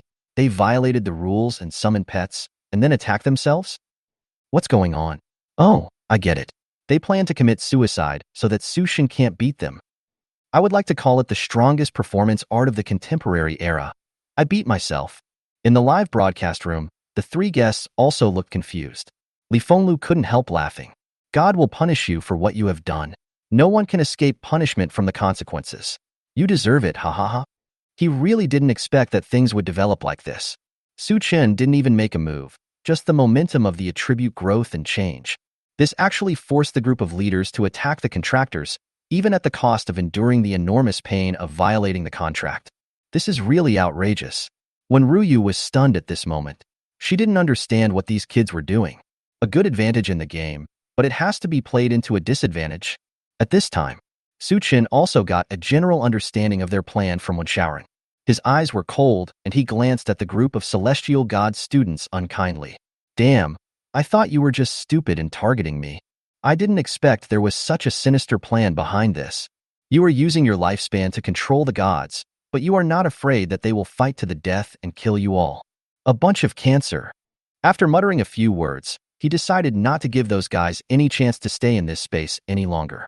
Want to take up all the places? Then you won't get any of them. The thought stopped here, and Su Chan raised his head to look at the group of sub-god level leaders. Although their counterattack is very exciting, we still cannot miss the opportunity to harvest the leaks. The pages of the Book of Multiplication in Su Chen's hand turned without wind. A flash of light appeared, and 10 hands of the mage were triggered at the same time. Ding! You used the mage's hand to obtain Undead Nirvana Talent Scroll, Disaster Field Talent Scroll, Yin Emperor Talent Scroll. After obtaining the 10th level of talent, the group of sub-god level leaders quickly realized something was wrong and turned to look at Su Chan in panic. Their expressions seemed to be saying, Big Brother is beating up his own people too. Su Chen grinned and said, Sorry, I don't accept surrender or betrayal. That's all. He activated Lightning Rush, transformed into a streak of lightning, and rushed towards the first monster, the Demon Flame Phoenix. Bang! His body instantly broke through the flesh and blood and entered the body of the phoenix. After entering, Su Chen's thoughts moved, and he muttered to himself, I've wanted to try this trick for a long time. Self-destruction, fusion, self-destruction, fusion, self-destruction. The combination of the power of 10 self-explosions, plus his current spiritual attribute of up to tens of millions. After sacrificing the life of a thunder spirit on his body and triggering this self-destruction. Cry. The demon flame phoenix felt something was very wrong and cried loudly. Its voice was melodious and mournful. Next second, glowing cracks appeared on its body composed of black flames. Bang! A ball of fire exploded from the demonic flame phoenix, instantly emptying the health bar of this sub-god level leader. At the same time, the flames spread rapidly, instantly covering the remaining 9 sub-god leaders. Half a minute later, a figure with flames burning on his body and shining golden light walked out from the flames that looked like a nuclear explosion. Behind him, the flames slowly dissipated, leaving nothing behind. All 10 sub-god level leaders were annihilated. He lowered his head and looked at everyone in the heavenly seminary as if he was looking at a dead person. Now, it's your turn. Chapter 147. The selection meeting for the remaining 10 people is over. Huff! A gust of wind blew, and Su Chun landed in front of a celestial god student. With just a bang, they will know how to write the word righteousness. I saw my companion's head being hit into his chest. Another heavenly god student nearby let out a roar and was about to retreat. Next second, Su Chun stood in front of him, smiled, and put his hand on his shoulder. Pull your arm muscles to the sides. Hiss. So-called benevolence is the means of dividing a person into two. His indifferent voice emanated a chill that penetrated into the bones. While the group of celestial students were still in a daze, Su Chen's teaching class is still going on. I saw him pinching an ant like 1, 2, 3. Soon, of the hundreds of people sent by the Heavenly God Academy to participate in the competition, only 3 were left in a blink of an eye. They happened to be Chen Xiao, Zhang Yushu, and Wen-Shaoran. Su Chen first came in front of Chen Xiao, with his fist shining with thunder. Chun Zhao's body trembled wildly.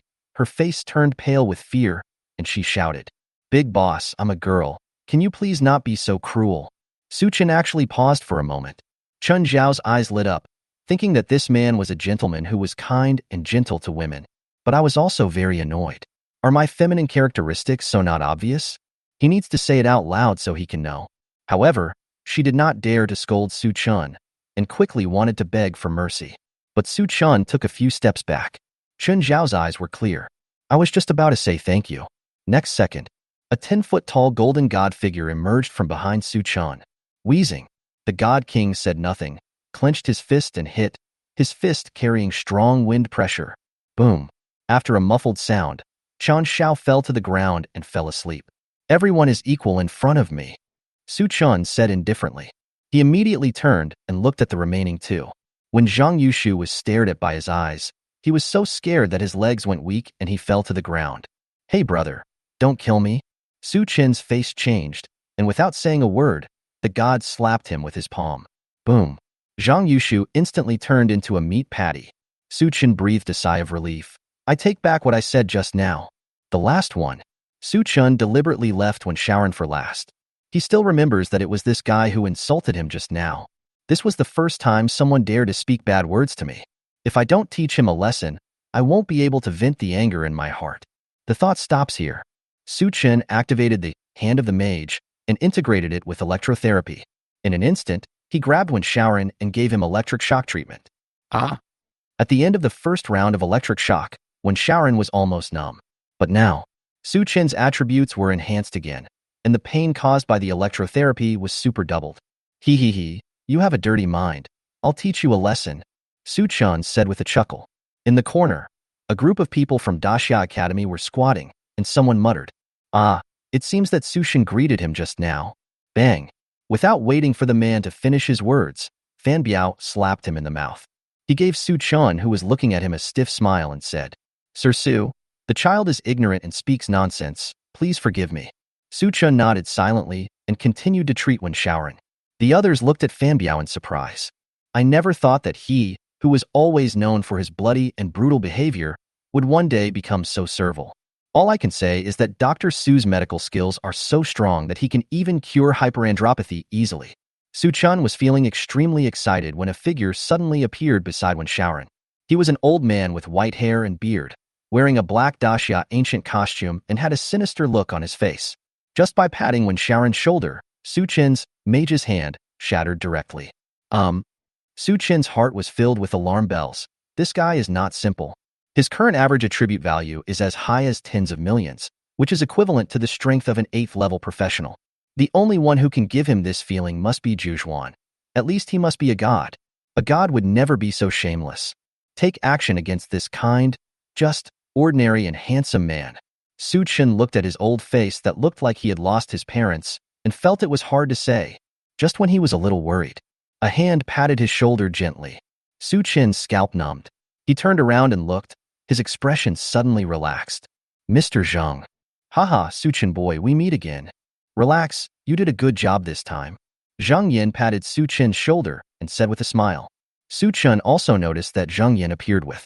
There was also a middle-aged man wearing silver armor and with a solemn expression.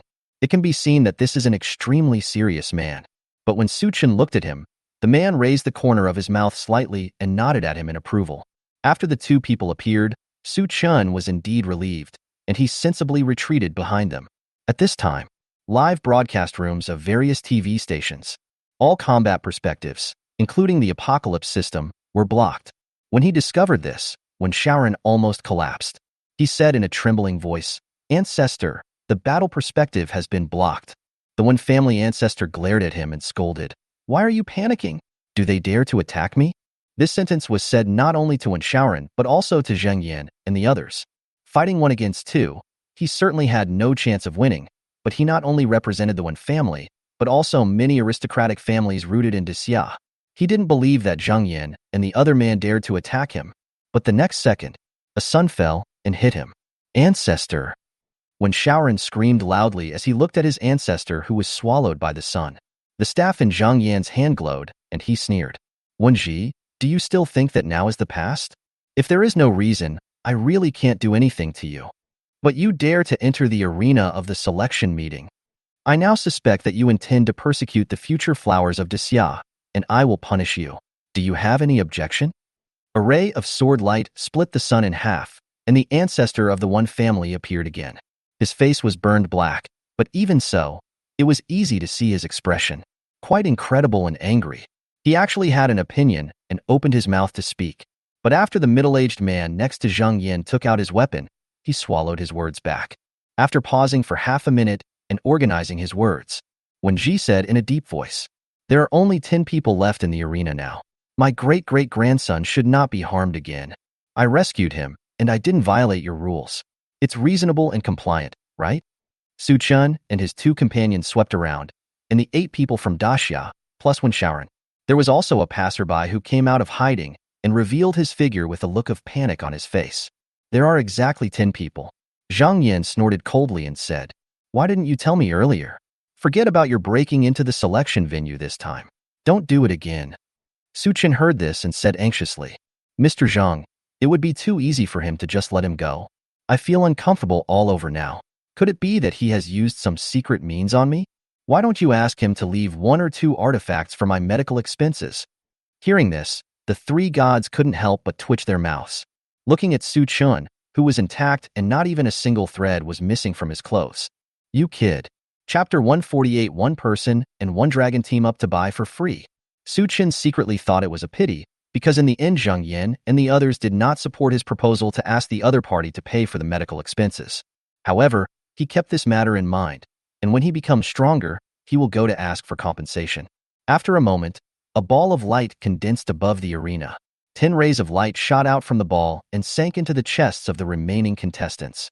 Ding! Congratulations on obtaining the Tianbao Secret Realm teleportation order. Please use it as soon as possible within 1 day.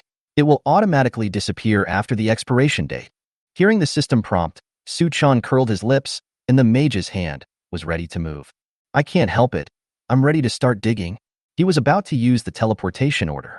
However, Zhang Yin, who was quick-eyed and quick-handed, grabbed his arm and interrupted the action.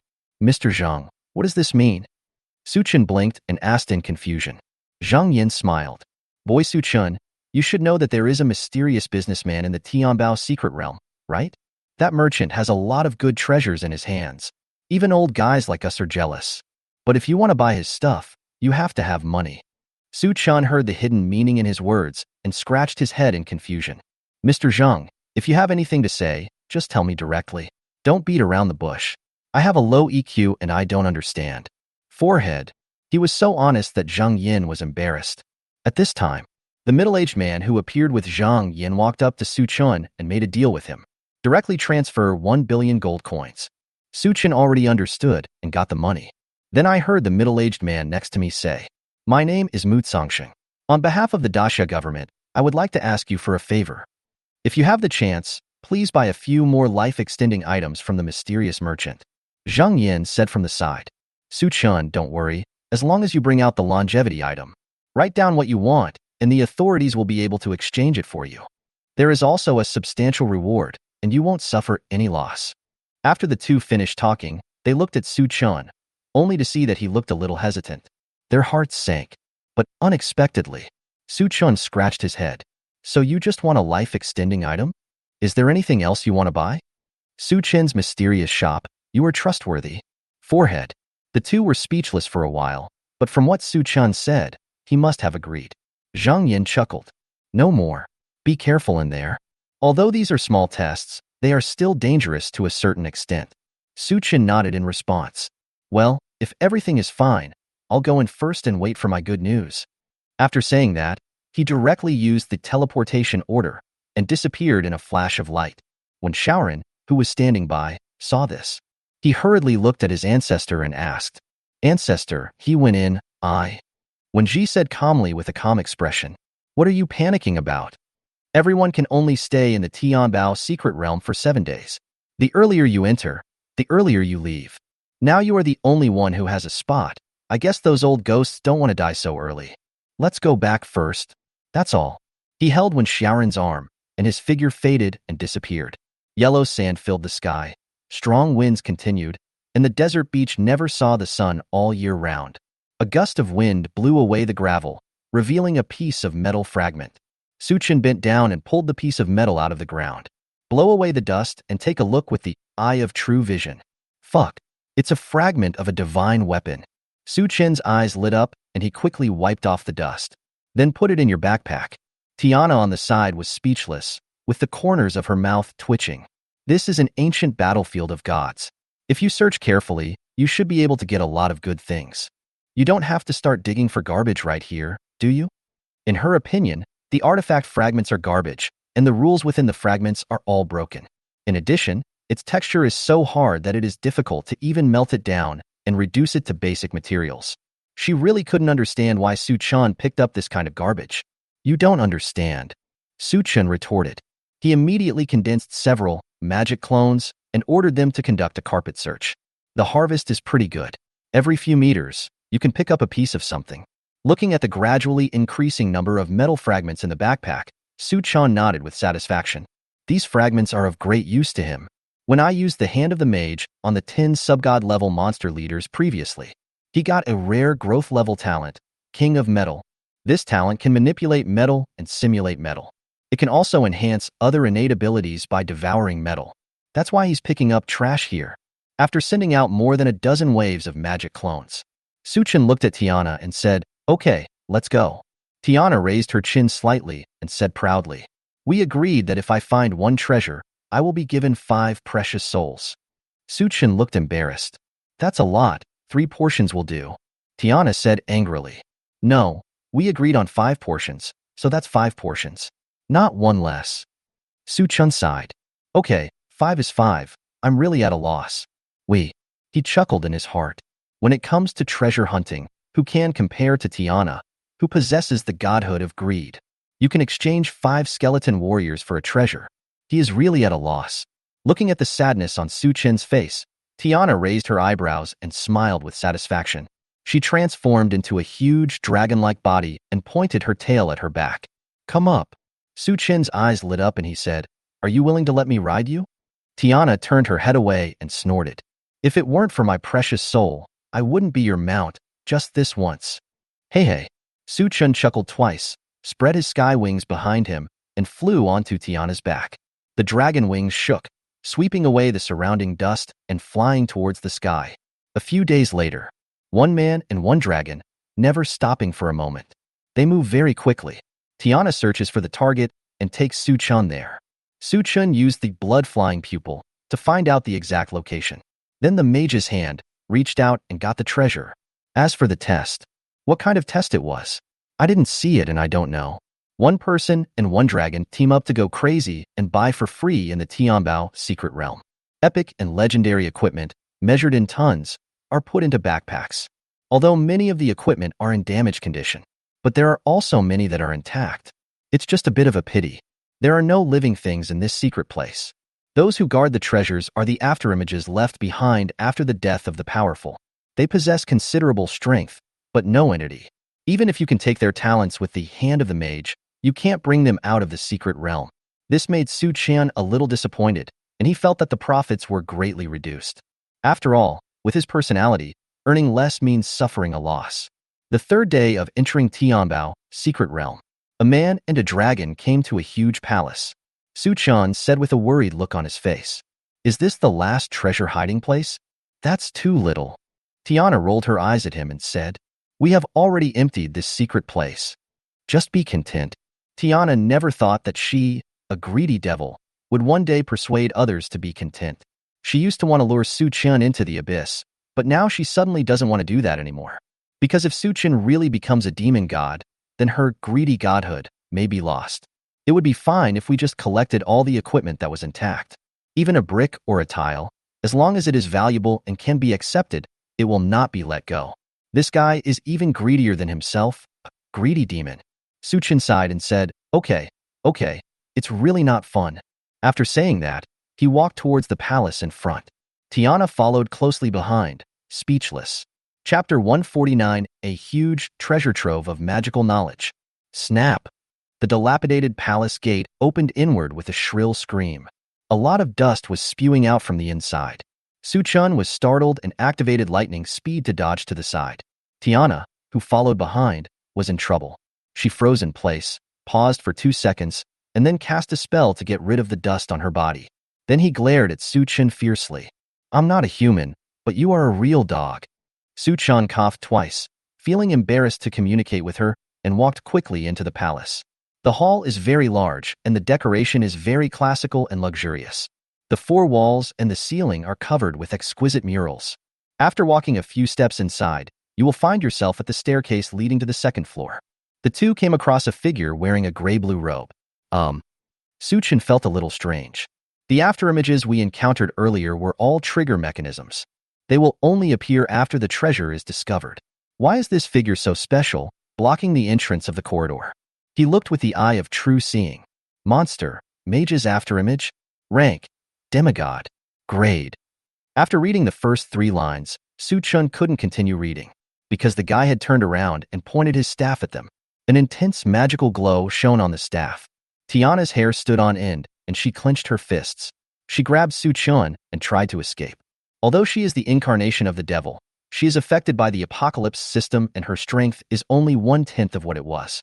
Now facing an afterimage of the 9th level subgod level, he has no way to deal with it and can only run away.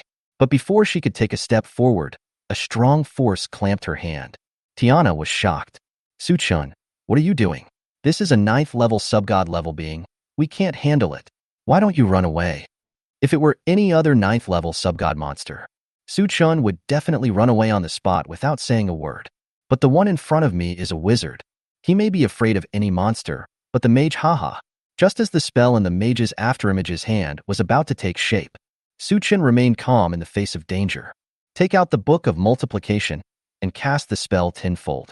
The forbidden magic steel merged with the blood sacrifice worm. Instant. All elements in the entire area are banned. Hiss. Hiss. The wizard's afterimage swung his staff a few times, but could not cast any spells. A hint of astonishment could not help but appear on his lifeless face.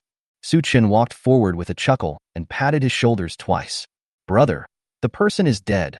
Stop harming others and just lie down in the coffin obediently."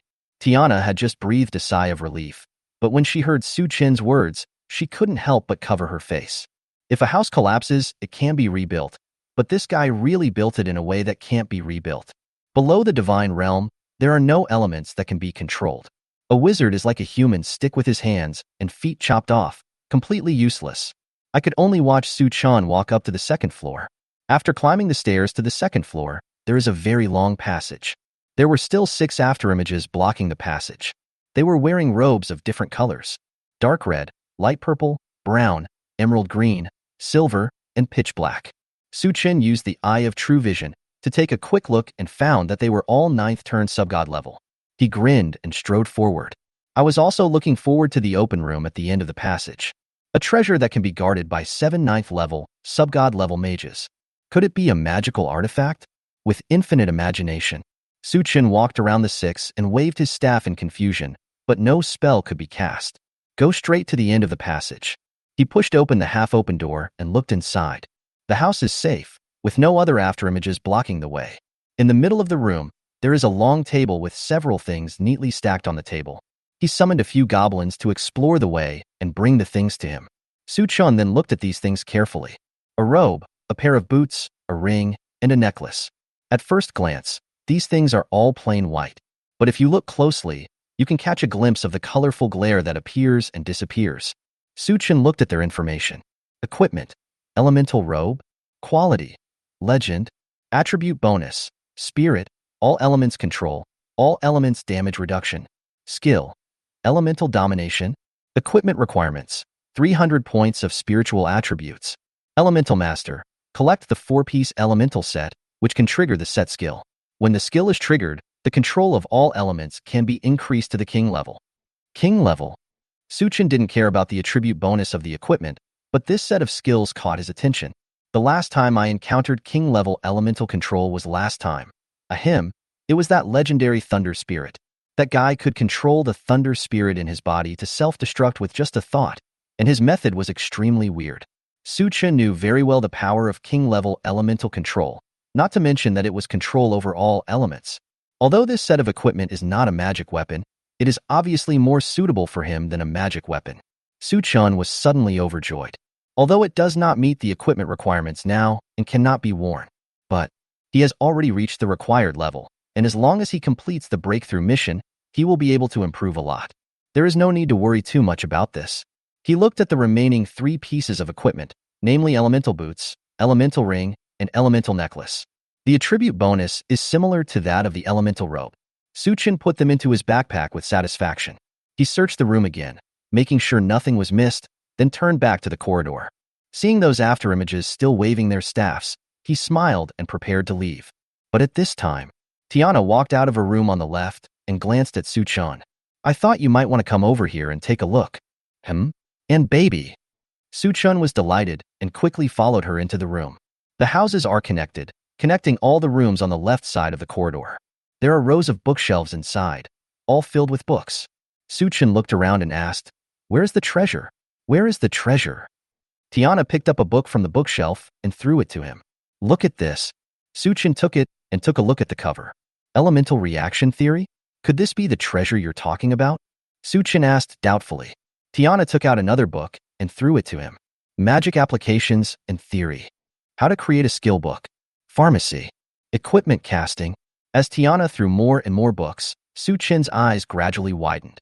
He understood Tiana's thoughts. These things are indeed treasures. These books are full of knowledge, lots of knowledge. Su-chun couldn't help but be ecstatic. This knowledge was too complicated for him to learn all of it, but they are a great help to the development of the goblin tribe. The wisdom of today's goblin tribe has been raised to an extremely high level through sacrifice. But that is just wisdom. They have knowledge, but not much, and all of it is focused on strengthening themselves. With this knowledge, they have a channel to learn. Not only can it make up for the original deficiencies, but it can also go to a higher level and bring forth new ideas. Thinking of this, Su-chun said excitedly, "Ha ha ha, Tiana, thank you for reminding me. Otherwise, I would have missed this great treasure trove." "That's all." Su-chun turned around and began to sweep the place, putting things from the rows of bookshelves into his backpack. Tiana's face turned slightly red, and after a long time, she stomped her feet in shame and anger. So annoying. Chapter 150, The Golden Toad. The remnant shadow of the great merchant and god of wealth. In the center of a rundown town stood a 2-story wooden house. The curtains on the second floor of the cottage facing the street were drawn. The dim light shines through the gap in the curtains, illuminating a bloodshot eye. The next second, the eyes suddenly disappeared, as if they had never appeared. The residents wandering the streets seemed to sense something and looked up towards the window. Not finding anything, he continued to wander aimlessly. In the room, Yin-jing nibbled the bread in small bites. Her eyes were empty and her hair was messy. Her delicate little face had a numb expression as she murmured in a low voice, "How long will it take before we can leave?" Half a month ago, in order to earn points, she accepted a mission to explore a secret realm. There is no danger in that secret place. With her stealth ability, she completed the task easily. Just as she was about to leave, she accidentally triggered a teleportation array. Came to this strange world full of undead monsters. She was an outlier here, like a rat crossing the street. Everyone was shouting at her, and she could only hide here and there. But I still can't find the way back. Am I going to die in this damn place without knowing why? A tear rolled down the corner of Yin-jing's eye. Boom. The ground suddenly shook violently, and the whole cabin was shaking. Yin-jing hurriedly hid in the shadows, looking into the distance in panic. On a farm south of the town, a huge green vine suddenly rose from the ground. The noise it made while growing attracted the attention of the undead monsters. A large number of monsters gathered and left. Feeling threatened, the vines kept swinging, whipping the undead monsters. Just glance over it casually. Hundreds of undead monsters were photographed as blurred masses of flesh and blood. Only, there are more than tens of millions of monsters in this small town alone. A large number of monsters rushed in, each biting the vine until it was covered with wounds. Yin-jing swallowed and wanted to retreat back into the hut and continue hiding. Next second, her back felt cold and she was sweating. A weak and disembodied voice suddenly reached her ears. "Come over." In the Tianbao secret realm, high in the sky, a giant dragon wrapped in thick, black fog flew over the sea of clouds, its wings stirring up large ripples. Su-chun sat on the dragon's back and explored the surroundings with the eye of true vision. This is their 4th day in the secret realm. After leaving the magic palace, Tiana told Su-chun exactly. She couldn't feel that there was anything that could be called a treasure in this secret realm. Su-chun could only sigh with regret, and then he and Tiana began to search for the whereabouts of the mysterious merchant. The man and the dragon flew in the sky for almost a day and a half, but still got nothing. Just when Su-chun began to doubt the possibility of the existence of the mysterious businessman, Tiana swooped down and landed in front of a waterfall. Su-chun jumped off the dragon's back and asked in confusion, "What are you doing?" Tiana transformed back into human form and pointed to the waterfall ahead. "Aren't you looking for the mysterious businessman? That should be it. It has no soul, but I feel a breath of divine power from it." Su-chun turned his head and saw a golden toad in the direction she was pointing. The toad is only normal size, the size of a palm. The whole body has a golden luster and shines brightly under the sunlight. Su-chun was stunned. "I thought the mysterious businessman shouldn't be a humanoid creature. Why is it still just a toad?" "But use the eyes of true seeing to see." Monster, god of wealth's afterimage. Rank, demigod. Level, 99. HP, 900,000. Magic. Strength, 1. Agility, 1. Constitution, 1. Spirit, 1. Talent, wealth and prosperity. Skill. Introduction. A shadow of the rules left behind by the god of wealth after his death, eager to accumulate wealth and regain a new life. It likes to make friends with honest and friendly people who are willing to do business with it. But if you are hostile to it or have improper thoughts about it, you will be cursed terribly. Su-chun was looking at its information. Quack. A few calls of toads were heard. The strange thing is that Su-chun can understand what it means. "Human, stop standing there like an idiot. If you want to buy something, come over and take a look." I didn't expect them to be discovered so soon, but judging from what the toad said, it shouldn't be hostile. Combined with the introduction scene with the eye of true vision, Su-chun plucked up his courage and walked forward. Tiana raised her head, as if waiting for something. Seeing Su-chun just walking over like that, she was stunned. Then he angrily stepped on a stone next to him and crushed it into powder. Su-chun came to the golden toad, looked around and asked, "Boss, where are your goods?" Quack. "What's the hurry? Are you sure you want to buy it?" Su-chun nodded and said, "Of course." Quack. "Okay, then pay 1,000,000 gold coins as a deposit." The golden toad opened its mouth and pointed at its big mouth, and Su-chun received a prompt. Ding. "Do you want to spend 100 gold coins, crossed out, and 1 copper coin to check the goods of the god of wealth?" "Nyoamo, you are a profiteer. You want money just to look at the goods, right?" Su-chun complained in his heart. He then took out a copper coin and threw it into the golden toad's mouth. The golden toad was startled, feeling something was wrong. But the growing wealth in the body tells it that there is no problem. Think about it. It put its front legs into its mouth and kept pulling things out. Scrolls, potion bottles, weapons. At last, it pulled a 3-meter-long halberd out of its mouth. Quack. "You know the rules. You can only buy 3 kinds of goods. If you want to change goods, you need to pay 100 gold coins each time." Su-chun closed his jaw in shock, and after a moment of silence, he asked, "Why can I only buy it 3 times? I have money. Can't I buy more things?" He was very confused. Judging from the introduction, this guy was very eager to get gold coins. So why was there a limit on the number of purchases? Without waiting for Jin-chan to answer, he used his eye of true vision to take a look and understood instantly. It earns wealth by selling items to earn coins. It is much higher than getting gold coins directly. But there is a limit to the wealth that each person can provide to it. If you exceed the limit, the wealth you gain will be greatly reduced. Quack. "Why are you talking so much nonsense? You can buy it if you want." The golden toad cursed loudly. "You guy, you are indeed a profiteer. If I don't rob you of your money today with this attitude, I will take your last name." Su-chun complained in his heart, turned around and said, "Wait here for a moment. I'll go get the money. That's all." He took Tiana's hand and ran away quickly. "Wait until you reach a position where the golden toad can't see you." Su-chun used several teleportations in succession and found a hidden cave. Then he took out the Book of Multiplication. Use Autocast to fuse Magic Clone. Looking at the clones that appear one after another, Su-chun showed a sly smile on his face and looked at Tiana. "Help me keep an eye on this and don't let anyone else see the damage. If the golden toad finds this place, remember to collect it in advance." Tiana said, "Oh," in a lack of interest. Seeing her attitude, Su-chun frowned slightly. Chapter 151. Su Chin's plan to divert the trouble to others. By the waterfall, a golden toad was perched on a huge rock, snoring comfortably. At this time, a figure walked up to it and spoke. "Boss, I want to buy something." Jin Shan opened his eyes and found that it was not the Su Chun from before. Instead, he is a gentle and elegant nobleman with extraordinary bearing. It didn't suspect anything. After all, the most precious things in this secret realm were with it. Many people come here for it. The golden toad opened its mouth and shouted, "Quack! To buy something, pay 100 gold coins first as a deposit." The nobleman took out handfuls of gold coins and threw them into the toad's mouth.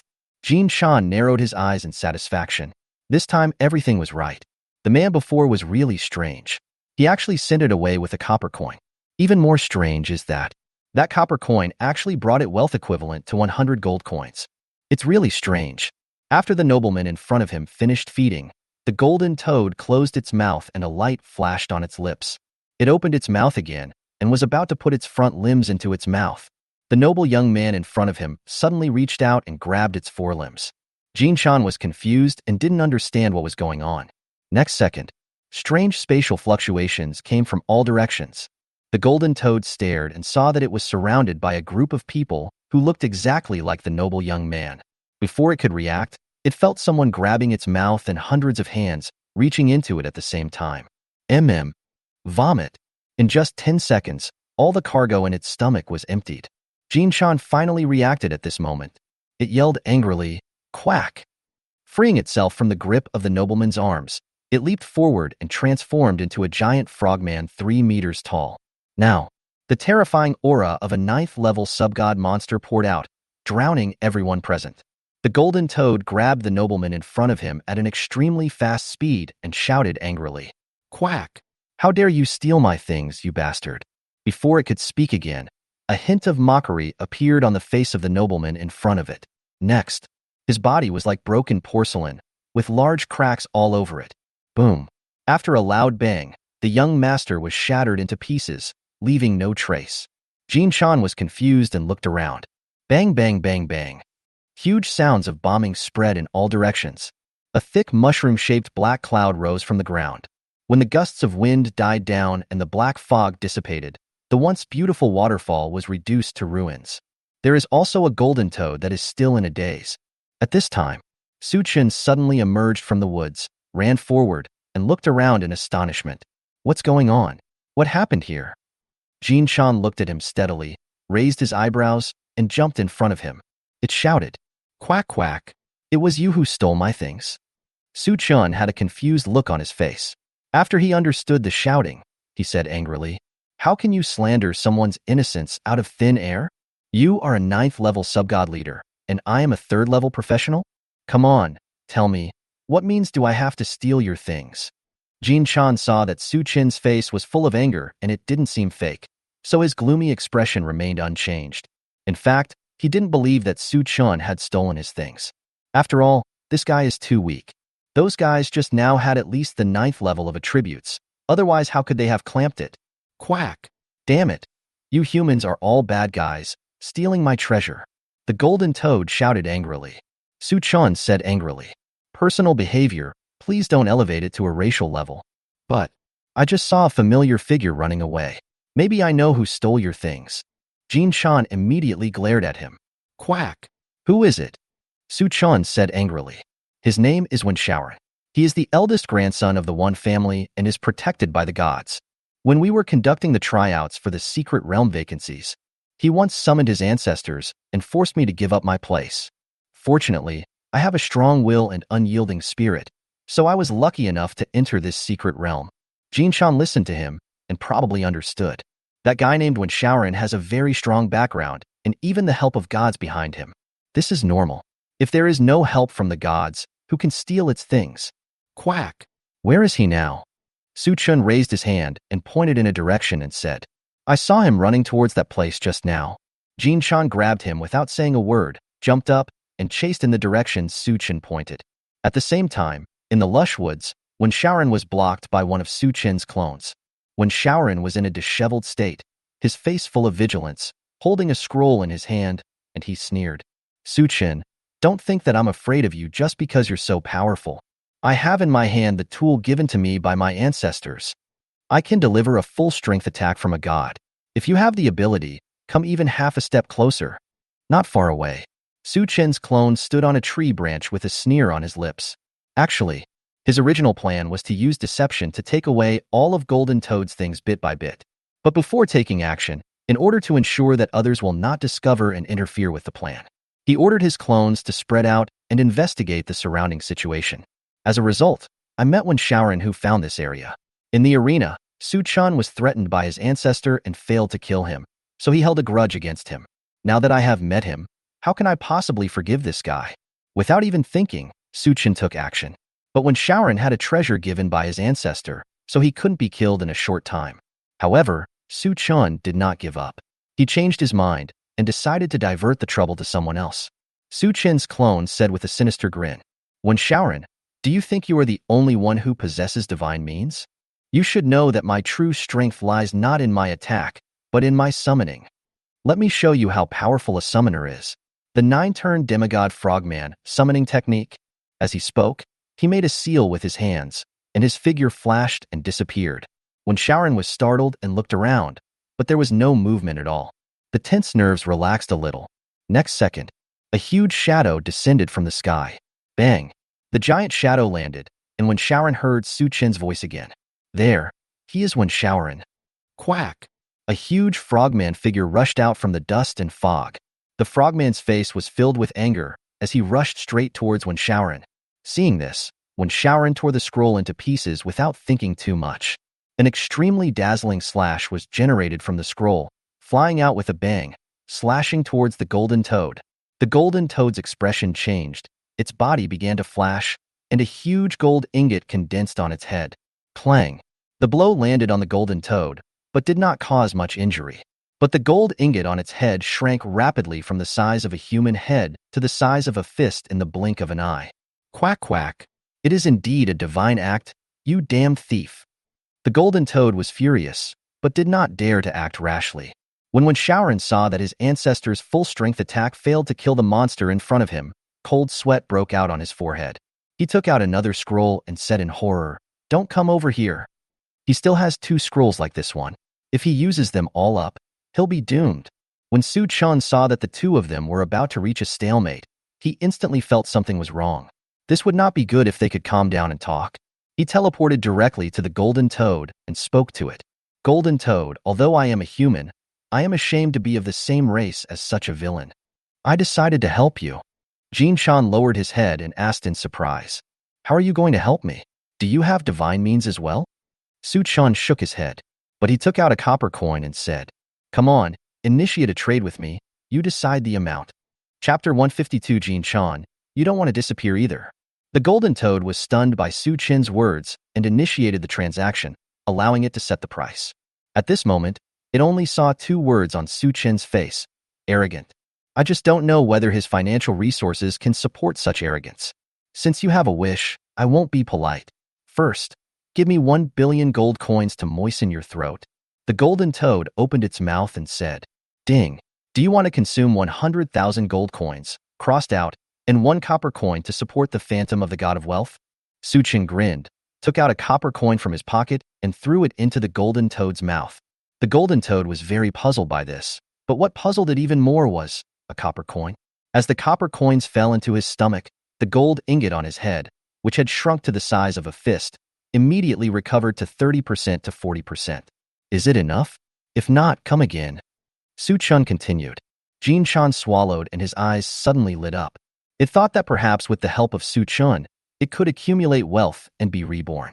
But when he looked again, he saw that the bad thief named One-Yuan was trying to run away. Jin Shan glared angrily and shouted, You bad thief, don't run away. That's all. It leaped into the air and offered the golden ingot above its head. A golden light shot out from the ingot. Wherever it passed, everything turned into gold. One-Yuan, who was fleeing in panic, felt a crisis coming from behind. He turned back and tore open another scroll. The collision of the slashing blow and the golden light weakened the ingot on the golden toad's head by 50%. After Jin Shan landed, he felt very sad and was about to turn around to find Su Chen to make up for the loss. But he heard Su Chen urging, Jin Shan, that guy is about to run away. Chase him? Jinshan hesitated and was about to speak. Suchun guessed what he was thinking like a worm in its stomach and said immediately, "He can't always have such divine means. He has no trump card now. He is just a 4th-level mortal. You can easily control him. Once you kill him, I will pay for all the losses." Hearing this, the golden toad no longer hesitated. It took the ingot into its body, jumped up, and slapped Wen-Shaoren's back with its huge frog paw.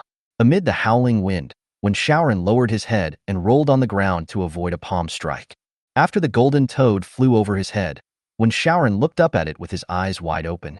"Monster, why do you force me like this? Since you want to harm me, then no one should live." That's it. He took out the last scroll his ancestor had given him, which was different from the previous 2. The first 2 scrolls were just the god's full-strength attacks, but this one is the god's skill.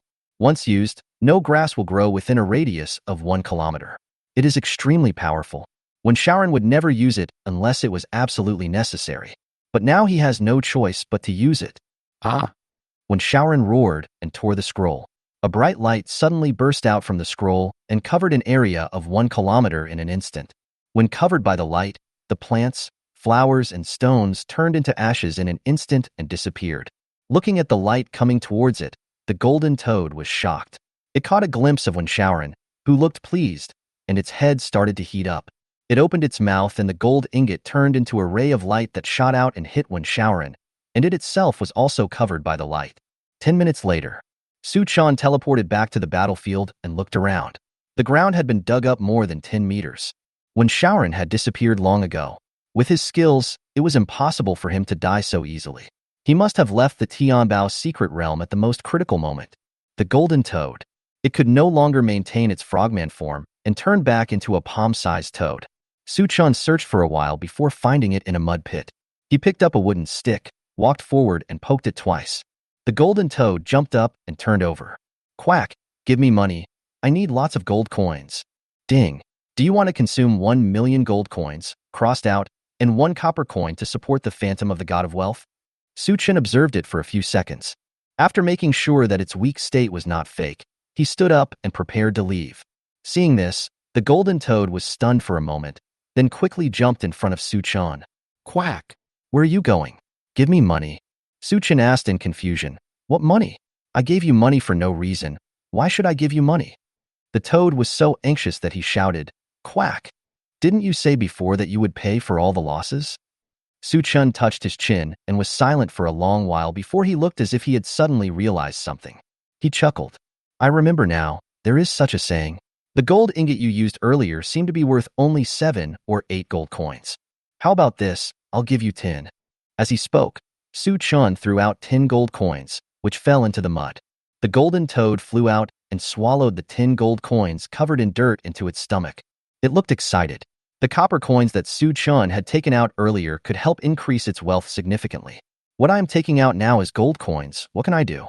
It was thinking happily, but after waiting for a long time, it found that its wealth had only increased slightly, and it was indeed only the amount of 10 gold coins. The golden toad was a little panicked, and quickly ran to Suchun and stopped him again. "Quack!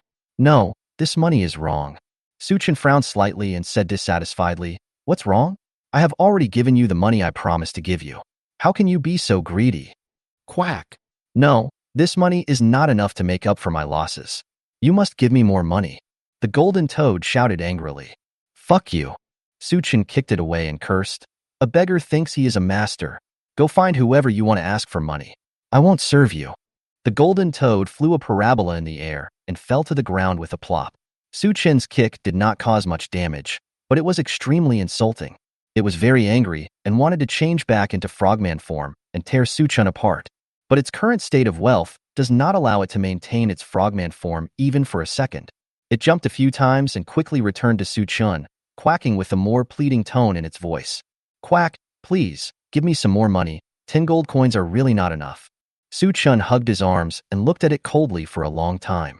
He said with a sigh, "Forget it. I am kind-hearted after all. How about this? Bring out the goods. I want them all." When the golden toad heard the first half, his face was filled with joy, but when it came to the second half, the whole toad froze. "Guaguagua, I don't have any more goods. They were all taken away by that bad thief just now." Su Chan raised his eyebrows and questioned in a cold voice. What? You have the nerve to ask me for money when you don't have any goods? You're not going to get something for nothing. Jin Chan, you are a businessman. You should respect the rules of trade more. How dare you do this? At this moment, Su Chan stood on the moral high ground, pointing fingers at Jin Chan. But it has nothing to say. Not long. Quack. We have the goods and more. Jin Chan suddenly spoke out. Su Chin's heart sank, and he felt relieved. This guy really has some hidden treasure. Luckily, I left it here. If I don't empty it out, this trip would be in vain. If you have the goods, take them out quickly. Su Chan spread his hands and said. The golden toad said in a dilemma, Quack. There is the product, but you have to go get it. You are not strong enough now, so you can't get it. Take? Su Chin repeated. His eyes turned teasing as he said, So you are a thief too? Jin Chan said nothing about this, lowered his head, and did not dare to look at Su Chan. Su Chin's eyes rolled.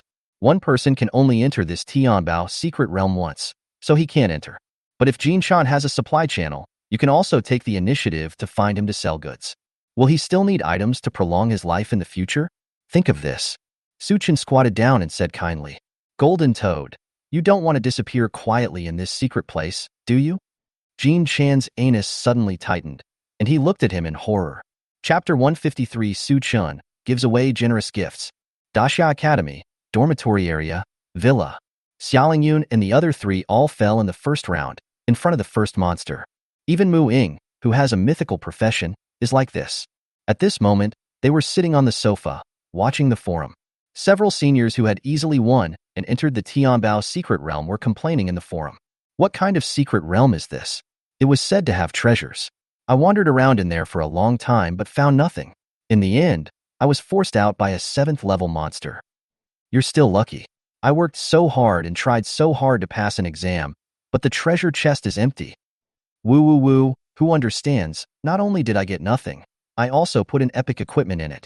Looking at the complaints on the forum, Xiaolingyun said worriedly, Isn't it said that the Tianbao secret realm is full of treasures?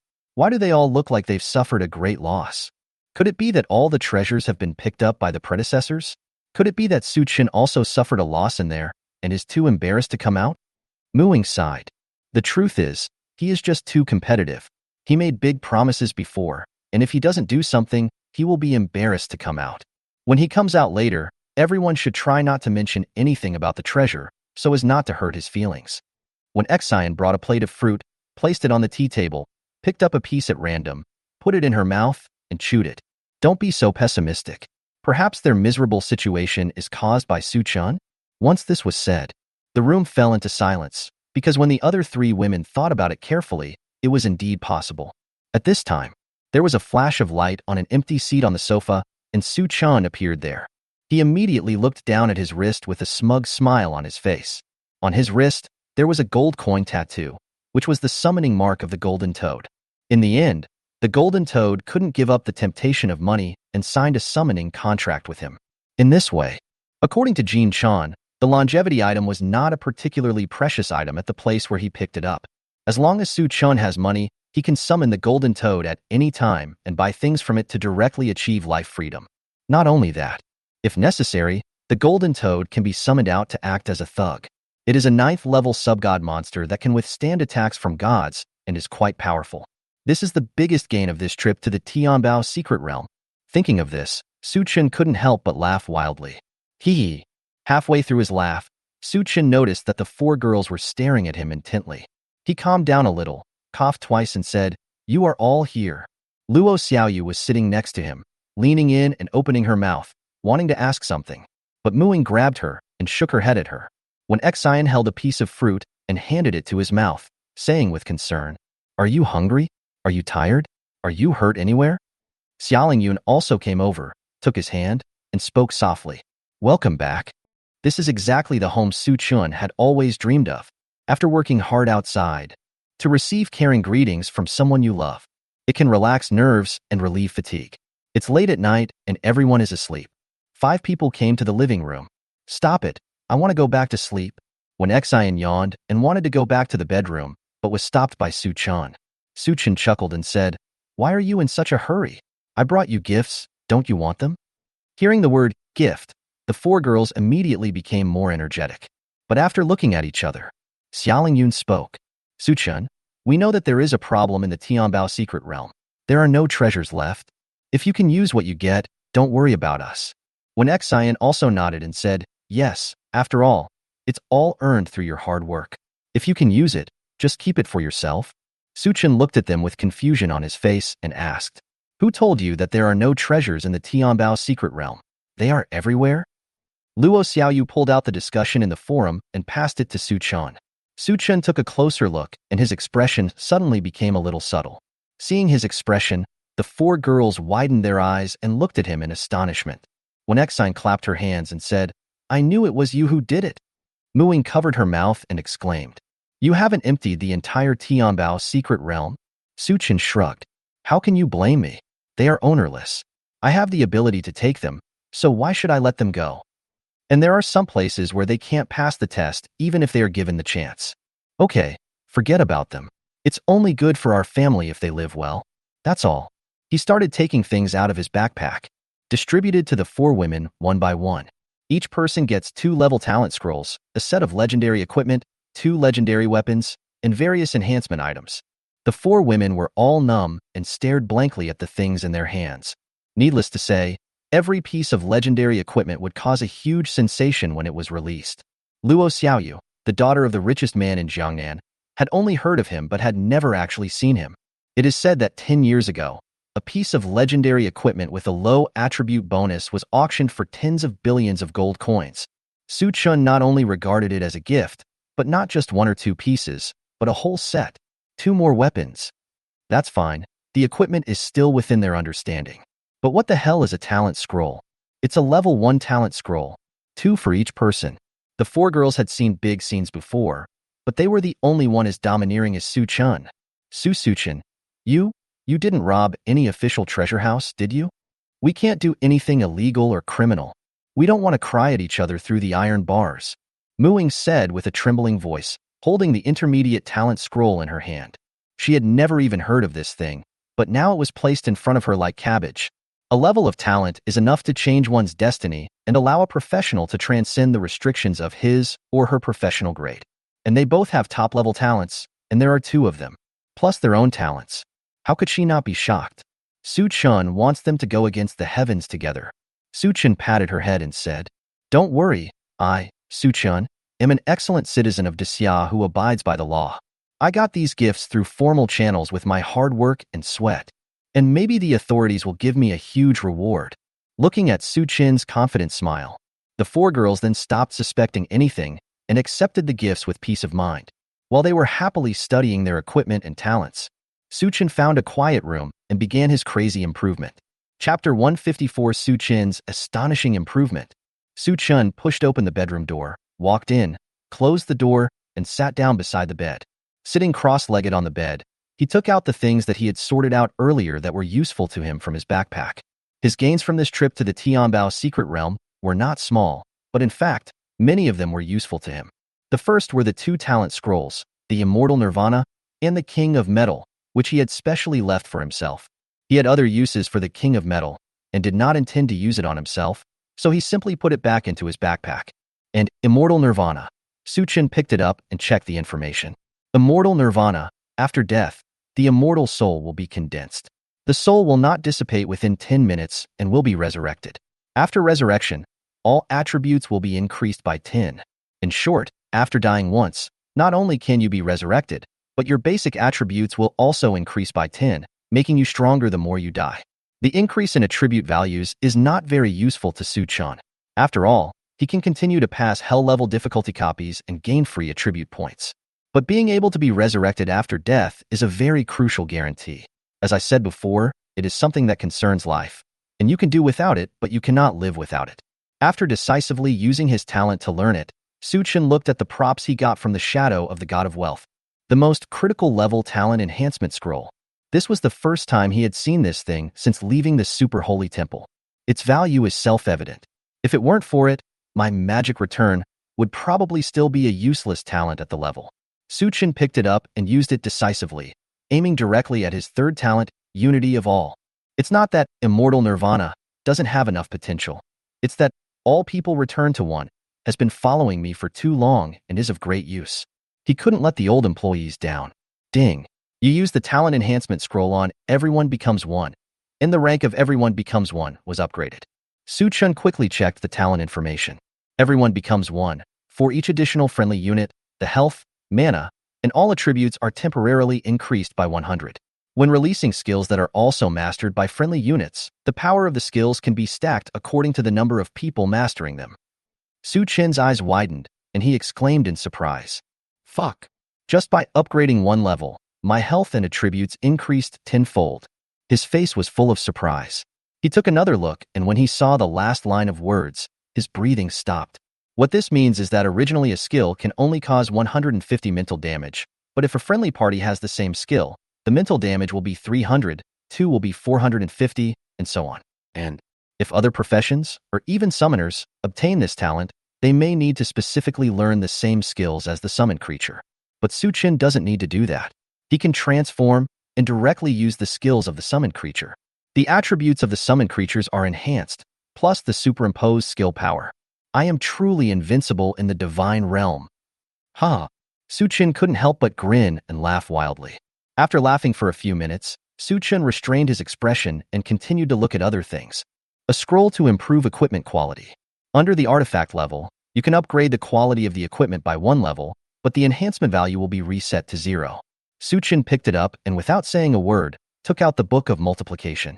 At this selection meeting, the Book of Multiplication was a great success. Facing the siege of that group of shameless heavenly god students, it was difficult for Su-chun to quickly summon the Thunder Spirit and stack his own attributes.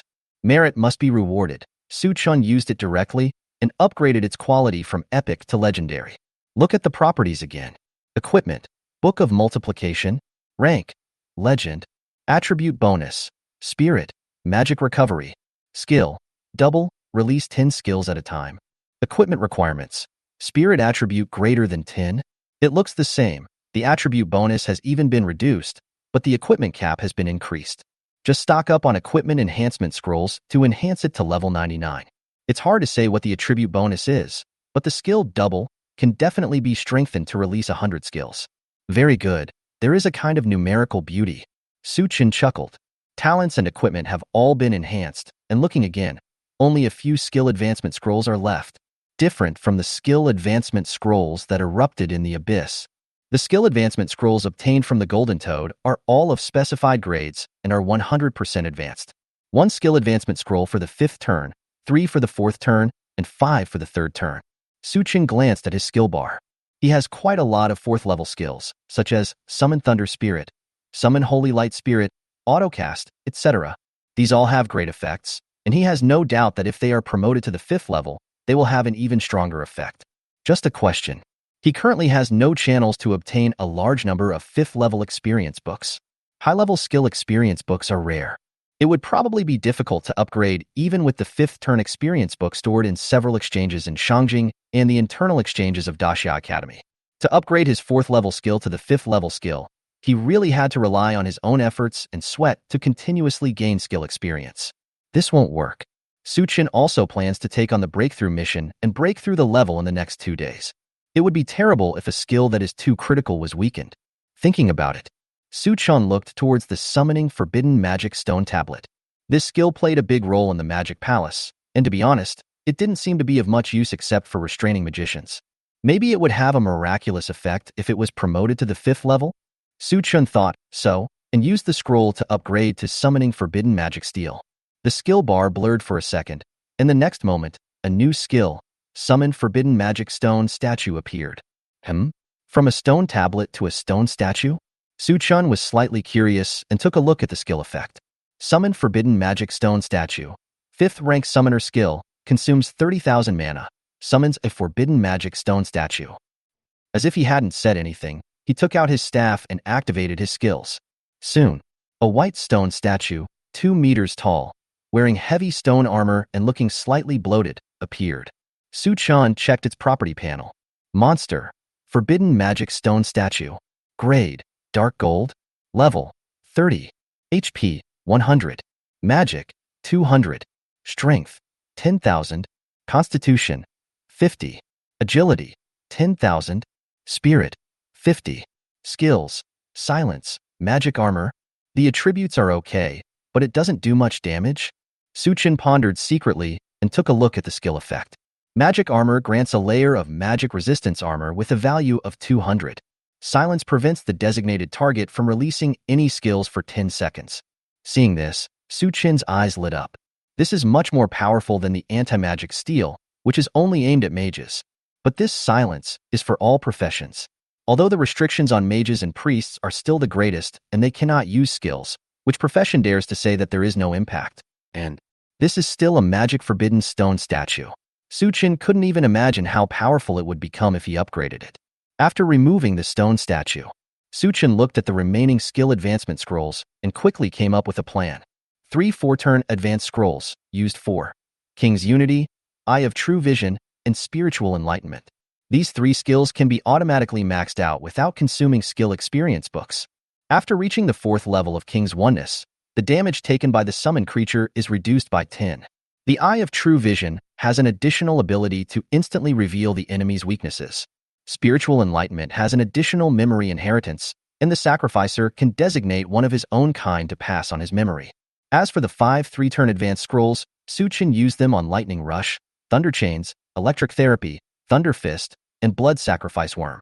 He had accumulated a lot of 3rd-level skill experience books, so he had no shortage of them. After advancing, Suchin directly maxed out all 5 skills again. Lightning Rush has an additional break effect, which can cause 5 times the mental damage. The Thunder Chain evolves into a blocking skill that can only be triggered once on a single target and lasts for 5 minutes.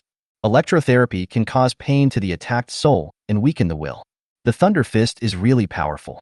Its power lies in that it doubles all damage, directly stacking it up to 15 times the mental attribute, without any evolution happening. The Blood Sacrifice Worms have the additional effect of spreading infection, that is, enemy units attacked by worms may also be blood sacrificed, but no worms will be born, and they will not enjoy the attack speed increase brought by the worms. At the same time, the number of worms born will increase tenfold to 99,999 at a time. At this point, Suchin had used up all the props that were useful to him. He let out a long sigh, wiped his forehead, and sighed. Becoming stronger is really tiring. I'm sweating. At this moment, there was a sudden knock on the door. Suchin shouted, "Come in." Xiaolingyun opened the door, poked her head in and said, "Senior Gu is here." Suchin's eyes lit up, and he immediately jumped out of bed and said, "Just in time." His improvement is not over yet. These were just small things. The real improvement can only be carried out after Guyu arrives. Chapter 155. You call this a goblin nest? As Suchin's chief career planner and the only one, after looking at Suchin's information panel last time, she thought, even if my understanding of Suchin's overall strength is not 100%, it should be at least 90%, or at least 80%. But when I followed him into the dimensional space, I saw the goblin building in front of me, which was made of silver-white metal. After her intelligent brain froze for 2 seconds, her neck twisted stiffly and her eyes stared straight at Suchin beside her. "Boss, you call this a goblin's nest?" Suchin chuckled and said nothing. He himself was quite surprised. The last time he came here, it was a bit messy. Although it was divided into layers, summoning nests of all sizes were piled together, and that sense of wildness and primitiveness was lingering. But now, this group of guys even built a building. As a mage, he could feel that this building was not as simple as it seemed on the surface. There were various magic patterns running inside, and massive amounts of magic power and elemental power were flowing. This is not just a simple development of magical power, but more like a manifestation of the evolution of civilization, from primitive to feudal and directly to modern times. Suchin was very pleased about this and felt that his investment was not in vain. At this time, the glass door of the building opened automatically, and the Gomao duo trotted in front of Suchin, slid to their knees with 2 plops, and skillfully slid to the ground. "Welcome, master." Suchin nodded and said, "Get up." "Yes." After the Gaomao group responded, they led the way and took Suchin and the other person into the building. Through a portal, the 4 of them arrived directly at a room on the top floor of the building. As soon as she opened her eyes, Guyu felt an extremely terrifying elemental aura. She looked out with her eyes wide open and saw a burly man sitting on a golden seat right in front of her. The man looked exactly like Suchin. Guyu was stunned for a moment before she remembered that Suchin had a magic clone. She felt a little relieved. But when she saw clearly what Su Chen's clone was holding, she opened her mouth in shock. Could this be? Guyu rushed forward quickly and looked at the ball of lightning dancing in the hands of Su Chen's clone. The clone said, "This is the elemental core I found. It is of legendary quality and has king-level control over the lightning element. It can release lightning elements infinitely. With it, we should be able to build a lightning spirit nest." After listening to the description of the clone, Guyu was so excited that his whole body was shaking. He nodded vigorously and said, "Yes, of course not. Hey, why don't you tell me about this directly outside? I can prepare the materials first and then come in. I don't know how much time I can save this way." Su Chen came from behind at this time and chuckled. Why bother so much? He had discussed with Guyu before that to construct a complete Thunder Spirit Lair, the main things needed were an elemental core, metal that could withstand the explosive power of the elemental core, and a summoning array. These 3 points are indispensable. The elemental core and summoning array are already complete. The only thing that needs special preparation is the metal material. Only that legendary lightning spirit was so powerful that not even the metal formed on its body could withstand its elemental impact. It can only be grabbed with the mage's hand. In this world, perhaps only a divine weapon can trap it. It would be too difficult for Su Chen to get the artifact now, but he has a better way. Since the only way to trap it is with the mage's hand, why not turn this clone of mine into a tool to trap it, as well as the main body of the Thunderpool nest? That's right, a movable and controllable Thunderpool nest. And this is the best use that Su Chen prepared for the King of Metal. He took out the talent from his backpack and threw it to the clone. The clone grabbed it and used it instantly, integrating his talents. Although the original body has learned the talent and the clone can inherit it, the effect will be discounted. Now the clone can directly use the talent scroll. Although the talent will disappear when the clone disappears, the advantage is that it can be fully utilized. Su Chen took out various fragments he picked up in the Tianbao secret realm. These were all fragments of artifacts and legendary equipment. The clone directly used his talent to absorb them all. While it was absorbing the fragments, Su Chen briefly introduced the abilities of the King of Metal to Guyu. Guyu no longer knew how to express his shock. In other words, your clone can easily mold any metal you want and grind it into any shape? Su Chen shook his head. Not now. Guyu breathed a sigh of relief. I told you, there is no such abnormal talent. I just heard Su Chen say quietly again. But once all the fragments are absorbed, it will probably be fine. Guyu's expression froze, and he looked at Su Chen with resentment. If he wasn't her boss and wasn't so powerful, she really wanted to punch this guy. Ha! Su Chen sensed the resentment from his senior sister and patted her shoulder. Senior, just research what materials are needed and wait for the clone to absorb the fragments. If you need anything, let Gao Mao arrange it for you. I have something important to do, so I'll leave first. Guyu said with a serious expression. Let's go. Leave this to me. Don't worry, I will definitely help you build a unique elemental nest in the world. Su Chen chuckled and nodded, and asked Gao to take him to the room where the blood sacrifice formation was located. Half a minute later, Su Chen came to the goblin's or processing plant, and the blood sacrifice formation was moved by the goblin under the boiler. He was very confused and was about to ask.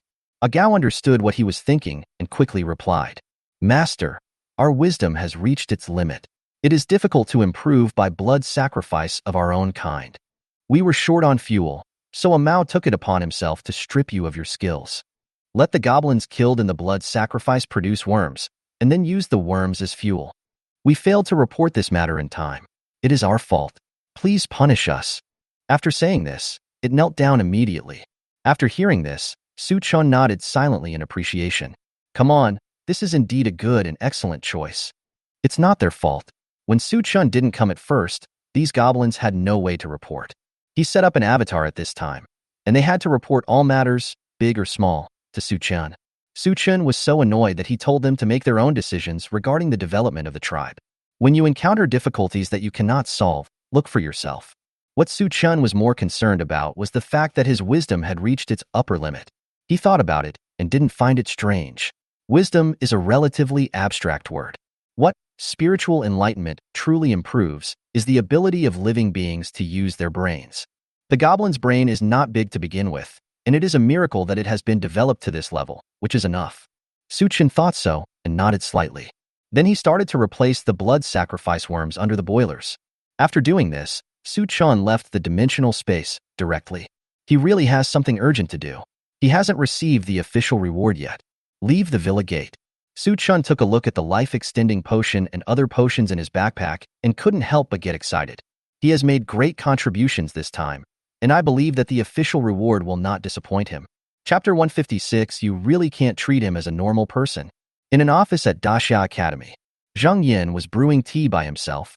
He drank a glass, moistened his throat, and then looked at Mu Songsheng, who was wandering around and looking at the door frequently. The anxiety and worry on the other person's face made him want to laugh. If you ask me, you young people are just impatient. He has already said he is coming, so why are you so anxious? Are you afraid that he will run away? Zhang Yin chuckled. Mu Songsheng wanted to refute, but in the end he didn't say anything. He sighed and walked to the seat next to Zhang Yin and sat down. After thinking for a moment, he spoke. I heard that something serious happened in the Tianbao secret realm. Many people passed the assessment but failed to get the rewards they deserved. Do you think he will? Zhang Yin raised his hand to stop Mu Songsheng from saying anything and said with a smile. If he didn't get anything, he wouldn't have contacted us. There's just one problem. Mu Songsheng had originally breathed a sigh of relief, but when he heard this, his face couldn't help but tense up. What's the problem? Zhang Yin sighed. According to the rules of the God of Wealth, each person is only eligible to purchase 3 times. Even if Su Chun used all his qualifications to buy the life-extending potion, he could only buy 3. This is still the best-case scenario. How should we divide these 3 portions, or even less? Mu Songsheng's expression froze. Yes. His father is not the only powerful god who is waiting for this batch of potions to prolong his life. Although it was the money he gave to Su Chun, it was the official money of Daxia. If he takes official money for his own private benefit, no matter whether other people agree or not, the old man will tear it up for him. If there was only 1 dose of the medicine, given the old man's personality, he would never use it alone. Thinking of this, the few wrinkles on Mu Songsheng's face began to appear one by one. Yeah, what should I do? How should I divide it? Bang bang. Just as the 2 powerful gods were looking worried, there was a knock on the door. Come in. Zhang Yin and the other man stood up and shouted excitedly. Su Chun pushed the door open and said with a smile, both seniors are here. Zhang Yin said, didn't I come here specially to wait for you? Su Chun smiled, knowing what they were thinking about, and did not waste any time. He asked, glancing over them. Then I won't waste my time. Who should I give the things to? Zhang Yin smiled. No hurry, just take it out and put it over here. He patted the table. Su Chun nodded upon hearing this, took out the prepared potion from his backpack, condensed it into a ball of light, and placed it on the table. Then he rubbed his hands and said shyly, Dean, I have done such a great job this time. Shouldn't I be rewarded? Of course, I am a person of low self-esteem and not interested in money. Please don't give me any money. Just 2 or 3 artifacts, just for show. I'm not picky. Zhang Yin and Mu Songsheng looked at each other, and both of their cheeks couldn't help twitching. Just 2 or 3 artifacts? You really think artifacts are cabbages? Zhang Yin was speechless. As he spoke, he took out a ball of light and placed it aside. Then he raised his eyebrows at Su Chun and said, take it and see.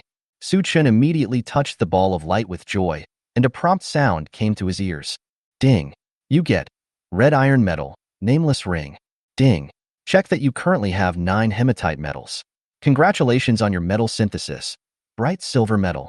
There was a silver-white metal in Su Chun's hand. Mu Songsheng smiled when he saw this. It's only been 3 months since you received your first red iron metal. You now have the bright silver metal. Your promotion speed is truly enviable. Zhang Yin chuckled. It is true that heroes emerge from youth. The 2 of them praised each other. But Su Chen's mood was not very good.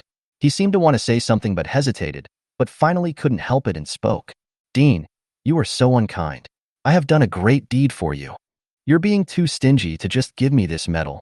I know the medal is of high honor and has special benefits, but if you don't have a divine weapon, at least give me some legendary equipment and materials. Look at Su Chen's aggrieved expression. Zhang Yin couldn't help but laugh. Haha, look kid, you're anxious again. Are these 6 medals the only rewards I have? After his reminder, Su Chen remembered that there was also an unknown ring in the reward he had just received. How can it be a good thing if it doesn't even have a name? He looked suspiciously and searched in his backpack for a long time. A ring carved from what appeared in his hand. The carving on this ring is not exquisite, but rather too rough. Su Chen looked very upset. But when he looked up, he saw Zhang Yin and Mu Songsheng looking at him with envy. Su Chen felt a strong sense of doubt in his heart, and he quickly used the Eye of True Vision to check its information. Equipment, nameless ring. Rank, low-grade artifact. Attribute bonus, none. Skill, summon the dragon god. Introduction, summon the dragon god. Equipment requirements, none. Su Chen's expression froze for a moment as he looked at this ordinary ring. It has no attribute bonus, but it is a low-grade artifact. The skills and description are the same, with only 4 words, summon the dragon god. He swallowed hard, looked up at the two of them and said, "Is the dragon god he summoned referring to the dragon god of Daxia?" Zhang Yin shrugged and said, "What else do you think?" Mu Zongxing looked envious. He thought for a moment, then took out a magic wand and said, "If you despise this reward, I have a mid-grade artifact that I'd like to exchange with you." Ahem.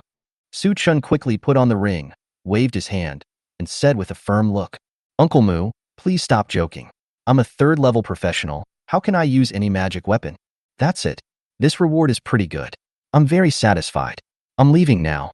You guys can chat slowly." Fearing that the two would take the ring back, Su Chen put oil on his feet and disappeared in a flash. "This little rascal." Zhang Yin smiled.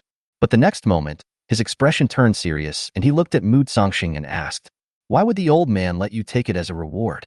Could it be that the noble family?" Mu Zongxing waved his hand and said with disdain, "If they had the guts, they wouldn't have survived until now. They were just trying to be on the safe side. After all, with this kid's potential, as long as he grows smoothly, he will be a pillar of Daxia in the future. We must be cautious."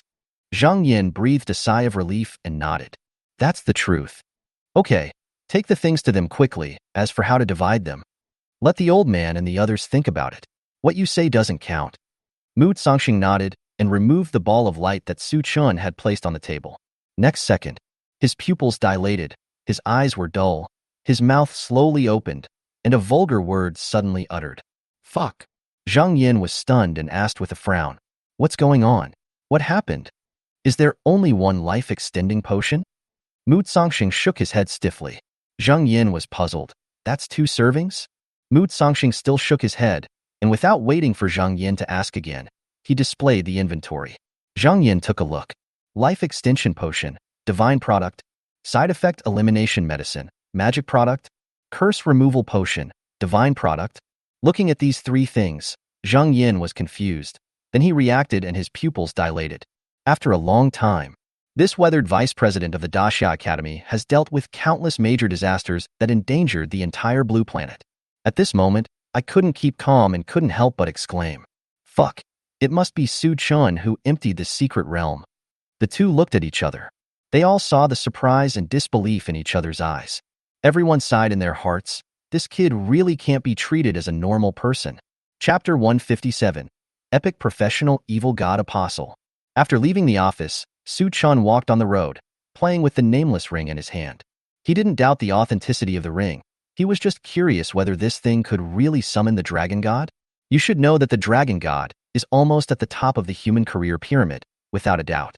His hands are soaked with the blood of countless abyss demons and alien gods, and he is an astonishing existence that makes the gods of all realms tremble with fear. Can such a person really be summoned? Su Chun touched his chin, thinking, and then injected a trace of magic power into the ring. The light on the ring flashed, and there was no reaction. Su Chun was startled. I continued to inject magic power into the ring, but after half an hour, there was still no response. His heart sank, and he thought to himself, "Oh no, I got a fake one." Thinking of this, he turned around and was about to go back to argue with someone. A strong and powerful voice suddenly rang in my ears. "Don't mess around." Just 4 words, without any emotion. However, Su Chun felt as if the sky was about to collapse in an instant, and countless cracks appeared. When he suddenly came to his senses, he looked at the sky and the earth. Everything was normal. The setting sun was shining, and the sky was filled with red clouds. Su Chun scratched his head, looked at the ring again, and suddenly felt a little embarrassed. Not a fake. Wasn't his behavior just now just like a naughty child who ran to the doorstep and kept ringing the doorbell? "Don't blame Dragon God. Don't blame Dragon God." Su Chun laughed flatteringly and muttered a few words under his breath. He looked around again and breathed a sigh of relief when he saw nothing unusual. After putting away the ring, Su Chun smiled triumphantly. With the protection of the Dragon God, let's see which god dares to be arrogant in front of him in the future. Coupled with his own strength, As long as he doesn't commit crimes and violate the laws of Daxia, he can walk around the world at will. Ha ha ha. Su Qin couldn't help but laugh out loud towards the sky and strode forward. While it was still early, he planned to go to the professional guild first to receive the breakthrough mission. Although it feels good to have someone to protect you, it is better to rely on yourself than on others. After all, strength must be in your own hands to be at ease. The path of a professional cannot afford to stop for even a moment. Half an hour later, Su Chan came to a mage guild in Shangjing. As soon as I walked into the hall, I felt a lot of gazes and whispers. That person seems to be Su Shan. It really is Su Shan. Su Shan? Who is that? Your village just got an internet cafe. This year's top scholar has only been awakened for 3 months, and he defeated the super powerful Su Shun, who was in the top 10 of the selection meeting. Don't you know? Su Chen's expression was indifferent, but he was ecstatic inside. Just the title of a new top scholar may not be enough to attract attention. However, the selection meeting for the Tianbao Secret Realm is a grand event in Daxia with over 1 million participants every year and over 100 million people paying attention to it at the same time. His outstanding performance in the selection meeting has earned him extremely strong reputation. He is more or less a celebrity now and is the focus of attention wherever he goes. What if an overly excited female fan rushes over to attack me? No, I have to wear a mask or sunglasses next time I go out? Forget it. With my charm that has nowhere to go, those 2 things alone cannot possibly cover up my dazzling brilliance. I might as well just hire some bodyguards. Su Chen thought to himself. The discussion nearby gradually grew louder. Fuck, it's really Su Shun. Oh my god, I saw the real person. He's so handsome, husband. I want to give birth to a baby for you. Why do you call your husband a husband? That's my husband. Su Shun, I heard that you killed more than 1,000 people with one fart at the selection meeting. Is this true? Don't talk nonsense. Su Shun is narrow-minded. Be careful that he will remember you and cause trouble for you. Hearing the topic of discussion gradually going off track, Su Chin's smile froze. Turn around and look at the person who said that you are narrow-minded. He shouted, how can you slander me out of thin air? Who is slandering me and saying that I am narrow-minded? What's your name? Where do you live? I have a gift for you. Hey, don't run. I really want to give you a present. When the onlookers saw that he was about to start the reckoning, they quickly dispersed and disappeared in the blink of an eye. Su Chun sighed, lamenting that people's hearts have changed. It's really uncomfortable that even when I offer gifts, people still look down on me. After forgetting the unpleasantness, he found the mission crystal and pressed his hand on it. A prompt sound rang in my ears. Ding. Your level has reached level 30, and the breakthrough task is loading. Ding. Your 4th level breakthrough mission is as follows. Simple task. Kill a 4th level bronze boss. Normal mission. Clear a level 4 normal difficulty dungeon by yourself. Difficult task.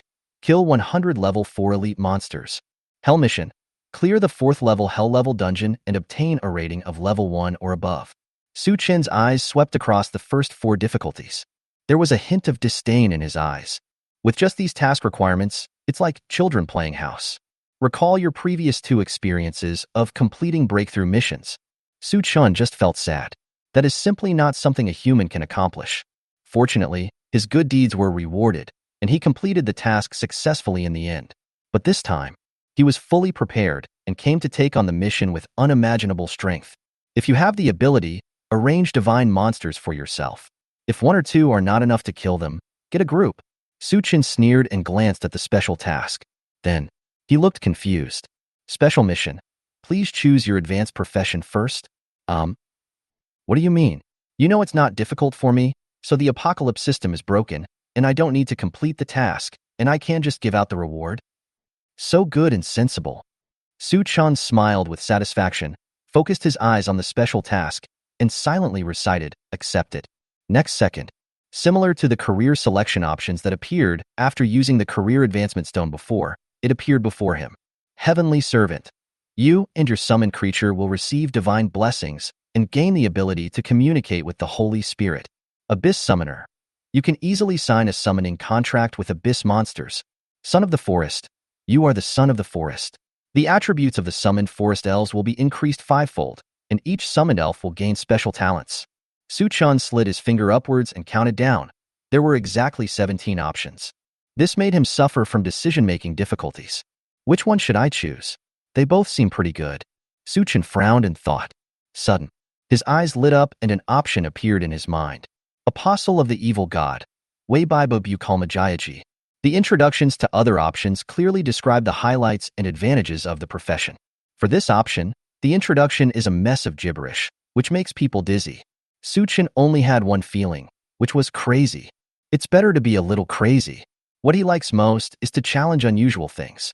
This option is so special, it's you. Su Chen thought so, and tapped on the column of Apostle of the Evil God. Next second, the other options disappeared, and the Apostle of the Evil God gradually enlarged in front of his eyes, and then became chaotic and blurred for a moment. Immediately afterwards, four absurd and strange faces appeared in front of Su Chen. They grinned at Su Chen, making a chaotic sound that sounded like a harsh noise or a joyful song, but also like a low whisper. Su Chen remained conscious the entire time. He frowned slightly, but before he could react, the prompt tone of the apocalypse system rang in his ears. Ding! Congratulations on successfully accepting the special breakthrough mission. Apostle of the Evil God. Please complete the following 4 task requirements. Cinch. Weaving false illusions to deceive, causing one person to fall into complete madness. Corn. Killing millions of lives. Slainish. Joy of the community. Nurgle. Corrupt an entire world. Chapter 158. What an evil god. He is clearly a righteous god. Shangjing. Mage Guild. Next to the mission crystal. Su Chen stared at the 4 tasks, frowned and thought for a long time. These 4 tasks are a bit too difficult. The most difficult one is the 4th one. Nurgle corrupts an entire world. What is decay? It comes down to people, or living things. After death, the body cells lose energy and begin to dissolve due to death, and corrupt the whole world. Is it to kill the world and watch it slowly perish? The small world is easy to find. There are a lot of them in the upper level of the abyss. There are also many void cracks on the blue star that connect to small worlds. But killing the world, I'm afraid that ordinary gods can't do it. The second difficulty is that Cinch weaves illusions and tricks others into falling into madness. This task requires some brain power, right? How can he, a reckless man, have brains? His super wisdom tells him to use super strength or super financial resources. In addition, he is honest by nature and not good at lying. This led him to make up lies and deceive others. It is as difficult as climbing to the sky. The relatively simple ones are the 2 missions of Corn and Slainish. The Slainish group is happy. Cough cough. This task is not easy. The scale must be at least over 1,000 people, and it needs to last for 7 days continuously. Certainly, there is no need for Su Chen to participate himself. How could he, such an upright man, do such a thing? As long as he is there, he can absorb the happiness and joy brought by the group fun. Speaking of which, Su Chen thought of something. He glanced at the 4 evil faces that were still shouting beside him. Generally speaking, God refers to an individual who has mastered the laws and achieved physical transformation. They are actually living beings, but they are more powerful than ordinary creatures. But even undead gods will die one day. But these 4 evil gods are different. They are born from the evil thoughts of living beings. The more evil thoughts they absorb, the stronger they become. Otherwise, it will disappear. This is also the reason why the Apostle of the Evil God needs to complete 4 tasks. Simply put, the 4 evil gods do not exist now. They will only appear when Su Chen completes the task. So, these 4 tasks are not to gain the approval of the evil gods, but to create them. Realizing this, Su Chen's expression became strange. Is this profession Apostle of the Evil God or Creator of the Evil God? Why does he feel like Pandora in Greek mythology now? Hold the key to open the magic box. A single difference in thought can bring devastating disaster to the world. Realize this. For the first time, Su Chen had the thought of giving up the mission. He is quite selfish when it comes to his own interests. Su Chen did not deny this, but it involves the life and death of the masses. He still has the overall view. Thinking of this, Su Chen decided to give up the mission. As soon as this thought came out, the 4 evil thoughts beside him suddenly stopped smiling. They screamed and wailed, then slowly disappeared. Su Chen's brows raised slightly. I gave up the idea of abandoning the mission in my heart. Those 4 evil thoughts reappeared, grinning grimly. Just give up? The evil thoughts disappeared again. Never mind, this is it. Evil thoughts reappear.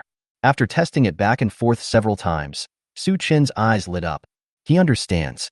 He has absolute control over these 4 evil thoughts. At least that's the case for now. With just a thought from him, evil thoughts would disappear or appear. After realizing this, Su Chen pondered to himself.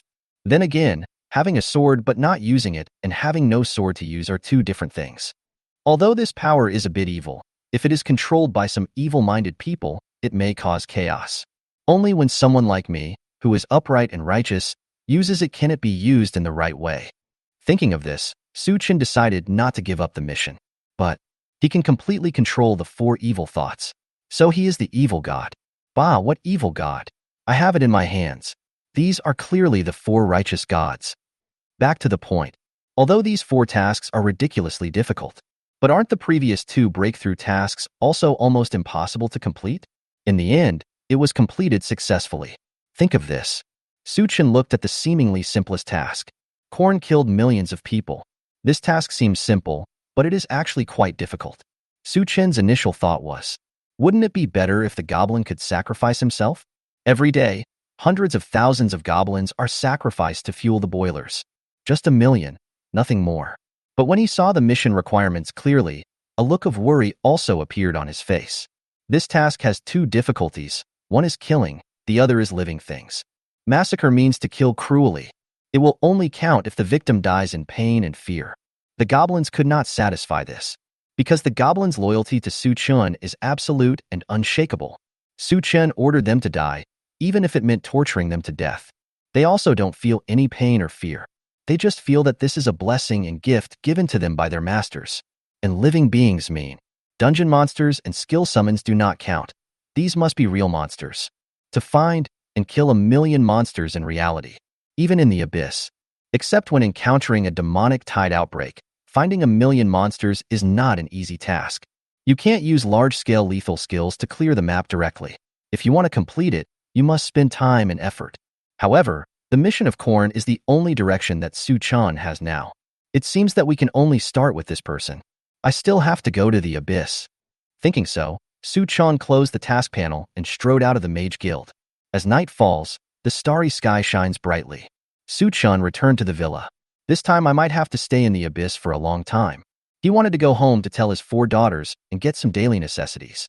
But in front of the villa gate, Su Chen met an acquaintance with a greasy face and a numb expression. Senior Sister Yin. He looked at Yin Jing, who was sitting on the steps in front of the villa, in astonishment, with his mouth wide open. I can't believe that this person is the intelligent and beautiful senior. But I looked twice as I got closer. He would never make a mistake when it comes to women with round features. Really? Yin Jing heard someone calling her name and slowly looked up. After seeing clearly that it was Su Chen, 2 tears rolled down his cheeks. Wow.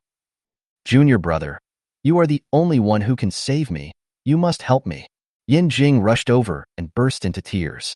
Su Chen quickly caught her, patted her shoulder, and comforted her in a low voice. Don't cry yet. Calm down and talk inside. If I can help you, I will. Yin Jing felt much more relieved after hearing this. After calming down a little, she sobbed softly and followed Su Chen into the villa. Chapter 159. The Flower God's Backyard in the Undead World. Villa. Living room. Su Chen sat on the sofa, listening to Yin Jing tearfully recounting her recent experiences. I was exploring a secret realm and accidentally touched a teleportation channel, entering a small world called the Flower God's Backyard. That world is full of undead creatures. I have no way to leave. A ghost who claims to be the goddess of flowers found me and said she could help me leave, but the price was? She wants me to help her find a way to save that world. I have run out of supplies, so I can only agree to accept this mission. Su Chen handed over a piece of paper with something in his mind. One of his breakthrough quests, Nurgle, requires him to corrupt an entire world. And listen to what Yin Jing said.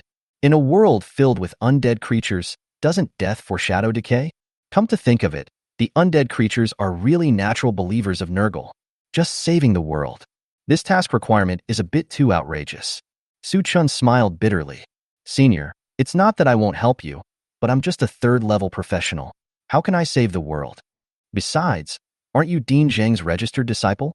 You can't beg Dean Zhang. I think he's pretty easy to talk to. Yin Jing was stunned. President Zhang is easy to talk to? Where did he hear the rumor? Everyone in the Daxia Academy knows that Zhang Yin has the hottest temper and will curse at people if he is not satisfied with anything. She said with a wry smile. I went to the teacher, and he told me there was nothing he could do about it. The gods have an agreement with each other. Do not cross the boundary easily, or you will suffer death. He said you might have a solution. That's why I came to you. Su Chen's mind was full of doubts. Don't cross the border easily. Don't care about life or death. That dog-headed god in the orc world. Well, he died, and it didn't cause much of a fuss. Su Chen shrugged.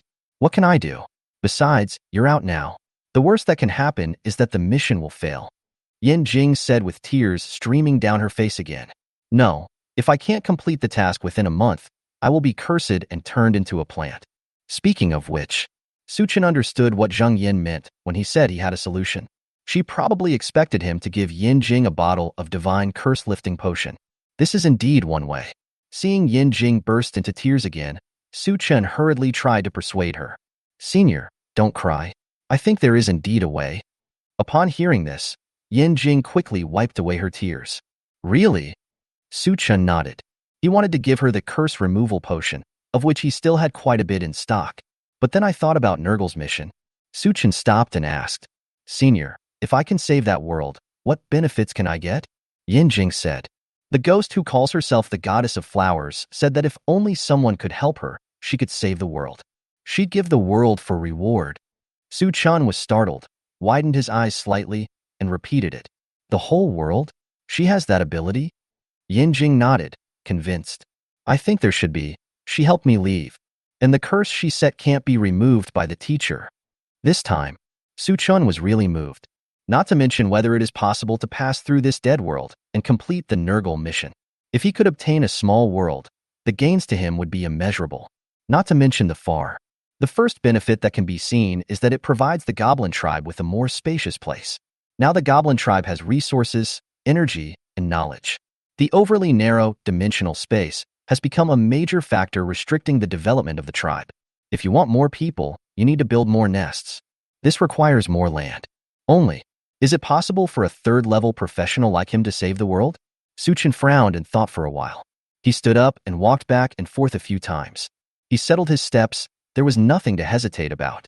The worst that can happen is that the mission fails and you can just take the curse-removing potion. Thinking like this, Su Chen told Yin Jing, Okay, I'll help you with this. Yin Jing burst into laughter and walked forward to hug Su Chen tightly. That's great. Thank you so much, junior brother. I felt some unfriendly eyes behind me.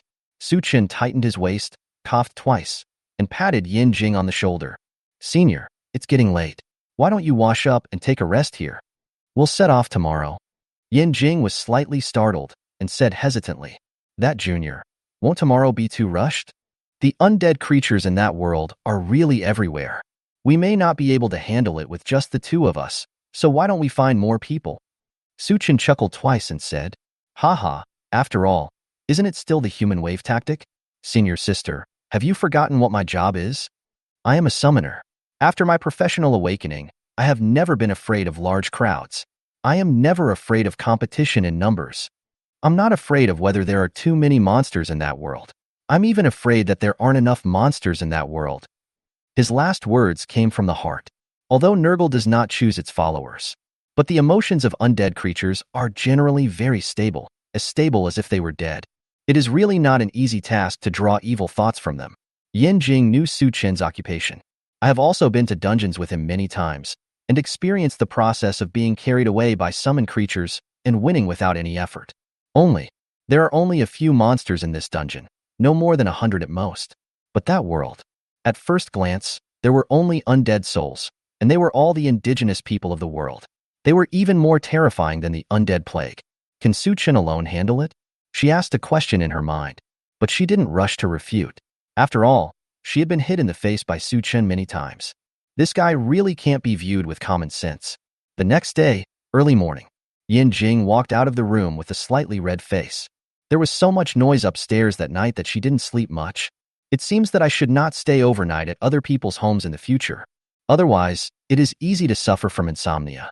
As soon as she left the room, she saw Su Chen sitting alone in the restaurant, eating breakfast. Yin Jing looked at Su Chen's face, which was flushed with rosy glow, without any sign of fatigue at all.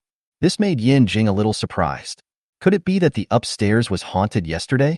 Senior, come and have breakfast, so we can get going. Su Chen raised his hand and greeted. Yin Jing couldn't help but shudder. The fear of being surrounded by undead monsters still lingers in my mind. She muttered, "What do you mean by going on the road? Please don't make it sound so scary." Then she sat opposite Su Chun and started eating. Half an hour later, on the sofa, the two leaned against each other. Yin Jing grabbed Su Chen's hand and silently activated the mark left by the flower god on her body. A green halo enveloped the two people, and in an instant they disappeared. After a dizzying moment, Su Chen opened his eyes. The environment changed from the living room of his villa to a dilapidated wooden house. The air was filled with a strong stench and other special factors that made people feel uncomfortable. At this time, he heard a voice in his ear. "Ding, you have entered the small undead world, Flower God Backyard. This world is filled with a large number of undead elements. You are affected by the environment and your health will decrease by 10 points per second. After the health bar is emptied, there is a chance that you will become undead." Chapter 160. The Suffocating Sea of Rotting Corpses. Su Chun covered his mouth and nose, took out the Book of Multiplication, and summoned several holy light elves. He heaved a sigh of relief only after the holy light elf dispersed the undead elements around him. Then I secretly thought, the stench of corruption is so overwhelming that Nurgle must be eating it up. But you can turn your head and look to your side. The face that symbolizes Nurgle did not move. What does this mean? Why isn't it moving? Is it because this world isn't corrupt enough? Su Chun was full of questions and was about to find out the reason. A cry of surprise came from the side. "Why are there only two of you? And that male human, what are you doing? Hurry up and tell those holy light guys to put away their skills." This is not Yin Jing's voice. Su Chun turned his head and looked around.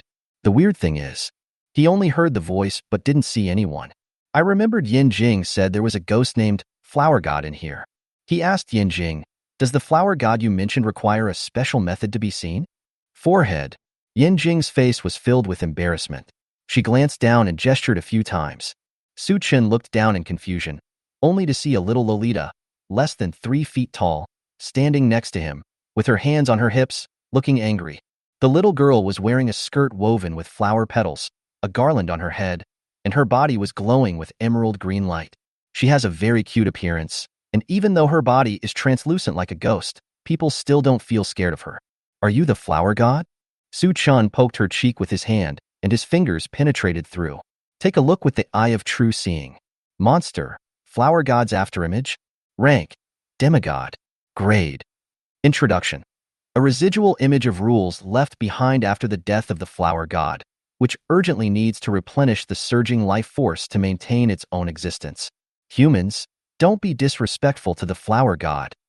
Also, quickly tell those little holy light guys you summoned to retract their skills. The little flower god stepped back angrily and glared at him. Su Chen stood up and said nonchalantly, "Why, without these holy light elves, we would be cursed." "You." The flower god wanted to say something else, but the next second, her face changed. He twisted his body and disappeared on the spot.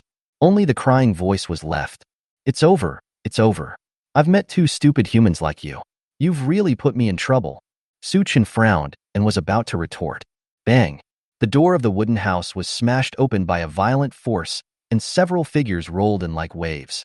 Su Chen looked closely and saw that they were humanoid monsters with rotten bodies. Monster. Corpse. Rank. Ordinary. Level. 21. Life. 3000. Seeing this, Su Chen sneered. "It's just an ordinary monster. What's there to be afraid of? Stop calling yourself the flower god and change your name to the turtle god." As soon as the words fell, there was another loud noise. Bang! The entire wall collapsed. Su Chen's face changed, and he summoned the Skywing behind him. He hugged Yin Jing's waist and flew into the air. He looked outside and his pupils shrank slightly. I saw monsters like corpses gathering like sea water to form a vast ocean, occupying every inch of land. They surged here like waves, with people riding on each other, piling up and grabbing upwards. In the distance, there was an extremely huge monster approaching them. Su Chen looked at the ocean of corpses beneath his feet. Lots of rotting corpses. "Nurgle, why don't you eat quickly?" Nurgle's strange face remained motionless. It seemed that he had no idea about these corpses. This made Su Chen frown. It seems that there is no hope of completing the Nurgle mission with this world as the main body. "It's all your fault. Why did you summon the holy light monster? Now, even the last peaceful place is gone. Wow, wow, wow. I'm so miserable. I only have the last bit of energy left, and I ran into two stupid people like you. I'm done. I'm going to die. Although the flower goddess disappeared, her voice was still chattering in Su Chen's ears. Su Chen frowned and shouted, "Shut the fuck up. Stay away from me." The flower god seemed to be really frightened, and her crying stopped abruptly. But after a few seconds, her chattering voice was heard again. "You are such a bad guy. You are actually vicious to the flower god. Mad. This chatterbox." Su Chen really couldn't stand it anymore, so he ignored it and held Yinjing tightly with one hand. In one hand, he held the Book of Multiplication, activating the summoning thunder spirit, infusing the blood sacrifice worm. A huge amount of demon-slaying heavenly thunder god fell from the sky. But before they could launch an attack, the health bar disappeared. Su Chen's face was filled with shock and confusion. The flower god's loud crying sounded in my ears. "Stupid, stupid. This is the world of the undead. Except for the holy light that has a restraining relationship with the undead, and the higher element of the undead, darkness. The other elements are extremely suppressed, and you still want to use thunder summons to deal with them. You are such a fool, wow. You are so special." Su Chen was a little upset by the noise, so he took a deep breath and stayed calm. Don't get angry with fools. After comforting himself in his heart, Su Chen activated Summon Goblin again. Dozens of goblin wizards fell from the sky and were torn to pieces by the zombies in an instant, with corpses scattered everywhere. Su Chen sneered, and the Book of Multiplication burst into light. Next second, boom. Thunder roared and intense flames instantly covered a large area. When the black smoke cleared, a gap appeared on the ground. But soon, the corpses from all directions quickly filled these gaps, leaving no chance to breathe. This moment, only then did Su Chen realize the true power of the human wave tactics. It would be someone else facing this situation, not to mention the third turn. Even the ninth turn would be a heavy loss. Although the monsters are not strong, there are too many of them. But Su Chen hasn't really started to exert his strength yet. His eyes focused, and he increased the summoning power, continuously throwing down the goblin wizard. As they were torn to pieces, they kept triggering this self-destruction. And the moment the gap appeared, he immediately merged the blood sacrifice worms to summon a large number of skeleton warriors. In a world full of undead elements, the skeleton warrior was like a fish in water, taking out his sword and slashing wildly. Their attributes are higher than corpse, and Su Chen also gave them two buffs, rage and blood sacrifice worms. Kill more than a dozen waves of skeleton warriors. Finally, an area equivalent to the size of a football field was cleared. With the lessons learned from the past, Su Chen understood. Here, the holy light elves are like little suns, attracting a large number of monsters to fly into the flame. Summoning them will attract more monsters, so don't use them unless necessary. Fortunately, Su Chen has another way to maintain his blood volume. He immediately activated the Promised Land and sacrificed worms to make it fully effective. After creating an area where health can be restored quickly, Su Chen muttered to himself as he looked at the rotten corpses that were rapidly surrounding him. Maintain an army for 1,000 days and deploy it for a single moment. Don't let me down. Come out, Goblin Army. Chapter 161. The Master finally remembered us. Yin Jing was so frightened that she closed her eyes tightly and clung to Su Chen like an octopus, trembling slightly. She just felt like a small boat floating on the sea. Just a slightly bigger wave would be able to break her apart and completely drown her. So scary, so dangerous, so brutal.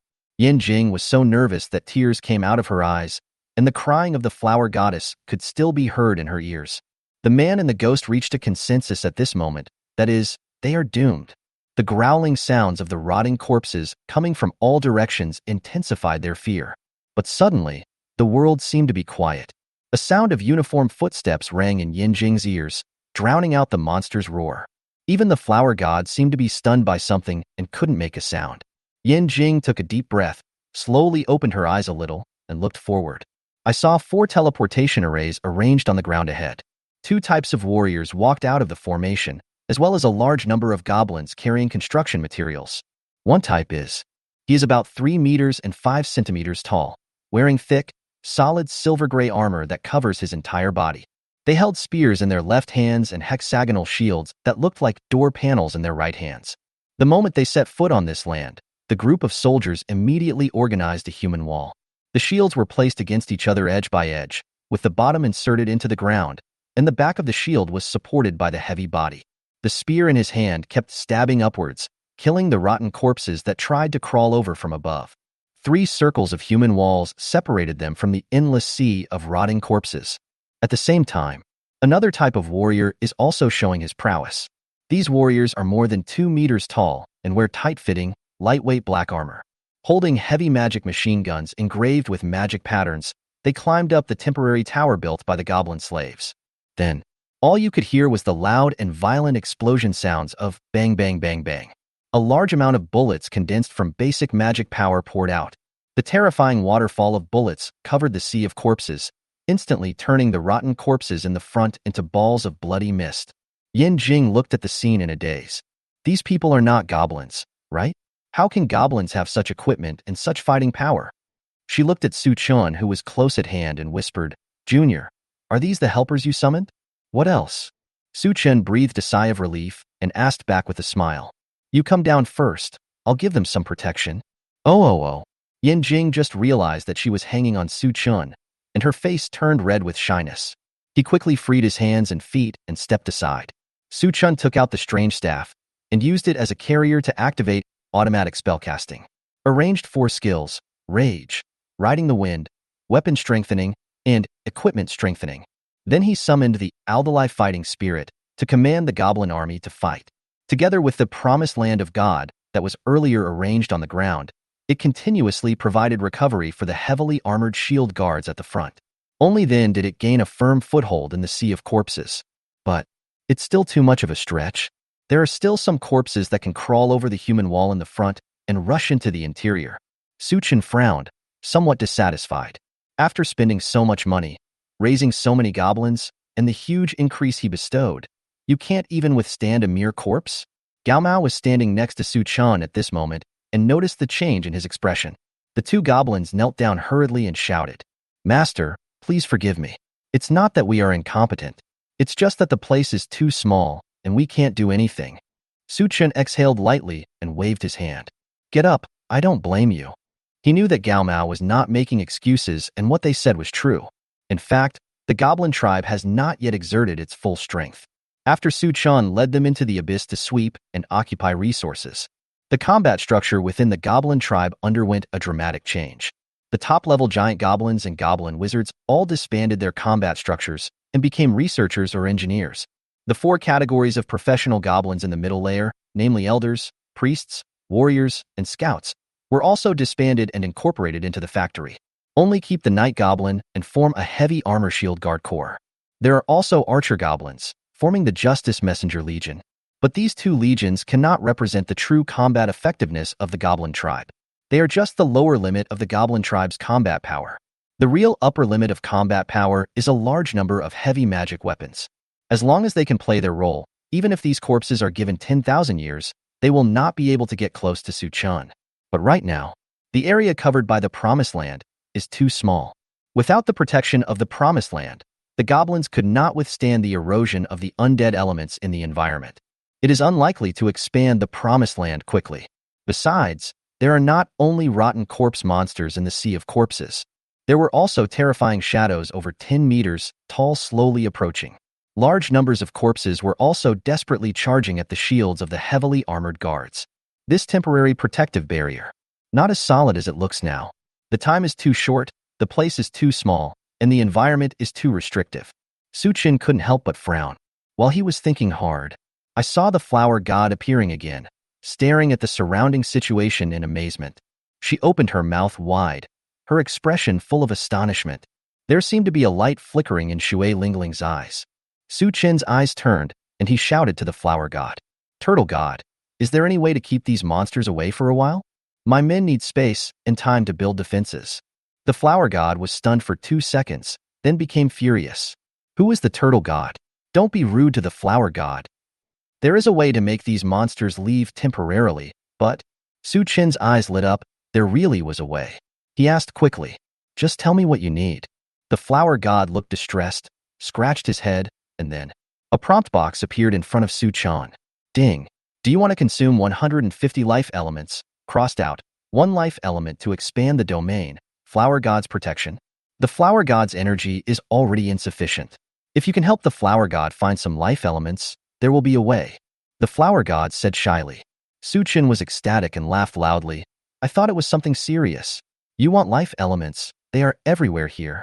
He was referring to the promised land. Being able to continuously restore health to allies. Doesn't this include the element of life? After he selected yes, he received a prompt. Ding. You don't have one life element to consume. Su-chin frowned in confusion. The flower god reminded. This skill of yours belongs to the devil's contract. The life gained through sacrifice is not a life element. Don't worry, I still have a trick up my sleeve. Su-chan was embarrassed for a moment, but quickly regained his confidence. His consciousness sank deep into his mind, communicating with a consciousness far away on the blue star. Psychedelic forest. In the forest elf tribe, inside a treehouse. As the queen, Anna is handling the daily affairs of the tribe. Sudden, a voice sounded in her ears. Anai, offer me some spiritual spring of life. Anna's head shot up suddenly, her eyes sparkling with light, and her pointed pink and white ears stood up. It's the master. The master finally remembered us. Offering, offering, offering. She immediately set off and walked outside. Not long. Flora backyard. A reminder sound rang in Su-chin's ears. Ding. You are worshipped by the forest elf tribe, psychedelic forest, and receive life-giving spiritual spring. It seems that Anai and the others are getting better. In such a hurry, they were able to offer so many life-giving springs. Su-chin smiled and murmured softly. Afterwards, he switched back to the prompt interface the flower god had just given him and chose yes again. Ding. You have consumed 150 life elements. The field, flower god's protection is unfolding. Please wait. Sudden. The green fluorescence on the flower goddess body was as bright as the rising sun.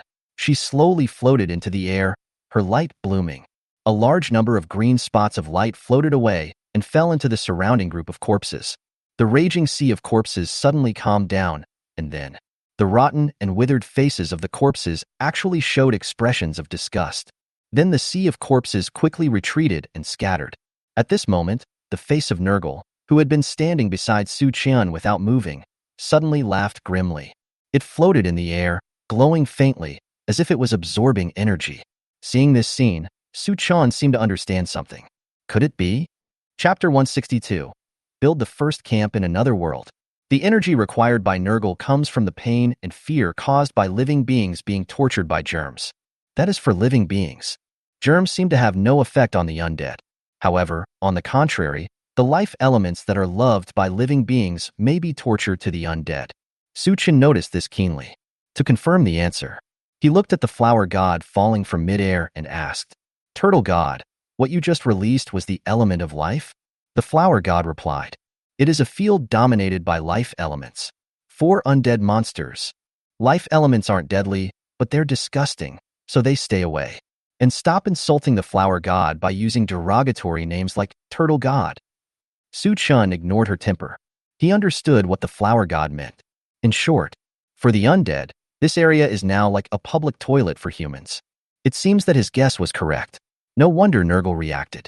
Immediately, Su-chin clapped his hands. Doesn't that mean that as long as you are given enough life elements, you can turn the whole world into a public toilet? It's to cover the entire world. In this way, Su-chin can be said to have corrupted the entire world. But see, the flower god stretched out his index finger, scratched his cheek lightly, and said awkwardly, yes, it is possible. After all, this world is not very big, but there is a problem. Just like being in the jungle at night, a bonfire can drive away weak beasts. But those large and strong wild beasts will be attracted by the fire. My domain can drive away those weak monsters, but it will also attract powerful undead monsters. The larger the domain, the stronger the monsters it attracts. According to what you said, covering the entire world, I'm afraid that what will besiege us will be a sea of corpses at the sub-god level. Su-chin looked at her in surprise and exclaimed, you are kidding, right? Is the sub-god level something that is so common that it can form a sea of corpses? The flower god shrank his neck and said, the flower god did not lie to you. The basic rules of this world have been changed to the law of the undead. In this world, life elements belong to invaders. Even if there weren't so many sub-god level monsters originally, the world would forcefully cultivate a batch of them. Although they are not as strong as the normal subgod level, they are still far stronger than the legendary level. And the level is estimated to be as high as 99. Su Chun supported his chin and thought silently. If he were to face a subgod level monster, he would not be afraid. Stack your own attributes, take the opponent's skills and talents, and if that doesn't work, ask for help. There are plenty of ways to do it. But if the subgod level monsters formed a human sea, that would be him, and he would have no choice but to retreat first. It seems that it is impossible to complete the Nurgle mission through the Flower God. But it's not that he is completely without a solution. At this moment, Su Chin's thoughts turned, and he suddenly thought of one of his skills. Using the hand of the mage and reaching into his body, he took out a skill, Soul Altar. This is a skill created by the dog-headed god who broke into the territory of Daxia. Its function is to absorb the dead air produced by the death of surrounding living things and pollute the land into dead soil. In this case, although the guy in front of me is just a remnant image of the flower god, but there should be some authority from God. Su Chun handed the Soul Altar to the flower god and asked, "Can you create a similar skill?" Reverse the effect. The flower god took over the skill, blinked, and nodded. It is possible, but it will take some time and require a lot of life elements. Su Chin waved his hand, grinned, and said arrogantly, "Don't worry about the life elements. Just ask for as much as you need." Really? Then the flower god will not be polite. The flower god's eyes lit up, and he quickly gave Su Chin a hint. Ding. Do you want to consume 9999999 life elements, crossed out, 1 life element to transform the skill, Soul Altar? Su Chin looked at the string of 9s in the prompt and narrowed his eyes slightly, looking at the flower god who was looking at him expectantly. He chuckled. "Turtle god, I am not unable to satisfy you with the life elements you want. But my things are not so easy to take. If the final result is not to my liking, do you know what will happen?" When speaking, he gently turned the rough wooden ring on his left middle finger twice. It's not that Su Chun can't afford these life source trees, but who would pay an employee 50 years' salary right after hiring him into the company? The flower god wanted to pat his chest to make a promise. But when he caught a glimpse of the ring on Su Chin's finger from the corner of his eye, a strong feeling of fear enveloped his heart. She had never felt this kind of fear even when her original body died in battle. It was as if some great terror was staring at her. The flower goddess swallowed her saliva and didn't care that Su Chun called her Turtle Goddess again. After 2 laughs, Su Chun heard a new prompt tone. Ding. Do you want to consume 5 life elements, crossed out, 1 life element to transform the first level skill, Soul Altar? Snort. Su Chun snorted and chose yes. Work hard and do a good job, and you will naturally benefit from it, he said indifferently. The flower god pursed his lips, looked at the ring in his hand, and had no choice but to go to work first. And at this time, Yin Jing, who was standing by, reminded him, "Junior, she just said that this area will attract a stronger wave of monsters. That's going to be very dangerous. Should we try to retreat first?" Su Chin chuckled. "Don't worry, senior sister, the situation is still under control." According to the flower god, even if the world wanted to target them and gather a wave of monsters, it would take some time.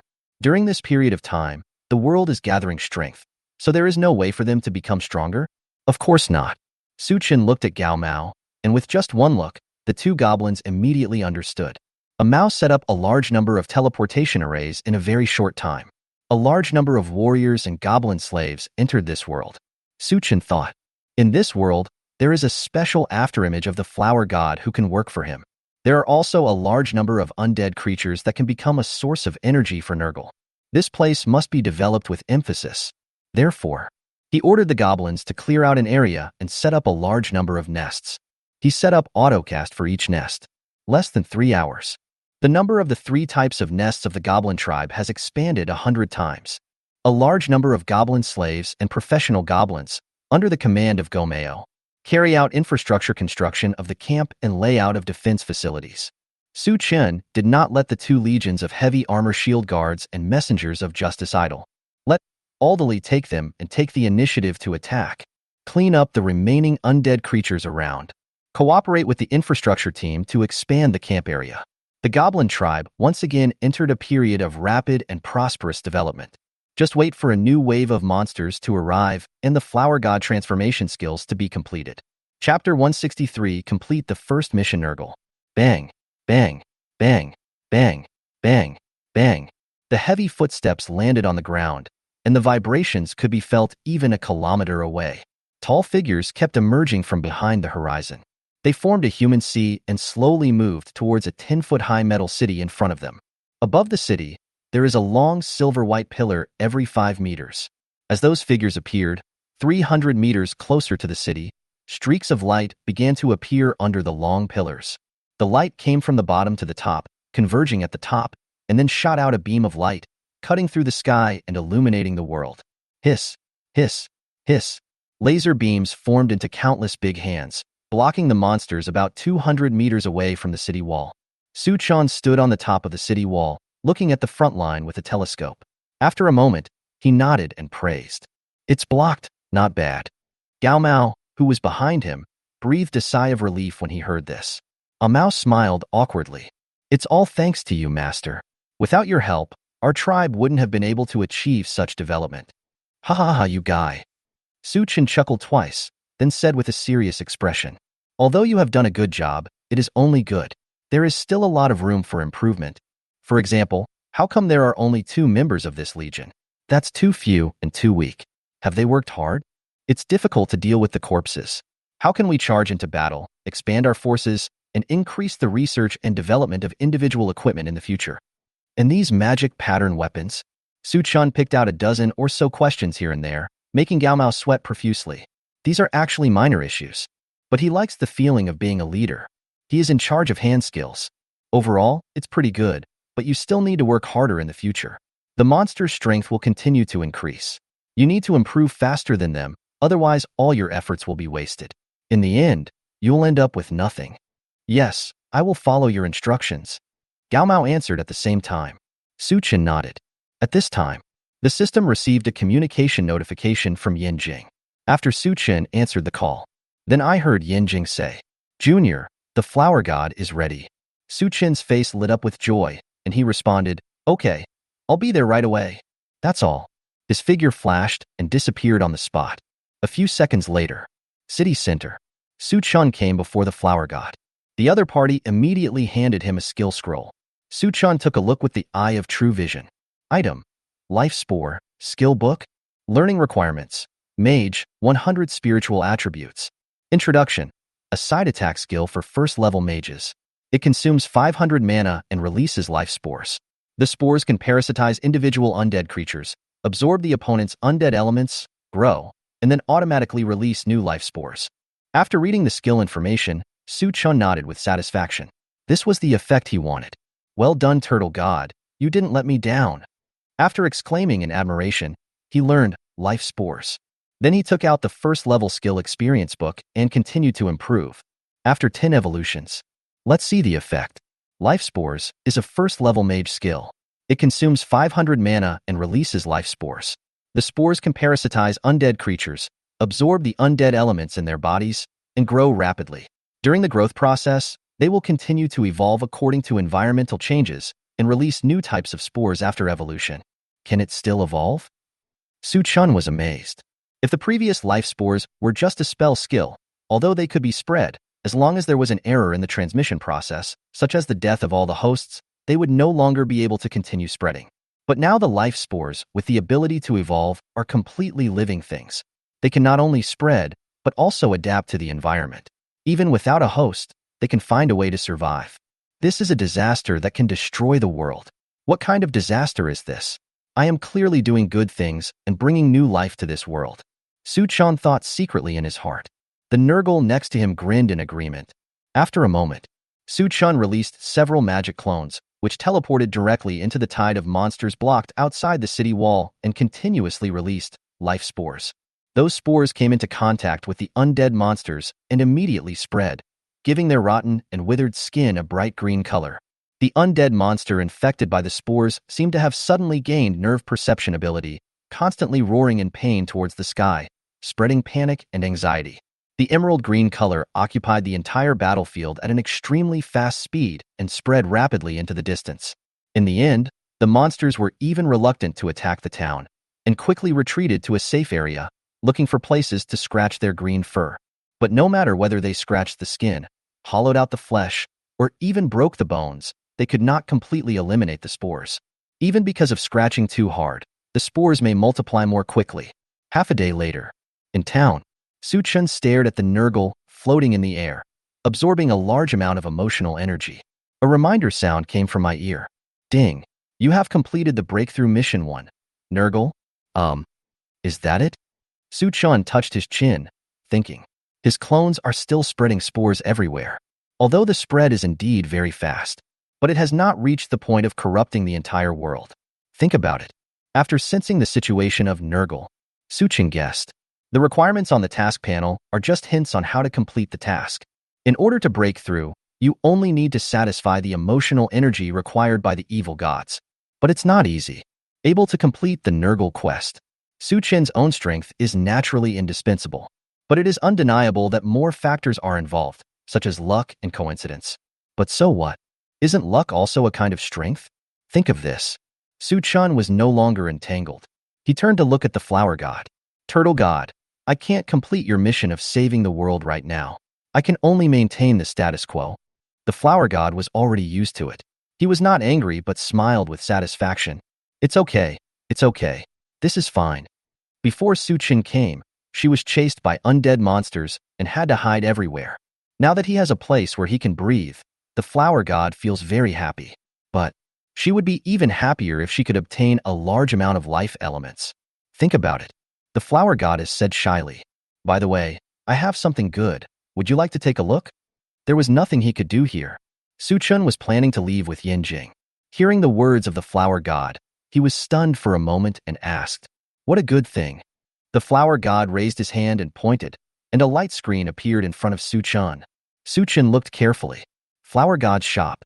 Rows of products appeared on the screen, but they are all herbs and seeds, not finished products. The corner of Suchun's mouth twitched. I'm not a farmer. Why do I need these?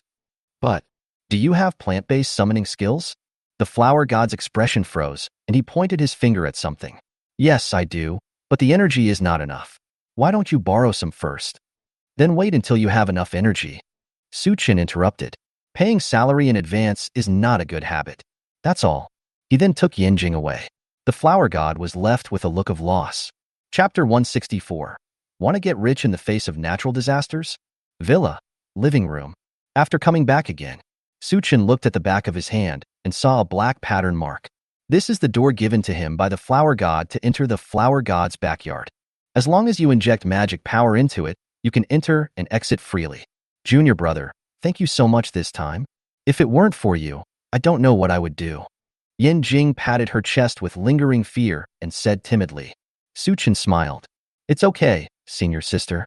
If you have such good things in the future, just come to me. He gained a lot from this trip. Not only did it complete Nurgle's mission, he also found a place for the goblin tribe to settle down. The number of tribal nests increased 100-fold. It can also bring enough external pressure to stimulate the tribe's progress. Good thing? Yinjing was full of questions. Recall the overwhelming sea of corpses. She couldn't help but shiver. I guess only Suchun would regard facing that kind of crisis as a good thing. Suchun wanted to go up to her and comfort her. At this time, a sudden alarm interrupted his plan. Warning, natural disaster is coming. A natural disaster? Suchun was completely confused and had no idea what this was. But Yinjing's expression changed.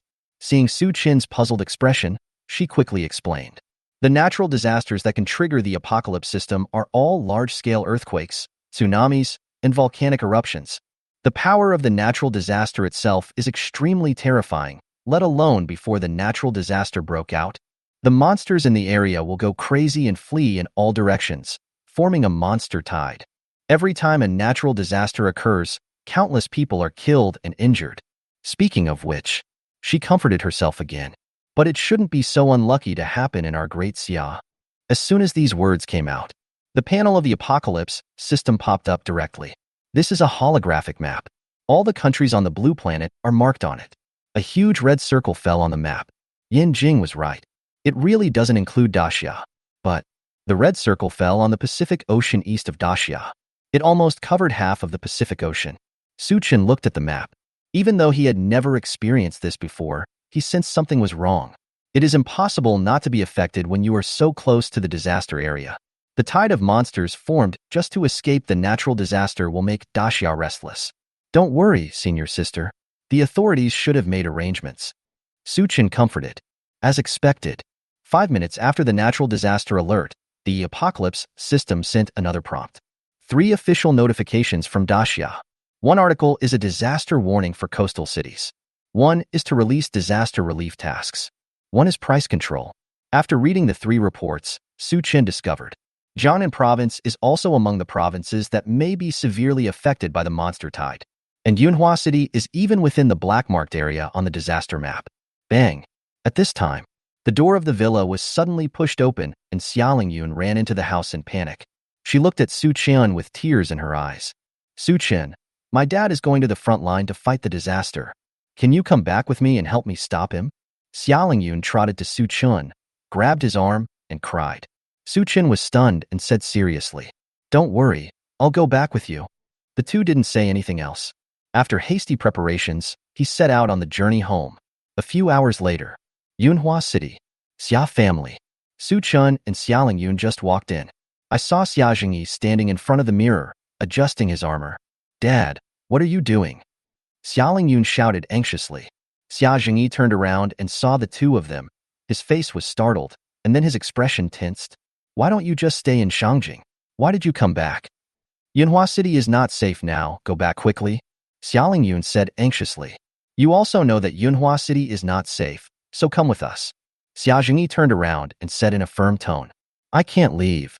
The Mad Dragon Guild has been in Yunhua City for many years and has received many benefits from the city.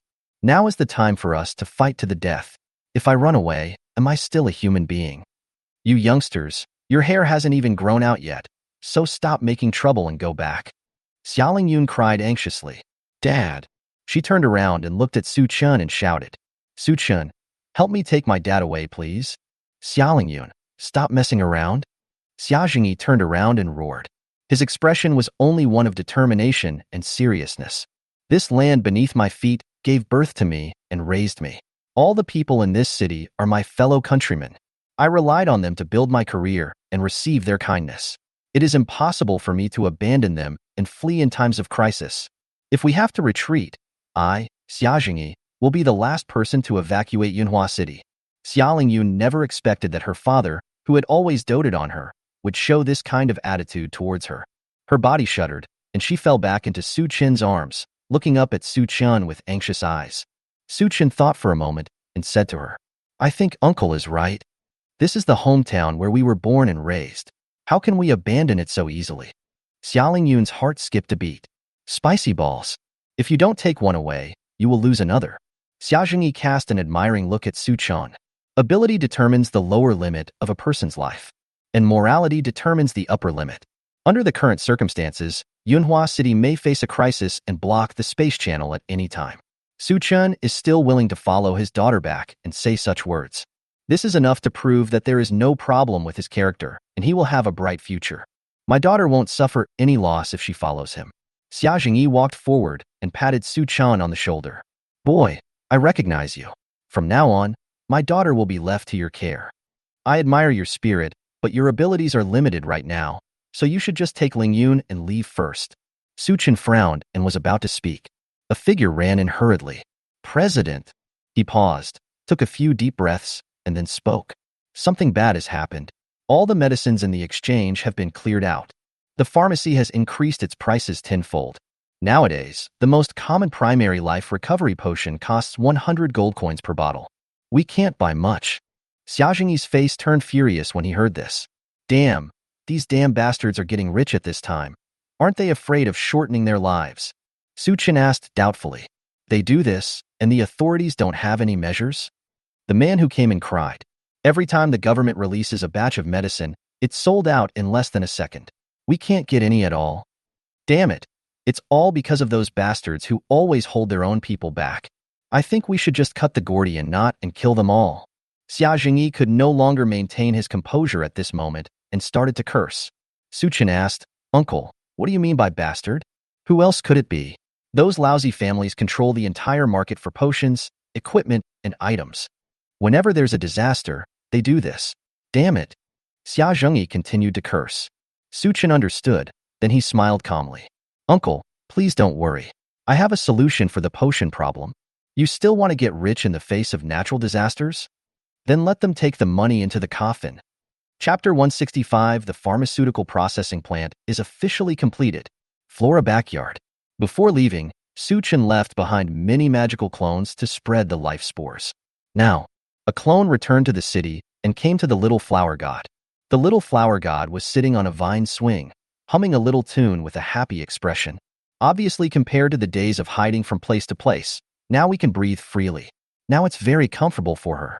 So much so that even when the clone came to her side, the flower goddess didn't notice. The clone coughed twice. The flower god's smile froze, and she immediately jumped off the swing, standing up respectfully with her head held high. Why are you back? That's all. She suddenly realized something was wrong. She was the goddess of flowers. How could she be so humble? Immediately, he wanted to put his hands on his hips. But when he saw Suchin's face, he silently put away his thoughts. After all, the person in front of her is her only hope to collect life elements and restore her body. Be humble if you can. Suchin chuckled twice. I'm here, of course, to take care of your business. Open me the mall you showed me before. The flower god stared slightly, puzzled. Suchin clearly looked down on her before. But you have to take the initiative to check the mall. The change in attitude was so quick that the flower god was a little confused. Oh. But after she exclaimed, she obediently opened the mall panel. Suchin looked at the dozen kinds of seeds in the mall. He touched his chin. Do you only sell seeds? Do you have finished products? They even say it's a direct medicine. The flower god blinked his big eyes and shook his head. If it were my heyday, I would have no problem making the potion directly. But now hey, my ability is limited. I can only sell some seeds. Suchin didn't say anything else. Since the flower god can only sell seeds, he can only rely on the goblins. Among the large amount of knowledge brought out from the Tianbao secret realm before, there was knowledge about potion making. Think of this. He called Gao Mao and asked them to quickly build a pharmaceutical manufacturing plant. As for the raw materials, he purchased the seeds directly from Huashan. If you plant, forest elves are natural plant cultivation experts. Think of this. Suchan contacted Anna, the elf queen of the psychedelic forest again. Ask her to prepare 100 forest elves who are proficient in planting. The elf tribe in the psychedelic forest has existed for a long time, but the population has always been small. 100 elves are almost 1/3 of the entire tribe's population. But Anai didn't feel reluctant at all and quickly went to prepare. Not long. Suchun activated the skill, Summon Forest Elves. The 100 elves moved instantly and came to the backyard of the flower goddess. Looking at these elves, the flower god opened his mouth slightly, a little dazed. The forest elves have always been an extremely proud and superior race. Arrogance is comparable to that of a naturally powerful dragon. Her true body had once come into contact with the elf god, who belonged to the same family of life. Knowing that these guys sometimes don't even respond to the call of the elf god in time, Suchun could actually summon 100 people in one breath. It's just outrageous. It's outrageous to the extreme. The plantation workers have arrived. Suchun spent a portion of the life-giving spirit spring to buy a large number of seeds from the flower god shop. Just give the seeds to the forest elves and give them tasks. However, Suchun received some bad news. Your Excellency, we cannot plant on this land. The leader of this group of forest elves, the elven priest, Sanera, said respectfully. Suchun glared slightly. He quickly guessed the reason in his mind. Really? Pretty much as he guessed. Sanera said. This land contains extremely rich elements of the undead. Our life and nature spells cannot be used again. Suchun frowned when he heard this. For a while, he couldn't find a solution. But the flower god suddenly ran in front of him, jumped twice and shouted, I have a solution. Suchun looked at her and asked curiously, What do you have in mind? The flower god put his hands on his hips and smiled. It's very simple. Just upgrade the flower god's protection. The flower god's protection now is only on the land. As long as we expand the protection of the flower god once, we can clear the undead elements in the land. With the help of these elves planting, reversing the main elements in the land will not be a problem. Suchun keenly noticed what she didn't say. Expanding the protection of the flower god will trigger the world's response and intensify the sea of corpses besieging this place. So, if you want to farm in peace, you also need powerful weapons? It is true that since ancient times, farming and warfare have been inseparable. Suchun called Gao Mao again and asked them, if the flower god's protection expands, And the sea of corpses coming to besiege the city doubles. Can you withstand it? Gao Mao answered decisively. I will go through fire and water for you. Su Chan said with a frown. Now is not the time for you to show your loyalty. This city is very critical right now. I need an accurate answer. After hearing this, Mao also started to work seriously. They called in dozens of goblin wizards, meetings, and discussions. He was also operating on a large magic pattern device that looked like a computer. Not long, a result was handed to Su Chan. Su Chan took a look and saw densely packed goblin words and data written on it. Very good. I didn't understand any of it. But he didn't say anything, putting the result behind him and looking at Gao Mao. And Mao paused for a moment, then suddenly woke up and answered respectfully. Master, according to the analysis of the results, as long as the territory continues to develop at the current speed, the monster sea is twice as strong. We may need to use all our strength to withstand it in the first half of the month. But we can definitely hold on. In half a month, when we have developed weapons that target the monster's weaknesses, we will be able to reduce the pressure. So the answer is, we can handle it. Su Chen nodded with satisfaction. Good. Then he turned and looked at the flower god. Then upgrade. Then, this living territory located in the world of the undead has been upgraded again. And after the upgrade, the forest elves also devoted themselves to land reclamation and medicinal herb cultivation. They use life and natural magic to speed up the growth of medicinal herbs. A mechanical harvester developed in cooperation with the goblins. Every minute, large quantities of raw medicinal materials are sent to pharmaceutical processing plants. Half a day later, the pharmaceutical factory also got back on track and began to spit out products in large quantities. Su Chen looked at the data information handed to him. This time he could understand. Simply put, this pharmaceutical processing plant can produce 100,000 bottles of medicine of 10 types every 5 minutes. Life recovery, mana recovery, strength increase. And the goblins are also working hard to build the second and third processing plants. The forest elves are also trying their best to develop magic that can increase the production of medicinal materials. It can be said, this was the first work order issued by Su Chan. Neither tribe wants to screw up. Thanks to their efforts, Su Chan completed the first half of his plan. And then, is to dump these medicines. As long as the medicine he puts on the market is greater than the funds prepared by the noble families, they can more than win this battle on prices. It can also make those greedy and bloodthirsty bastards who had previously rushed to buy the potions rot in their hands. This is a huge expense. Even if they are a wealthy family, they will suffer a huge loss. Chapter 166. When Shaoran becomes crazy for money. Go to Beijing, the old house of the One family. When Shaoran's personal butler, accompanied by a group of young and beautiful maids, walked into the house carrying a variety of delicacies.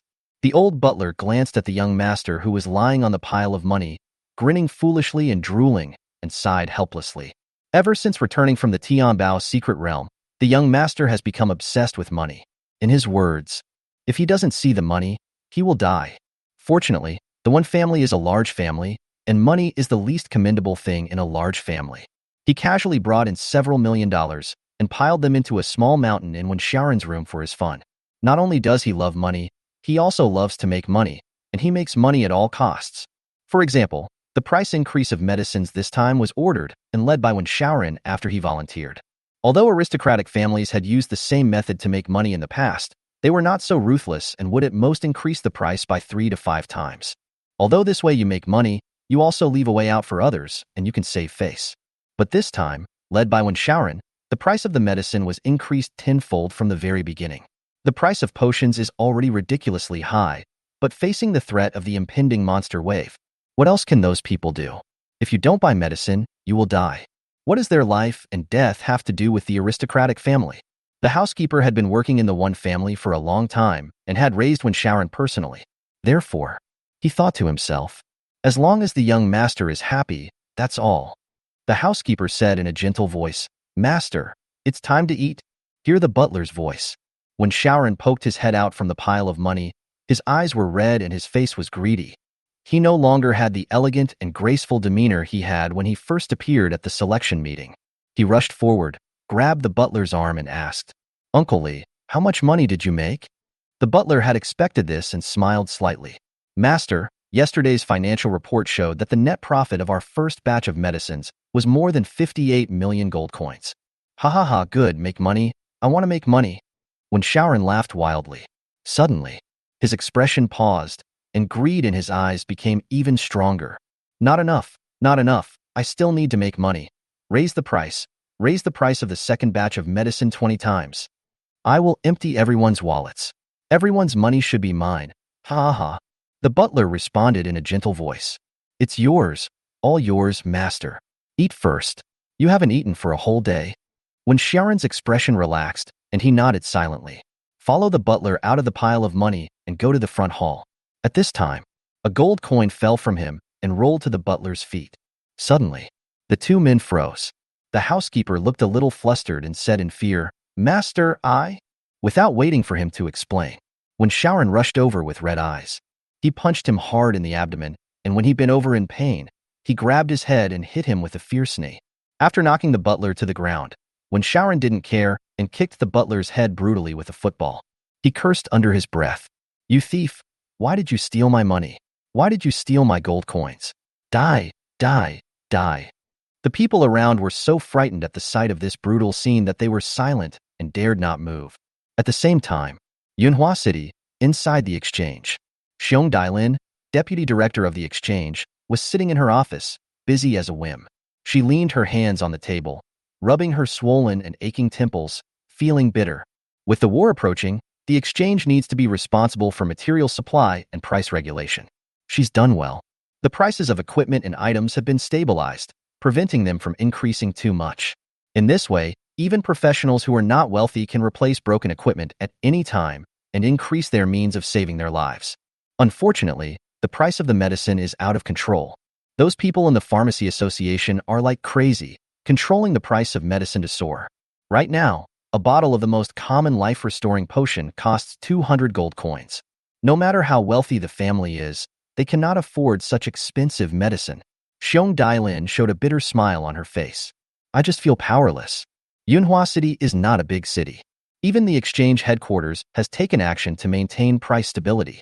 In the short term, it will not affect Yunhua City. What should I do? Xiong Dailin sighed. At this time, there was a knock on the door of the room. Come in. A subordinate pushed the door open and said to her, Director, Mr. Su is here. Mr. Su? Xiong Dailin was stunned for a moment and searched for this person in her mind. Soon, her eyes widened. Su Chun, the #1 scholar Mr. Su who spent tens of millions of gold coins to buy medicine from us in one go? The subordinate nodded quickly. Xiong Dailin stood up from her seat, fixed her makeup, and hurriedly followed her subordinates out of the office. Judging from how generous Su Chun was last time, if he was willing to help, there may be a turning point in this battle without gunpowder. Soon, in the VIP reception room, Lin Heng met Su Chun. She tried her best to hide the tiredness and distress on her face, and said with a decent smile, Mr. Su, aren't you studying in Shangjing? Why did you suddenly return to Yunhua City? There is no peace in the city right now. Su Chun responded with a faint smile. This is my hometown. How can I just ignore it when it's in trouble? Captain Xiong, I won't waste my words. I'm here to help you today. Even though Xiong Dailin's professional ability is perfect, she was still stunned when she heard this. Help me? You mean? She had already made some guesses, and her tone was trembling a little. Su Chin only uttered 2 words slowly, medicine. This sound. Xiong Dailin finally put her mind at ease. Really? God still favors Yunhua City. Mr. Su. She calmed herself down, took a deep breath, and asked quickly, Can I ask how you are going to help us through this difficult time? To be honest, even though Lin Heng is already a veteran in the business world, at this moment, she was not sure how Su Chun should help the exchange. Could it be possible that he could conjure up tens of thousands of bottles of medicine out of thin air and fill the market with them? But Su Chun confirmed her bold guess. He said, I plan to consign the medicine to the exchange. Xiong Dailin was stunned. She didn't expect that Su Chun was really going to take out the medicine to help. But if there are only a few thousand or tens of thousands of bottles of medicine, it will be of no use at all. With the family's financial resources, this batch of medicines will definitely be sold out instantly the moment they are released. She hesitated and asked, Can I ask how many bottles of potion are you going to sell? What is the price? Su Chun said calmly, Just let the exchange control the price. I trust you. As for quantity, Su Chun smiled and raised a finger. Xiong Dailin guessed, 100,000 bottles? Su Chun shook his head. 1 million bottles. Still shaking his head. Xiong Dailin's breathing stagnated and her voice trembled. Could it be 10 million bottles? Suchen laughed and then spoke in a loud voice. I mean, keep selling. Every professional has a potion that's enough to make them vomit. We have to keep selling it. Xiong Dailin's eyes were stunned. Always selling? This is a bit too outrageous. Chapter 167 Breakthrough Mission 2 Jinchi completed. In Yunhua City, in the rest area of the exchange hall, a group of lazy young people were sitting. The leader was a tall and strong man named Lin Hu. They were originally members of a ruined guild. He usually makes a living by intimidating lone professionals in the wild and robbing wild monsters. After receiving the warning of the natural disaster this time, they originally wanted to escape. But later someone found them and asked them to buy the medicine from the exchange. After that, you can sell it to the store affiliated with the pharmacy guild at double the price. People die for money and birds die for food, so they stayed. Boss, we have accumulated more than 1,000 potions. Let's go to the store and exchange them for gold coins first. A young man with a pointed chin and monkey cheeks said with a smile. Lin, who sat steadily, waved his hand and smiled. Look, you're anxious again, but we still have more than 1,000,000 gold coins. Use all this money to buy potions and then sell them to the guild. You can at least double your money. Why rush? The young man sneered. I've never seen so much money before, so I'm a little anxious. But boss, what if we wait too long and the guild refuses to accept us? Lin, who sneered. Not accepting? Look around. Who among those people doesn't want to buy medicine? If the guild doesn't want it, we'll just sell it to them at the original price. We won't lose money anyway. A group of young people nodded in approval. Suddenly, someone in front shouted, There's medicine in the exchange. When Lin, who heard this, his eyes lit up and he gestured to his companions. A group of young men stood up and rushed forward, pushing and shoving left and right, being extremely brutal. Get out of the way, don't block the road. Do you know who we are? How dare you look at me? What are you looking at? Stop it now, buy another bottle of medicine, or I'll chop your hand off. Amid the shoving and pushing of their companions, those who originally wanted to go forward to buy medicine had to stop. Lin, who stepped forward and came to the trading counter. I whistled at the lady at the counter inside. Beauty, I'm here to buy medicine again. The lady at the counter ignored him and just pulled up the transaction page in a businesslike manner. Lin, who took a look at the price of the newly listed medicine and his eyes lit up. Ordinary life recovery potion, 10 gold coins. Ordinary mana recovery potion, 10 gold coins. Ordinary strength amplification potion, 8 gold coins. Ordinary. The prices of all medicines are directly discounted in half. Isn't this a bargain for them? Get the potion with gold coins. Change hands. It can be sold for 40 gold coins. There is a profit of 30 gold coins in the middle. So cool. Lin, whose eyes curled up and his face was wrinkled with joy. He adjusted the purchase quantity to the maximum value, 99.99. Then press buy. 1 time, twice, 3 times, 12 times, 13. When I pressed the button for the 14th time, the transaction was not successful. Ding. Your deposit balance is insufficient. Please buy again. The smile on Lin, whose face had long disappeared in the mechanical movements. His eyes widened. I don't know why, even though I purchased hundreds of thousands of copies, there are still stocks in the exchange warehouse. This is just the ordinary life recovery potion, not counting the others. He couldn't help but ask the young lady at the counter, How many potions do you have in stock? A smile appeared on the expressionless face of the lady at the counter. Just said calmly, A lot of. You. Lin, who slammed the counter with his fist. Next second, 2 heavily armed security guards came up to him. A few minutes later, Lin Hu and his group were thrown out of the exchange. Mad, something big happened. At this moment, he didn't care about being thrown out. Lin Hu thought of a terrible thing. He swallowed and ran to the pharmacy with a group of brothers. You can go to the place and take a look. A group of people who did the same job as him blocked the pharmacy shop. What did you say? A bottle of ordinary life potion is only worth 8 gold coins. Didn't you say that before? That's right. Didn't you say that 1 bottle should be purchased at twice the original price? Fuck, you were fooling me, right? You guys are not such a liar. Give us our money back. A group of speculators were very excited. But when an old man with an icon on his head walked out of the pharmacy, the group of people then quieted down and didn't dare to speak loudly anymore. Lin, who stood outside the crowd, his eyes went dark and he fell backwards. Usually there are younger brothers to catch him, but this time, the younger brothers were also confused and at a loss. He fell to the ground, looking at the clear blue sky, his mind going blank.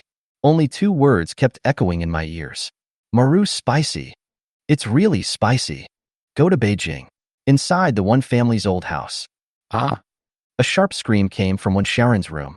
The servant in the room trembled and shrank his neck, afraid of attracting Wen-Sharon's attention.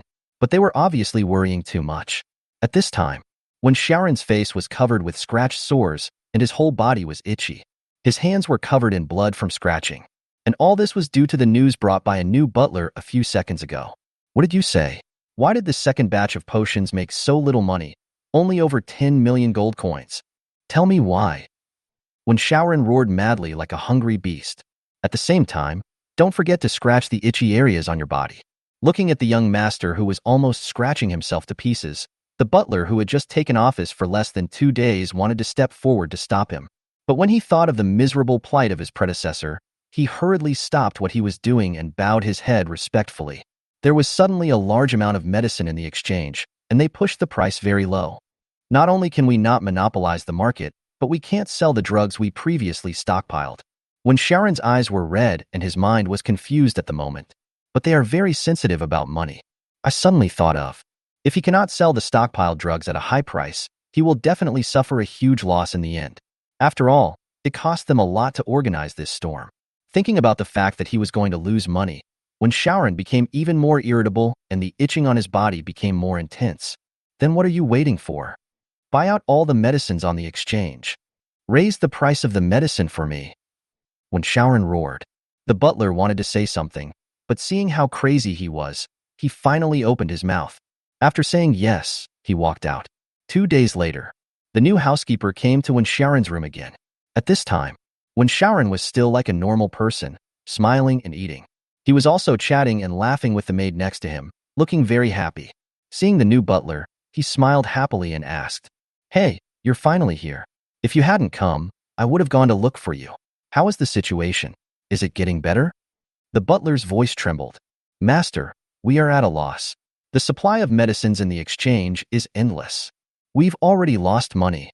Not only did I lose all my previous earnings, but I also lost 300 to 400 million yuan of my original capital. I'm here to ask you to stop and stop hurting me. Master, what's wrong with you?" Wen-Sharon, who was originally fine, became anxious after hearing that he had lost 30 to 40 million gold coins.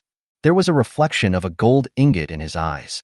If someone can check his status at this time, you will see a curse. Curse of the god of wealth. You will have a great desire for money. When you have money, you will get the ultimate pleasure in the world. But when you lose money, you will also become extremely crazy and suffer from various diseases. Yunhua City. Xia family. Su Chun was lying on the bed and snoring. Suddenly, a ding sound came from my mind. He woke up with a start. Just listen. Ding. You have completed the breakthrough mission 2. Cinch? Su Chun was stunned for 2 seconds. A question mark slowly emerged above his head. Ah. Chapter 168, The Tricky Breakthrough Mission Slanish. The completion of this task was quite unexpected. Su Chun was thinking, you haven't harmed anyone else, have you? I've been busy with the medicine these days. I finally managed to grab some time to rest. How come the task was completed suddenly? Or its cinch mission? Its mission is not to drive people crazy. Isn't this just a groundless accusation? But it's okay this way. The 2 most difficult tasks have been completed. Now only 2 missions remain, Slanish and Corn. Mention of Slanish. Su Chun recalled the scene he saw in his dream. A river crab that was gigantic and transcendental turned its gaze towards him. It was just a glance, but it annihilated him and the entire world. Think of this. Su Chun wiped the cold sweat from his forehead. I originally thought that Nurgle was the most difficult task to complete. Now it seems Slanish is the most troublesome. Maybe the river crab truly came into the world. The entire blue planet will fall into an abyss of no return, with no hope of escape forever. What to do? Su Chun has no answer yet. We can only take one step at a time. But the most urgent task is to improve our strength. According to the prompt of the apocalypse system, the natural disaster will come in 2 days. The monsters in the Pacific Ocean have begun to flee and rush in all directions. Don't worry about the ferocious fish that can't come ashore. But in the ocean, there are also fishmen, mermaids, sea monsters, and water elemental creatures. All of these can be brought ashore. Moreover, they are all powerful creatures of high level and high grade. Not to mention Yunhua City, the entire Daxia. In Jiangnan Province, it is just an inconspicuous small town. There is simply no ability to allocate particularly strong defensive resources. And Su Chen himself, although there are two subordinate tribes, the Goblin tribe and the Forest Elf tribe, there are also various talents and powerful summoning skills. But the problem is, the Forest Elves are responsible for the cultivation and processing of medicinal herbs. It was difficult for the Goblin tribe to resist the strengthened tide of undead monsters in the backyard of the Flower God. Both are responsible for the supply of medicines, and no mistakes are allowed. The most critical thing is that his level is still too low, only level 30, so his summons are also limited. One-on-one duel with high-level monsters, even if the opponent is at the 9th level. Su Chen is not afraid at all thanks to the 10,000 I Become One ability, but in this upcoming battle to defend the city. But he can no longer dominate the overall situation as he did in the past. Su Chen is very self-aware. He is neither self-deprecating nor arrogant. He fully understood that in this battle, you can only try your best to improve your own strength and protect the people around you. Su Chen was thinking. There was a knock on the door. Come in. Xiaolingyun pushed the door open and said with a smile, Xiao Yu is here. Su Chen's eyes lit up. A few days ago, he asked Luo Xiao Yu to buy some supplies to improve his strength. I never thought it would come today. Timely. He got up and went downstairs and saw Luo Xiao Yu sitting in the living room. Su Chen. Luo Xiao Yu waved and greeted him. Then he made a trade request to him. After Su Chen accepted it. Ding. You get the Advanced Equipment Enhancement Scroll, Advanced Equipment Protection Scroll, Intermediate Equipment Enhancement Scroll, Intermediate Equipment Enhancement Scroll, and the 5th level Advanced Skill Experience Book. Xiao Yu, you've worked so hard. Su Chen touched her head and smiled. Hey, it's not hard. Luo Xiao Yu smiled shyly, then seemed to remember something and said with a smile, by the way, in addition to supplies, I also brought a group of people to help you. Speaking of, she took Su Chen's hand and walked out. Xiaolingyun also followed out of curiosity. The three of them came out of the door and saw. There stood rows of knights wearing pure white armor and holding shields and swords. They looked calm, had gentle eyes and a faint smile on their faces. No sadness or joy, just peaceful and quiet. Looking at them, Su Chen thought. Her younger sister Luo Qingqing, who was once cleansed by Luo Xiaoyu's talent. Xiao Yu, these people, you? Su Chen opened his mouth to ask. But seeing that Luo Xiaoyu's expression was a little unnatural, he stopped talking. I was just about to say something to change the subject. Sudden. Su Chen noticed that the Slaanesh next to him had a hideous grin on his face. He was stunned. Then I saw Slaanesh flying into the air, floating above the heads of those white-armored knights, sucking something in big gulps. Ah. Su Chen was somewhat puzzled by Lust's actions. He glanced at those people with his eye of true vision. Soon, a gleam of light gradually appeared in Su Chen's eyes. He probably understood. Why does Slaanesh draw energy from these people? What Slaanesh needs is not group festivities. Its fundamental needs. It is the ultimate joy that living beings experience in the ultimate enjoyment. And these people are not, or rather, are always experiencing extreme joy. The reason has to do with Luo Xiaoyu's talent, Holy Light Cleansing. The effect of Holy Light washing is use Holy Light to cleanse all desires and distractions of the target, making him, her pure, kind, peaceful, and non-contentious. When desires become lower, it is easier to be satisfied. For these people, now even a little sunshine or a breath can produce extremely intense pleasure. To verify my idea, Su Chen took out the Book of Multiplication and released Double Joy to this group of people. As expected, the movement of Slaanesh's face absorbing energy became more exaggerated. Su Chen breathed a sigh of relief. This may be the most perfect way to complete the task. He looked at the sky. The majestic figure of the river crab seemed to be right in front of us. Xiao Yu, can I borrow something from you? Su Chen asked. Luo Xiao Yu asked curiously, what? Your innate holy light cleansing. Su Chen hesitated for a moment, but still said it. Talent is the most valuable thing for a professional. What's more, it's a top-level talent. Even his relationship with Luo Xiao Yu. He could understand Luo Xiao Yu's refusal. Su Chen was thinking about how to persuade him. But Luo Xiao Yu grabbed him and said excitedly, really? You can borrow my talent. Su Chen was stunned. What kind of reaction was this? He nodded slowly. Luo Xiao Yu was seen crying with joy and said with a smile, hurry up, don't delay. Forehead, is there anything wrong with your talent? Su Chen had originally planned to use it himself, But when he heard it, he keenly sensed that something was wrong.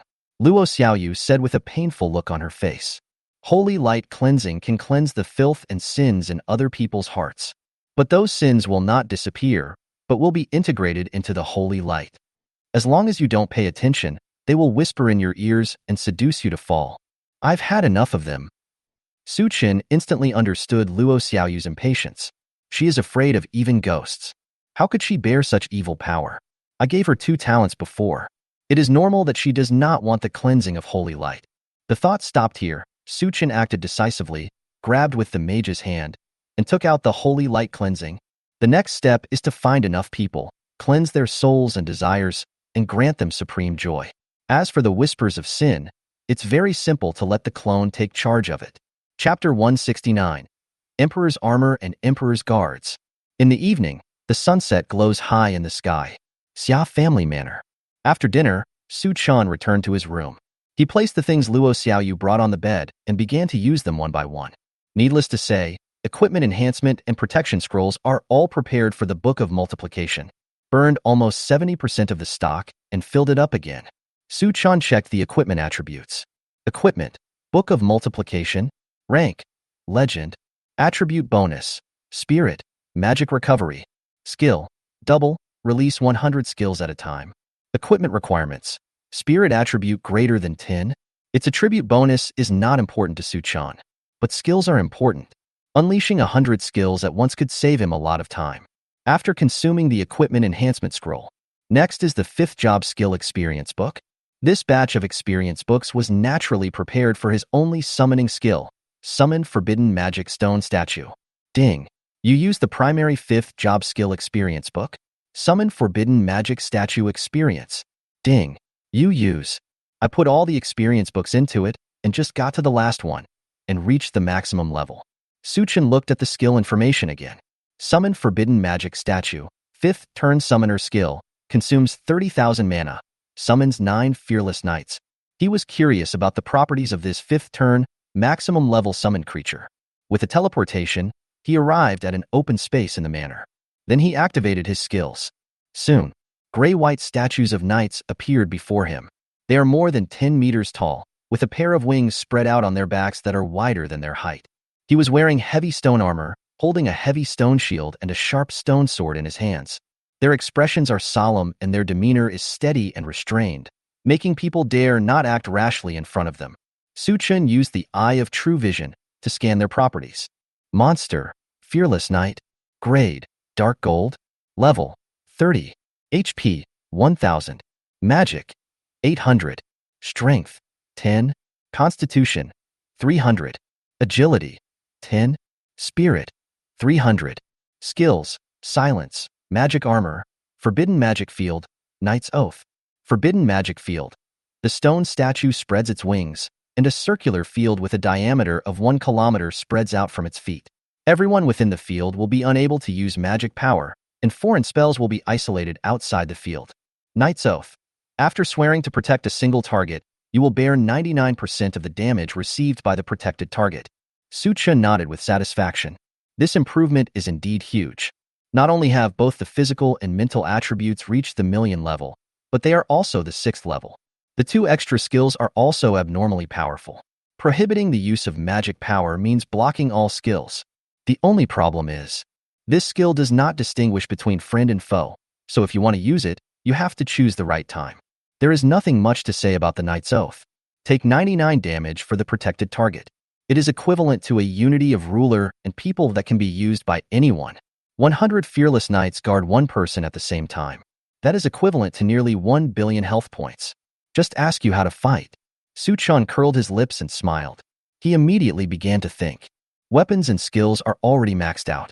Directions for completing Slainish were also explored. The talent, Holy Light Washing, is obtained. The only problem now is where to find more than 1,000 objects that can be washed. Su Chan has tested.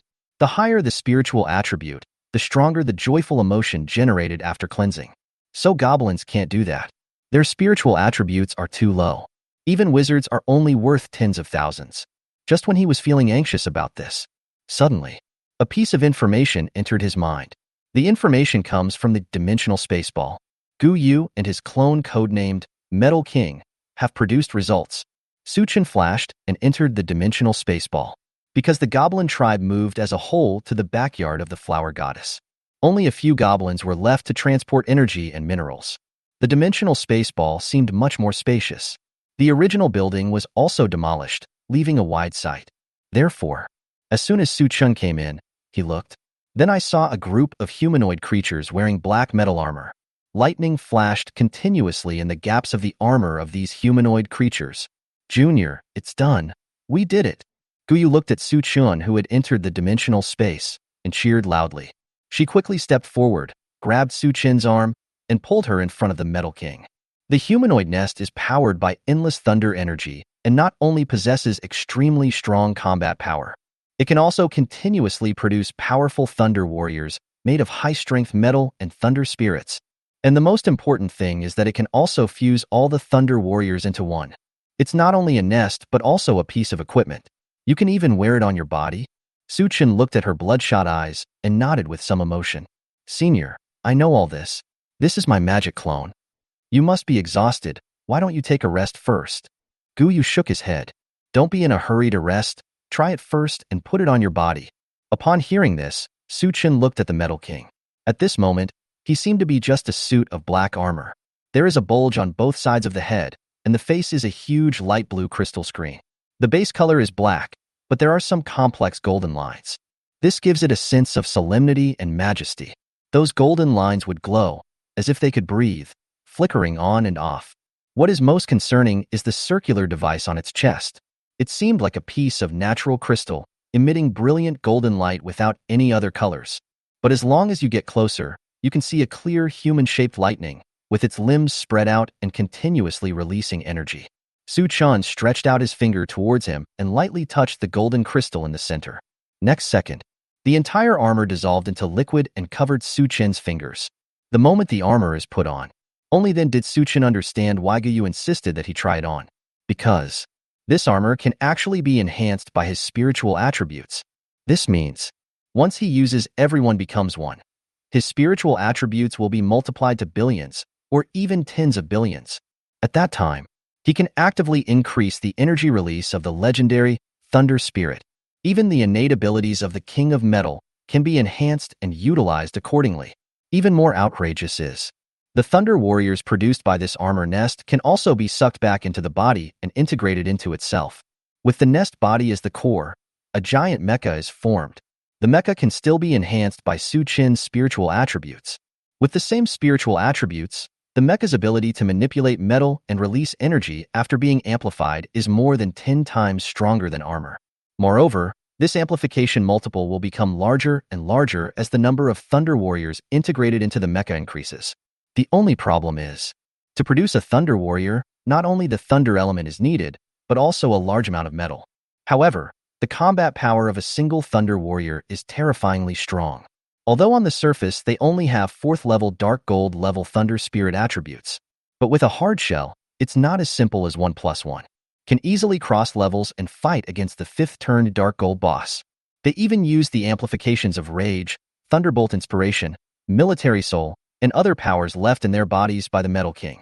It is not without the ability to fight against the 6th level Dark Gold monster. The Metal King used up all the goblins' stored minerals, but only created 1,200 Thunder Warriors. But if these 1,200 were deployed in the impending war, they would definitely produce miraculous effects, etc. Su Chen caught the blind spot. 1,200. He quickly checked the Thunder Warriors' spiritual attributes.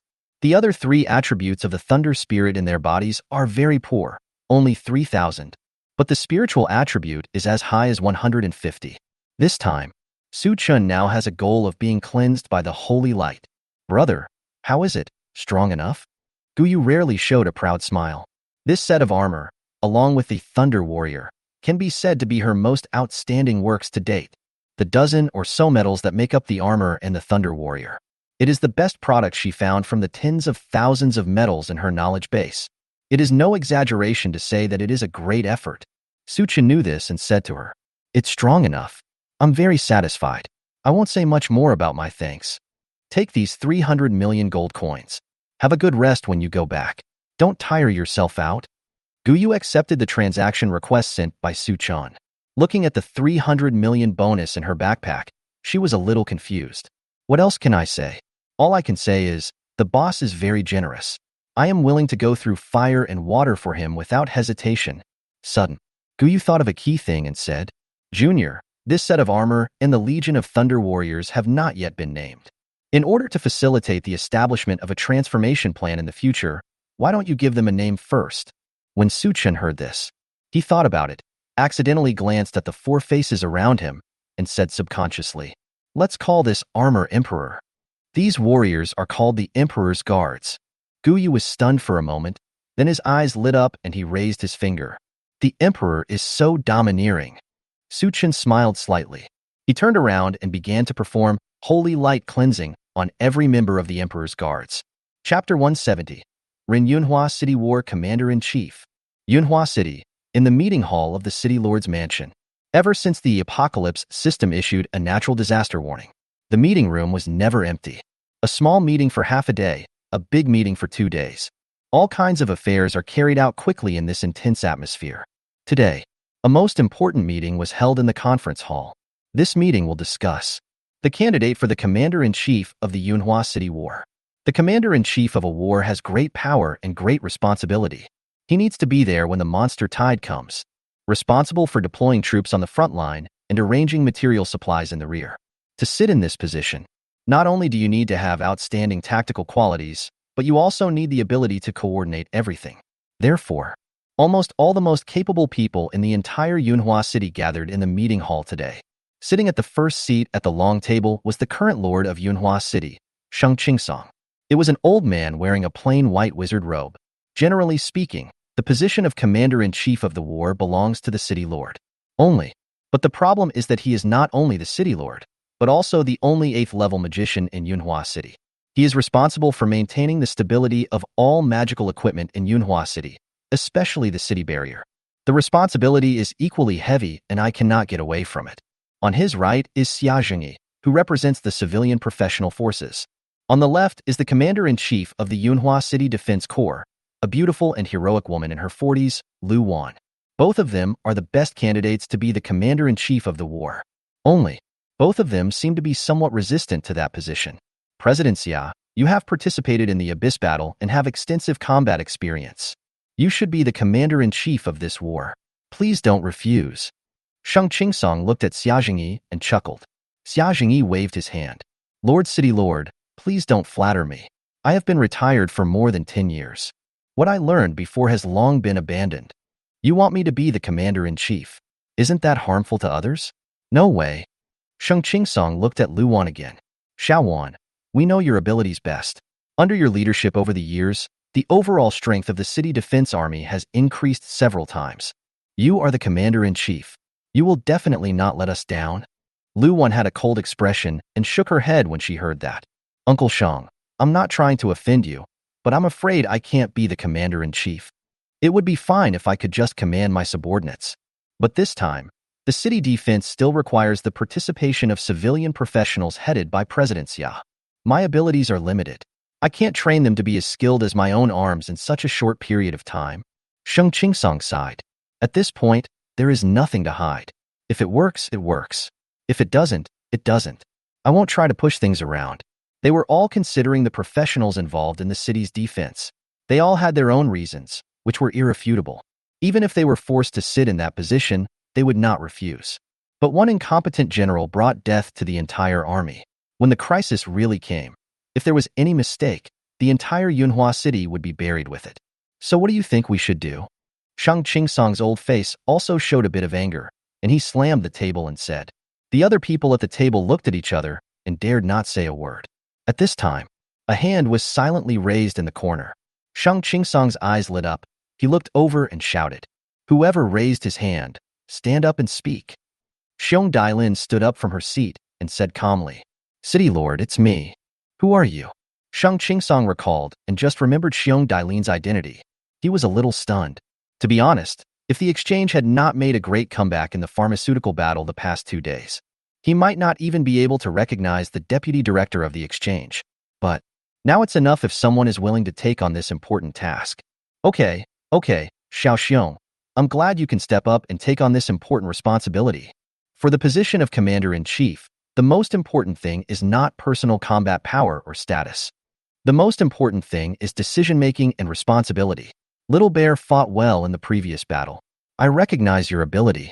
Sheng Qingsong stroked his beard and smiled. But Xiong Dailin just smiled awkwardly. City Lord, you misunderstood. I don't want to be the commander-in-chief. I want to recommend someone. Sheng Qingsong was stunned and asked in confusion. Who? Xiong Dailin raised her head and spoke loudly. This year's top scorer in the National College Entrance Examination completed 3 special tasks and crushed many enemies at the selection meeting alone. He is the pride of our Yunhua city, Su Chan. As soon as these words came out, the crowd, who had been silent just now, began to whisper. How can Su Chan do it? How can a young boy who has just reached adulthood take on such an important task? That's right. Although his personal combat capability is indeed good, the overall commander is responsible for commanding the overall situation. Even Captain Liu doesn't have the confidence to do it. How can he do it? I won't let us put our lives in the hands of such a person. Shang Qingsong hesitated for a moment and spoke slowly. Xiaoxiong, isn't the person you nominated a little too young? Are you sure he can handle this important task? Lin Heng laughed. City Lord, you mentioned earlier that the exchange had recently won a great victory. You only know that we won, but you don't know why we won. Oh, can you tell me in detail? Shang Qingsong didn't expect her to turn the topic to this matter, and like everyone else, he was a little curious. Lin Heng said, our exchange was able to win thanks to Su Chan. He was the one who found me at the critical moment. Take out the medicine that has not been discontinued so far and help us stabilize the situation. Being able to produce so many medicines, I think everyone here knows what this means with their knowledge. How could anyone not understand that? It might be easy to make a small amount of potion, but considering the large amount of medicine supply, let's not discuss where he got the medicine from. Just say a little. As a natural disaster was about to occur, the teleportation array was closed early to prevent the stable space channel from being damaged. But Su Chan was still able to transport in large quantities of medicines, which proved that he had a stable supply line behind him. If he could take the position of commander-in-chief of the war, at least there wouldn't be too many problems with logistics. As for the deployment of troops on the front line, Xiong Dailin continued. Su Chen's profession is a summoner. I believe that since he awakened his profession, he must have controlled summons to fight many battles. Although summoned creatures can establish telepathic communication with him, they have no intelligence. They need the summoner to make clear decisions and give precise targets before they can act. If Su Chen can reach this level today as a summoner, I think there will be no problem with his frontline command. She has a good point. After listening, something was wrong with the voices in the council chamber again. It sounds like that's the case.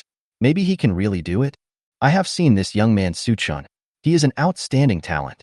Perhaps he is a rare genius in war command. I think it's reasonable, and I trust Director Xiong's judgment. The voices gradually became unified.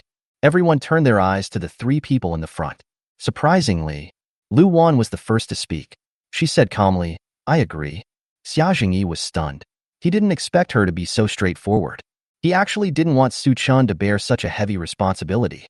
Only, now he had no say in this situation, so he could only sigh and say, I agree. Seeing this, Shang Qingsong nodded and said, okay, since everyone agrees, then Su Chan will be the commander-in-chief of our war. Xia family. Su Chan had just completed the Slainish mission, and when he returned to the backyard, someone found him. Mr. Su, there are a lot of reporters looking for you outside. Reporter? Su Chan was puzzled. He didn't cause any trouble, so why did trouble come to him? He came to the door. Sure enough, a group of photographers pointed their cameras at him and took pictures crazily. The reporter holding the microphone in the front was even more crazy. Su Chen's ears hurt from the noise, so he released a little bit of his kingly domineering aura to quiet these people down. Then he asked, can anyone tell me what happened? A familiar face raised her hand. It was the reporter Yang Mei. She said excitedly, Mr. Su, you have been selected as the commander-in-chief of our Yunhua City War, and your term of office will last until the aftermath of this natural disaster is over. What do you think about this? Su Chen's eyes widened. He didn't expect that he would suddenly become an official. Think about it. He faced the camera and smiled. I can only say that you have good vision and chose the right person.